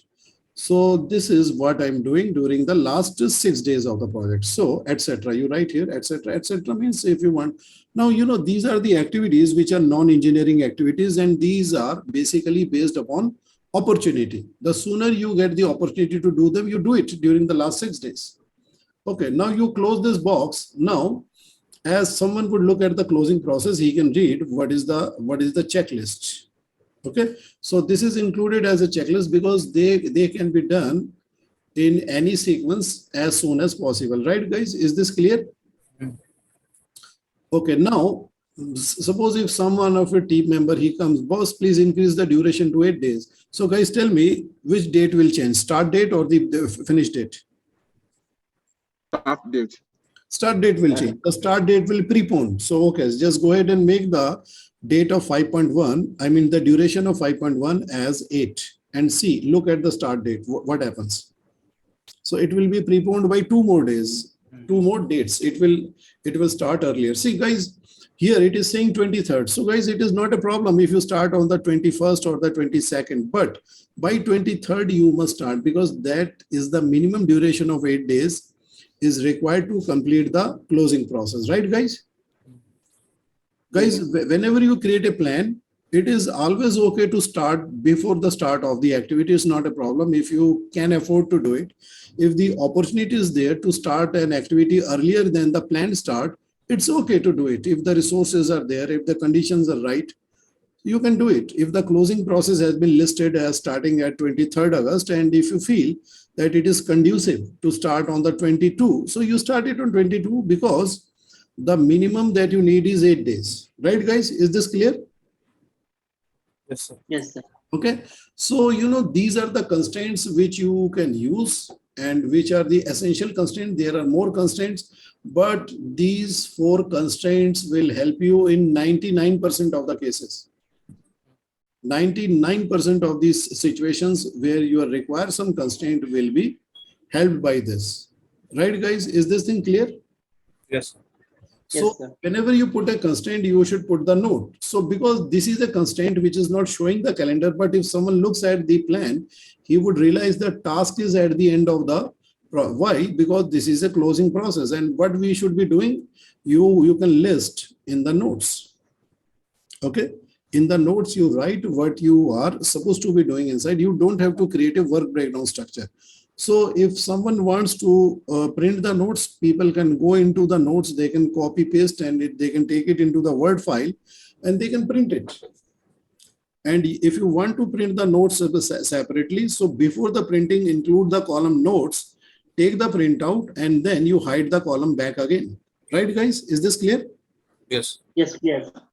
Okay. So guys, just have a look at the constraints and ask me any question that might come into your mind. I think Satish, it has answered your question, because you are saying if you can include constraint in more places, right? Yes, yes, yes. Okay. So these are the constraints: start no earlier than, finish no later than, must finish on. See, must finish on is a very, very important constraint, because a project is not having just one finish date. Every milestone on which you want a payment, you got to show the deliverable to the client. So every deliverable has its own finish date, right? Yes. If you're maintaining the finish date, then the client is also maintaining the payment schedule. So that's very important in your business. Okay. So guys, any questions on the constraint? We No? also have some other constraints like as soon as possible. See, as soon as And- possible is always applied by default. If you look at any activity, see, yeah, so that's a good question. So if you put X, now you go and look what the constraint it has. You go and look into the X, the detail of X, go into the information. See, every activity which is created will have the constraint as soon as possible by default. It is the default constraint. It will be always applied.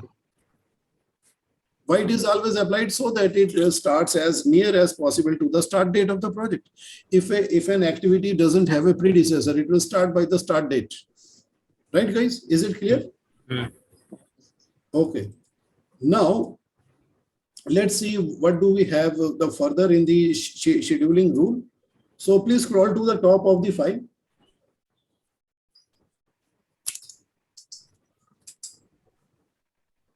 Okay, schedule is no, not the 5 number. So you can delete this because this is only in Primavera. Okay, schedule is adjusted by resource. Interesting, guys. Very interesting. And we have a lot of work to do here. Okay, resource. Now we have moved on to the resource, labor and non-labor. So in the Primavera, the word is labor and non-labor. We can use it here also. Here, the work actually schedule is adjusted by work type resource. So we can write here work type resource. Okay. So labor and non-labor means the labor means man and non-labor means machine, right? Is it clear? Yes. Now we will see that how the application of the man and machine increases or decreases the duration, right? Okay, guys, so let's take a break of 20 minutes and let's come back after the refreshment. Okay, so meanwhile, okay.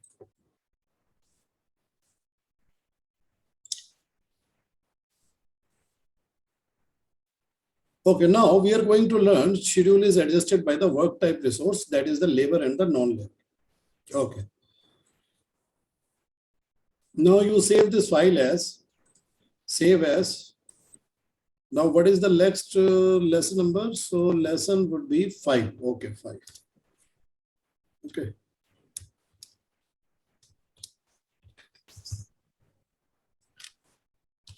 Scheduling and resources. Okay, so guys, create your lesson number 5 like this: scheduling and resources.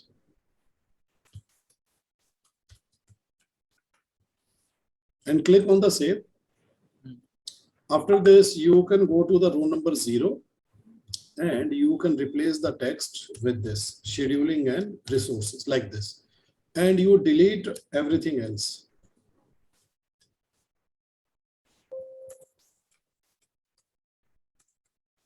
delete. Okay, so let's have a blank template. Okay, so please confirm once everything is blank.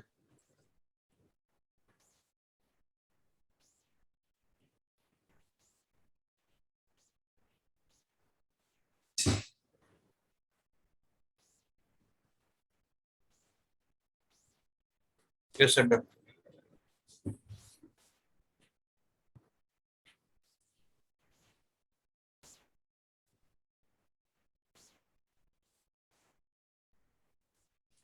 Now, guys, please go to your resource sheet. So you can click this button here. So just a moment. So now you create a series of the workers like this. So first of all, you hide the column overtime rate, and next to the standard rate column insert work, and then you right click and right align the text. Then insert the column cost like this. Okay, and also expand this column a little bit and the work column, and you right align the text in the cost column like this. You right click on the top, and from the top you can see a small toolbar which is having the right align tool, and you click this. Okay, and the standard rate you put for the resource is 10 per hour like this, 10/H. So you can state the rate of a resource by hour, by day, by week, by month. So whatever is available, so that should be correct. Okay. So after that, you select this one and you pull this down. So you will create a series. And Anik, what do? You from this point onwards, you make it as 4, 5 like that series. Put here press F2 and put here 4, 5 and so on. No, press F2. The button F2. If you just click on the cell, you will be able to edit the cell. Now you press the down arrow and press and go to the left cell. No. Go to the left cell and press F2 button. Yes, like this. Then you press enter. It will come to the next row. F2 like this. So guys, make sure that you have these columns here, and the standard rate for all the resources would be 10 rupees, and you create a series.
Okay, guys, you have done that? Yes, sir. Okay. Yes. Fine. Now we have these resources which are work type resources. See, there are three types of resources: work, material, and cost. So we will come back to them later. And guys, make sure that you have this columns work and cost included. You have this work and the cost. Yes, sir. Yes. So you know this work and the cost is basically to total that how much the work has been assigned to the particular resource. So as you are utilizing the resource on the activities, you know, it will be accumulating the total work planned for the resource and total cost of the resource in the project. Okay, so that is the benefit of including these columns. Now you know that in the Microsoft project, whenever you create a task, so you know there are three types of tasks. The first and most commonly used task is fixed type. Okay, now where is the type? So guys, so first of all, you do this thing. You create a task here, fixed type. Okay, fixed type task. Fixed type. You write here fixed type. Yeah. No, you write. No. You write here. Just a second. So we need to check. So what is the exact name? So exact name, if I go to the advanced, so you write here fixed duration, right? So guys, please go to the task type and select fixed duration. So you change the name as fixed duration task. Yeah, fixed duration task. Okay, so just hold the screen. So guys, please do these two things. You select fixed duration and put the name as fixed duration task. Now, let me tell you that what is the fixed duration type task. See, the duration is fixed by you and it cannot be altered by the Microsoft project. Microsoft project will only increase the work and cost as you apply the resource. Okay. So guys, please confirm that you have done these two things. Yes, sir. Then click on the OK. Now, after doing this, so next to the duration, you include the column work, insert column work. No, work, WORK, and press enter. And you right align.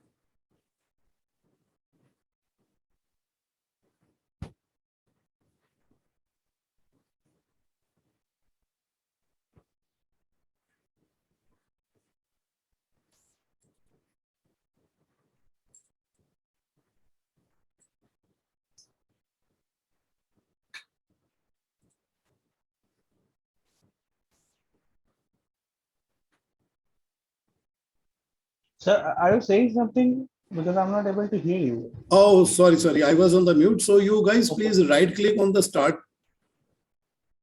And then you insert column cost.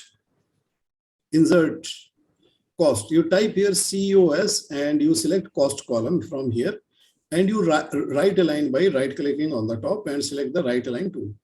Okay, so guys, we are all set to see that how is the fixed duration task working to calculate the work effort of the resources and creates the time schedule, and how does the resource cost is calculated in Microsoft project.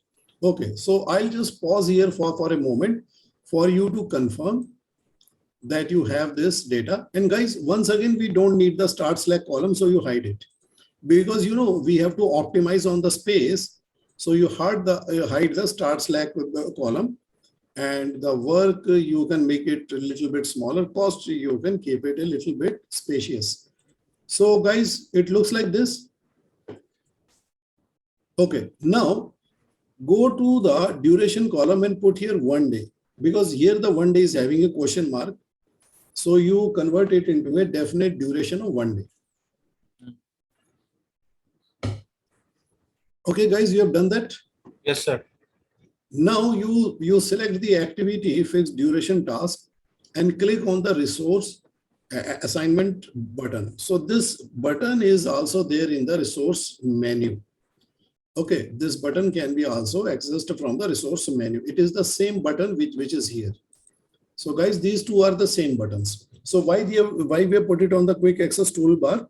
So that you can quickly access. Okay, it will not have the label, but then if you can recognize the button, you can use it quickly. Now let's have a look at the box of the assigned resources. So guys, as soon as you click on this button, this assigned resources button, so you get this assigned resources toolbox. Okay, in this toolbox, all the resources will be listed. And when you want to assign resources to an activity, make sure that the activity should be selected. Because if the activity is not selected, suppose your cursor is on the blank row, you will notice that the assigned button is inactive. Do you note that? Guys? Yes, sir. Yes, correct. You cannot assign a resource to a blank row, right? It has to be on the task. So Anik, you please select the fixed duration task here. Okay. After that, your button will become active. Now, what do? You assign to this activity one person, that is the worker one. So select the worker one and click the assign button. So when you click the assign button, you will notice that in the unit column, it is written 100%. So guys, do you know that what is the meaning of the 100%? Okay, let me explain this to you. I'm going to write here something.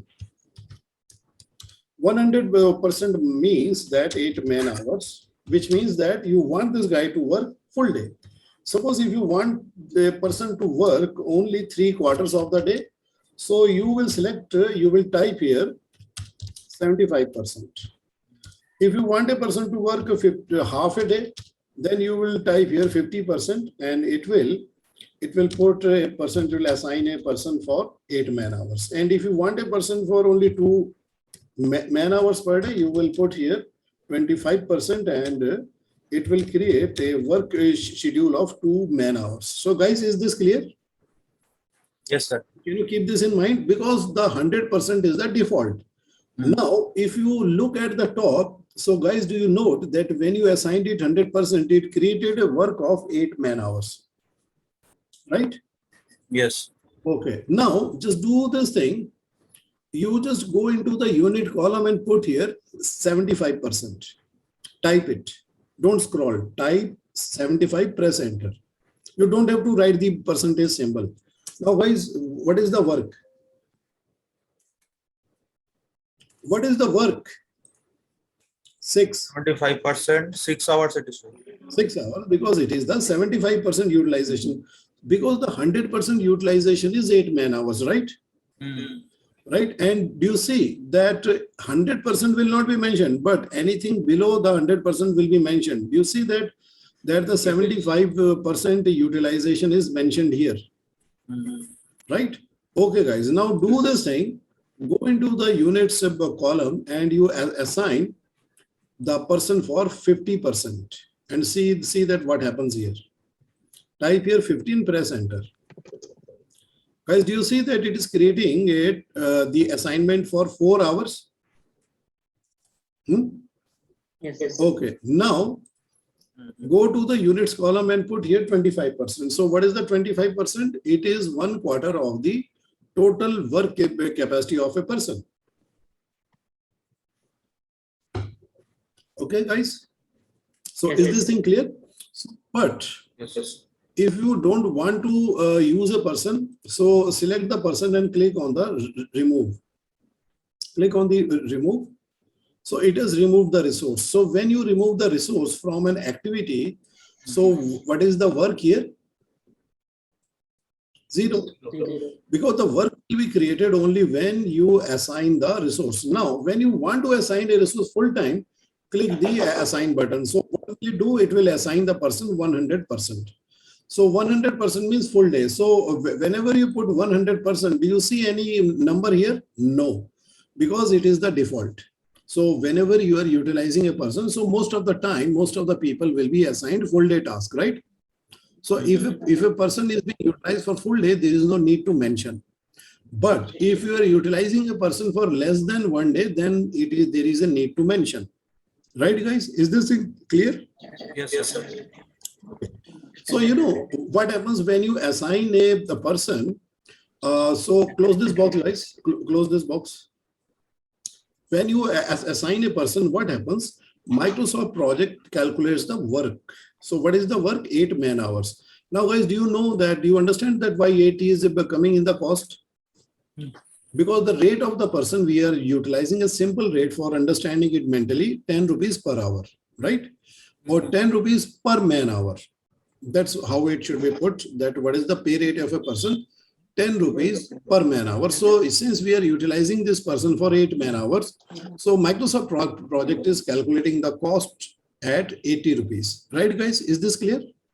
Yes. Okay. Sir, I would like to interrupt you. Yeah, tell me. Can I change the currency also? Currency you can change. Actually, you know, in Microsoft project, the currency is not multiplied. I mean, it is not converted. Rather, the symbol will change. See, the symbol can be changed by going to the file. It is only a display of the symbol. File. And select options.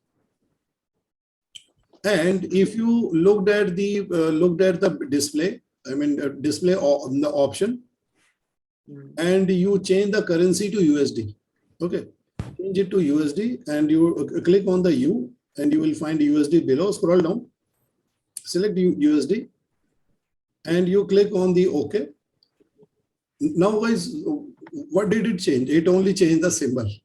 It is not a real conversion software. Okay, so guys, just be careful. Whenever you change the currency, it is not converting the currency. Conversion facility is not available in Microsoft project directly.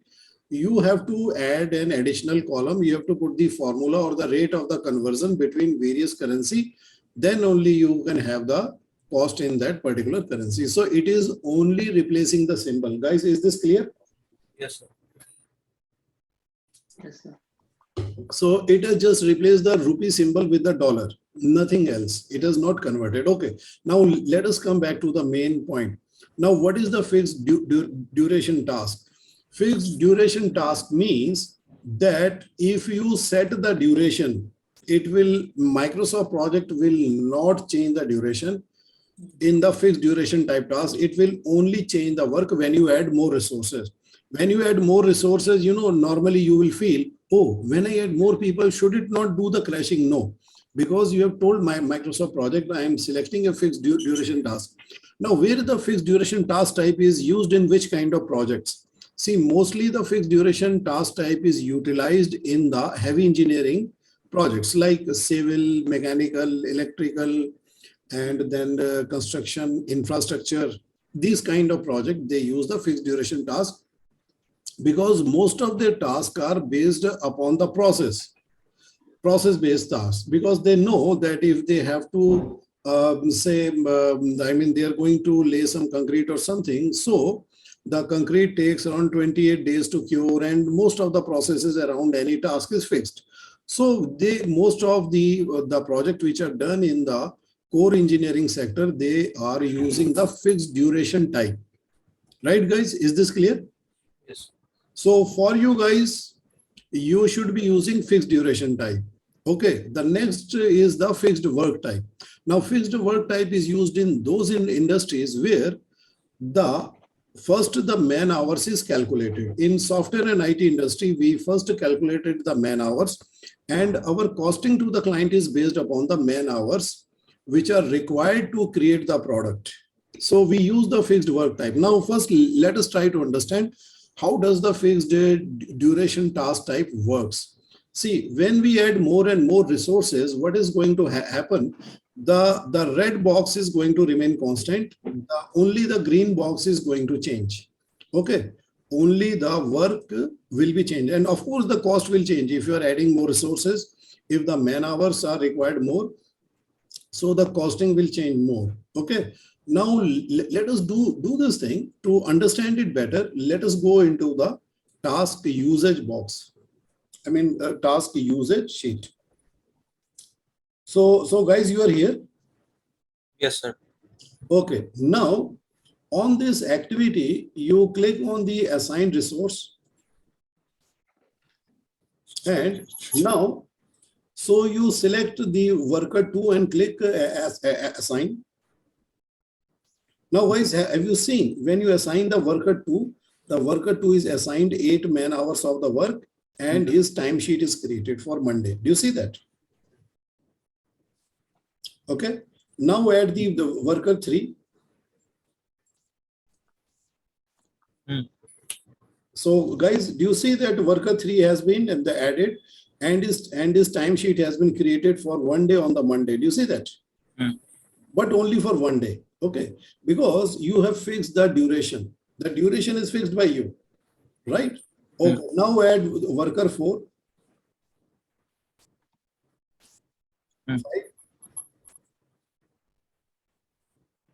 Okay. So guys, as you are adding more and more workers, so what the software is doing, it is increasing the work, right? It is increasing the work. So let me do this thing. So here, if you click here, add the column. So if you include the work column, you can see the work column here also. So guys, do you see what is the total work which is being done by the 540 man hours, right? If you total this 5 times, you will get 40, right? Guys, is this clear? Yes, sir. So the work column is already there. Actually, what I've done is a duplicacy. So what do? I hide this. But of course, I can add another column here. So I can click here, insert. I can include the cost column. Okay, in this screen, I can include the cost column. So guys, do you see in the cost column? So what you are getting is a total for all the 5 days of the work. So each day of the work is 80, 80, 80, and it adds up to 400, and this is showing here. Okay, right now you have kept the duration at 1. The duration is under the control of the user. That is why it is called a fixed duration task. The fixed duration task will not change the duration until it is changed by the user. So who is the user? That is you. If you go and change the duration, only then it will change. So guys, just watch this space. Okay, just watch here that what happens. Now you change the duration to 2 days here. Change the duration to 2 days. You type here 2D and press enter. And you look at the timesheet. Guys, what happens on the timesheet? 16 hours. No. But Baba, look here at the timesheet. What happened here? Here you have added one Monday and Tuesday in the timesheet, right? You have added one more day. The timesheet is getting expanded. Okay. Notice it, please. Appreciate it. Okay. Now you add one more day. See, it will add the Wednesday timesheet for all the 5. Yes, sir. Wednesday also. It has created a timesheet on the Wednesday for all the 5. All the 5 people. The worker 5. I mean 1 to 5. It has added one more day. Okay. Because the duration is under your control. So the software will only increase the cost when you add more resources or if you increase the duration. Because normally what happens in the fixed work type, if you increase the resource, the duration will be decreased. So we will come to that sooner. Now make it as 5 days. Do you see that? Now please tell me why these days are blank. Why these days are blank for the worker 1 and worker 2? Guys, you should be able to tell. It's personal holiday. Yes, it is because of the personal holiday. We can cross check. We can verify this fact because the worker 1 must have taken a personal leave on which date? So guys, what is the date? What is this date? So if you read 31, 1, 2, 3, 4, it is taking. So worker 1 and 2, they have taken a leave on the 4th. not on your data, not on your Microsoft project, but inside the calendar which is stored here at Anik. So we can convert. So how to reach their calendar? So Anik, please click on the project and go to the change of the working time and select a worker 1. Guys, do you see that the worker 1 having a personal vacation on the 4th? Delete it. Now you select the worker 2. And do you want to make save changes? Yes. Now he is also taking a personal day off. Delete it. Click on the OK. Okay. Fine. Now, guys, do you see that the assigned work on the Friday has been shifted to the Wednesday, right? Right. Okay. Now let us do this thing. He will not be assigned. These two guys will not be assigned the work on the Friday because they have already been assigned. So let us do this thing. Let us reduce the duration to 3 days first. After 3 days, we make it the 6 days. Now, when we reassign the work, so they will be assigned the work on all the days. Right, guys? Is this clear? Okay. Is this clear, guys? People will be assigned the work if they do not have personal vacation. So the duration is fixed by the user, right? Now, what happens if you reduce the worker? If you reduce the worker, you will see the work and cost both are going to reduce. The total work will be reduced and the total cost will be also reduced, right? Because you are using less people for the 6 days. Okay, now how to remove the resources? Very simple.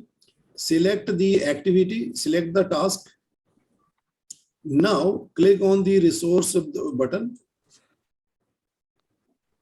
and select the worker 5, click remove button. So guys, do you see the worker 5 has been removed from the timesheet? Yes, sir. Okay, now select the worker 4 and click on the remove. You see that? Now the timesheet is only mentioning only the 4.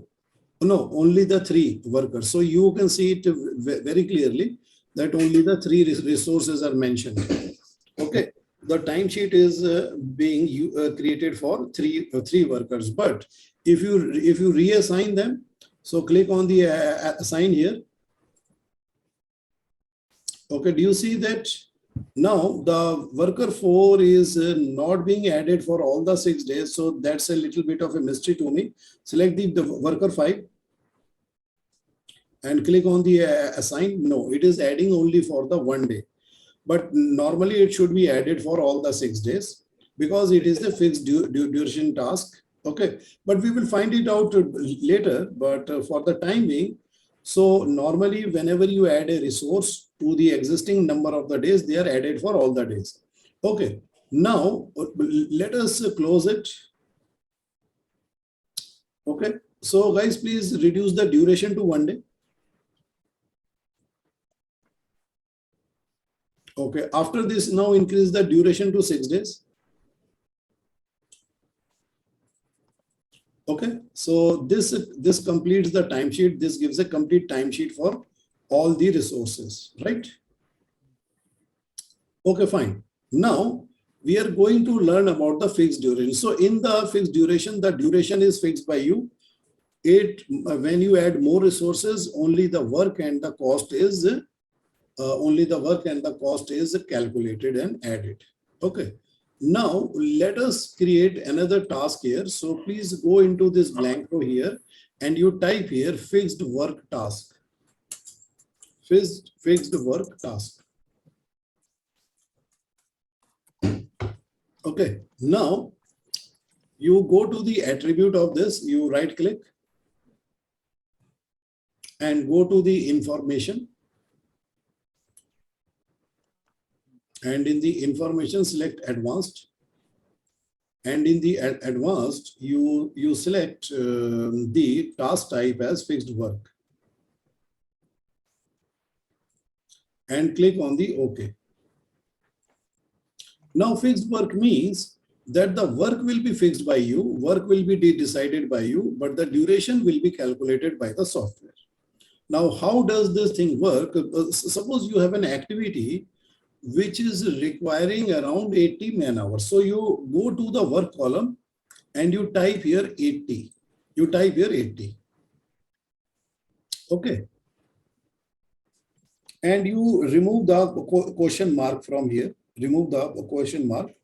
Okay, now guys, now let me tell you how this thing works. Select the activity, select the task.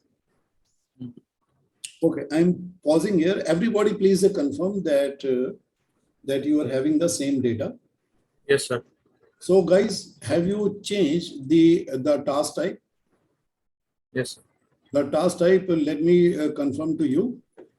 The task type, if you go to the advanced column, the task type should be fixed work. So guys, please confirm to me that you have selected the task type as fixed work. Yes, sir. Advanced tab. Yes. Okay, fine. Now let's see that what is the concept of the fixed work. Fixed work means that the work is fixed by you, the engineer. Engineer says my activity is of 80 man hours. Okay. Now you have a question. Now what is the question? You say that what if I assign one worker to this activity? How many days it will take me to complete?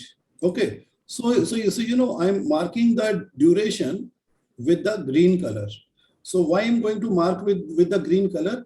Because this one will be changeable. So this one is flexible. This one will be calculated by Microsoft project, and the red one has been fixed by the user. So green means it is under the control of Microsoft project. And of course, Microsoft project will also calculate the cost. So, you know, calculation of the cost is not a bothersome thing. What we should be doing as an engineers, we should be making the right choice of the task type.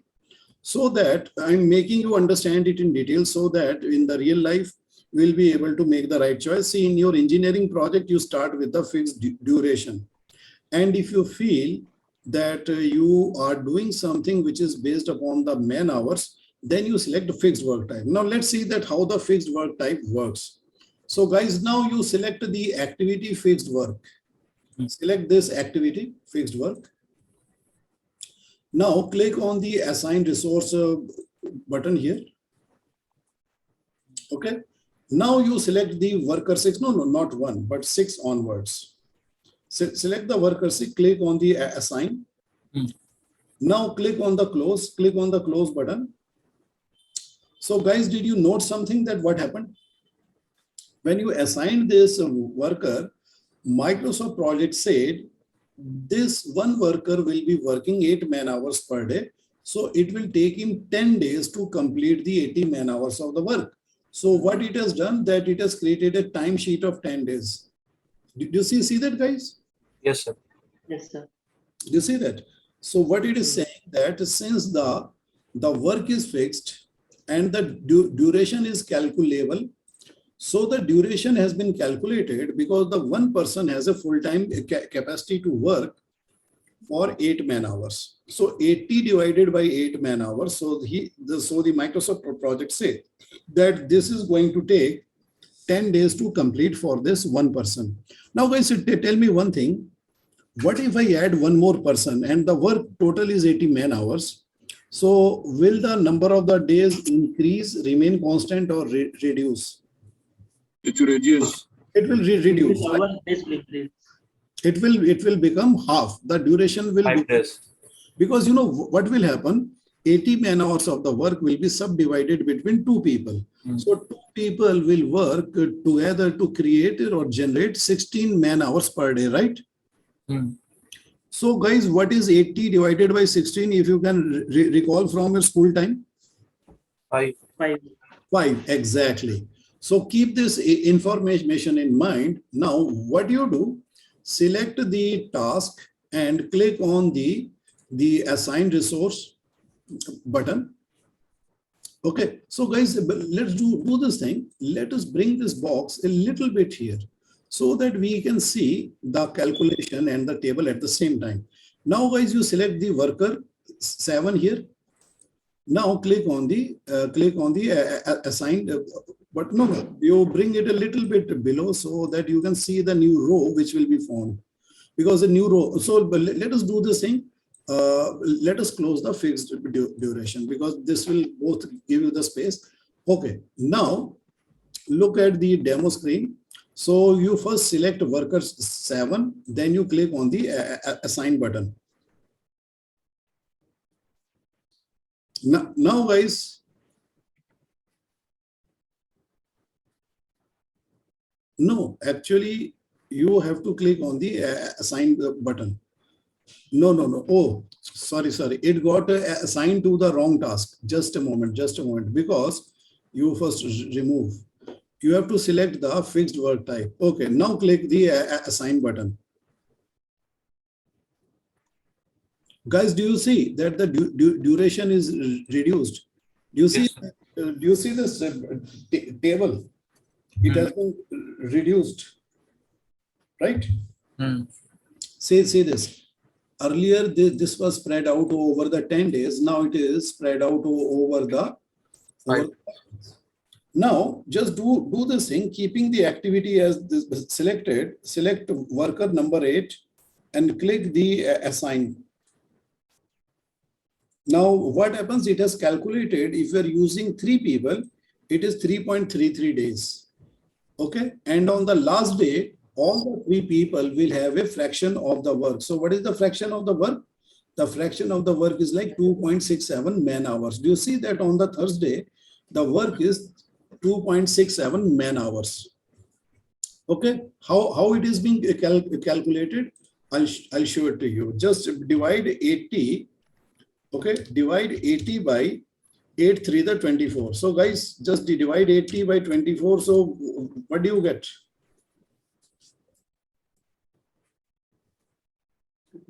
3.33.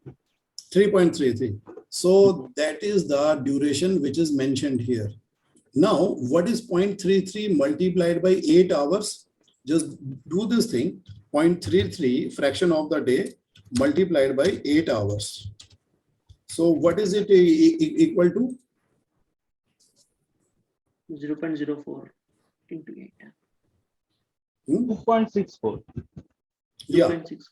Yeah. So that's why you are seeing 2.67, right, guys? So is this clear? Yes, sir. Because the work is being divided over 3.33 days, you can see the 3 complete days. Okay, 3 complete days, and the last day is a fraction. Okay, last day is the fraction. So there are 3 complete days. 3 complete days will have the 24 hours, and the remaining 0.33 day will be 2.67 man hours, right? Okay. Yes. Okay, now you add one more the person. You select the worker 9 and click the assign. Then what happens? So it is now rounded to 2.5 days, right? So why it is 2.5 days? It is 80 divided by 32. 32 man hours is the capacity of 4 people. So guys, please calculate on your calculator and tell me what is 80 divided by 32. 2.5. 2.5. Now guys, where is the 0.5? This is Last day, 4 hours each. last day the person will work half day. After. So 2 full days are here. So you know all these 4 people are actually subdividing the work. The duration is decreasing. Do you see that? As we are adding people, the duration is decreasing. And the work and the amount of the money is getting subdivided between the people, right? Because the total amount of the money is same, because the work is fixed, because the money is directly dependent upon the work, because the money is at the rate of 10 rupees per hour. So money is constant, but as you are adding more people, the work and the total cost of the activity is getting subdivided over these people. Now, what if you add the 5th person? Select the worker 10, and you add him also, worker number 10. Click on the assign. So, guys, what do you see? Do you see the money and the work getting subdivided?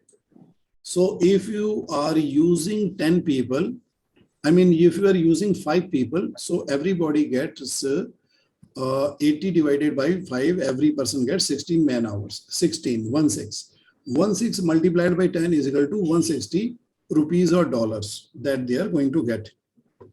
And this is the timesheet, right? So in the timesheet, you can see that from the original duration of 10 days, it has reduced to two days, right?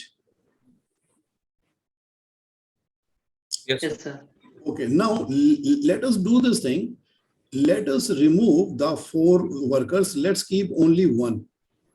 Okay, so you remove the workers 7, 8, 9, 10. You select 7, 8, 9, 10.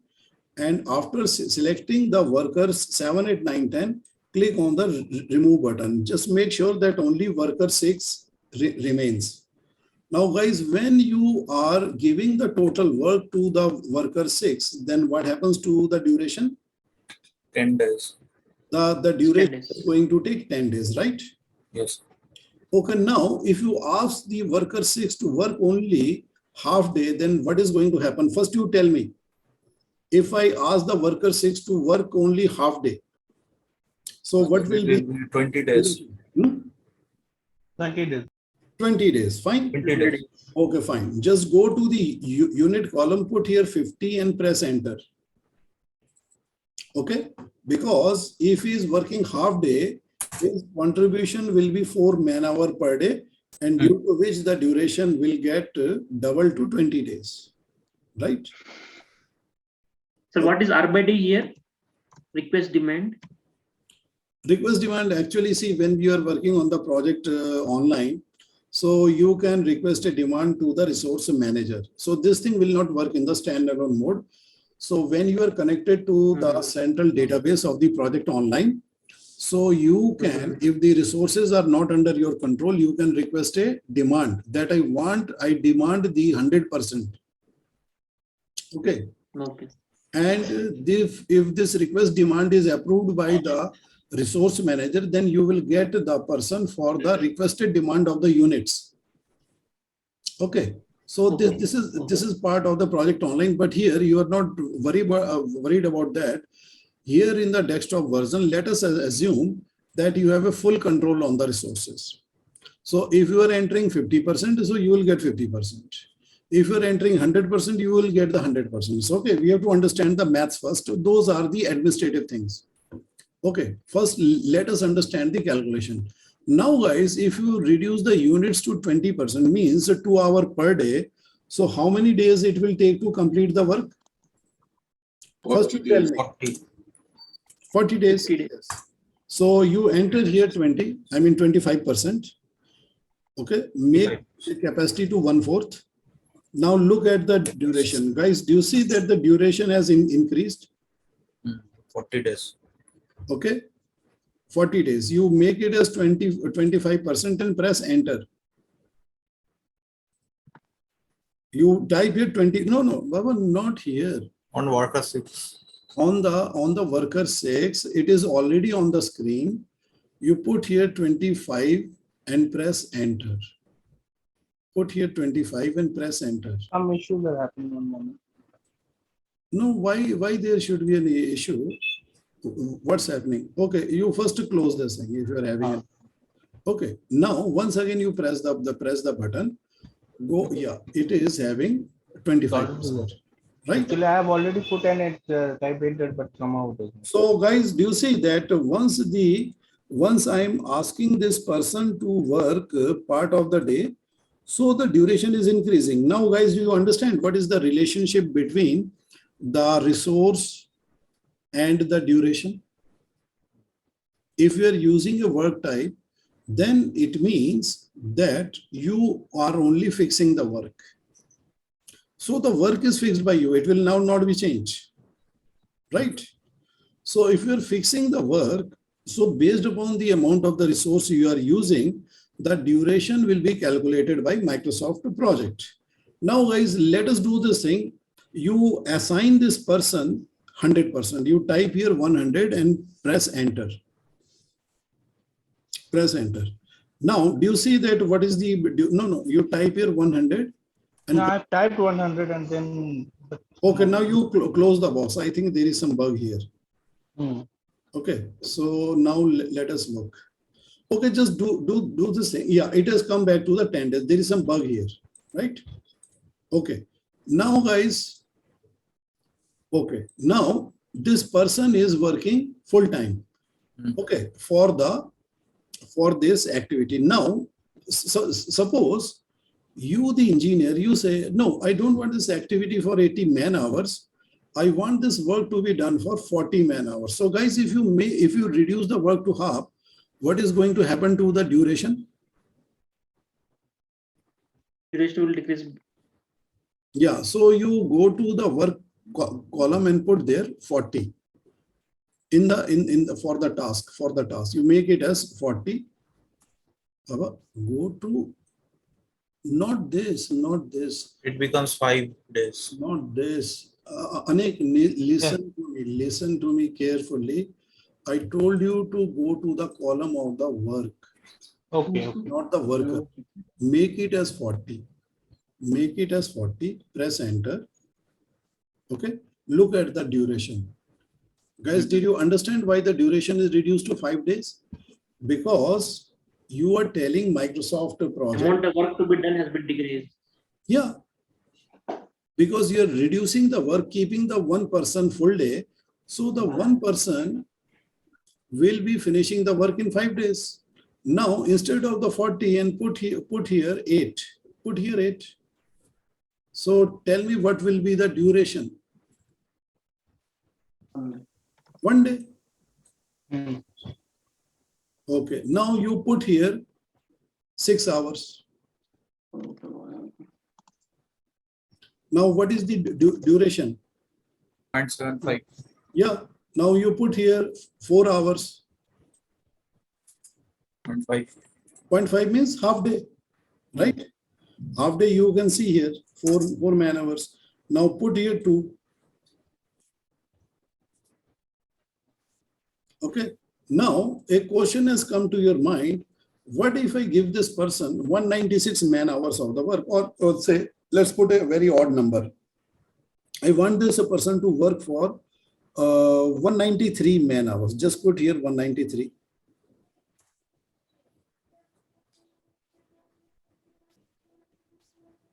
So what does the software say?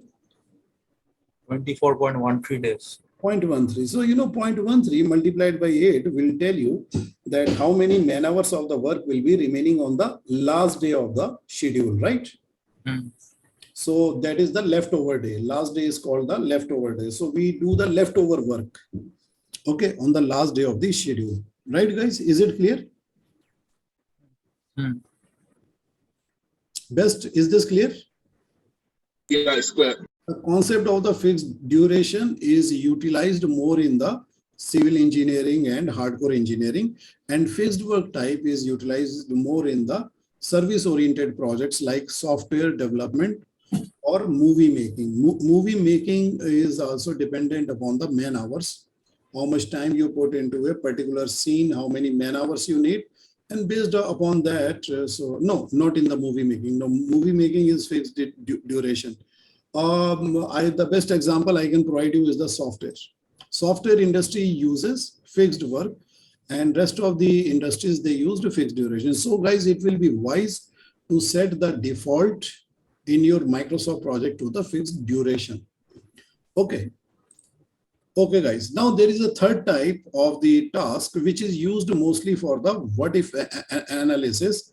So you write here fixed units task. Fixed units task. U capital and units.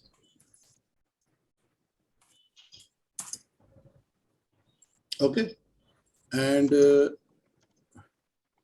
in the advanced, you select here, in the task type, you select here fixed units. Okay. Yeah. So guys, please have a look at the demo screen. Hold it. Task type fixed units and write the name as fixed units task. Okay. Okay. And you guys remove the question mark from the duration. Just remove the question mark only. That's right.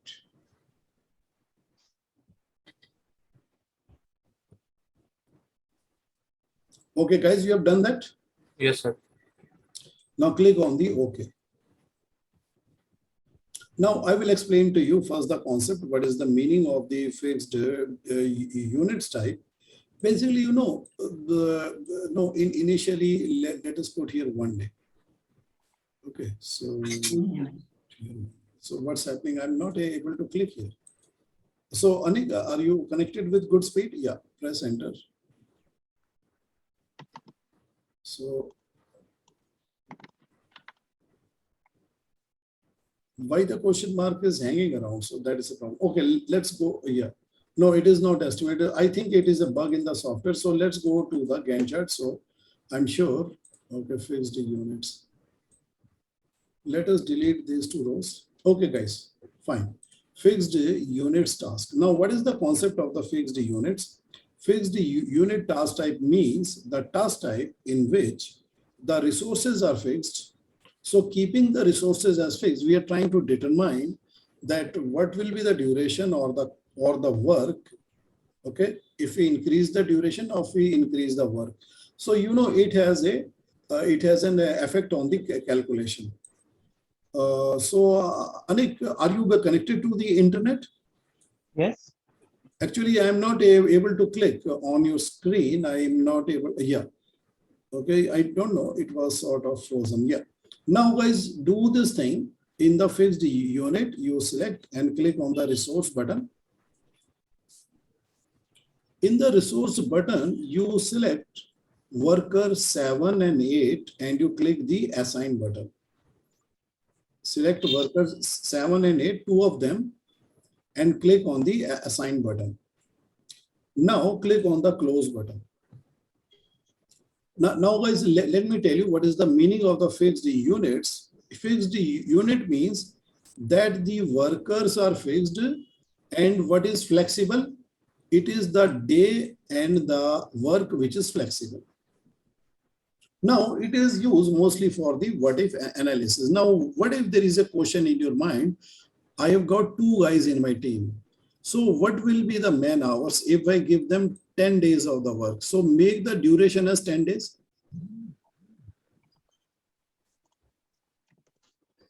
Guys, do you see that what happened? What happened to the work column?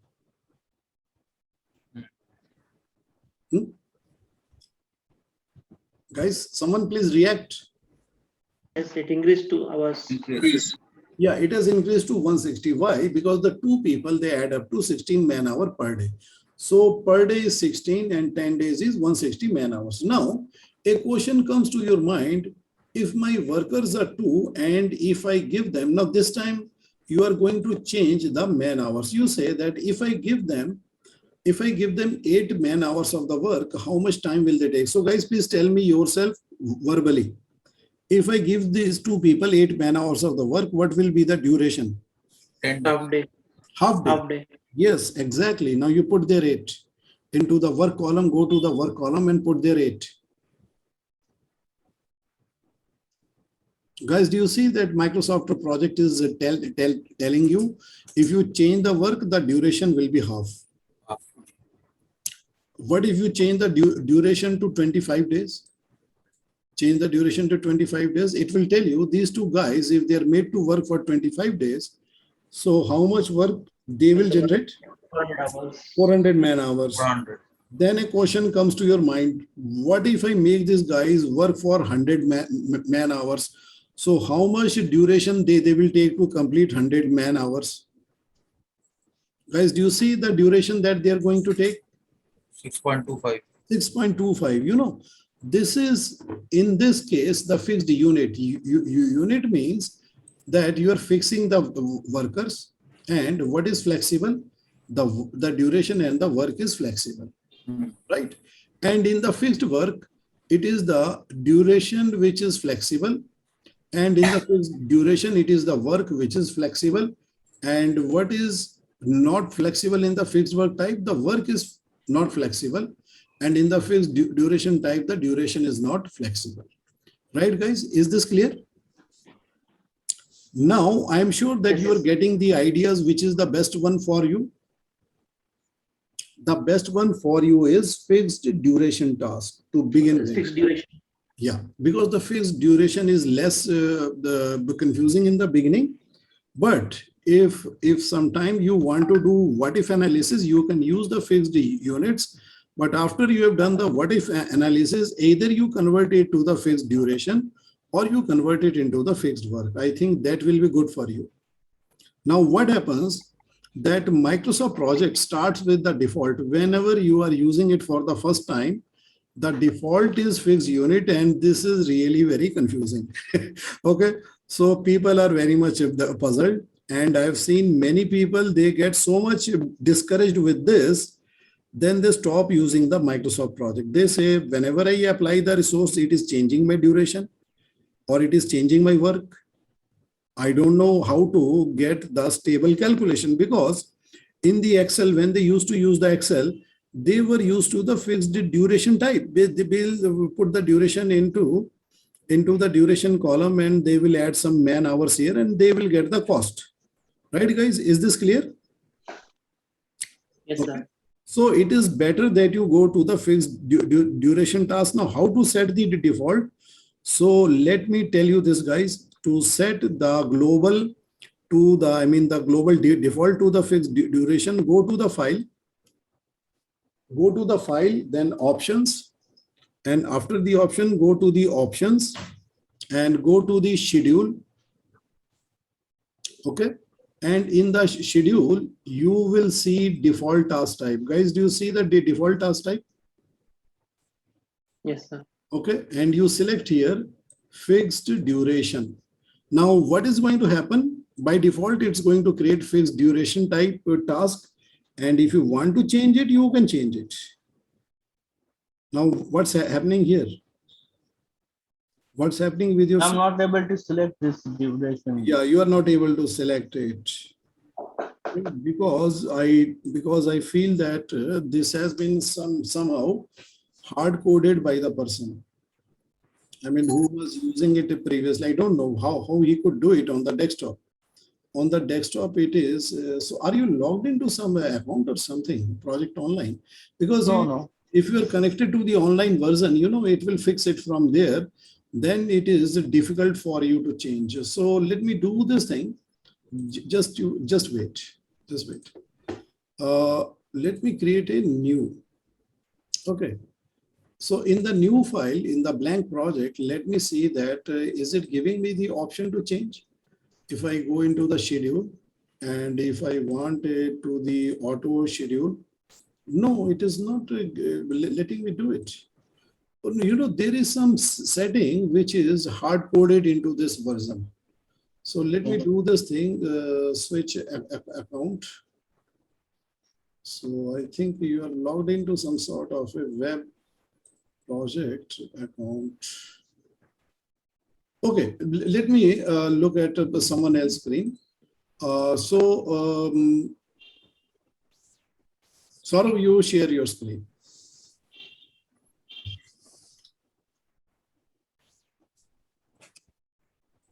Okay, now go to the file, select on the option file, select on the options, select on the schedule, and you select on the default task type, and you select fixed duration. So can you change it? Yes, you can change it. Yeah. No, select fixed duration by default. Now, most of the tasks are auto-scheduled and fixed duration. Click on the OK. Okay, now what is the benefit of this? If you create an activity here like this, you type here ABC, and you go and check the type of this activity, you'll find the task type is fixed duration by default. But if you want to change for any particular activity to something else, so you can change it later also, since majority of the activity will be of fixed duration type. So this is the fixed duration task type here. So guys, is this clear? Yes, sir. Okay. Yes, sir. Now you click on the OK, so that this is set permanently. Okay. And then if you don't need a row, you hit the delete button, and with the delete, you can delete. So you just click here and select the delete. Okay, guys, now you tell me, is the work type clear? I mean, the work type resource is clear, fixed duration, fixed work, and fixed units. Yes, sir. Okay, now Yes, I have a question. How do we change, in Primavera, we can change the mass unit per time. I don't know how to do it here in this MS project. Tell me again. Mass unit per time.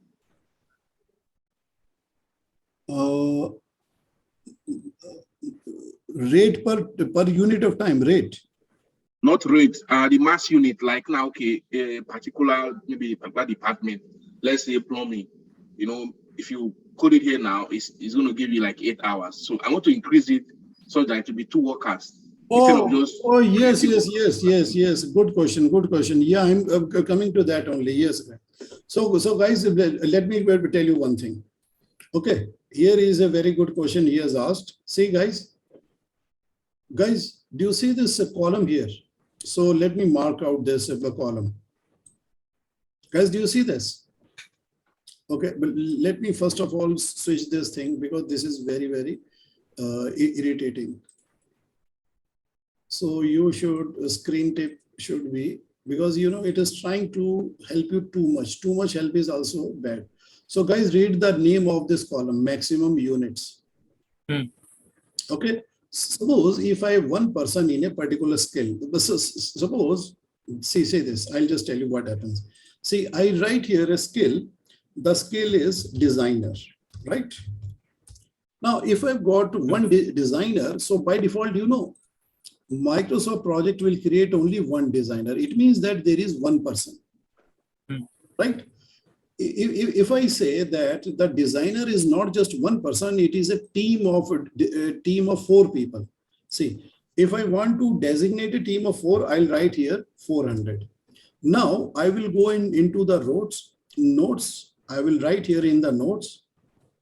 So in the note, you write what are the names of those 4 people. You write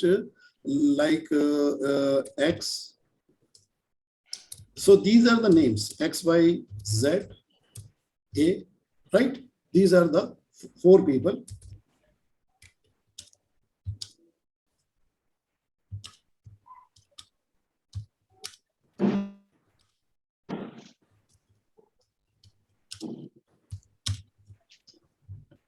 Right? So guys, is this thing clear? See, you don't have to write for the 100%, but if you're writing here 400%, then you have to tell that which 4 people are there. So sometimes we are not even concerned with the individual record. So what we are concerned with the fact that we should have the requisite capacity of the resources. Now this is the total capacity of the resource. Now guys, just watch it. I have an activity ABC, which is of 10 days, right? And I'm going to assign the designer. Okay, so what do? I select the resource designer and I assign. Now what happens that by default, Microsoft project will assign the designer for 8 hours by default. Guys, do you see that it is creating a work of 80 man hours? And why the cost is 0? Because I did not put the rate. Now let me put the rate here. So I'm keeping the rate simple, 10 per hour, right? So that it is accounted for every hour. I don't want the work or the cost column to be blank. Guys, do you see now it is calculating 800. Now, what is the thing? Actually, what the Microsoft project is doing. So let me show you the capacity graph. I will go here. I will go to the resource sheet. From the resource sheet, I select the resource designer. Then I select the resource graph.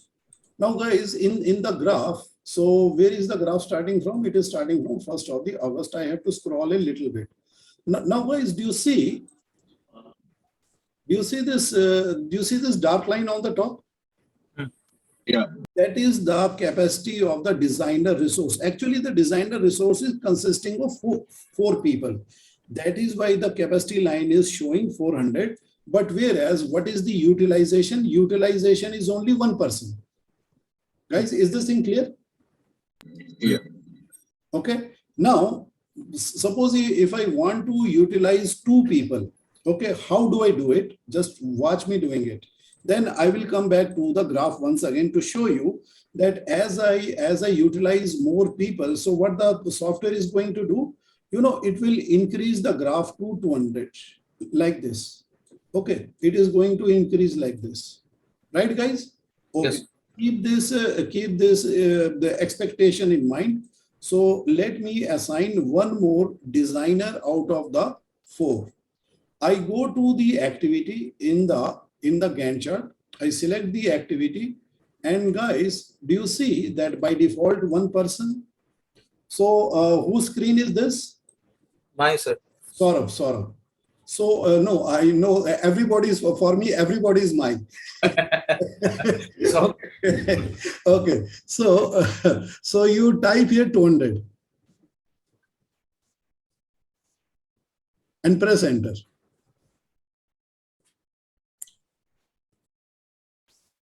Now you close it. Now from the left hand side, you right click here and you select the graph, resource graph. Okay. Do you see that it has risen? You see that? yes, sir. But it is still below the capacity. So it means that your capacity from the resource pool, you have the permission. Now, guys, let me write it very clearly. This is your permission line.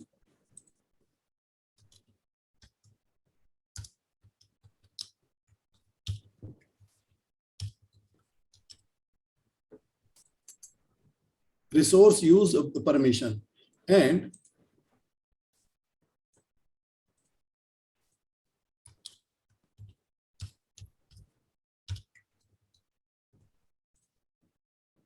And the gap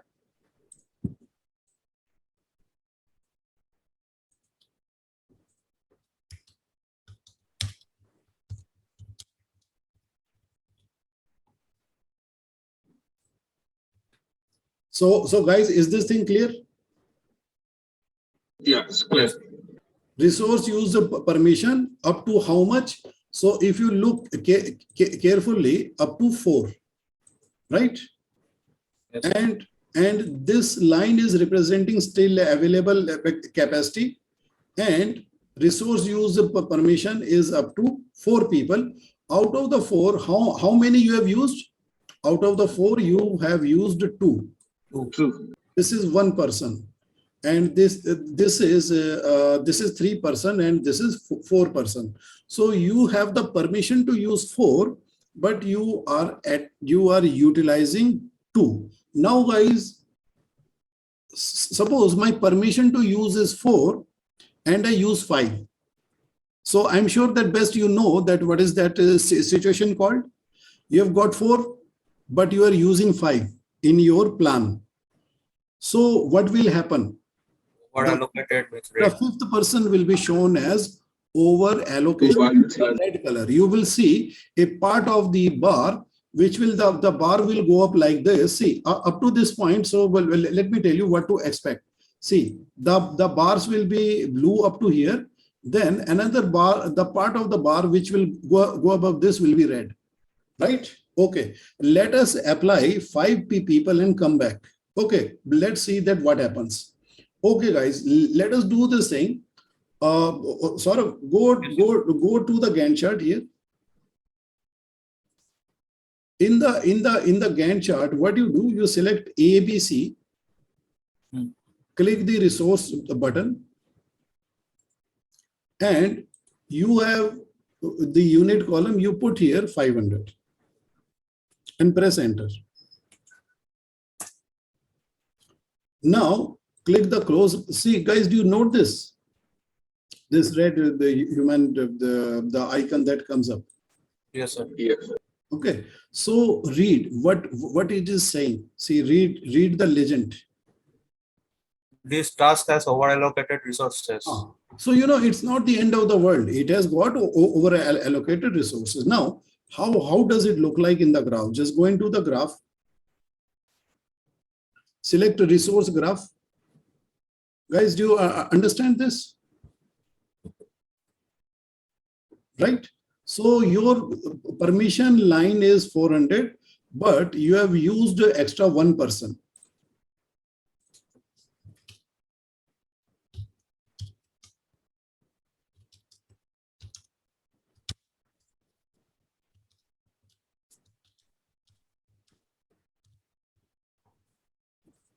Okay, guys, is this clear?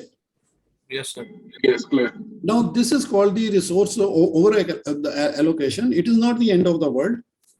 So what you should do, if you need more people, you assign. It's not a problem. But the thing is that before finalizing the plan, you got to confirm with the resource manager in a resource confirmation meeting.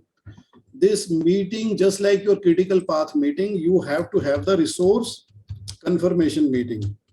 Now, what happens in the confirmation meeting? Who are the people involved? Let me tell you the process. This meeting will be attended by three people: resource manager and you, and third, your boss. Now, what is the purpose of your boss? The purpose of your boss in this meeting is to throw his weight behind your back. Do you get my point?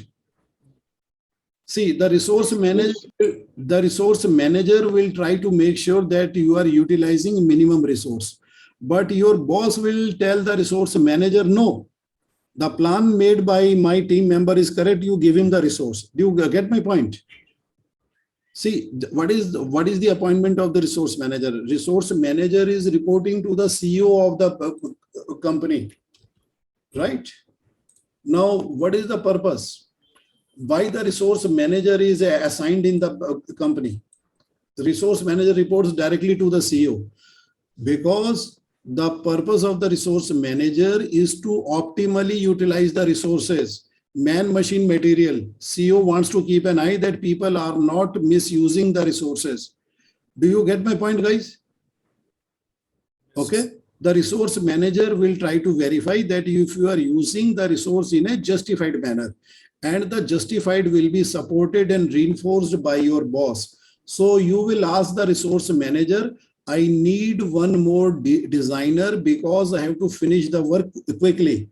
Because if you don't give me one more designer, the duration will increase and the client milestone date as promised in the contract will increase and we will not get the payment on time, which might be little bit of resistance from the resource manager, but your boss will push. Okay, your boss will push you. He will put his weight behind you. He will tell the resource manager, look, I'm confirming this fact. Please give him the extra resource for which he currently doesn't have the permission. So what will happen at the end of the meeting? At the end of the meeting, your capacity will be enhanced to 5. So guys, when your capacity is enhanced to 5, so how do you push up this line? Okay, just go into the resource sheet. Go into the resource sheet. And guys, do you see that it is written 400, make it as 500.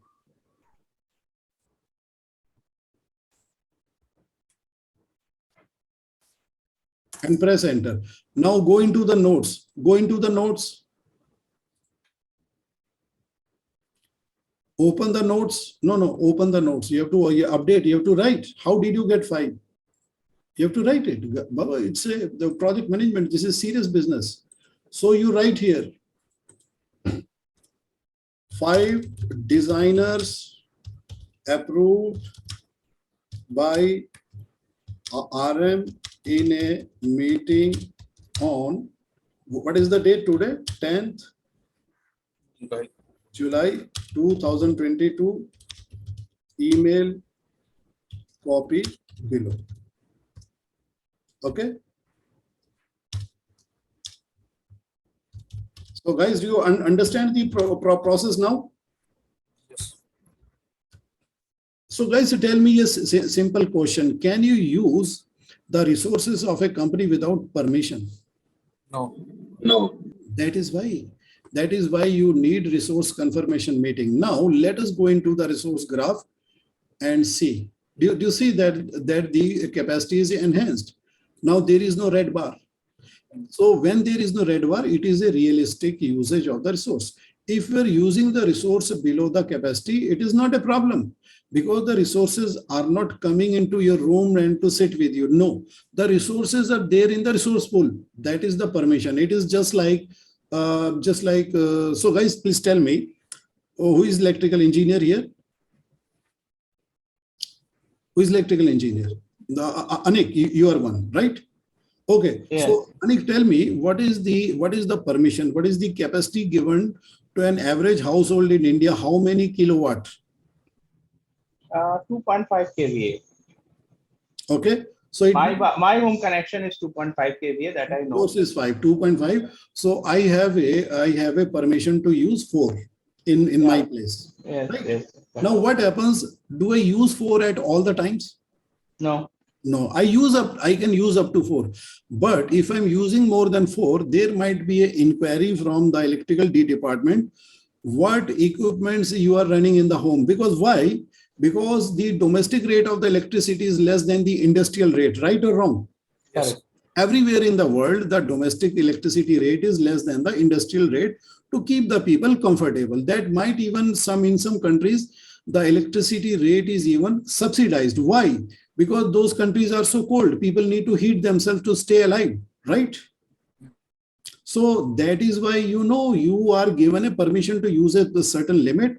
So that does not mean that you will be using it all the times. It means that up to that limit, if you need, you can use it. It is electricity is there in the grid. If you want to draw upon it, your permission to draw is up to 5 kilowatt per day, right? So is this clear, guys? Yes, sir. So that is why it is called the permission line. And this is the utilization bar. The utilization, as long as it is below the permission, you don't have to talk to, you don't need to have a meeting with the resource manager. You need to have a resource manager only when you are you need more than the permission. Within the permission, you don't need to talk to anybody. Suppose I'm not at home for 1 month and I have switched off almost all my appliances. Okay. My consumption is 0. So I'm out from my home for 1 month. So after 1 month, my bill would be 0. Maybe there is some maintenance charge only, right, guys? Is that clear? Yeah. So the payment of the bill will be based upon actual consumption. So here also in the Microsoft project, the cost of the project is based upon actual utilization of the resource. It is not based upon the capacity of the resource. This is the permission line. And if you don't use the resource, the cost is 0. See this, guys. Just come back here. Suppose you look at this resource column. So guys, please look at this resource column at the bottom. So guys, do you see what is the work? Read the work column. 400 hours. 400. Okay. Now see this thing. I'm going to remove the resource. I'm going to remove the resource from this activity. Remove. Okay. Now I'm not using the resource. Now guys, please read this data. What is the data now? 0 hours. 0 hours. And what is the cost? 0. 0. Now let me show you the resource graph. Look at the resource graph of the designer. Okay.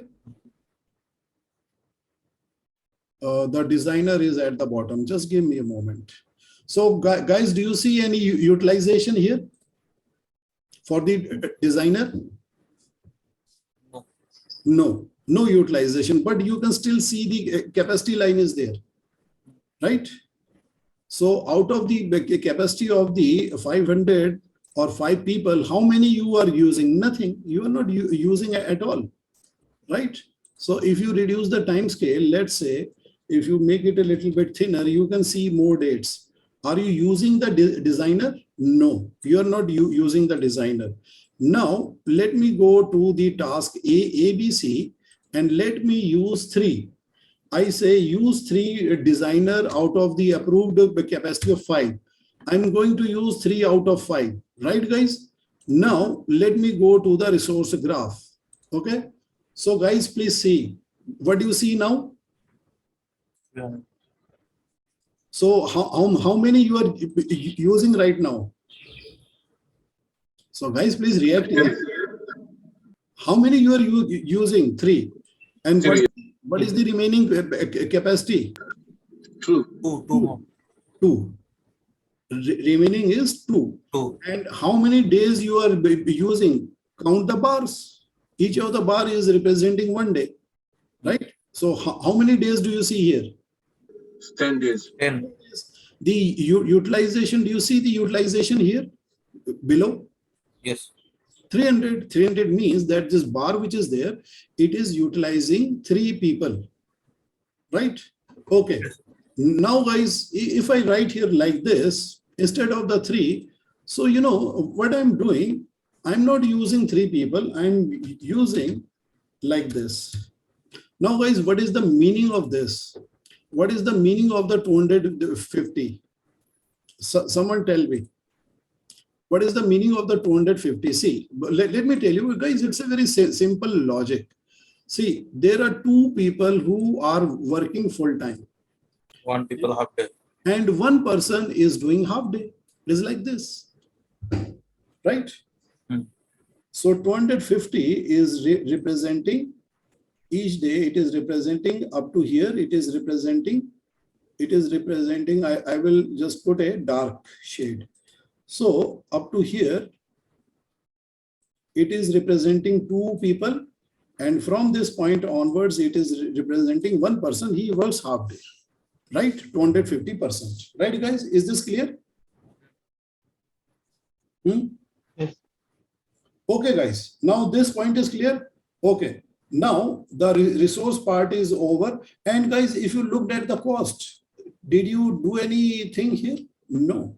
You just have to put the correct rate and the correct duration of the resource, and rest will be calculated by Microsoft project. So that is not a problem, right? Yes.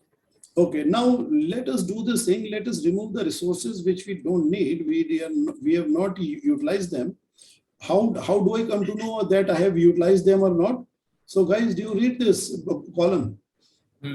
0 hours. It means that I have not used them on any activity. So I'm going to remove them for saving the space. Okay, now guys, I'm going to show you material resource. Let's say cement. So what is cement? Cement is a material. So yes, Saurabh, you select material. Okay, now Saurabh, tell me, how do you measure the cement? Liter, meter, kg? Tell me. Sir. Kg. So you write here.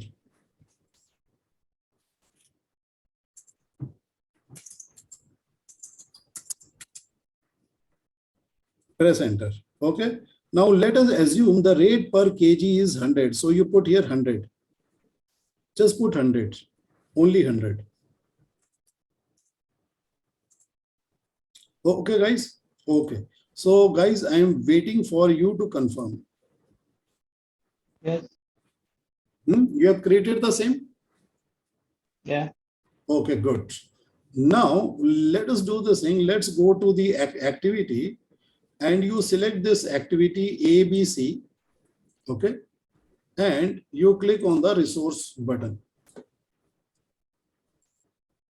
Now you go to the cement. You place your cursor on the cement and go directly into the unit and put here 100 and press enter. Don't write anything, just write 100 and press enter. The kg will come automatically. Okay. So sort of just hold the screen here for your friends to see. So guys, please have a look that how does it look like. Okay. See this. No, don't do anything else. Hold your mouse, Okay. See, you have to place your, and just hold your mouse still. So guys, please look at the demo screen. He has utilized 100 kg of the cement for this activity ABC, right? So is this clear? Sir, how this 100 kg is coming? In mine, it's only 1 kg showing. Yeah. So you have to go to the unit column and you type here 100. See, come to this column. In the unit, you type 100 and press enter. Yeah, I've done it. Okay, so it will come as 100 because if you press the button, the assign button, it will put only 1 because 1 is the default. Okay. right? If you need 100, you go to the unit column and you put there 100. Now, you know this, the whole box is fixed, but these columns are flexible. You can stretch them, but the width of the box is fixed. You can't increase the width, but within this box width, the total box width, you can increase or decrease the size of these columns here, like this, right? So make sure that the width of the units column is comfortable for you to read. So you put here 100 and press enter, automatically it will pick up the units. It will write here 100 kg. So guys, is it coming for you? Satish? Satish? Are you getting this? Best? Yeah. Okay. Yes. Okay. I was muted. And what about you, Anik? You're getting it? Yes. Okay. So this is how you apply the material. In the material, the unit column should be directly handled by you. You should put it there, how much you need. So that is the logical thing to do. Now, in the Microsoft project, there is a third type of a resource. Please close this box and come to the resource sheet. In the resource sheet, you write here transport expenditure. Right here, transport expenditure. Now, what happens that sometimes we need to get something done by a third party, but for that third party, we do not measure man, machine, or material. It is a direct cost. Okay. So you type here cost. I mean, you select here cost. That's it. You don't have to do anything here. So how do you assign the cash? To assign the cash expenditure, go to the task. Now you select the task ABC and select the resource button and select the transport expenditure. Now, first of all, you click the assign button. Then in this column, you type in the amount of money which you feel will be required for the transport company. So transport company is giving you a quotation for 5,000. So you put here 5,000. First, you assign the expenditure, then you type the amount of money which is needed for transporting, because for this, we are only interested in the result and we want to know the amount of the money which is required to do the transport work. Press enter, guys. Press enter. Now, click on the close. Now, guys, you want to see the breakup of the resources. To see the breakup of the resource, keeping the task selected, go to the view. See, on the top, you go to the view menu. In the view menu, you will see there is a checkbox details. So guys, if you click on the detail checkbox, the screen will split into half horizontally. Okay. So guys, do you get this detail here?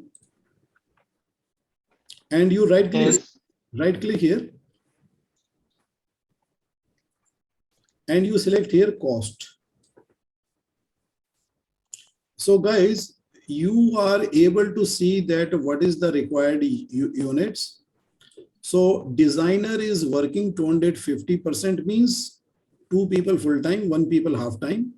And the total cost of the designer is 2,000 planned cost, and cement is required 100 kg. And for 100 kg, it is 10,000 rupees, because it is 100 multiplied by 100. It is 10,000. And expenditure cost is direct. We are not measuring man, machine, or material. It is a direct amount of the money which we need to pay in cash. Right, guys? Is this clear? Yes, sir. Now, this is showing you the detail. Suppose you want to fine tune any of the resources, you can do it from here also. Now, one of your team members says, boss, we need the third designer full time. So what you can do, go to the unit column and put here 300. You don't scroll, but type it 300 and press enter. After pressing enter, click on the OK, it will update. You see that it has updated the cost and it has updated the total also. Okay, so this total will be updated. Now, one of the team member comes, he says, boss, The transport guy called me up. He says that he's going to charge 5,200. So you go to this and put here 5,200.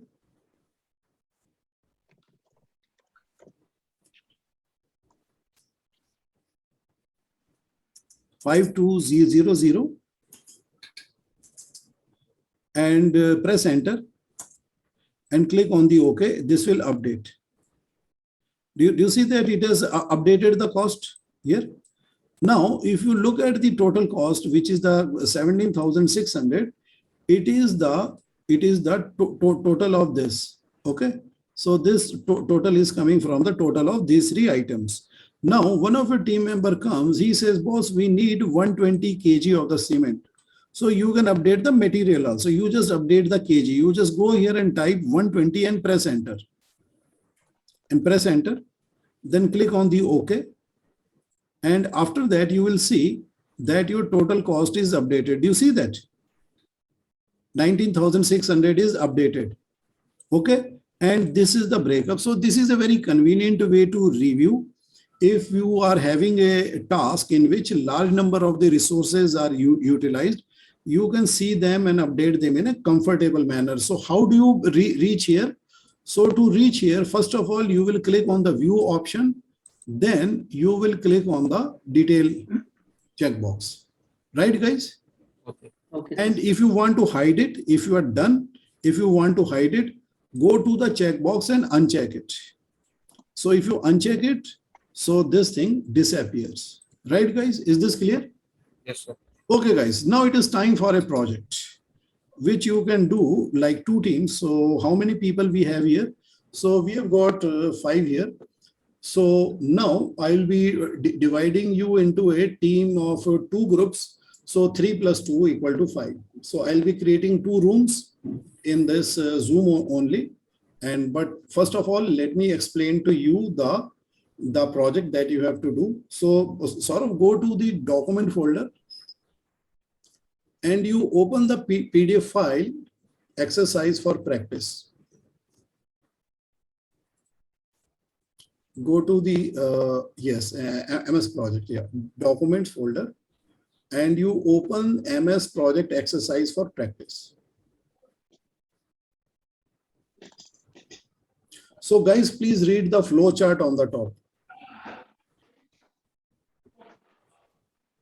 Create new MPP file. Yes. Set the standard project calendar.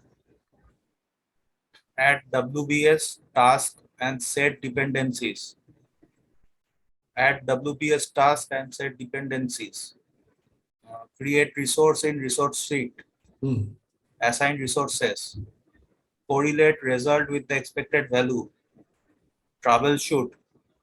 Resource leveling and baseline plan. Okay, so guys, this is the broad outline. Now, one by one, you read these steps and tell me that what is not understood. You will ask me what is not understood. Please read this. 1, 2, you read it a little bit loudly so that your friends can hear you. You can reduce the size so that it fits on the screen. So guys, this is what you'll have to do. When you are setting the calendar, you have to do this settings. Okay, I'm sure you can do the last Saturday of every month. Okay, like this. Okay. Okay, now you scroll down more. So everybody please read and ask me what is not understood. I will only tell you what is not understood. This is written in very simple and plain English. Scroll down more.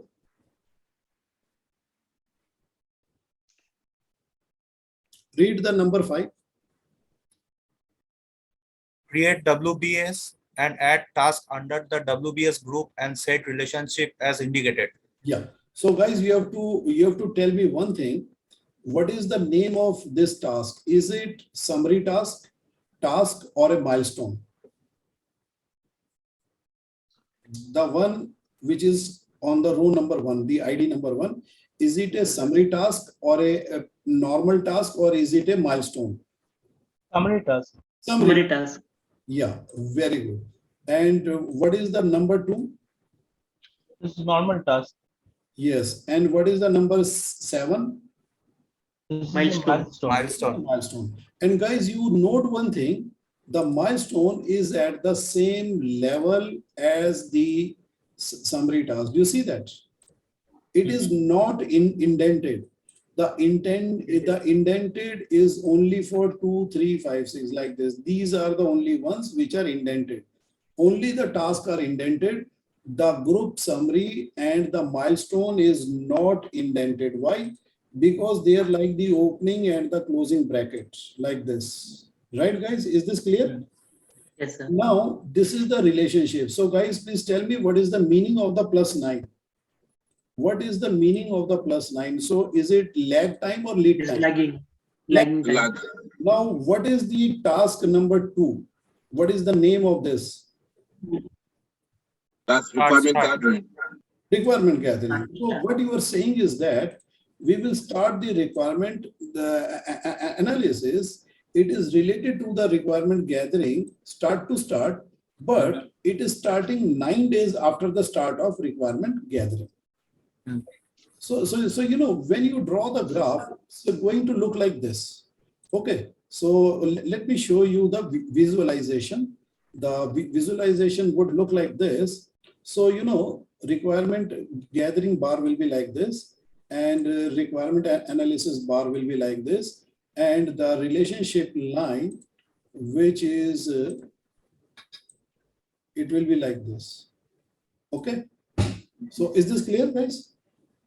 Yes, sir. It's Yes. going to look like this, the visualization. Now, guys, read what is this -3? -3 start. lead time. Lead time. Lead means earlier. So what we are saying that the project plan would be finished 3 days earlier from the finish of system analysis. So, you know, the bar is to be visualized like this. So you can do the visualization. So let me show you that. So this is the bar of the system analysis, and the project plan will be overlapped like this, and the relationship line will be like this. The relationship line will be from the finish to the start like this. Okay. Right? Is this clear? Yes, sir. Now you scroll down more. Scroll down more. Now, guys, there is something here, 25%. Now, let me tell you that instead of the hard coding day, you can put here 25%. Now, what this 25% does, this 25% is calculating that 25% of the predecessor duration, and it will put that much of the lead time. So instead of stating the lead time in absolute number, you can state the lead time in the percentage also. This facility is available in Microsoft project only. Right, guys? Is it clear? Yes, sir. Yeah, clear. The flexibility. If you're changing the duration of the coding, so this 25% will be also changing the duration of the overlap, because this is dependent upon your process knowledge. Okay, this is a very special feature to the Microsoft project only. Okay, scroll down more. After you have done the activities, then what you need to do, you need to create the resources. Okay, so scroll down more. So go to the next step. What you need to do? Yeah. So guys, read, you scroll this, bring this to the top. No. The resources. This number bring to the top. But Not this, yeah. You are not Resources. understanding. You bring this so that everybody can see the resources. Yeah, place it here. Right. So guys, you have to create the resource in the resource sheet. So I'm sure you know where is the resource. And these are the resources you will create. So guys, be very careful about the type and the standard rate. What is written here? You might make a mistake. Okay. So sometimes people are doing the work very accurately in the Microsoft project, but they are leaving some typos, or they are not taking good enough care to read what is the rate of the resource. So be very careful in reading and also transferring into the Microsoft project. Okay. Now these are the resources to be analyzed. So guys, If nothing is written here, so what is the percentage of the allocation? 100%. 100%. 100% means one person. One person is never mentioned. But if you are using less than one person, so guys, can you please translate the 6 man hours into the percentage? What you will type in the Microsoft project? 75%. 75%. 25. Yeah. How do you translate the 2 man hour per day? What will be the percentage you will type in the units column? 25%. 25. Very good. Now, guys, if you look at the 64 man hour per day of the programmer resource, so how many programmers do you need to generate 64 man hours per day? How many? That's 8. 8. So what will be the percentage in the units column? 800%. 800. Because if one person is 100, 8 persons are 800. So actually you will not create multiple programmers. Actually you will create only one programmer in the resource sheet, but keep the maximum units at 100%. But you will utilize more than 1, 2, 3, 4, 5, 8, 9, 10, whatever you want. That there will be resource allocation. Then we will have a meeting with the resource manager to confirm. To get the resource. Okay.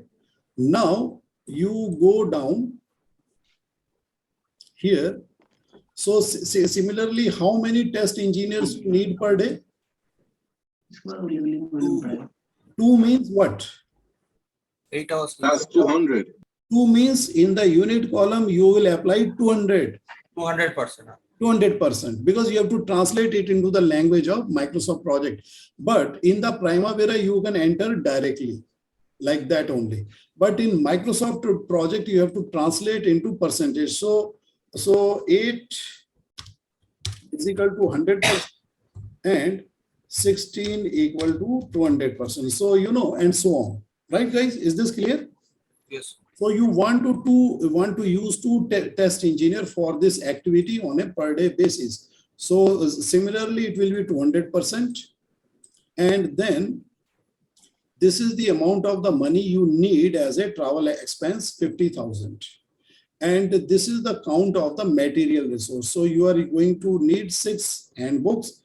And guys, what is a rented PC? Rented PC is a work type resource. But actually it is not a person, but it is a personal computer. Now guys, what is the meaning of the 48 machine hour per day? How many pieces do you need? That's about 6. 6. Yes. 6. Correct. Because one machine is needed for 8 machine hours per day. 6 will be needed to generate 48 machine hours. So 48 translates into the 600% of utilization. Okay. So it is like this. And if you get everything right, so this is what you are going to get. So guys, your expected finish date will be 7th of June 2023. Your duration will be 126 and your project total cost will be 191,600 rupees. After that, we will do the step number 9. Okay. So best, I believe that you remember the exercise you did in the Primavera. You did the same one, right? Yes. So you did it in the Primavera way. Now you are going to do exactly the same exercise, but in the Microsoft project way. So guys, you have a guide here. His name is Mr. Best. And he is the best here, right? So what you need to do, you don't have to create a file from scratch, because if you're going to create a file from scratch, you are going to lose this formatting. Okay, this formatting will be lost. So what you should do, what is the best practice? File, save as. So guys, please everybody go to the file and click on the save as and go into the projects. And in the projects, you delete the whole thing. You write here, software development 2023. Software development project. Correct. Yeah. The underscore is good. Yeah. Underscore project, underscore 2023. And then underscore, then you write your name.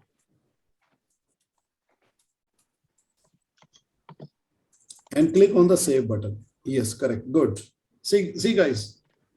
Okay, you create like this and don't put space. Now, what you do, you delete the data here. Okay, delete this. Delete.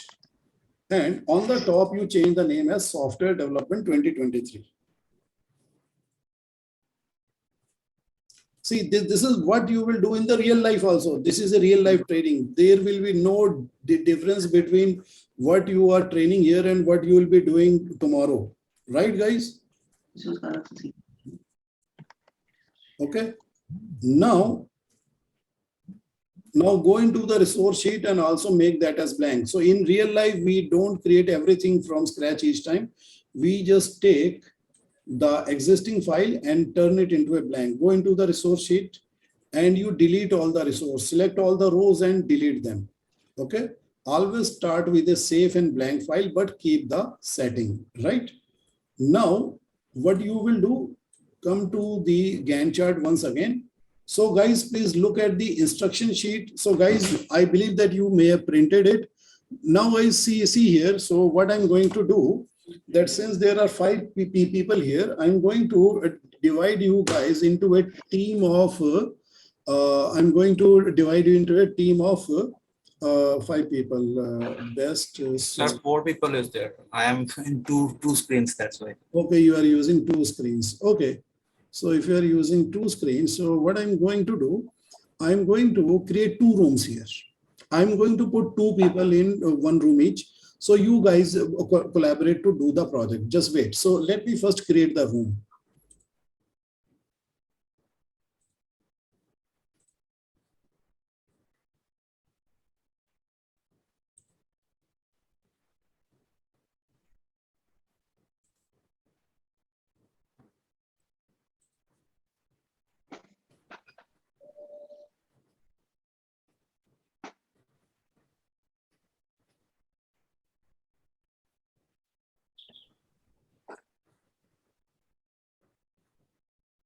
So guys, please move into your rooms.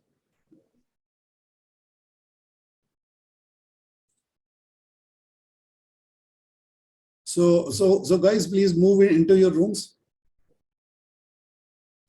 Satish, you also move into your room.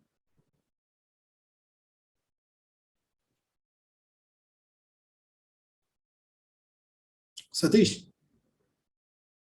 Okay, fine.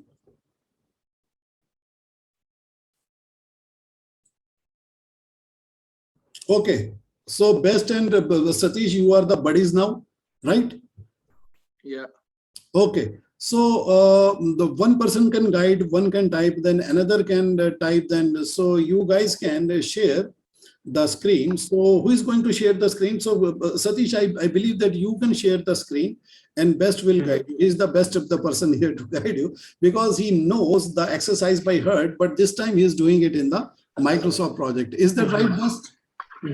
That's true. Yes. Okay, fine. So Satish, you share your screen and he will guide you from his viewpoint. Okay. Okay. So I am going to leave this room. So guys, so the total time will be like 2.5 hours. Okay, including your lunch. So you know you are From here, okay, days 1, okay. more per day by 2 hours and 40 minutes, and you reduced the planned work duration from 8 days to 6 days. And you completed the activity in 6 days. In fact, you do it in real life. Okay. So after doing that, so you clicked on the button OK and observe the Gantt chart. So guys, what happened on the Gantt chart? All the activities have come back on the baseline, right? Did you note that? No? You want to see it once more? See this guy. Before the update, and now you update it once again. Click on the update. Click on the update. And you put here 6 days and 100% completion. Okay, guys. So actual duration 6 and put here 100%. So guys, keep an eye on the Gantt chart, see that what happens. And click on the OK. So guys, did you note this thing? So did you note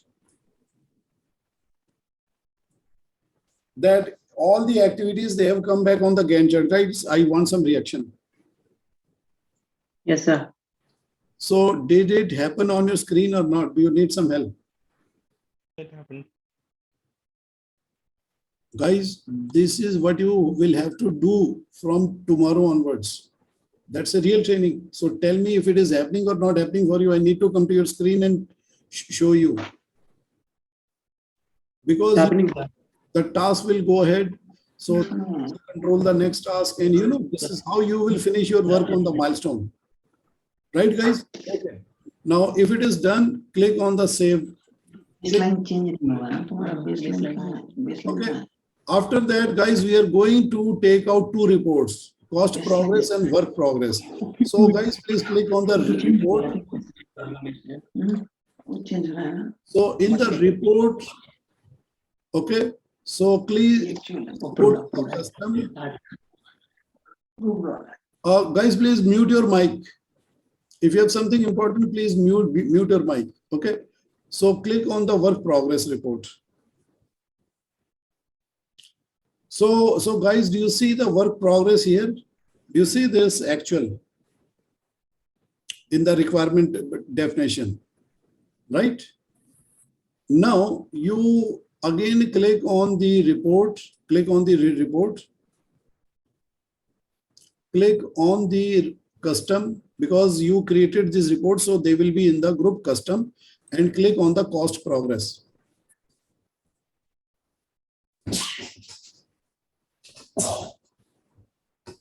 So guys, do you see the cost progress here?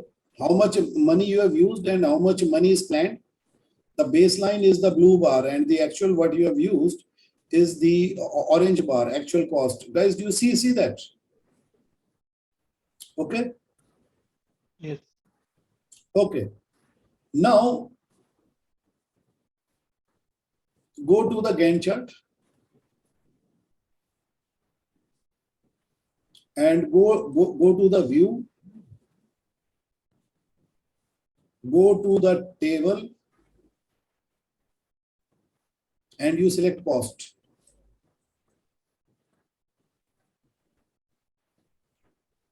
Now guys, what happened when you are doing these two activities? Okay, so guys, when you were doing these two activities, some extra amount of money was spent. I'll tell you how. This extra amount of money was spent on incidental expenses, right? And the incidental expenses for the 1.1, it was lunch because a person worked for extra 2 days and he was offered free lunch, right?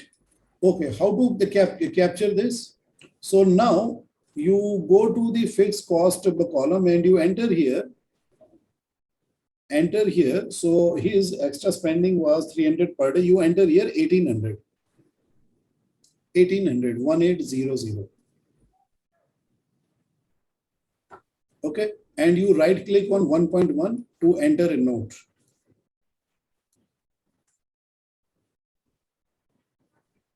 Click on the note.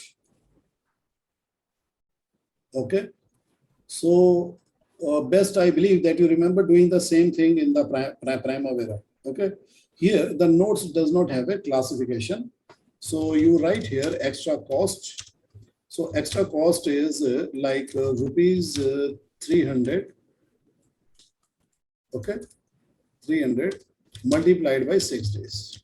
Okay, for lunch. So you know it is written here like this, and this will be captured here as a note. And for the requirement analysis also, some extra amount of the money was spent, and you write here 4500. 4500.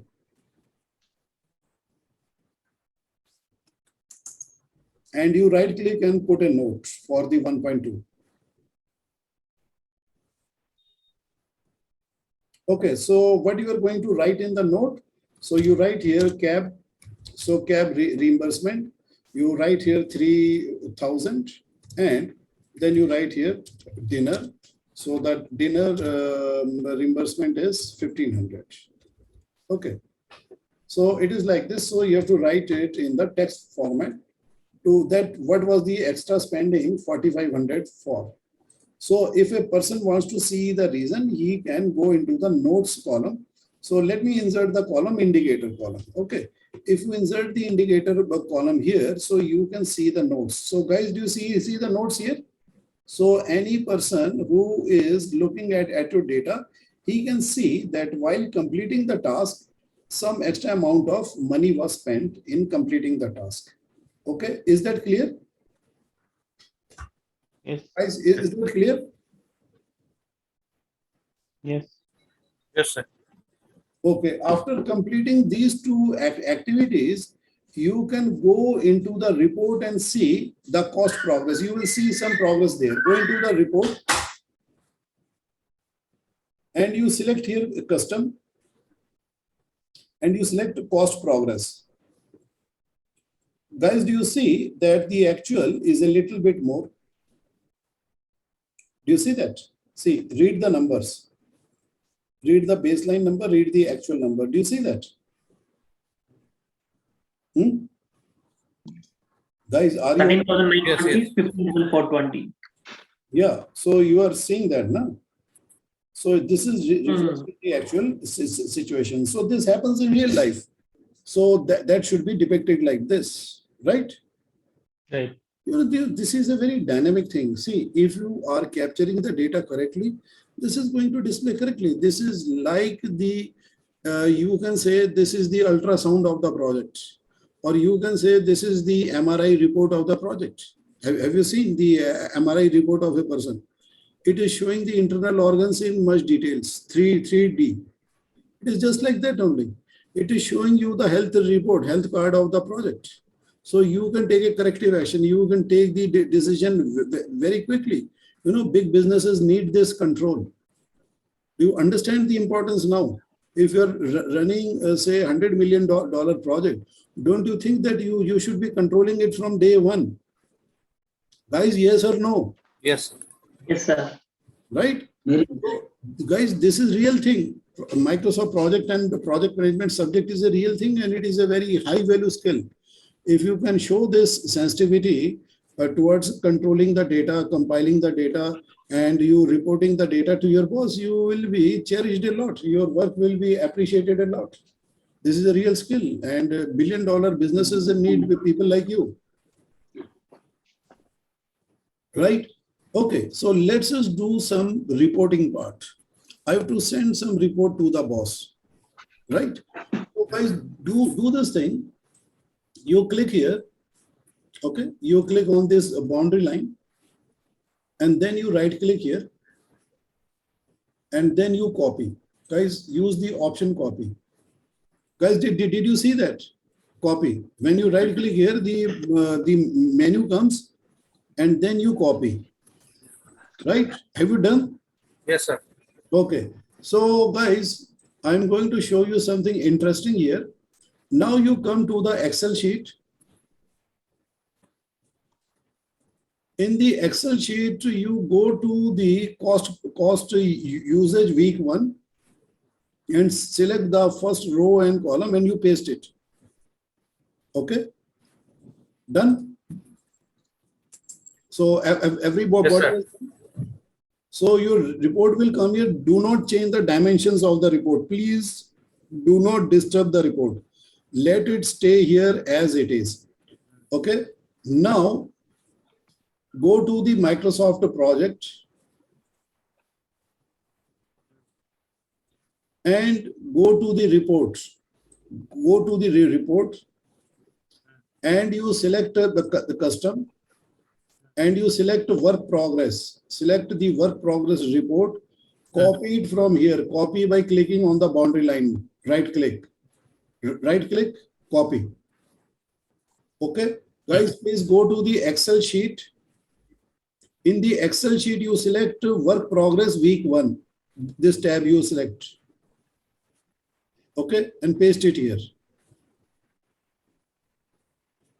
Okay, and leave it there. Don't touch, don't disturb, and but do remember to save the Excel sheet by clicking on the save floppy disk button, right? Okay, now come back to the Microsoft project. Now what happens that this is the report for the first week. So the work is progressed for the second week also. So in the second week, what happens that your requirement definition is 100% completed. So guys, please put here 100% into this cell. You can do the completion from here also. Go into the, no. But go into the number 1. Look at the arrow where I'm pointing. Go into this. Yes, put here 100% and press enter. That will mark the completion of the entire group, right? So you can complete the entire group also. So guys, do you see someone was asking me a question that how will the progress look? The progress will look like this on the Gantt chart. But if you go into the tracking Gantt, so guys, please go into the tracking Gantt screen. On the tracking Gantt screen, you will see the entire activity will be dark. Okay, entire activity will be dark and it will show you the percentage. Okay, now the entire activity is in the deep color. The color has become deep, right? Okay, now you will have to insert this column here also. Insert the column percentage complete. Okay, you can insert it here also. Okay, insert this column percentage complete. Insert column percentage complete, not the work complete, but the percentage complete, but not the work complete. So work complete is a little bit different. Make sure guys, look at the name of the column we have inserted here. We have inserted the column percentage complete. So select the same column only, percentage complete. Right guys? Have you selected? Yes, sir. Okay, so after that, you go into this cell for the planning and you type here 75%. Type here 75% planning completed. This is what you did in the second week. Press enter. Now go to the design and put here 50%. Okay. 50% of the design completed. So guys, it is like this: requirement definition 100, planning is 75, and the design is 50%. This is your progress in the second week. So guys, please confirm that you have written like this. Yes, sir. Okay, so everybody has the same data here. Okay, after having the same data, you save.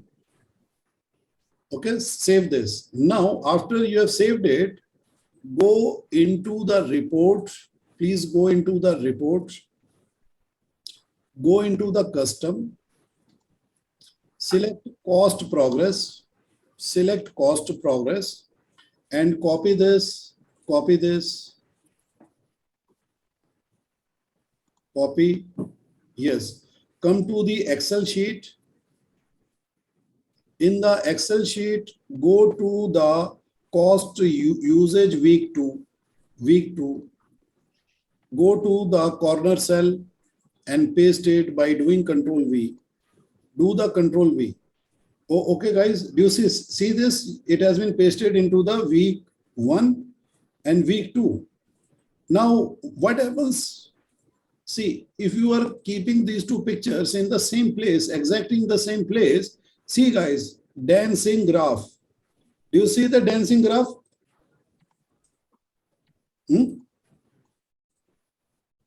See guys, do you see that? Guys, are you seeing or not? Yes. Yes, sir. So if you show this dancing graph to your boss, you will see a dancing boss. No? Or not? Or you don't Yes, have appreciative of good skills. Then you change your boss. right? Right or wrong? Yes.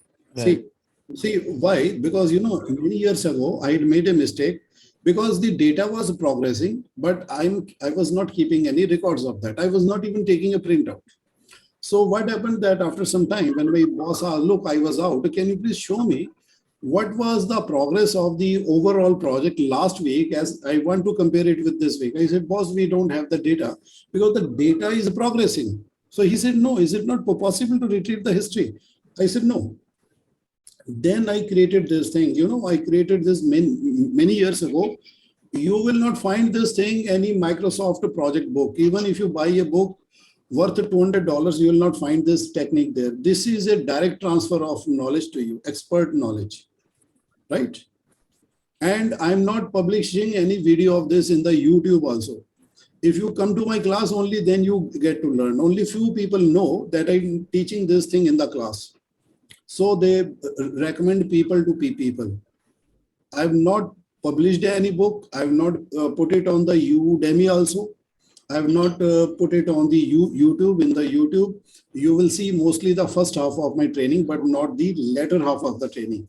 The later half of the training is for the appreciative people like you. So guys, tell me, do you appreciate this thing? Yes, sir. You see that? Yeah. It is quite an advanced thing to do this and show it to the people. And if you compile week after week after week, so if you show the graph and it's going to dance like this. Okay, it is just like the animation. Okay, so we have put the work progress for the week 1. So we are going to put the work progress for the week 2 also. So guys, please go into the Microsoft project. And then you go to the report. In the report, you select custom and work progress and copy this, right click and copy.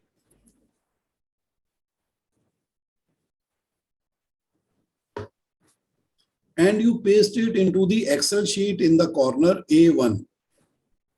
So after that, you can do the comparison. Okay.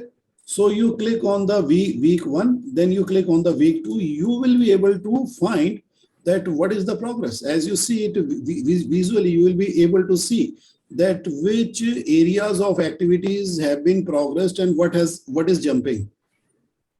Right, guys?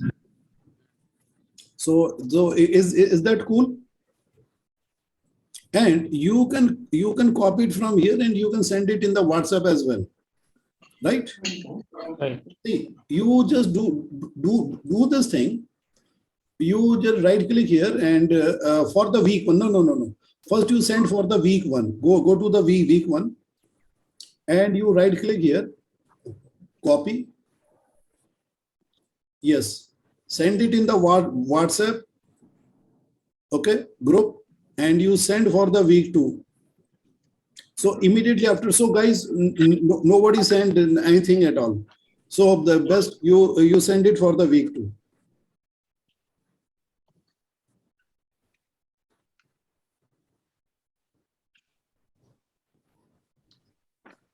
Guys, I told you to wait.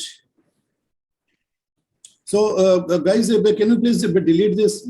Satish, can you delete for everyone? Yes. So guys, you can see it side by side. Do you see that? Okay. So you can see what is the progress. You see that? And guys, just imagine this. You are sending this report, and in the group there is a person from the senior management. You know how appreciative he will be of your skill to correctly display the nearly real-time status of the project. This is called status reporting. And for the status reporting, they need experts like you. And guys, this is the real skill. So you are combining the power of the Microsoft project, Excel and WhatsApp to share the instant information to the entire group. Right, guys? Is this clear? Yes. So what I thought after, during 5 years of the use, so, this is something you can do it from this week only, right? So that's good for the training. Okay, now you come back here. Now guys, some people, they ask for the S curve. Okay, so what is the S curve? So, S curve is the cumulative representation of the planned and progress data. So come to the Microsoft project, and I will show you that how S curve is created in Microsoft project. Okay, so to create the S curve, it is created from the report. So please click on the report menu. In the report menu, you will see there is an option called visual reports. Visual reports. So click this on the ribbon. Correct. Now you uncheck this one because Visio is not required. So you uncheck this. Uncheck the Visio. This one you uncheck. Yeah, uncheck this. Now you select cash flow report. Okay. Okay, guys, I am pausing here. Please select what option has been selected. Okay, is this clear? Yes, sir. And the option here should be weeks. Confirm that it is weeks. Yes. Okay, now Yes, sir. the option view. Now what it will do that Microsoft project will crunch the data, crunch. Okay, crunch, crunch it. Just like you crunch something in your mouth and it will send it to the Excel. See, it has sent the data into the Excel. So this is the S curve, but I'll show you that where is the curve. The curve will not show like that because the data is being condensed in the quarterly format. So guys, do you see a tab here, task usage? Please go into the tab. And we have to expand the data. Click on the plus sign. It will show you the weekly data. It will expand, and click on the Q2 as well. It will expand the data. Now go into the chart. You will see the S curve. Okay, so guys, do you see the curve? So this curve is called the S curve. How you are utilizing the money. You can ignore this part because the data is the sample data which I'm using. Actually, it has a very high abnormal cost of the travel cost is 50,000. But normally the real life project will come. Okay, it will be coming like this. It will not go sharply up. Okay, so ignoring this, so what you can do that you can expand it. Okay, you can expand it so as to see the data clearly. So right now it is basically, overlapping. Okay, so you can't see the week to week. Now what you can do that you can see the detail of one quarter at a time, so that will be comfortable. So guys, do this thing, go into the task usage. Go into the task usage and you collapse the Q2, shrink it. And now you come to the chart. Now guys, do you see that the data, how the funding is being used as per the quarter, right? Okay.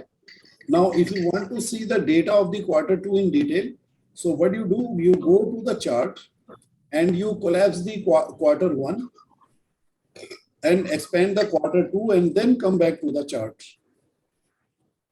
So once you come back to the chart, then you can see that how the money is being utilized in the Q2. So what is the Q2? The Q2 is April, May, June, right? And Q1 is the January to March. Okay. So this is the utilization of the money week by week. So you can see that in the Q2, in the week 24, maximum amount of the fund is required and minimum amount of the money is required on week 17. This is the cumulative utilization of the money, right? So when you total up all these bars, you get this data points. So when you add the the value of this bar with this bar, so you get this point. When you add the third bar, then you get this point. You see that it is rising. And when you add This one, the rear here, the rise is a very little because this is a very small bar. Do you see that? When you add this bar also, this goes up. So this is the S curve. And if you want to see the full S curve, okay, so that will show you a very real shape. Okay, but you will not be able to see the week. Okay, so this is the S curve. And if you right click from here, okay, this S curve you you can copy also. So you can right click here and you can copy this into your. कुछ specification change करके बोल रहा था, मैंने बोला. So if you go to your Excel, so paste it here. You can paste it here, and here you can comfortably stretch this thing like this. Guys, do you see that? It is comfortable to read now. Okay. Okay. So you can stretch so that the weeks are disentangled. You see that now? And you can fill the background in some sort of the gray shade so that this bar will stand out like this. So guys, this looks good.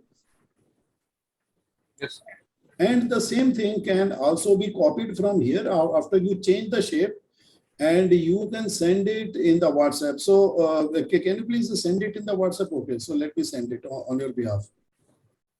Okay, guys. So guys, look at it in your mobile phone. It looks good. Yes. Tell me best, do you have the Visio in your computer? Visio. Best. You have? No, I don't have You Visio. don't have the Visio. Okay, so not a problem. So Visio is able to represent the same data as a hierarchical chart. So there is a cash flow report, earned value report, baseline cost report. You can do these reports. And there are many more reports in the dashboard. So I am leaving these reports for you to explore. Okay, because these reports are consisting of the graphs, and you can alter the graphs, you can expand them. And guys, do you see that it requires a filter? Guys, do you see that there is contamination of the data? Do you see that? Programming complete is coming. These are the milestones. So what you need to do, we need to apply the filter. So best you please apply the filter cost greater than 0 and put here 0. Okay. Now that is representing it better. So guys, do you see? So requirement definition is 100% completed. Planning is partly completed. Design is partly completed. Programming has not been started yet, right? Because there is no actual cost component here. Right, guys? Is this good? Okay, now you right click here. Right click here. Copy. And go to your Excel sheet and put it into a new blank sheet. Okay, go into this. Yeah, soft. No, this left one. You add a new sheet. Yes, and paste it here on the corner. Later on, you should give a meaningful name to the sheet. You expand it. Yes, if you expand it, the pixels are not going to break. So that is the advantage of the Excel sheet. In the Excel sheet, you can magnify it. Okay, if you want to print on a big printer, so even if you print a very huge size of the page, the pixels are not going to break. Okay, see, you can print it on a line printer, and you can create a poster, huge the posters. Okay, so still it will print very finely. That is the advantage, because this is vector diagramming, vector drawing. Okay, so it maintains the high resolution of the picture, even if you increase the size to the large size. Okay, so guys, that's all from my side for monitoring, tracking, controlling. And how do you close the project? You complete the work and you write a document and you use the checklist to hand over the deliverables and the product to the client. Right, guys? That's how you close the project. So that completes the life cycle of the Microsoft project. So guys, is this clear to you now? What is the life cycle? So life cycle of the project will go with this. Okay, so this is the notes. So you have to follow these rules. So what are the scheduling rules, guys?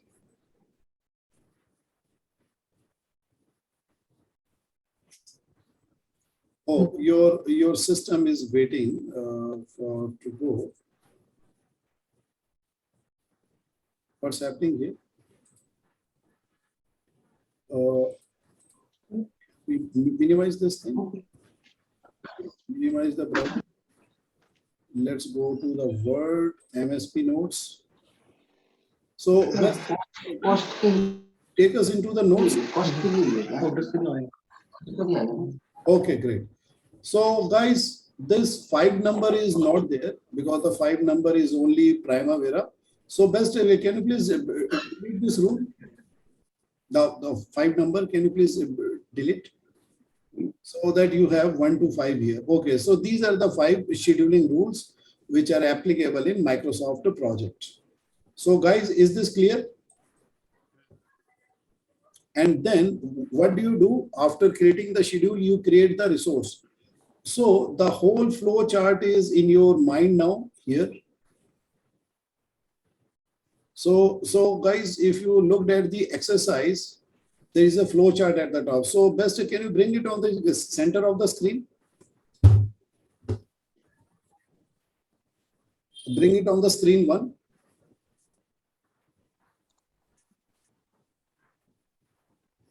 No, the document, the PDF.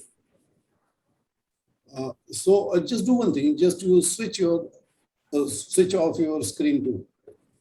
No, not this MS project exercise here. That one. Okay, just scroll to the top, the first page. So guys, do you see these broad steps? You know, guys, this is the experience transfer. You will not find this graph in the book which is there. So guys, do you see this handbook? Microsoft Project Handbook of the Microsoft Press. So, you know, this is quite a huge book. So how many pages are there? So guys, read here, 516 pages. So maybe you can assume that readable pages are 400. So even if you read 400 pages, you will not be able to do it so quickly, which I have told you today, because this